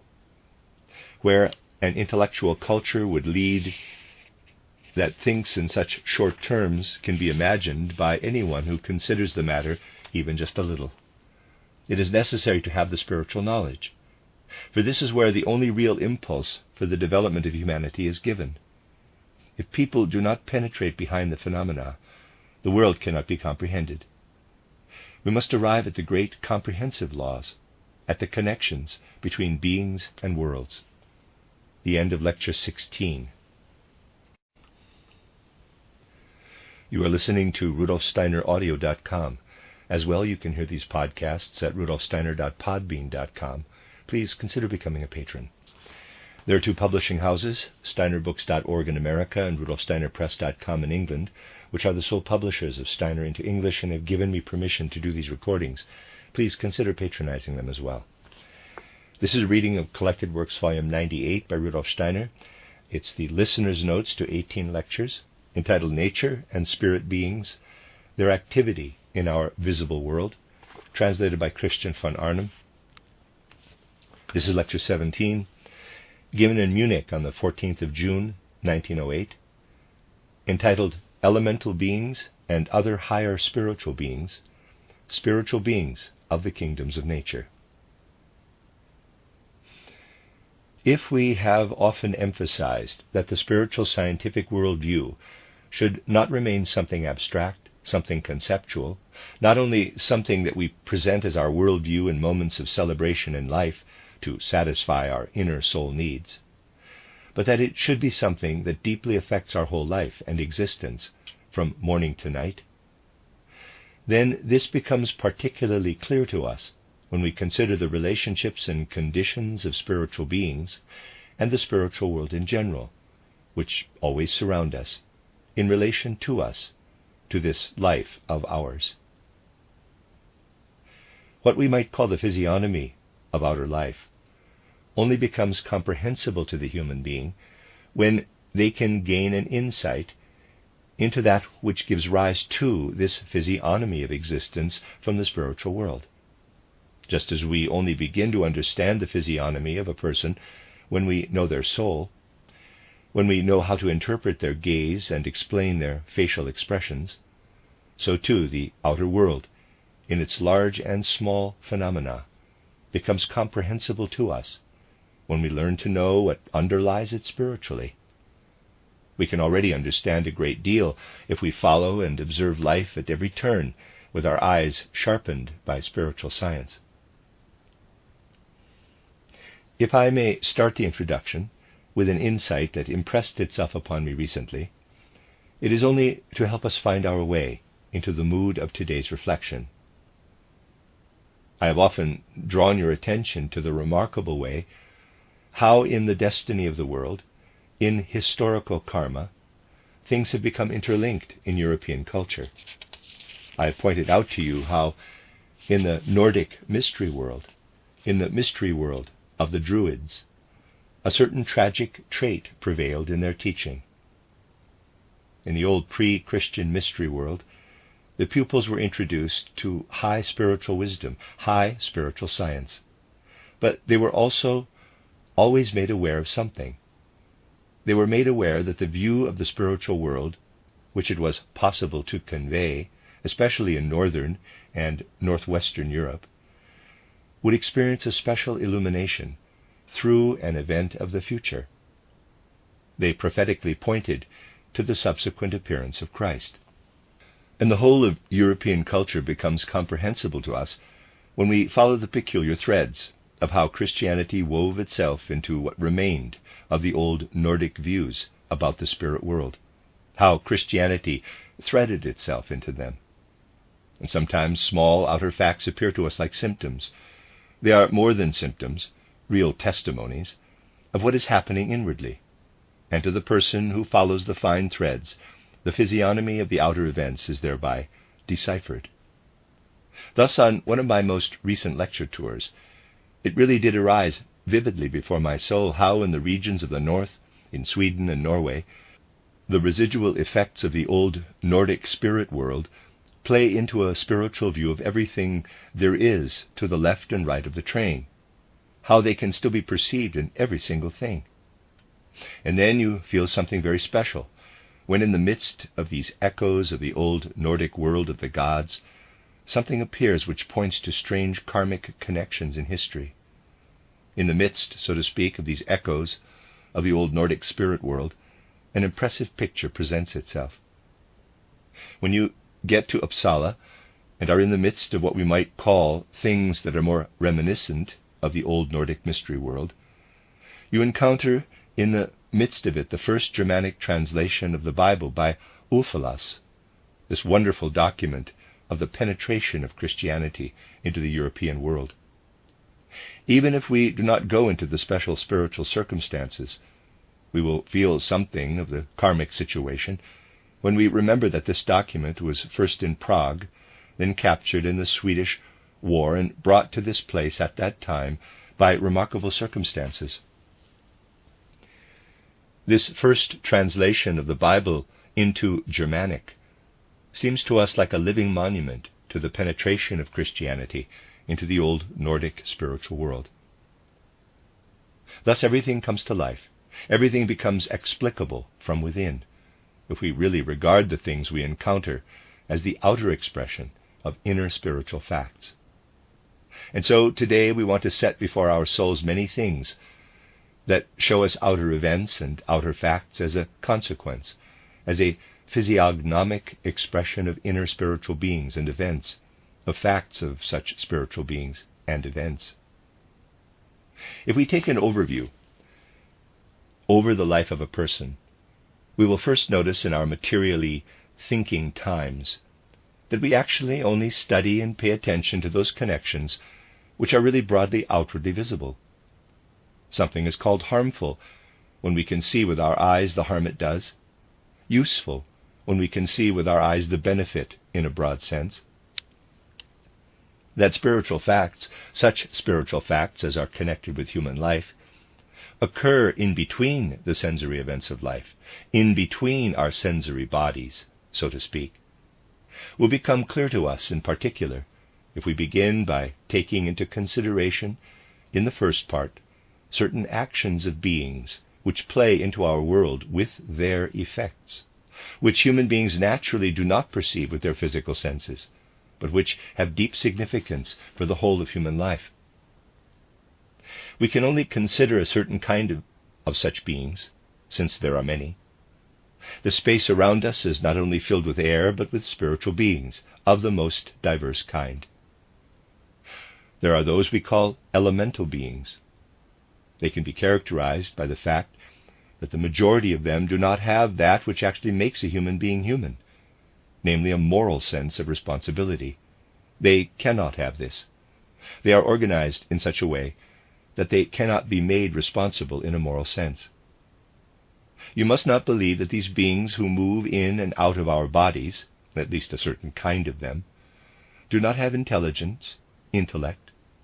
Some of them are very clever beings, beings that are not at all inferior to human beings as far as cleverness and intellect are concerned.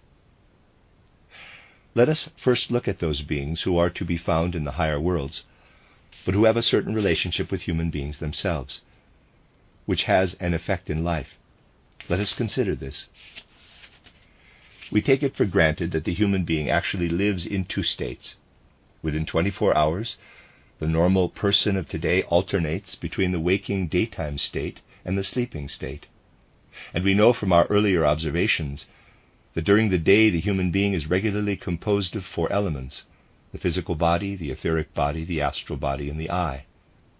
And that at night, when the human being falls asleep, the physical and etheric bodies remain in bed, and the astral body moves out with the eye, capital. Now, we have also heard that these 4 elements of the human body find their expression in the physical body. We know that the eye finds its expression in the blood. The blood in its movements is nothing other than the material manifestation of the eye. In the same way, the nervous system is the material manifestation of the astral body. The glands of the etheric body and the physical body has, so to speak, its own manifestation. If you remember this, you will be able to understand that the human nervous system in the physical body is nevertheless formed in such a way that it can only exist if it is permeated by the astral body, for it is organized by the latter, depends on it. This astral body is its creator and sustainer. It can only live under the influence of the astral body. In the same way, the blood is connected with the eye. Think what happens when you desert your physical body every night. You leave your nervous system in the physical body and take out the astral body, which is its foster father. You leave the thing which this astral body has to look after to its own devices. In the same way, your eye departs and leaves the blood on its own. Human beings do this every night. They leave their physical body, or rather the nervous and blood systems, to their own devices. But the latter could not exist if things depended only on them. For they must, as they are, be permeated in the human form by an astral body, just as the blood must be permeated by something that is like the eye. Now, what you yourself do not do, look after your nervous system, other beings must do. Therefore you see how at the moment that the astral body and the eye move out of the physical and etheric body, higher beings from higher realms move in. they lower their astrality into the nervous system and supply nerves and blood. Every night the physical body is taken possession of by that which moves down from higher worlds when the human being deserts their body.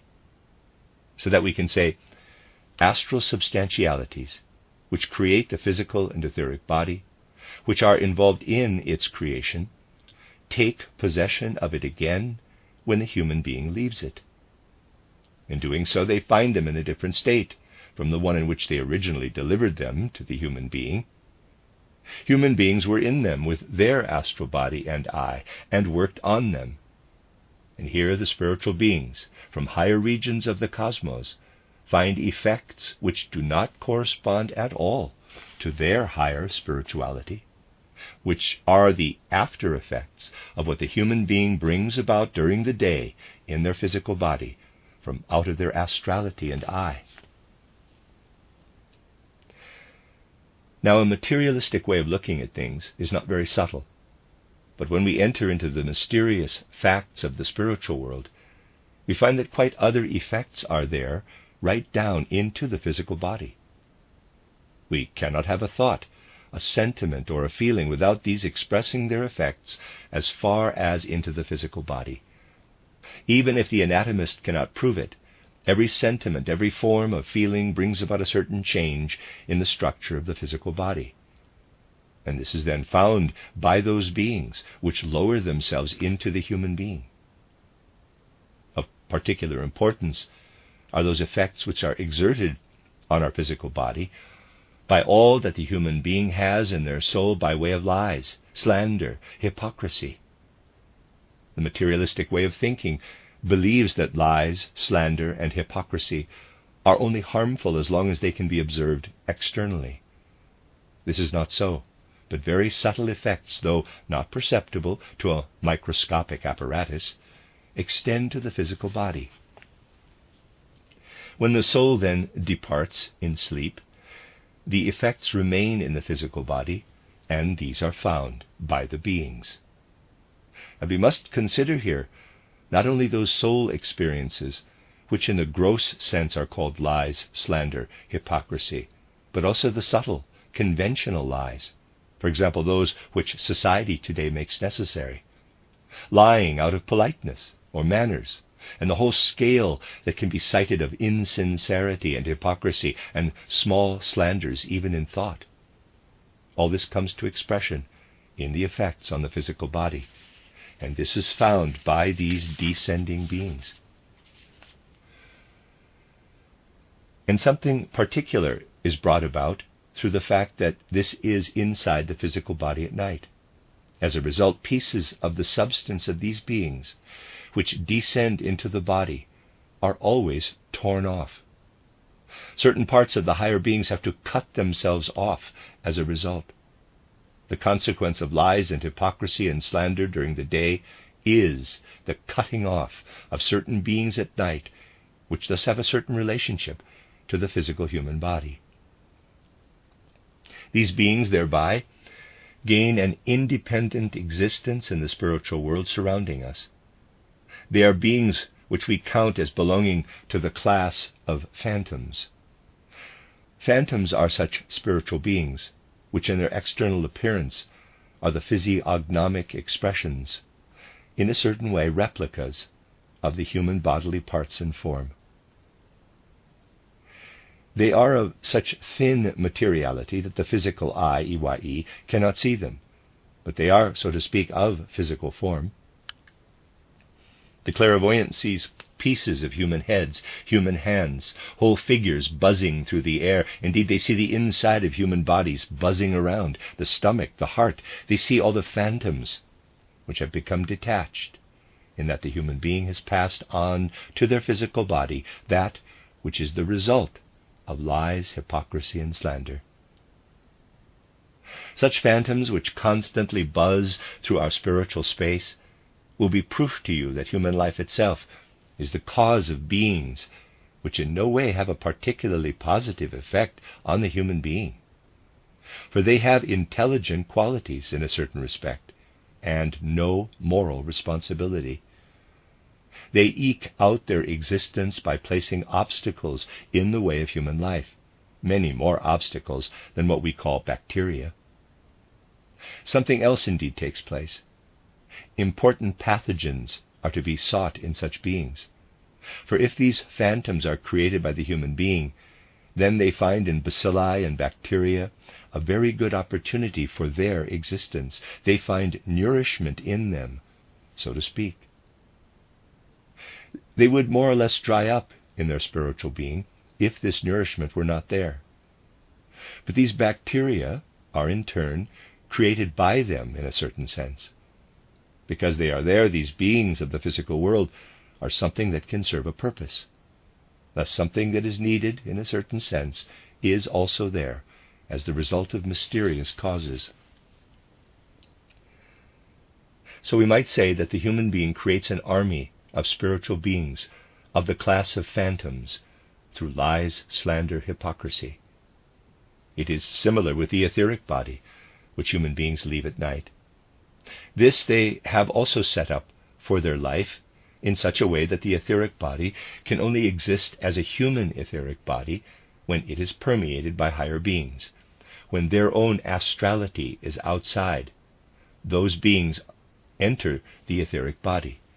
We must bear this in mind. But then it will be understandable to us that certain processes of our soul life produce effects in the etheric body which remain in the night and give cause, according to the pattern of the etheric body, to cut off entities from the being which descends into it. The processes of the soul which produce such beings are processes which are brought about in human coexistence by what we can call bad laws, wrong measures. All sorts of things that the soul experiences as wrongful through lawful effects in the interaction between human beings have an effect on the soul in such a way that at night the after effect remains in the etheric body, cutting off those beings we call specters. This is the second type of being, which belongs to the kind that the human being creates. Then we must consider that the matter is also reversed. That which departs at night, the astral body, is organized in such a way that it is dependent on being inside the nervous system. If it is outside, then it is not in its proper place. Then it too must be looked after from higher worlds. Higher guardian spirits must unite with it. And from these too something can in turn be cut off by human soul activity, by particular soul processes, by that which we might describe as, quote, giving wrong advice, close quote, imposing wrong advice on the other, as forming prejudices which are not sufficiently well founded, as persuading a person by treating their soul in such a way that they do not leave agreement to them, but drive them by force, as it were, to a conviction to which we are fanatically devoted. If this is done from one person to another, then an effect remains in the astral body during the night which cuts off from higher beings certain entities which we count among the class of demons. They are produced in the way described by the fact that people do not face each other with the attitude that can be expressed in the words, "I will tell the other what I mean. Whether they agree with it is their own business." 100 kinds of demon are created at the gaming table, at the get-together, which in German regions is called a gentleman's evening, at coffee table gossip, where the attitude which comes from inner tolerance very rarely prevails, where the attitude prevails in which the individual says to themselves, "If you don't want to be of my opinion, you are a fool." This action from soul to soul generates demons to the highest degree. Thus, spiritual beings literally arise from human life. They live in the spiritual world. And all these beings, phantoms, specters, and demons, in turn have an effect on the human being. If an epidemic of this or that prejudice appears in our surroundings, this or that foolish fashion, then it is due to the demons who have been created by human beings and who all hold up the straight line of progress. The beings created by human beings always envelop and buzz around them. Thus we see how the human being delays their own progress in that they can create things in the spiritual world. We must become aware of the fact that everything we think and feel has effects which are just as significant, and indeed more significant in the grand scheme of things, than that which is brought about by firing a bullet. The latter may be bad, but it is only considered more dangerous than the former because people can perceive it with their gross senses, while they do not perceive the former. This is one part of the spiritual life which the human being, as we might say, brings about themselves. Another part, the way human beings are involved in the interplay of the spiritual world, may be revealed to us in certain human cultural activities, which are also more than what they appear to be to the external senses. To understand this, you must realize that there are other beings than humans. Human beings appear in such a way that we say they have the physical body as the lowest element of their being. Now, there are beings who do not have such a gross physical body in their present stage of development, but have the etheric body as the lowest element of their being, but who are, in fact, here. Human beings can now bind such beings into their circles more than would happen without their intervention. Indeed, part of the development of culture consists in seeking to interact with these beings, whose lowest element is the etheric body. Such interaction is created by the fact that human beings, in a certain way, create physical bodies, which these beings can use to supplement themselves through them. In this way, bridges connecting to these beings are built. Imagine in this flower basket, which stands here on the desk, a body which would correspond in its forms to certain forms of the etheric body of the higher beings we have been talking about. Then these would have the inclination to settle down there, to entwine the flower basket, to combine with it. We would see how this basket gives rise to spiritual beings descending, grasping it lovingly, and feeling at ease to be able to descend in this way into the community of human beings. We need only create the appropriate forms, then we will create such bridges between us and such beings. And people have always done this in certain times, in one way or another. Thus, in the time of Greek culture, people actually had, to a high degree, the gift of establishing contact with the spiritual beings, which they called their gods. For these Greek gods are not figments of the popular imagination, but these Greek gods are real beings, are present, and are to be taken as beings, Zeus, Pallas Athena, and so on, who have the etheric body as their lowest element. And how did the Greeks bring these gods into their circle? In that they, the Greeks, acquired to a high degree what we can call an architectural sense of space. The person who studies space from the standpoint of spiritual science knows that this space is not the abstract void of which our ordinary mathematicians dream, our physicists and mechanics dream, but something very differentiated. It is something that has within itself lines hither and thither, lines in all directions, force lines from top to bottom, from right to left, from front to back, straight and round in all directions. There are pressure effects in space of a spiritual kind, tensile effects. In short, we can feel the space, penetrate it with the feelings. Here I have often used the example that those who have a sense of space know why certain old painters paint 3 angels floating so wonderfully true to nature, so that those who have a sense of space know that these 3 angels hold each other like 3 cosmic bodies in space through their attraction. When the undeveloped person is told this, they arrive at the thought that the angels must fall down.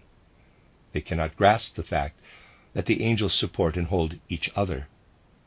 It is such mutually supporting, dynamic measures of which the ancients were conscious, who still had a living feeling for that old clairvoyance which existed. It is quite different when you look at the kind of connection which you might find, for example, in a Böcklin painting. Without diminishing the other excellent qualities of the painting, to which there can be no objection, you find that strange angelic figure of which you have the feeling, if you have retained a living sense of space, that it must plop down at any moment. In more recent times, the living sense of space has been lost. The Greeks had it as an artistic architectural idea. A Greek temple is a crystallized spatial idea in the purest sense of the word. The pillar that supports what lies on it horizontally or inclined is not something conceived, but something that, for those who have a sense of space, already lies within the space and cannot be otherwise. The whole temple is born out of the concrete space. Anyone who sees the spatial lines can see this, and that person does not need to do anything other than add the stone where they see the lines in order to fill in with the physical material what is ideationally marked out. In the Greek temple, the spirituality of space is completely transformed into a visible form. By creating the crystallized idea of space in this way, forms were created that enabled those spiritual beings who have the etheric body as their lowest element to descend into the closed space thus created and find an opportunity to be present in the forms of that space. It is, therefore, not mere imagination, but the full truth, real truth, that the Greek temple was the dwelling place of the God. Yes, the God dwelt in it. He dwelt in it through the forms of the space. And it is the particular feature of the Greek temple that the invisible God descends and takes possession of the forms.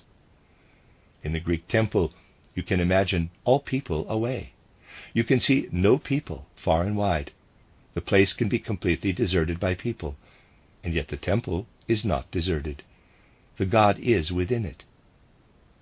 That is the particular feature of the Greek temple, but not of the Gothic cathedral. It is quite different when you think away the people in the Gothic cathedral and think of it as empty. Then it is not a whole. The Greek temple is a whole without the people.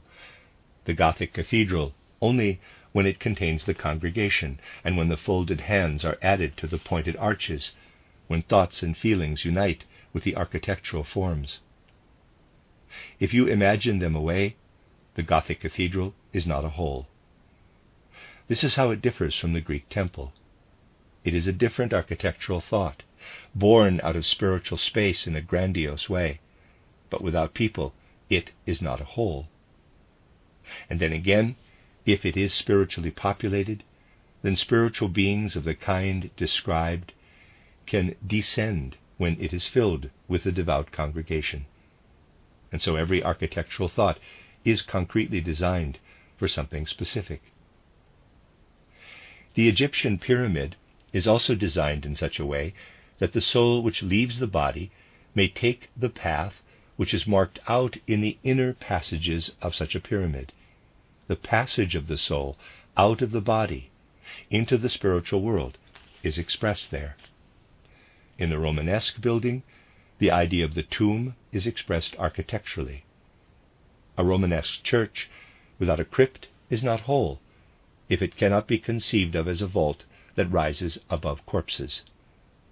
That is part of it. It is born in this way out of the idea of the risen Savior. It is the building of veneration for the tomb of Jesus Christ. In this way you see that human beings build the bridge from the physical to the spiritual world through what they create in their forms. Even if it is not very comforting that human beings create an army of spiritual beings who stop their development, We may be reconciled when we see that human beings pave the way to higher spiritual beings through what they place into the world in the form of such architectural forms. And so it is no less with other works of visual art.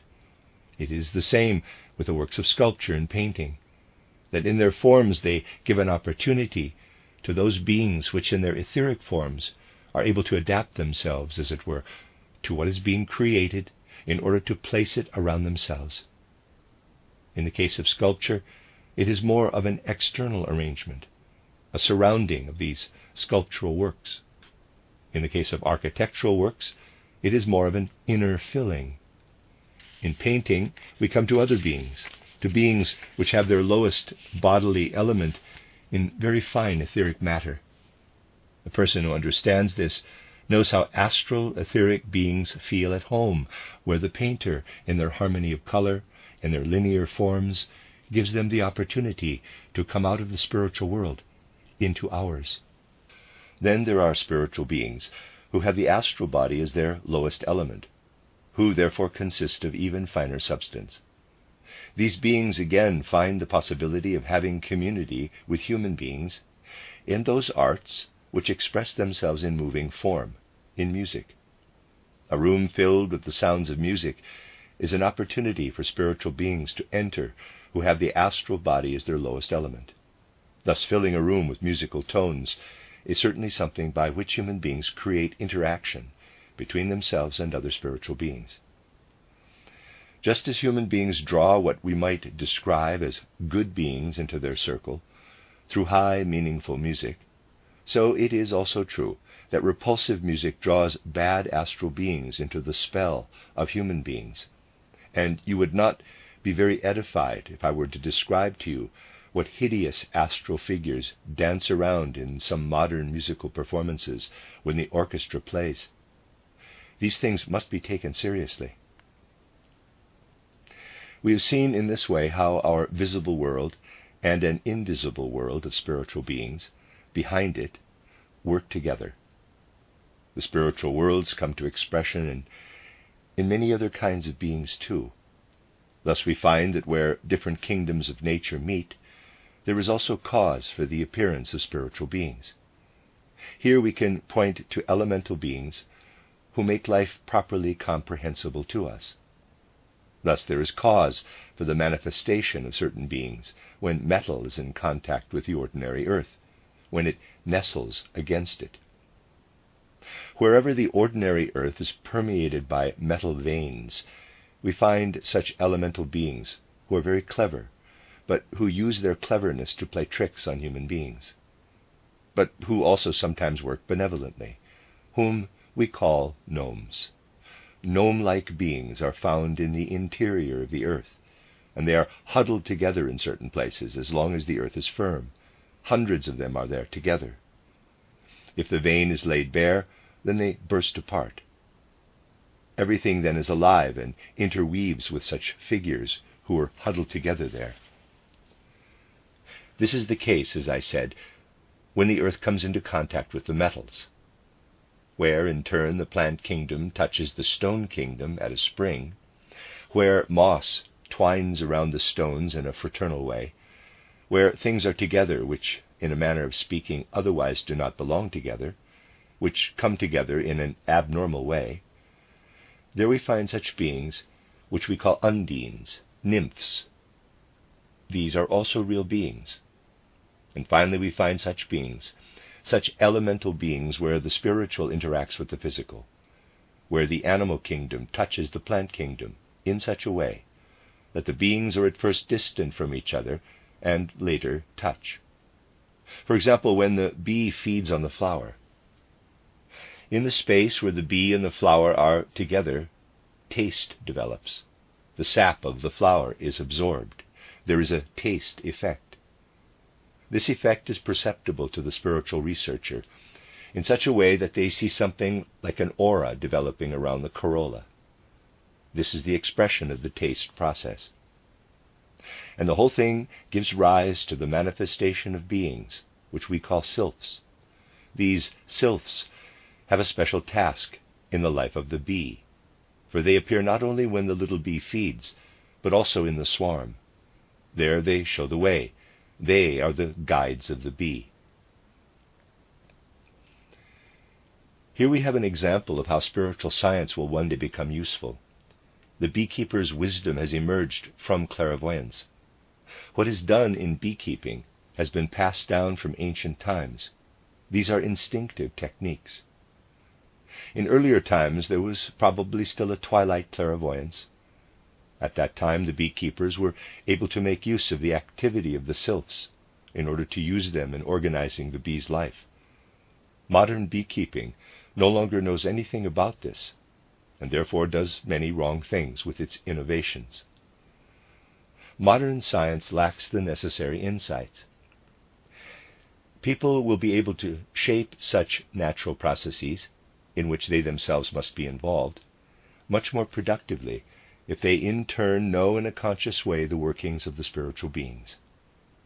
Anyone who takes a look at life in this field will see that as far as the science of bees is concerned, that which originates from ancient times is good, while the naturalists of today do some dreadful things. It is not at all useful. It misleads people. Most beekeepers are guided by sure instincts and, fortunately, do not pay attention to modern science. Even those things that play a major role, for example, that exist as a theory about the fertilization process, are wrong and cannot stand up to the knowledge that penetrates reality. A person gives cause for such kinds of elemental beings to arise when they do not live together with the animal kingdom as people do, say, in a sports club, but, for example, as the Arab lives together with his horse or the shepherd with his flock of sheep. The soul effect between shepherd and flock of sheep is similar to the interaction between bee and flower, and therefore the feelings between shepherd and flock of sheep are the cause for the emergence of very special beings, the salamanders. These are beings of subtle substantiality, who are very clever, very wise, even if they have no moral responsibility. And their wisdom is expressed in what they whisper to each other of the shepherd's wisdom. What is attributed to shepherds, who are not charlatans, is far from stupidity. It contains a lot of what is whispered to shepherds by such beings as arise from the shepherd living together with the flock of sheep. But anyone who wants to do these studies will not have the opportunity for much longer, because such things are dying out. But a while ago it was still possible to do such studies quite well, if you found the selfless people in the countryside who knew all kinds of things about the rules of health and healing. They knew very important things. So much so that Paracelsus could say that he had learned more in contact with such people than at any university. That is not without reason. So we see how there is still a region where spiritual beings are in our surroundings, who enter our sphere in a particular way. We mustn't ask, so where do these beings come from? The world has all kinds of spiritual beings in its shallows. It is only a question of the opportunity to somehow bring them to the right place.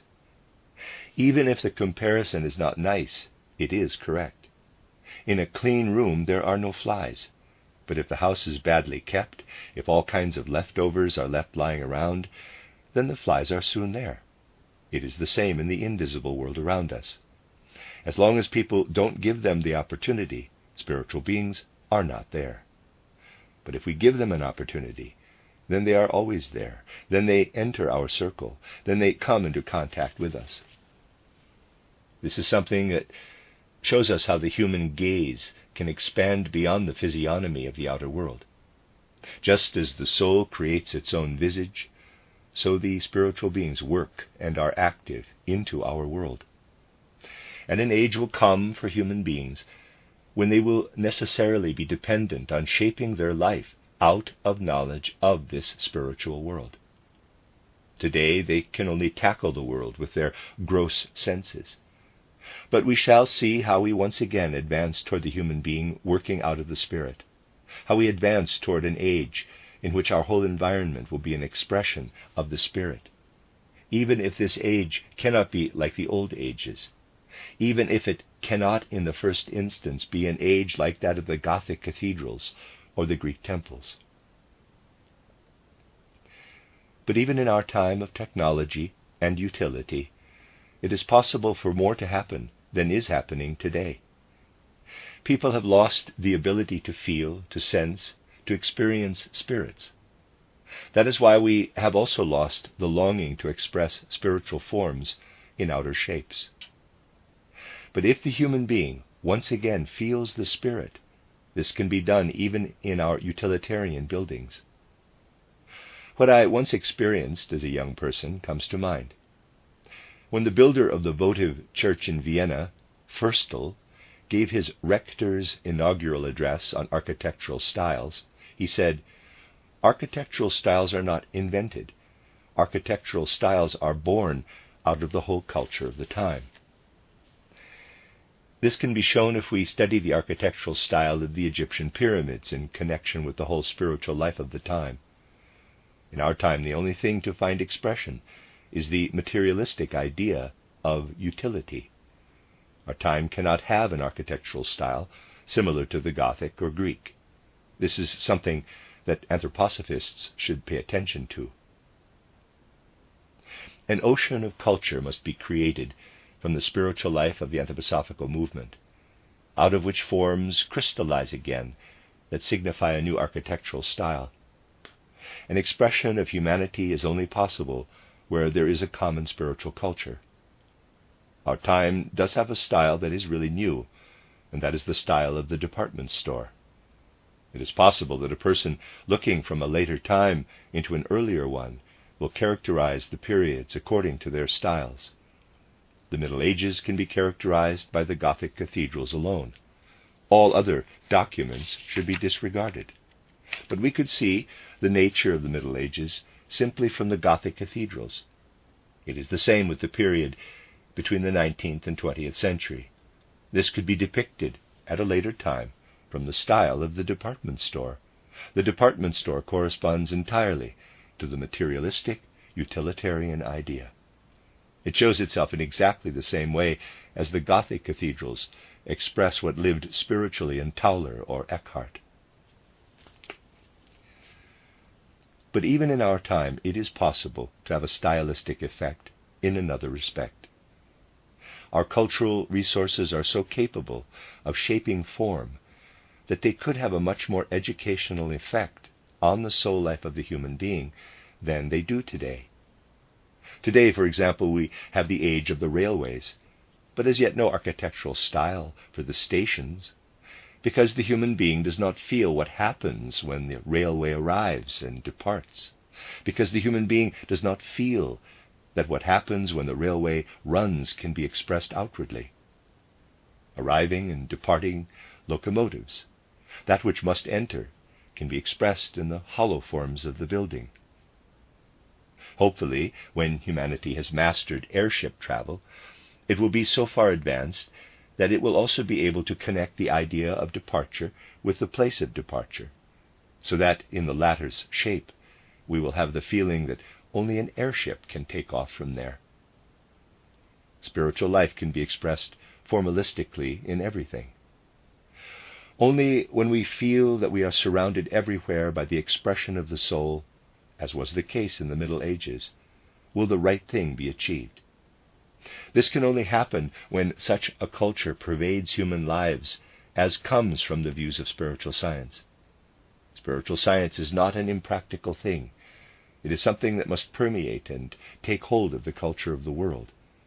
It does not consist of abstract thoughts, but should flow into all cultural currents according to the intention of those who brought them into being. It should come to expression in everything. We should penetrate everything with these thoughts that spiritual science offers us. Let us place another thought before our souls, the thought which can give us a certain awareness of how the spiritual scientific impulses must work if they are to become what they are destined to become. And it is good, especially as we conclude a winter season and go our separate ways, if we depart with our feelings and mind strengthened in this way. if we allow something of this to flow into our hearts and take it out and always feel ourselves to be members of the spiritual scientific stream in the world. It may be that many people outside today still know nothing of spiritual science. Look at these small meetings and look at everything that is being done outside. They know nothing, feel nothing of the nature of spiritual science. When something like this is placed before our soul, let another image arise, an image to strengthen the soul and the heart, an image we can have when we look back to the very first Christian times, when we see what set the tone there, what lived as a culture in the time of ancient imperial Rome. Let us imagine what it was like to live in this old imperial Rome, how the leading circles sat down one story above the other, and how at the same time a small group lived exiled in the vaults of the cellars below. How they had to set up incense burners so that the smell of corpses emanating from the decaying bodies of the people persecuted and killed from the ranks of this group would not be noticed so much. Let us trace how the wild beasts rushed out of the cages, tearing to pieces those who had been thrown before them from among that small group.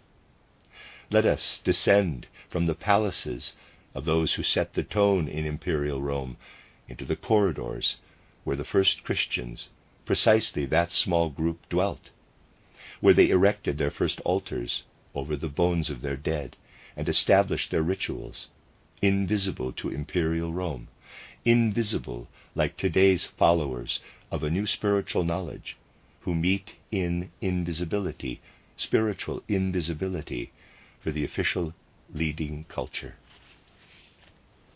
Let us trace those down there who were not even allowed to show themselves in the light of day, as they lay buried there by the thousand, hidden.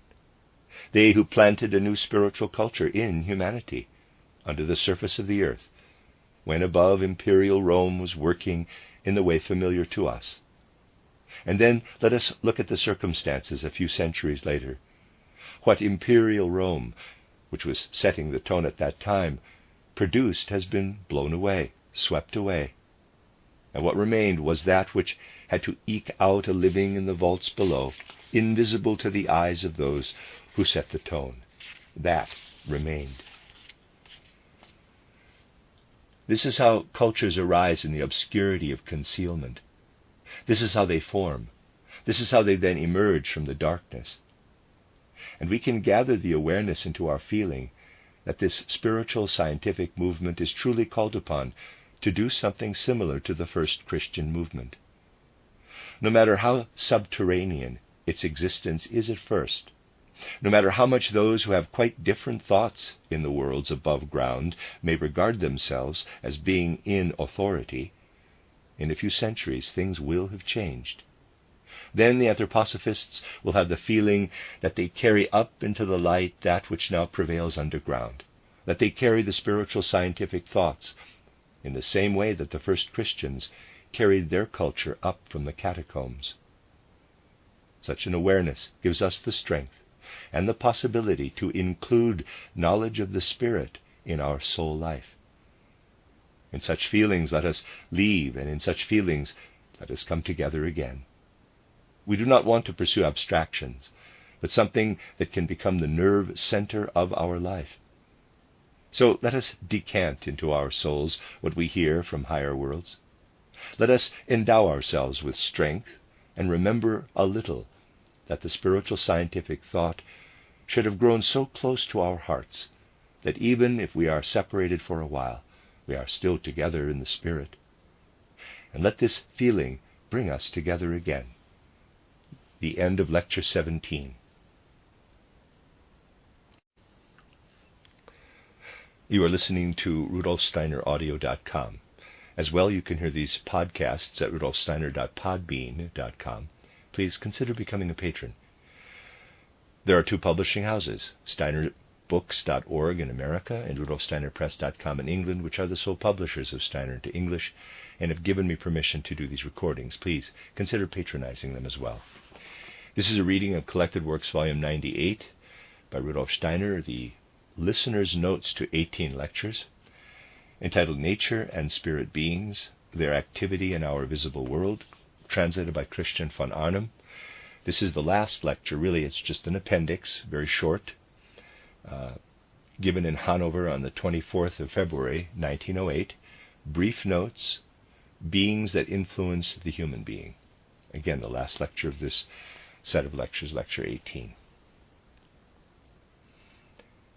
There are many beings who extend their activity from afar to our physical earth, as if they had infinitely long tentacles. The clairvoyant meets a large number of beings on the astral plane, who are group souls, and whose effects go around the earth like trade winds. A glowing light runs along the spinal cord of the animals, and its flow is connected to the group soul. Spiritual beings interpenetrate each other. For spiritual perception, it is not surprising that the group souls of the plants are in the center of the earth. The human being is also connected with the center of the earth through their etheric body. Although plants have only an etheric body, the glowing light of the astral element plays around the bud and flower. The etheric body has the principle of repetition. It would just sprout leaves forever.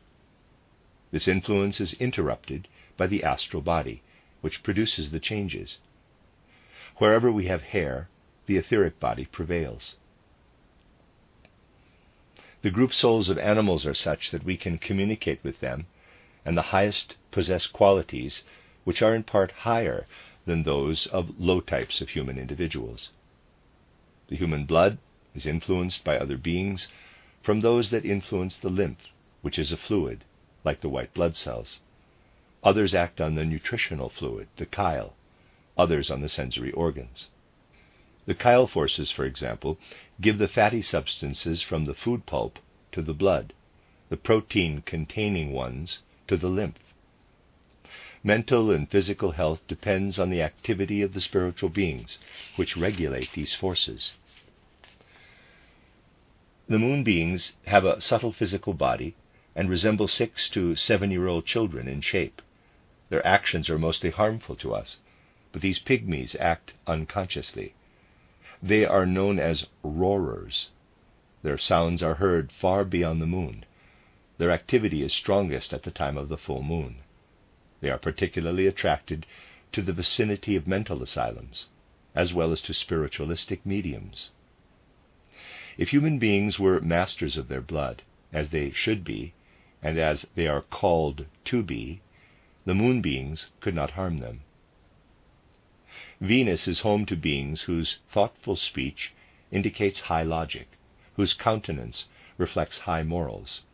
But there are also those there with predatory desires, and all possible intermediate stages from gentle to wild. When the inhabitants of the earth have accepted Christianity, and a united fraternal bond spans the earth in ever-widening circles, then they will draw near to the Venus beings. These act upon our nutritional fluids. Food is not only chemical production, but at the same time it draws spiritual power through the throat. The way that they influence the plants reflects the work of these mysterious beings and forces. Each plant thrives only under certain conditions, so that certain human types, communities, and peoples can form according to the soil. We always receive spiritual impressions with the sensory impressions, spiritual currents through sound, as well as through the image. Through smell, the actions of spiritual beings flow through our senses in the most violent way. Their abode is in the upper Devachan. History can prove what an important role is played by smell, what intrigues have been spun through it. Musk and patchouli, for example, are smells harmful to the human being. These beings have their physical body on Saturn. They lack thinking in our sense through the brain, but they are born inventors.